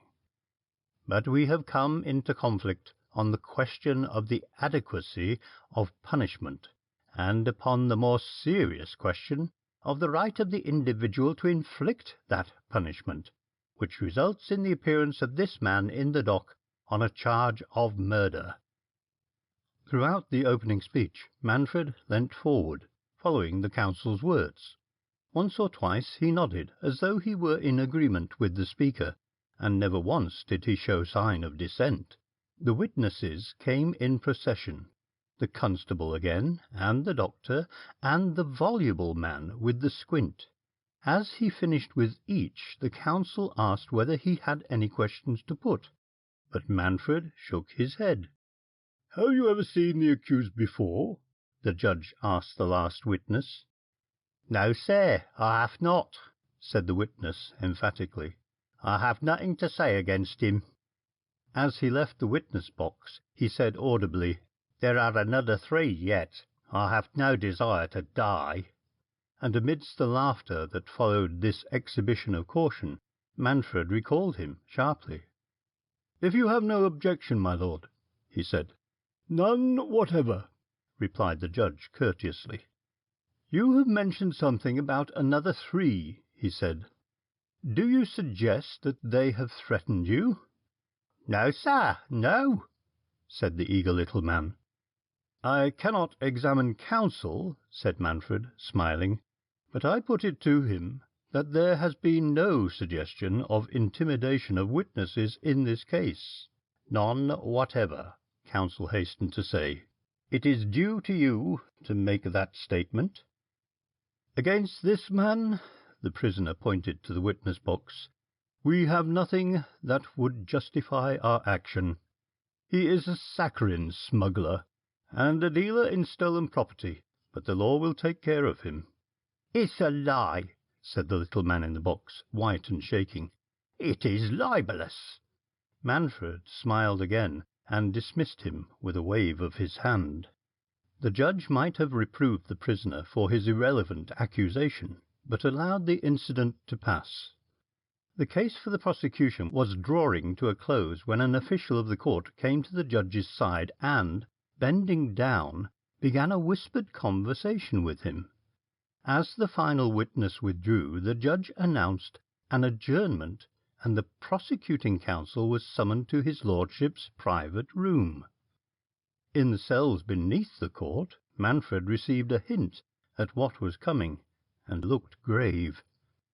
After the interval, the judge, on taking his seat, addressed the jury. "In a case presenting the unusual features that characterize this," he said, "it is to be expected that there will occur incidents of an almost unprecedented nature. The circumstances under which the evidence that will be given now are, however, not entirely without precedent." He opened a thick law book before him, at a place marked by a slip of paper. "Here, in the Queen against Forsyth, and earlier, the Queen against Berender, and earlier still, and quoted in all these rulings, the King against Sir Thomas Mandery.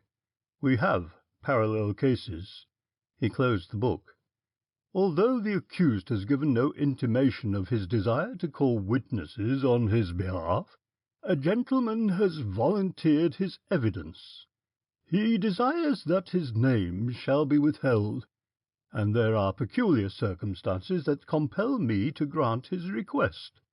You may be assured, gentlemen of the jury, that I am satisfied both as to the identity of the witness and that he is in every way worthy of credence."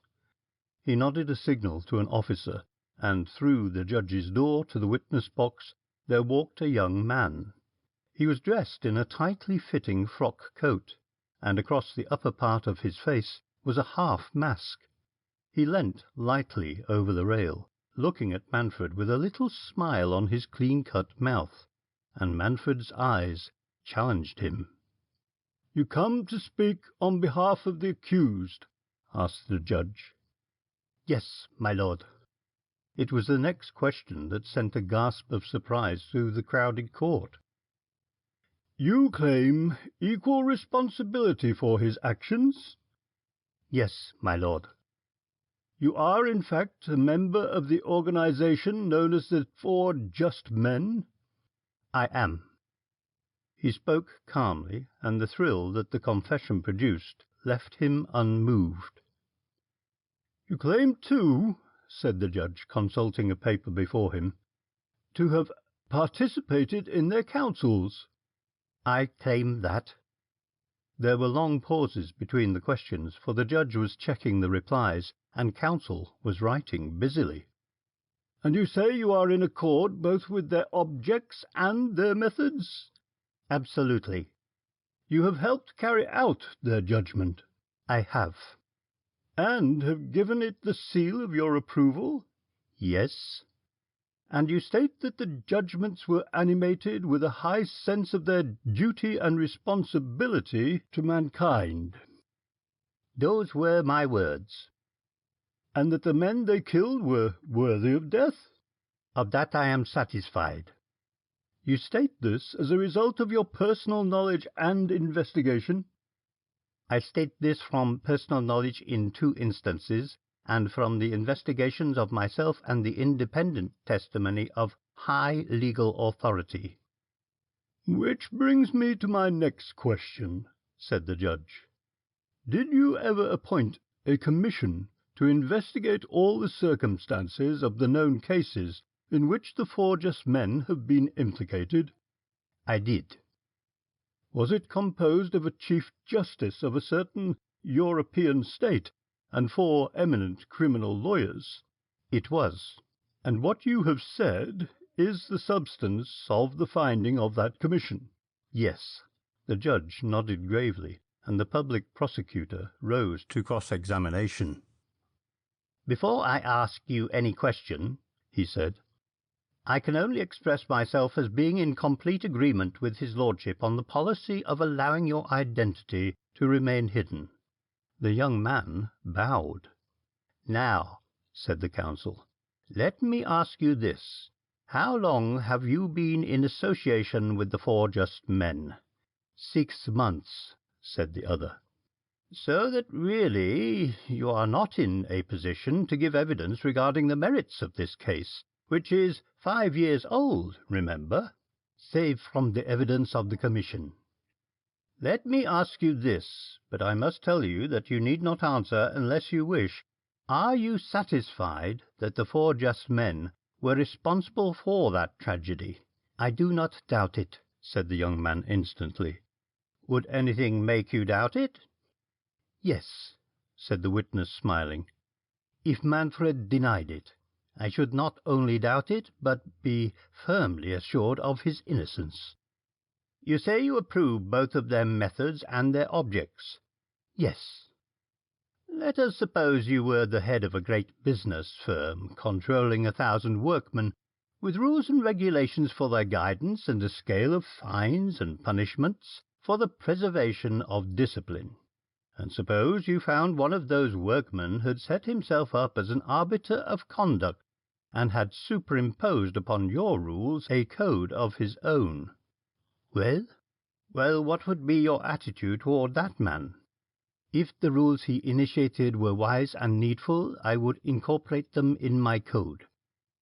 "Let me put another case. Suppose you governed a territory, administering the laws." "I know what you are going to say," interrupted the witness, "and my answer is that the laws of a country are as so many closely set palings erected for the benefit of the community. Yet try as you will, the interstices exist, and some men will go and come at their pleasure, squeezing through this fissure, or walking boldly through that gap." "And you would welcome an unofficial form of justice that acted as a kind of moral stop-gap?" "I would welcome clean justice." "If it were put to you as an abstract proposition, would you accept it?" The young man paused before he replied. "It is difficult to accommodate one's mind to the abstract with such tangible evidence of the efficacy of the 4 just men's system before one's eyes," he said. "Perhaps it is," said the counsel, and signified that he had finished.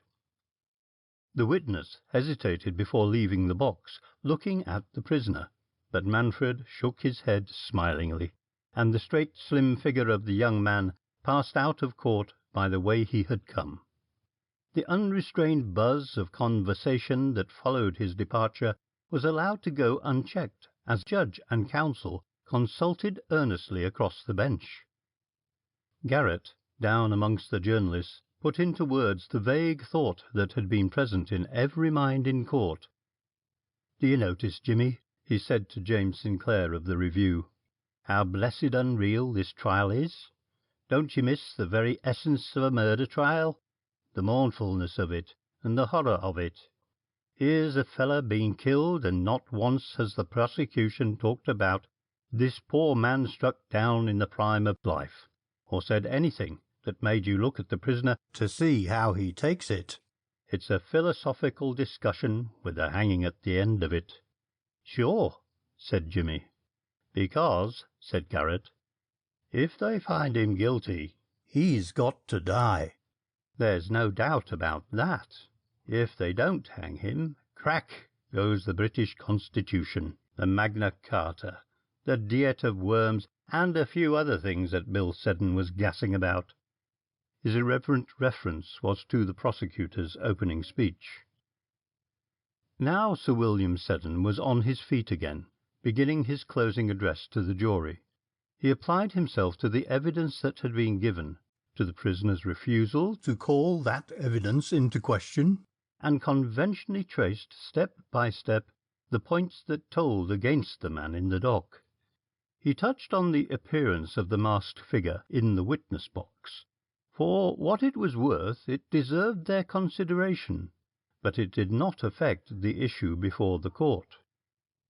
The jury were there to formulate a verdict in accordance with the law as it existed, not as if it did not exist at all, to apply the law, not to create it. That was their duty. The prisoner would be offered an opportunity to speak in his own defence. Counsel for the Crown had waived his right to make the final address. They would, if he spoke, listen attentively to the prisoner, giving him the benefit of any doubt that might be present in their minds, but he could not see, he could not conceivably imagine, how the jury could return any but one verdict. It seemed for a while that Manfred did not intend availing himself of the opportunity, for he made no sign. Then he rose to his feet, and, resting his hands on the inkstand ledge before him, "My lord," he said, and turned apologetically to the jury, "and gentlemen." The court was so still that he could hear the scratchings of the reporters' pens, and unexpected noises came from the street outside. "I doubt either the wisdom or the value of speaking," he said. "Not that I suggest that you have settled in your minds the question of my guilt without very excellent and convincing reasons. I am under an obligation to counsel for the Treasury," he bowed to the watchful prosecutor, "because he spared me those banalities of speech which I feared would mar this trial. He did not attempt to whitewash the man we killed, or to exonerate him from his gross and sordid crimes. Rather, he made plain the exact position of the law in relation to myself, and with all he said I am in complete agreement. The inequalities of the law are notorious, and I recognize the impossibility, as society is constituted, of amending the law so that crimes such as we have dealt with shall be punished as they deserve. I do not rail against the fate that sent me here. When I undertook my mission, I undertook it with my eyes open, for I, too," he smiled at the upturned faces at the counsel's bench, "I, too, am learned in the law, and other things. There are those who imagine that I am consumed with a burning desire to alter the laws of this country. That is not so. Set canons, inflexible in their construction, cannot be adapted according to the merits of a case, and particularly is this so when the very question of merit is a contentious point. The laws of England are good laws, wise and just, and equitable. What other commendation is necessary than this one fact, that I recognize that my life is forfeit by those laws, and assent to the justice which condemns me? None the less, when I am free again," he went on easily, "I shall continue to merit your judgment, because there is that within me which shows clearly which way my path lies, and how best I may serve humanity. If you say that to choose a victim here and a victim there for condemnation, touching only the veriest fringe of the world of rascaldom, I am myself unjust, since I leave the many and punish the few. I answer that for every man we slew, 100 turned at the terror of our name and walked straightly, that the example of one death saved thousands. And if you should seriously ask, have you helped reform mankind? I answer as seriously, yes." He talked all this time to the judge. "It would be madness to expect a civilized country to revert to the barbarism of an age in which death was the penalty for every other crime, and I will not insult your intelligence by denying that such a return to the bad days was ever suggested by me. But there has come into existence a spurious form of humanitarianism, the exponents of which have, it would appear, lost their sense of proportion, and have promoted the fear of pain to a religion, who have forgotten that the age of reason is not yet, and that men who are animal in all but human semblance share the animal's obedience to corrective discipline, share too his blind fear of death, and are amenable to methods that threaten his comfort or his life. He flung out his hand toward the judge. "You, my lord," he cried, "can you order the flogging of a brute who has half killed one of his fellows, without incurring the bleating wrath of men and women who put everything before physical pain, honour, patriotism, justice? Can you sentence a man to death for a cruel murder without 1,000 shrieking products of our time rushing hither and thither like ants, striving to secure his release, without a chorus of pity that was unexcited by the mangled victim of his ferocity? Killing, deliberate wolfish killing by man, say they in effect, is the act of God, but the legal punishment of death is murder. That is why I accept no sympathy for the methods the 4 just men adopted. We represented a law. We executed expeditiously. We murdered, if you like. In the spirit and the letter of the laws of England, we did murder. I acknowledge the justice of my condemnation. I do not desire to extenuate the circumstances of my crime, yet none the less the act I cannot justify to your satisfaction. I justify to my own." He sat down. A barrister, leaning over the public prosecutor's back, asked, "What do you think of that?" Sir William shook his head. "Bewildering," he said in despair. The judge's summing up was one of the briefest on record. The jury had to satisfy their minds that the prisoner committed the crime with which he was charged, and must not trouble themselves with any other aspect of the case but that part plainly before them. Was the man in the dock responsible for the killing of Lipsky? Without leaving the box, the jury returned its verdict. Guilty. Those used to such scenes noticed that the judge, in passing sentence of death, omitted the striking and sombre words that usually accompany the last sentence of the law, and that he spoke too without emotion. "Either he's going to get a reprieve, or else the judge is certain he'll escape," said Garrett. "And the last explanation seems ridiculous." "By the way," said his companion, as they passed slowly with the crowd into the roadway, "who was that swell that came late and sat on the bench?" "That was His Highness the Prince of Escorial," said Charles. "He's in London just now on his honeymoon." "I know all about that," said Jimmy, "but I heard him speaking to the sheriff just before we came out, and it struck me that I'd heard his voice before." "It seemed to me," said the discreet Charles, so discreet indeed that he never even suggested to his editor that the mysterious mask who gave evidence on behalf of George Manfred was none other than His Royal Highness. The end of Part 2, Chapter 14. Read by Andy Sames.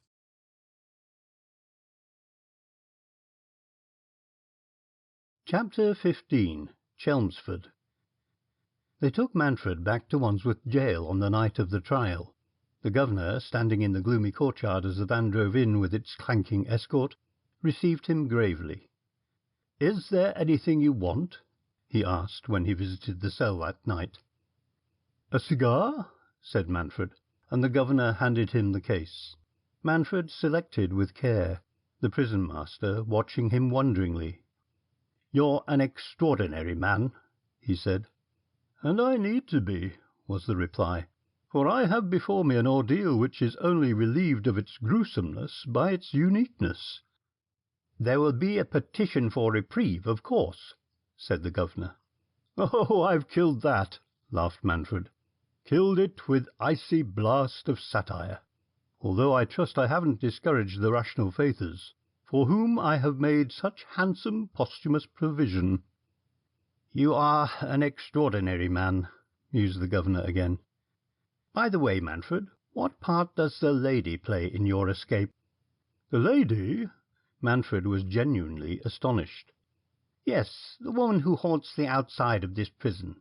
A lady in black, and my chief warder tells me singularly beautiful." "Ah, the woman," said Manfred, and his face clouded. "I had hoped she had gone." He sat thinking. "If she is a friend of yours, an interview would not be difficult to obtain," said the governor.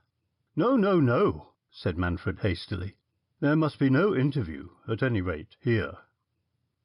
The governor thought that the interview here was very unlikely, for the government had plans for the disposal of their prisoner, which he did not feel his duty to the state allowed him to communicate.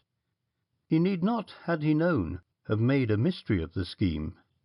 Manfred kicked off the clumsy shoes the prison authorities had provided him with. He had changed into convict dress on his return to the jail, and laid himself down, dressed as he was, pulling a blanket over him. One of the watching warders suggested curtly that he should undress. "It is hardly worth while," he said, "for so brief a time." They thought he was referring again to the escape, and marvelled a little at his madness. 3 hours later, when the governor came to the cell, they were dumbfounded at his knowledge. "Sorry to disturb you," said the major, "but you're to be transferred to another prison." "Why, you aren't undressed." "No," said Manfred lazily, kicking off the cover, "but I thought the transfer would be earlier." "How did you know?" "About the transfer? Oh, a little bird told me," said the prisoner, stretching himself. "Where is it to be? Pentonville?" The governor looked at him a little strangely.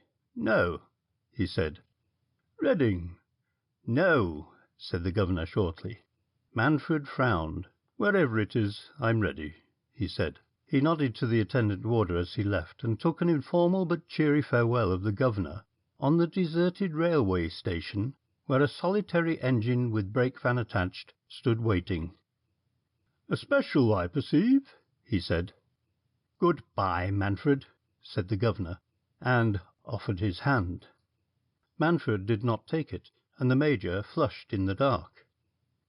"I cannot take your hand," said Manfred, "for 2 reasons. The first is that your excellent chief warder has handcuffed me behind." "Never mind about the other reason," said the governor, with a little laugh. And then, as he squeezed the prisoner's arm, he added, "I don't wish the other man any harm, but if by chance that wonderful escape of yours materializes, I know a respected officer in the prison service who will not be heartbroken."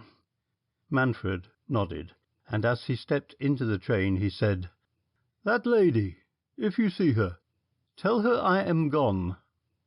"I will, but I'm afraid I may not tell her where." "That is at your discretion," said Manfred, as the train moved off. The warders drew down the blinds, and Manfred composed himself to sleep.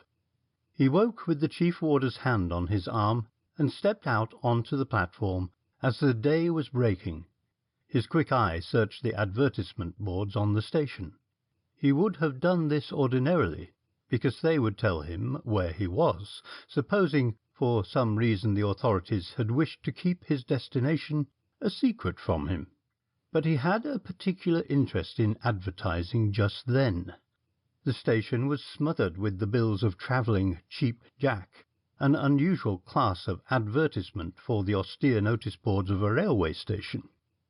Huge flaming posters that said, "Everything is right," and in smaller type underneath, "Up to date." Little bills that said, "Write to your cousin in London, and tell her that Gypsy Jack's bargain," etc. "Go buy the book," said another.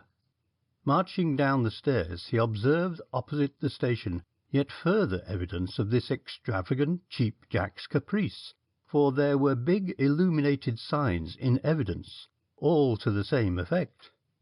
In the shuttered darkness of the cab, Manfred smiled broadly. There was really no limit to the ingenuity of Leon Gonzalez.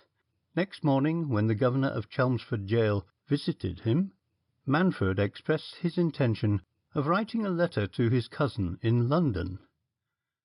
"Did you see him?" asked Poicart. "Just a glimpse," said Leon. He walked over to the window of the room and looked out. Right in front of him rose the grim facade of the jail. He walked back to the table and poured himself out a cup of tea. It was not yet 6 o'clock, but he had been up the greater part of the night. "The Home Secretary," he said between gasps as he drank the scalding hot liquid, "is indiscreet in his correspondence, and is generally a most careless man." It was apropos of Manfred's coming. "I have made 2 visits to the right honourable gentleman's house in this past fortnight, and I am bursting with startling intelligence.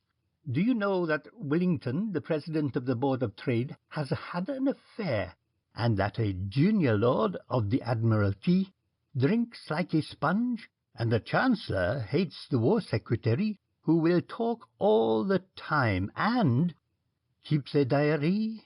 asked Poicart, and the other nodded. "A diary full of thousands of pounds worth of gossip, locked with a 6-penny-halfpenny lock. His house is fitted with the Magno-Celli system of burglar alarms, and he keeps 3 servants." "You are almost encyclopedic," said Poicart. "My dear Poicart," said Leon resentfully, "you have got a trick of accepting the most wonderful information from me without paying me the due of adopting the following flattering attitudes: primary, incredulous surprise; secondary, ecstatic wonder; tertiary, admiration blended with awe." Poicart laughed outright, an unusual circumstance.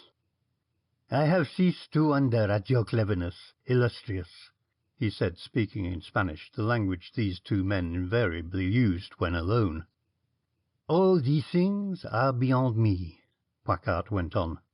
"Yet no man can say for all my slow brain that I am a sluggard in action." Leon smiled. The work of the last few weeks had fallen heavily on them both. It was no light task, the preparation of 3 months in Morocco. The first word of every 7th paragraph formed the message that he had to convey to Manfred, and it was a long message. There was the task of printing it, arranging the immediate publication, the placing of the book in the list, and generally thrusting it under the noses of an unappreciative public. As sailors store life-belts for possible contingencies, so in every country had the 4 just men stored the equipment of rescue against their need. Poicart, paying many flying visits to the Midlands, brought back with him from time to time strange parts of machinery. The lighter he carried with his luggage, the heavier parts he smuggled into Chelmsford in a strongly built motor car.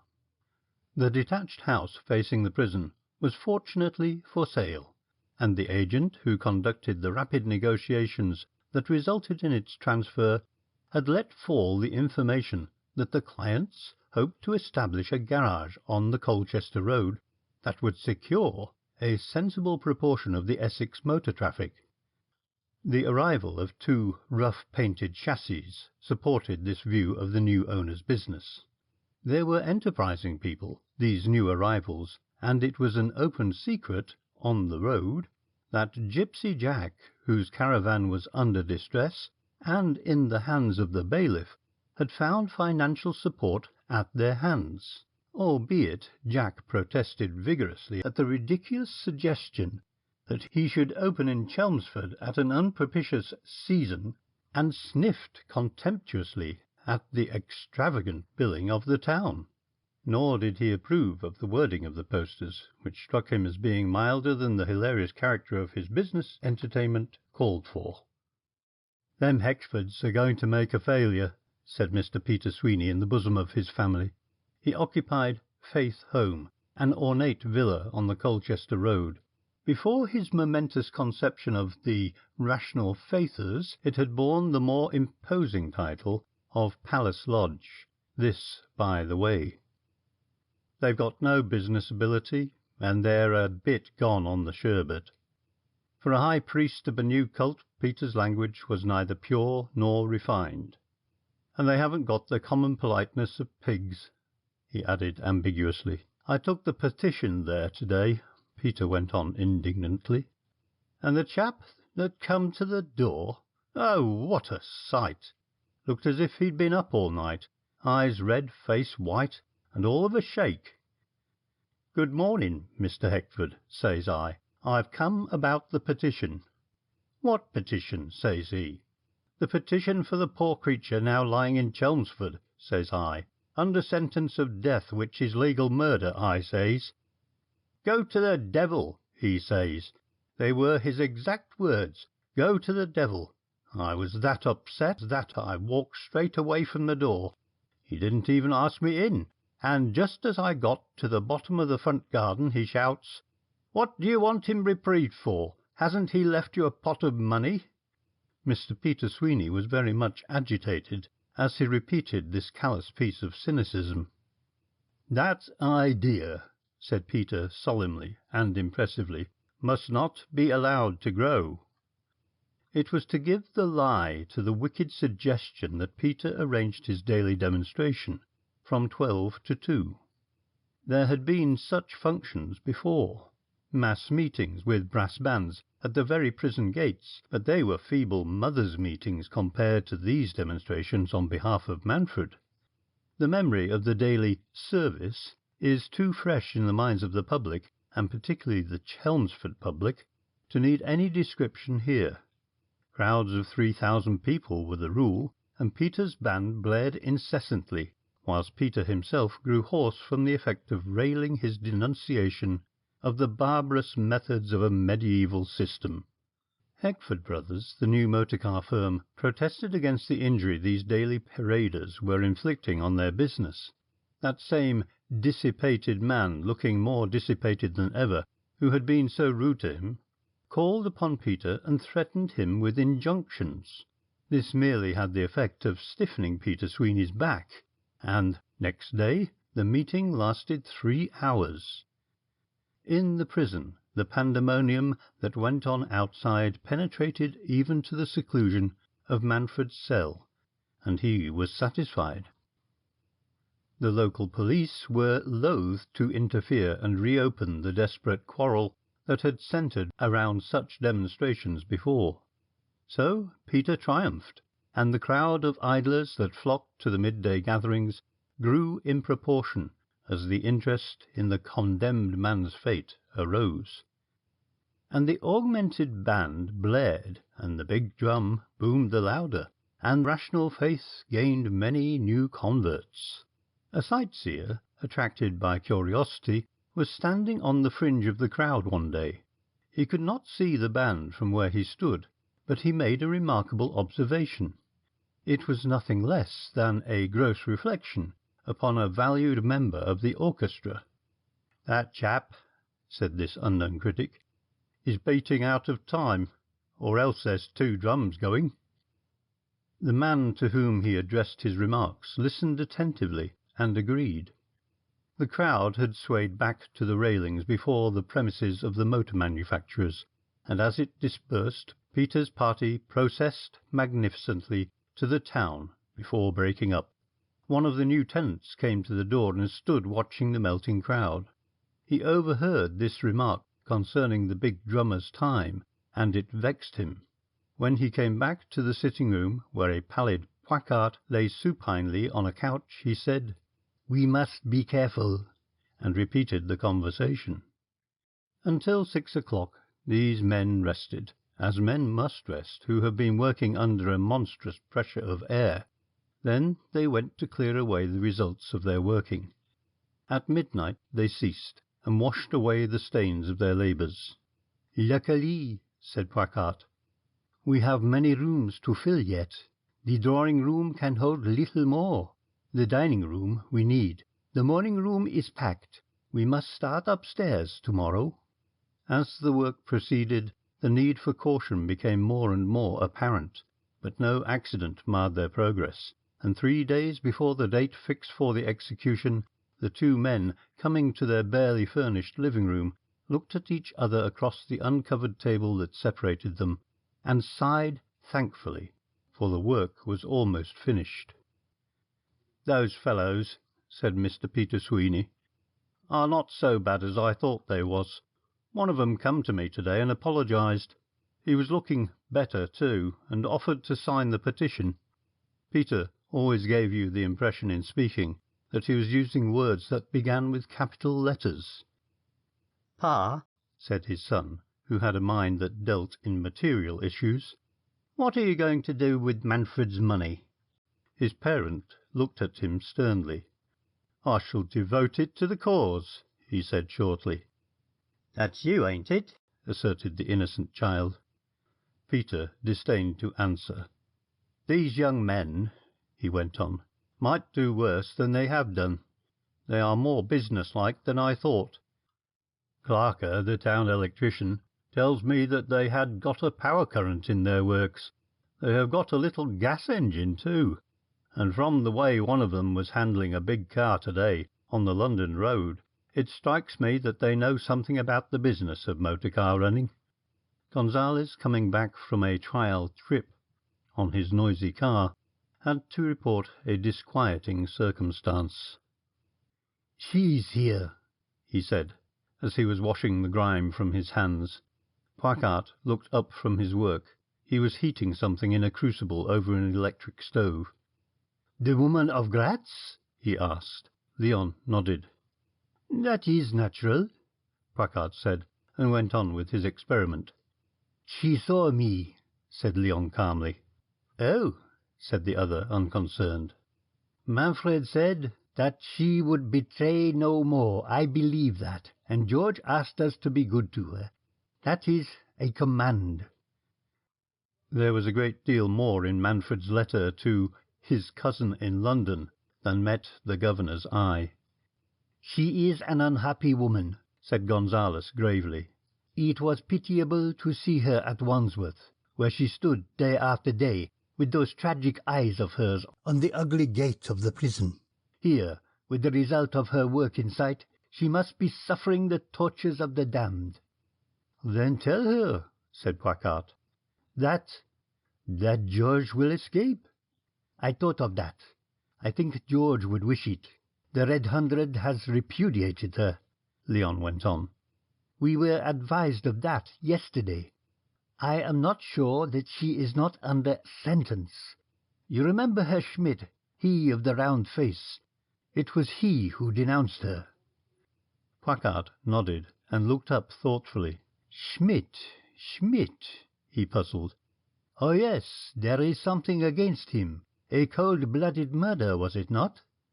"Yes," said Leon very quietly, and they did not speak again of Herr Schmidt of Prague. Poicart was dipping thin glass rods into the seething, bubbling contents of the crucible, and Leon watched idly. "Did she speak?" Poicart asked after a long interval of silence. "Yes." Another silence, and then Leon resumed. "She was not sure of me, but I made her the sign of the Red Hundred. I could not speak to her in the open street. Falmouth's people were in all probability watching her day and night. You know the old glove trick for giving the hour of assignation, drawing on the glove slowly and stopping to admire the fit of 1, 2, or 3 fingers. So I signalled to her to meet me in 3 hours' time." "Where?" "At Wivenhoe. That was fairly simple, too. Imagine me leaning over the side of the car to demand of the willing bystanders how long it would take me to reach Wivenhoe. The last word, loudly, would it take me 3 hours? Whilst they volunteered their counsel, I saw her signal of assent." Poicart hummed as he worked. "Well, are you going?" he asked. "I am," said the other, and looked at his watch. After midnight, Poicart, dozing in his chair, heard the splutter and the Gatling gun explosions of the car as it turned into the extemporized garage. "Well?" he asked as Leon entered. "She's gone," said Gonzales with a sigh of relief. "It was a difficult business, and I had to lie to her. We cannot afford the risk of betrayal. Like the remainder of the Red Hundred, she clings to the idea that we have thousands of people in our organization. She accepted my story of storming the prison with sheer brute force. She wanted to stay, but I told her that she would spoil everything. She leaves for the continent tomorrow." "She has no money, of course," said Poicart with a yawn. "None. The Red Hundred has stopped supplies, but I gave her—" "Naturally," said Poicart. "It was difficult to persuade her to take it. She was like a mad thing between her fear of George, her joy at the news I gave her, and remorse. I think," he went on seriously, "that she had an affection for George." Poicart looked at him. "You surprise me," he said ironically, and went to bed. Day found them working. There was machinery to be dismantled, a heavy open door to be fixed, new tyres to be fitted to the big car. An hour before the midday demonstration came a knock at the outer door. Leon answered it, and found a polite chauffeur. In the roadway stood a car with a solitary occupant. The chauffeur wanted petrol. He had run himself dry. His master descended from the car and came forward to conduct the simple negotiation. He dismissed the mechanic with a word. "There are one or two questions I would like to ask about my car," he said distinctly. "Come inside, sir," said Leon, and ushered the man into the sitting-room. He closed the door and turned on the fur-clad visitor. "Why did you come?" he asked quickly. "It is terribly dangerous for you." "I know," said the other easily, "but I thought there might be something I could do. What is the plan?" In a few words Leon told him, and the young man shivered. "A gruesome experience for George," he said. "It's the only way," replied Leon, "and George has nerves like ice." "And after you're leaving that to chance? You mean where shall we make for? The sea, of course. There is a good road between here and Clacton, and the boat lies snug between there and Walton." "I see," said the young man, and he made a suggestion. "Excellent. But you?" said Leon. "I shall be all right," said the cheerful visitor. "By the way, have you a telegraph map of this part of the world?" Leon unlocked a drawer and took out a folded paper. "If you would arrange that," he said, "I should be grateful."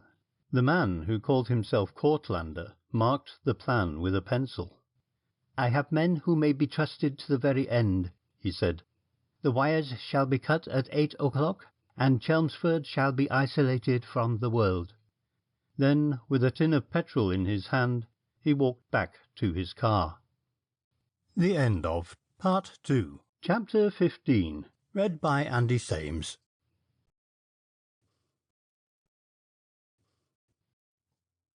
Chapter 16.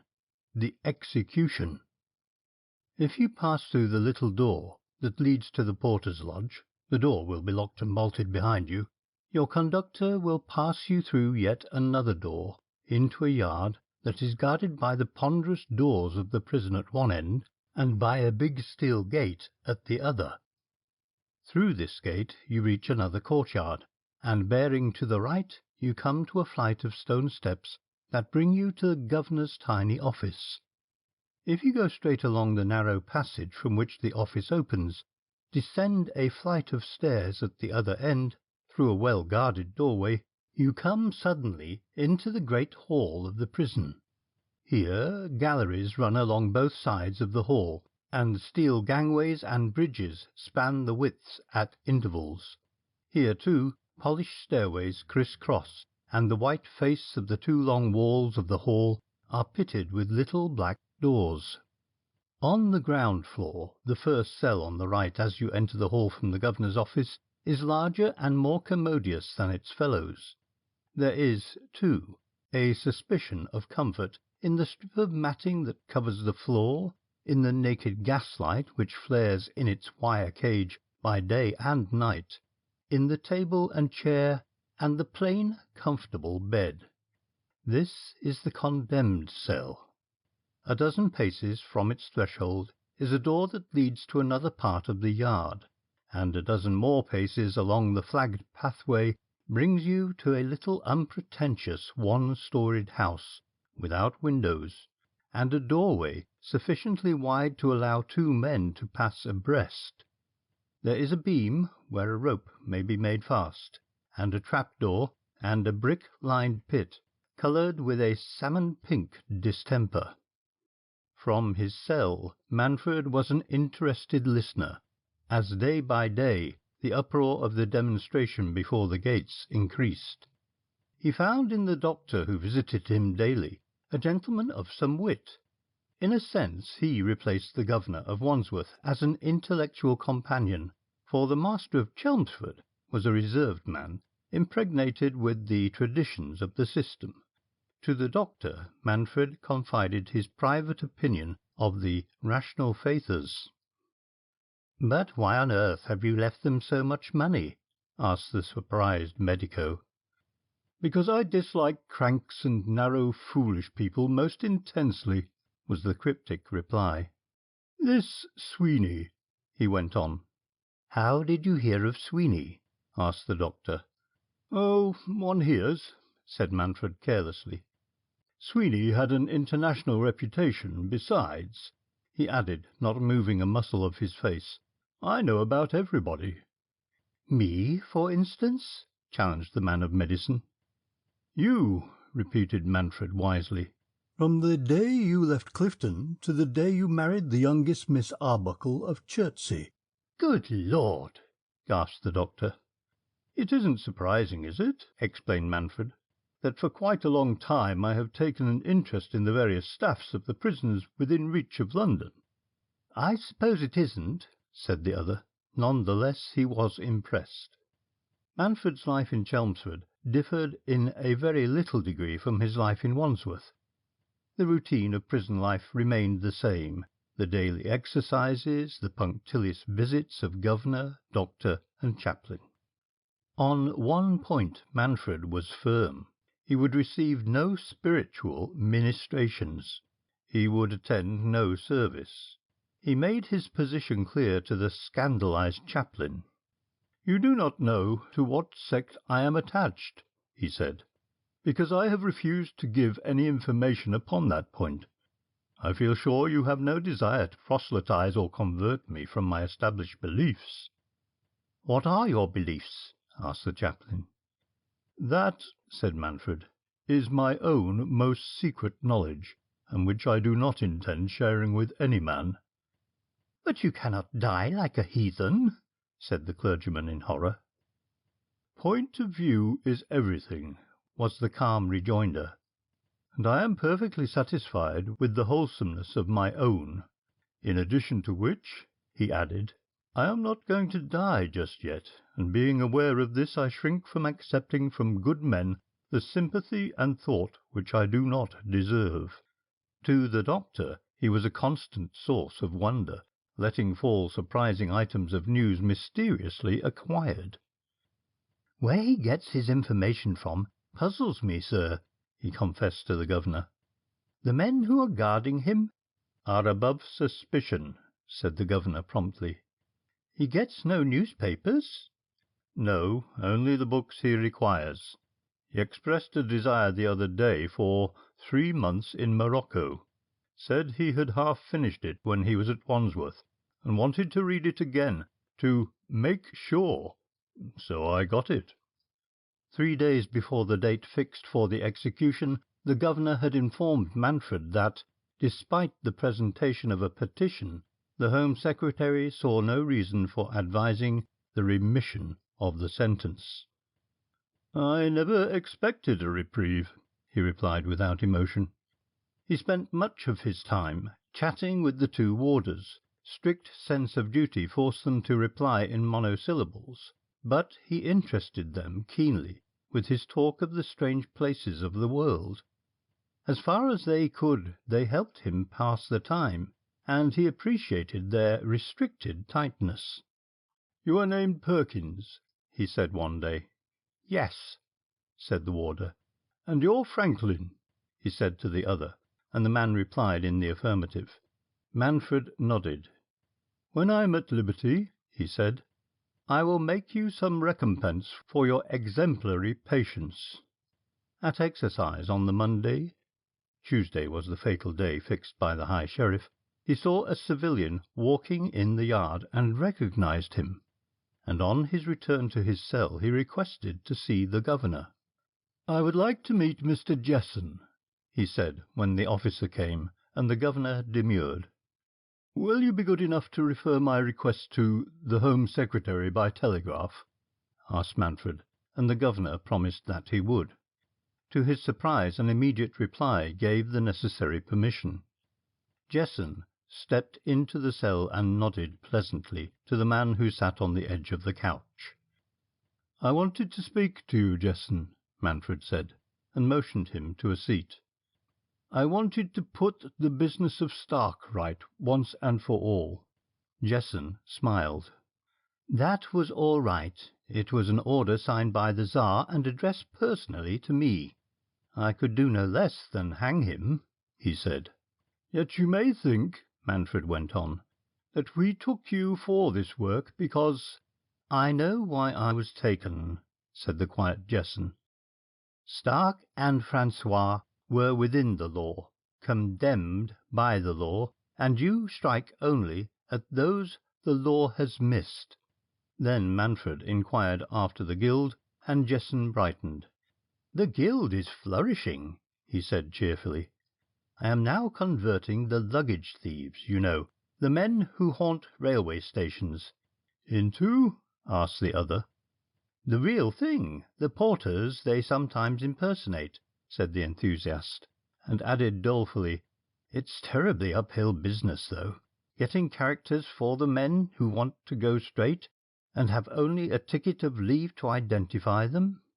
As he rose to go, Manfred shook hands. "Don't lose heart," he said. "I shall see you again," said Jessen, and Manfred smiled. Again, if you grow weary of that repetition, Manfred smiled, remember that the two words best describe his attitude in those dreadful days in Chelmsford. There was no trace of flippancy in his treatment of the oppressing situation. His demeanour on the occasions when he met the chaplain was one to which the most sensitive could take no exception, but the firmness was insuperable. "It is impossible to do anything with him," said the despairing minister. "I am the veriest child in his hands. He makes me feel like a lay preacher interviewing Socrates." There was no precedent for the remarkable condition of affairs, and finally, at Manfred's request, it was decided to omit the ceremony of the religious service altogether. In the afternoon, taking his exercise, he lifted his eyes skyward, and the warders, following his gaze, saw in the air a great yellow kite, bearing a banner that advertised some brand or other of motor tyres. "Yellow kite, all right," he improvised, and hummed a tune as he marched round the stone circle. That night, after he had retired to rest, they took away his prison clothes and returned the suit in which he had been arrested. He thought he heard the measured tramping of feet as he dozed, and wondered if the government had increased the guard of the prison. Under his window the step of the sentry sounded brisker and heavier. "Soldiers," he guessed, and fell asleep. He was accurate in his surmise. At the 11th hour had arisen a fear of rescue, and half a battalion of guards had arrived by train in the night and held the prison. The chaplain made his last effort and received an unexpected rebuff, unexpected because of the startling warmth with which it was delivered. "I refuse to see you," stormed Manfred. It was the first exhibition of impatience he had shown. Have I not told you that I will not lend myself to the reduction of a sacred service to a farce? Can you not understand that I must have a very special reason for behaving as I do, or do you think I am a sullen boor, rejecting your kindness out of pure perversity?" "I did not know what to think," said the chaplain sadly, and Manfred's voice softened as he replied, "Reserve your judgment for a few hours. Then you will know." The published accounts of that memorable morning are to the effect that Manfred ate very little, but the truth is that he partook of a hearty breakfast, saying, "I have a long journey before me, and I need my strength." At 8:05, a knot of journalists and warders assembled outside the cell door. A double line of warders formed across the yard, and the extended line of soldiers that circled the prison building stood to attention. At 8:50 came Jessen with the straps of office in his hand. Then, with the clock striking the hour, the governor beckoning Jessen entered the cell. Simultaneously, and in a dozen different parts of the country, the telegraph wires which connect Chelmsford with the rest of the world were cut. It was a tragic procession, robbed a little of its horror by the absence of the priest, but sufficiently dreadful. Manfred, with strapped hands, followed the governor, a warder at each arm, and Jessen walking behind. They guided him to the little house without windows, and stood him on a trap, and drew back, leaving the rest to Jessen. Then, as Jessen put his hand to his pocket, Manfred spoke. "Stand away for a moment," he said. "Before the rope is on my neck I have something to say." And Jessen stood back. "It is," said Manfred slowly, "farewell." As he spoke he raised his voice, and Jessen stooped to pick up the coil of rope that dragged on the floor. Then, without warning, before the rope was raised or any man could touch him, the trap fell with a crash, and Manfred shot out of sight. Out of sight indeed, for from the pit poured up a dense volume of black smoke that sent the men at the edge reeling and coughing backwards to the open air. "What is it? What is it?" A frantic official struggled through the press at the door and shouted an order. "Quick, the fire hose!" The clanging of a bell sent the men to their stations. "He's in the pit!" somebody cried, but a man came with a smoke helmet and went down the side. He was a long time gone, and when he returned he told his story incoherently. "The bottom of the pit's been dug out. There's a passage below and a door. The smoke, I stopped that. It's a smoke cartridge." The chief warder whipped a revolver from his holster. "This way!" he shouted, and went down the dangling rope hand over hand. It was dark, but he felt his way. He slipped down the sharp declivity where the tunnel dipped beneath the prison wall, and the men behind him sprawled after him. Then, without warning, he ran into an obstacle and went down bruised and shaken. One of the last men down had brought a lamp, and the light of it came flickering along the uneven passage. The chief warder shouted for the man to hurry. By the light he saw that what confronted him was a massive door made of unpainted deal and clamped with iron. A paper attracted his attention. It was fastened to the door, and he lifted the lantern to read it. "The tunnel beyond this point is mined." That was all it said. "Get back to the prison," ordered the warder sharply. Mine or no mine, he would have gone on, but he saw that the door was well nigh impregnable. He came back to the light, stained with clay and sweating with his exertions. "Gone," he reported curtly, "if we can get the men out on the roads and surround the town." "That has been done," said the governor, "but there's a crowd in front of the prison, and we've lost 3 minutes getting through." He had a grim sense of humour, this fierce, silent old man, and he turned on the troubled chaplain. "I should imagine that you know why he didn't want the service now."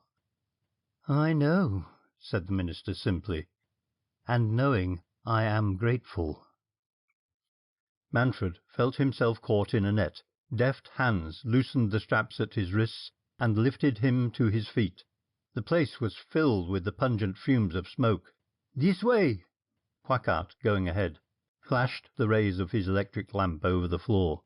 They took the slope with one flying leap and stumbled forward as they landed. Reaching the open door, they paused whilst Leon crashed it closed and slipped the steel bolts into their places. Quackart's lamp showed the smoothly cut sides of the tunnel, and at the other end they had to climb the debris of dismantled machinery. "Not bad," said Manfred, viewing the work critically. "The rational faithers were useful," he added. Leon nodded. "But for their band you could have heard the drills working in the prison," he said breathlessly. Up a ladder at the end they raced into the earth-strewn dining room, through the passage, inches thick with trodden clay. Leon held the thick coat for him, and he slipped into it. Quackart started the motor. "Right." They were on the move, thumping and jolting through a back lane that joined the main road 500 yards below the prison. Leon, looking back, saw the specks of scarlet struggling through the black crowds at the gates.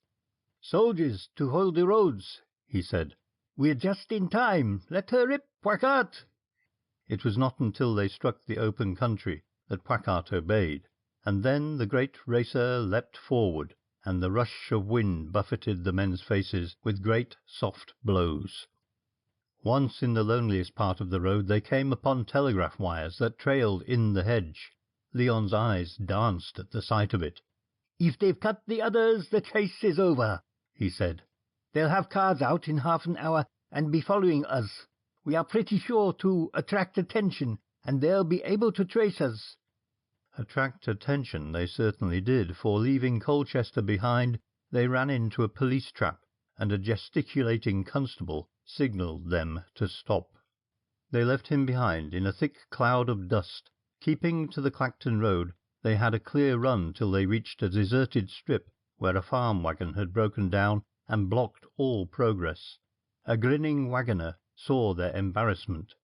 "You can't pass here, mister," he said gleefully, "and there ain't another road for 2 miles back." "Where are your horses?" asked Leon quickly. "Back to farm," grinned the man. "Good," said Leon. He looked round. There was nobody in sight. "Go back there with the car," he said, and signalled Quackart to reverse the engine. "What for?" Leon was out of the car, walking with quick steps to the lumbering wreck in the road. He stooped down, made a swift examination, and thrust something beneath the huge bulk. He lit a match, steadied the flame, and ran backward, clutching the slow-moving yokel and dragging him with him. "Here, what's this?" demanded the man, but before he could reply there was a deafening crash like a clap of thunder, and the air was filled with wreckage. Leon made a second examination and called the car forward. As he sprang into his seat, he turned to the dazed rustic. "Tell your master that I have taken the liberty of dynamiting his cart," he said, and then, as the man made a movement as if to clutch his arm, Leon gave him a push which sent him flying, and the car jolted over the remainder of the waggon.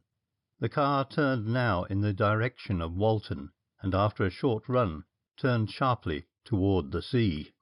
20 minutes later, 2 cars thundered along the same road, stopping here and there for the chief warder to ask the questions of the chance-met pedestrian. They too swung round to the sea and followed the cliff road.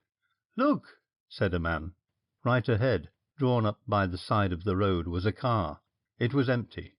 They sprang out as they reached it, 6 warders from each car. They raced across the green turf till they came to the sheer edge of the cliff. There was no sign of the fugitive. The serene blue of the sea was unbroken, save where, 3 miles away, a beautiful white steam yacht was putting out to sea. Attracted by the appearance of the warders, a little crowd came round them. "Yes," said a wandering fisherman, "I seed 'em. 3 of 'em went out in one of they motor boats that go like lightning. They're out of sight by now." "What ship is that?" asked the chief warder quickly, and pointed to the departing yacht. The fisherman removed his pipe and answered, That's the royal yacht." "What royal yacht?" "The Prince of the Escorials," said the fisherman impressively. The chief warder groaned. "Well, they can't be on her," he said. The End of The Four Just Men by Edgar Wallace. Read by Andy Sames.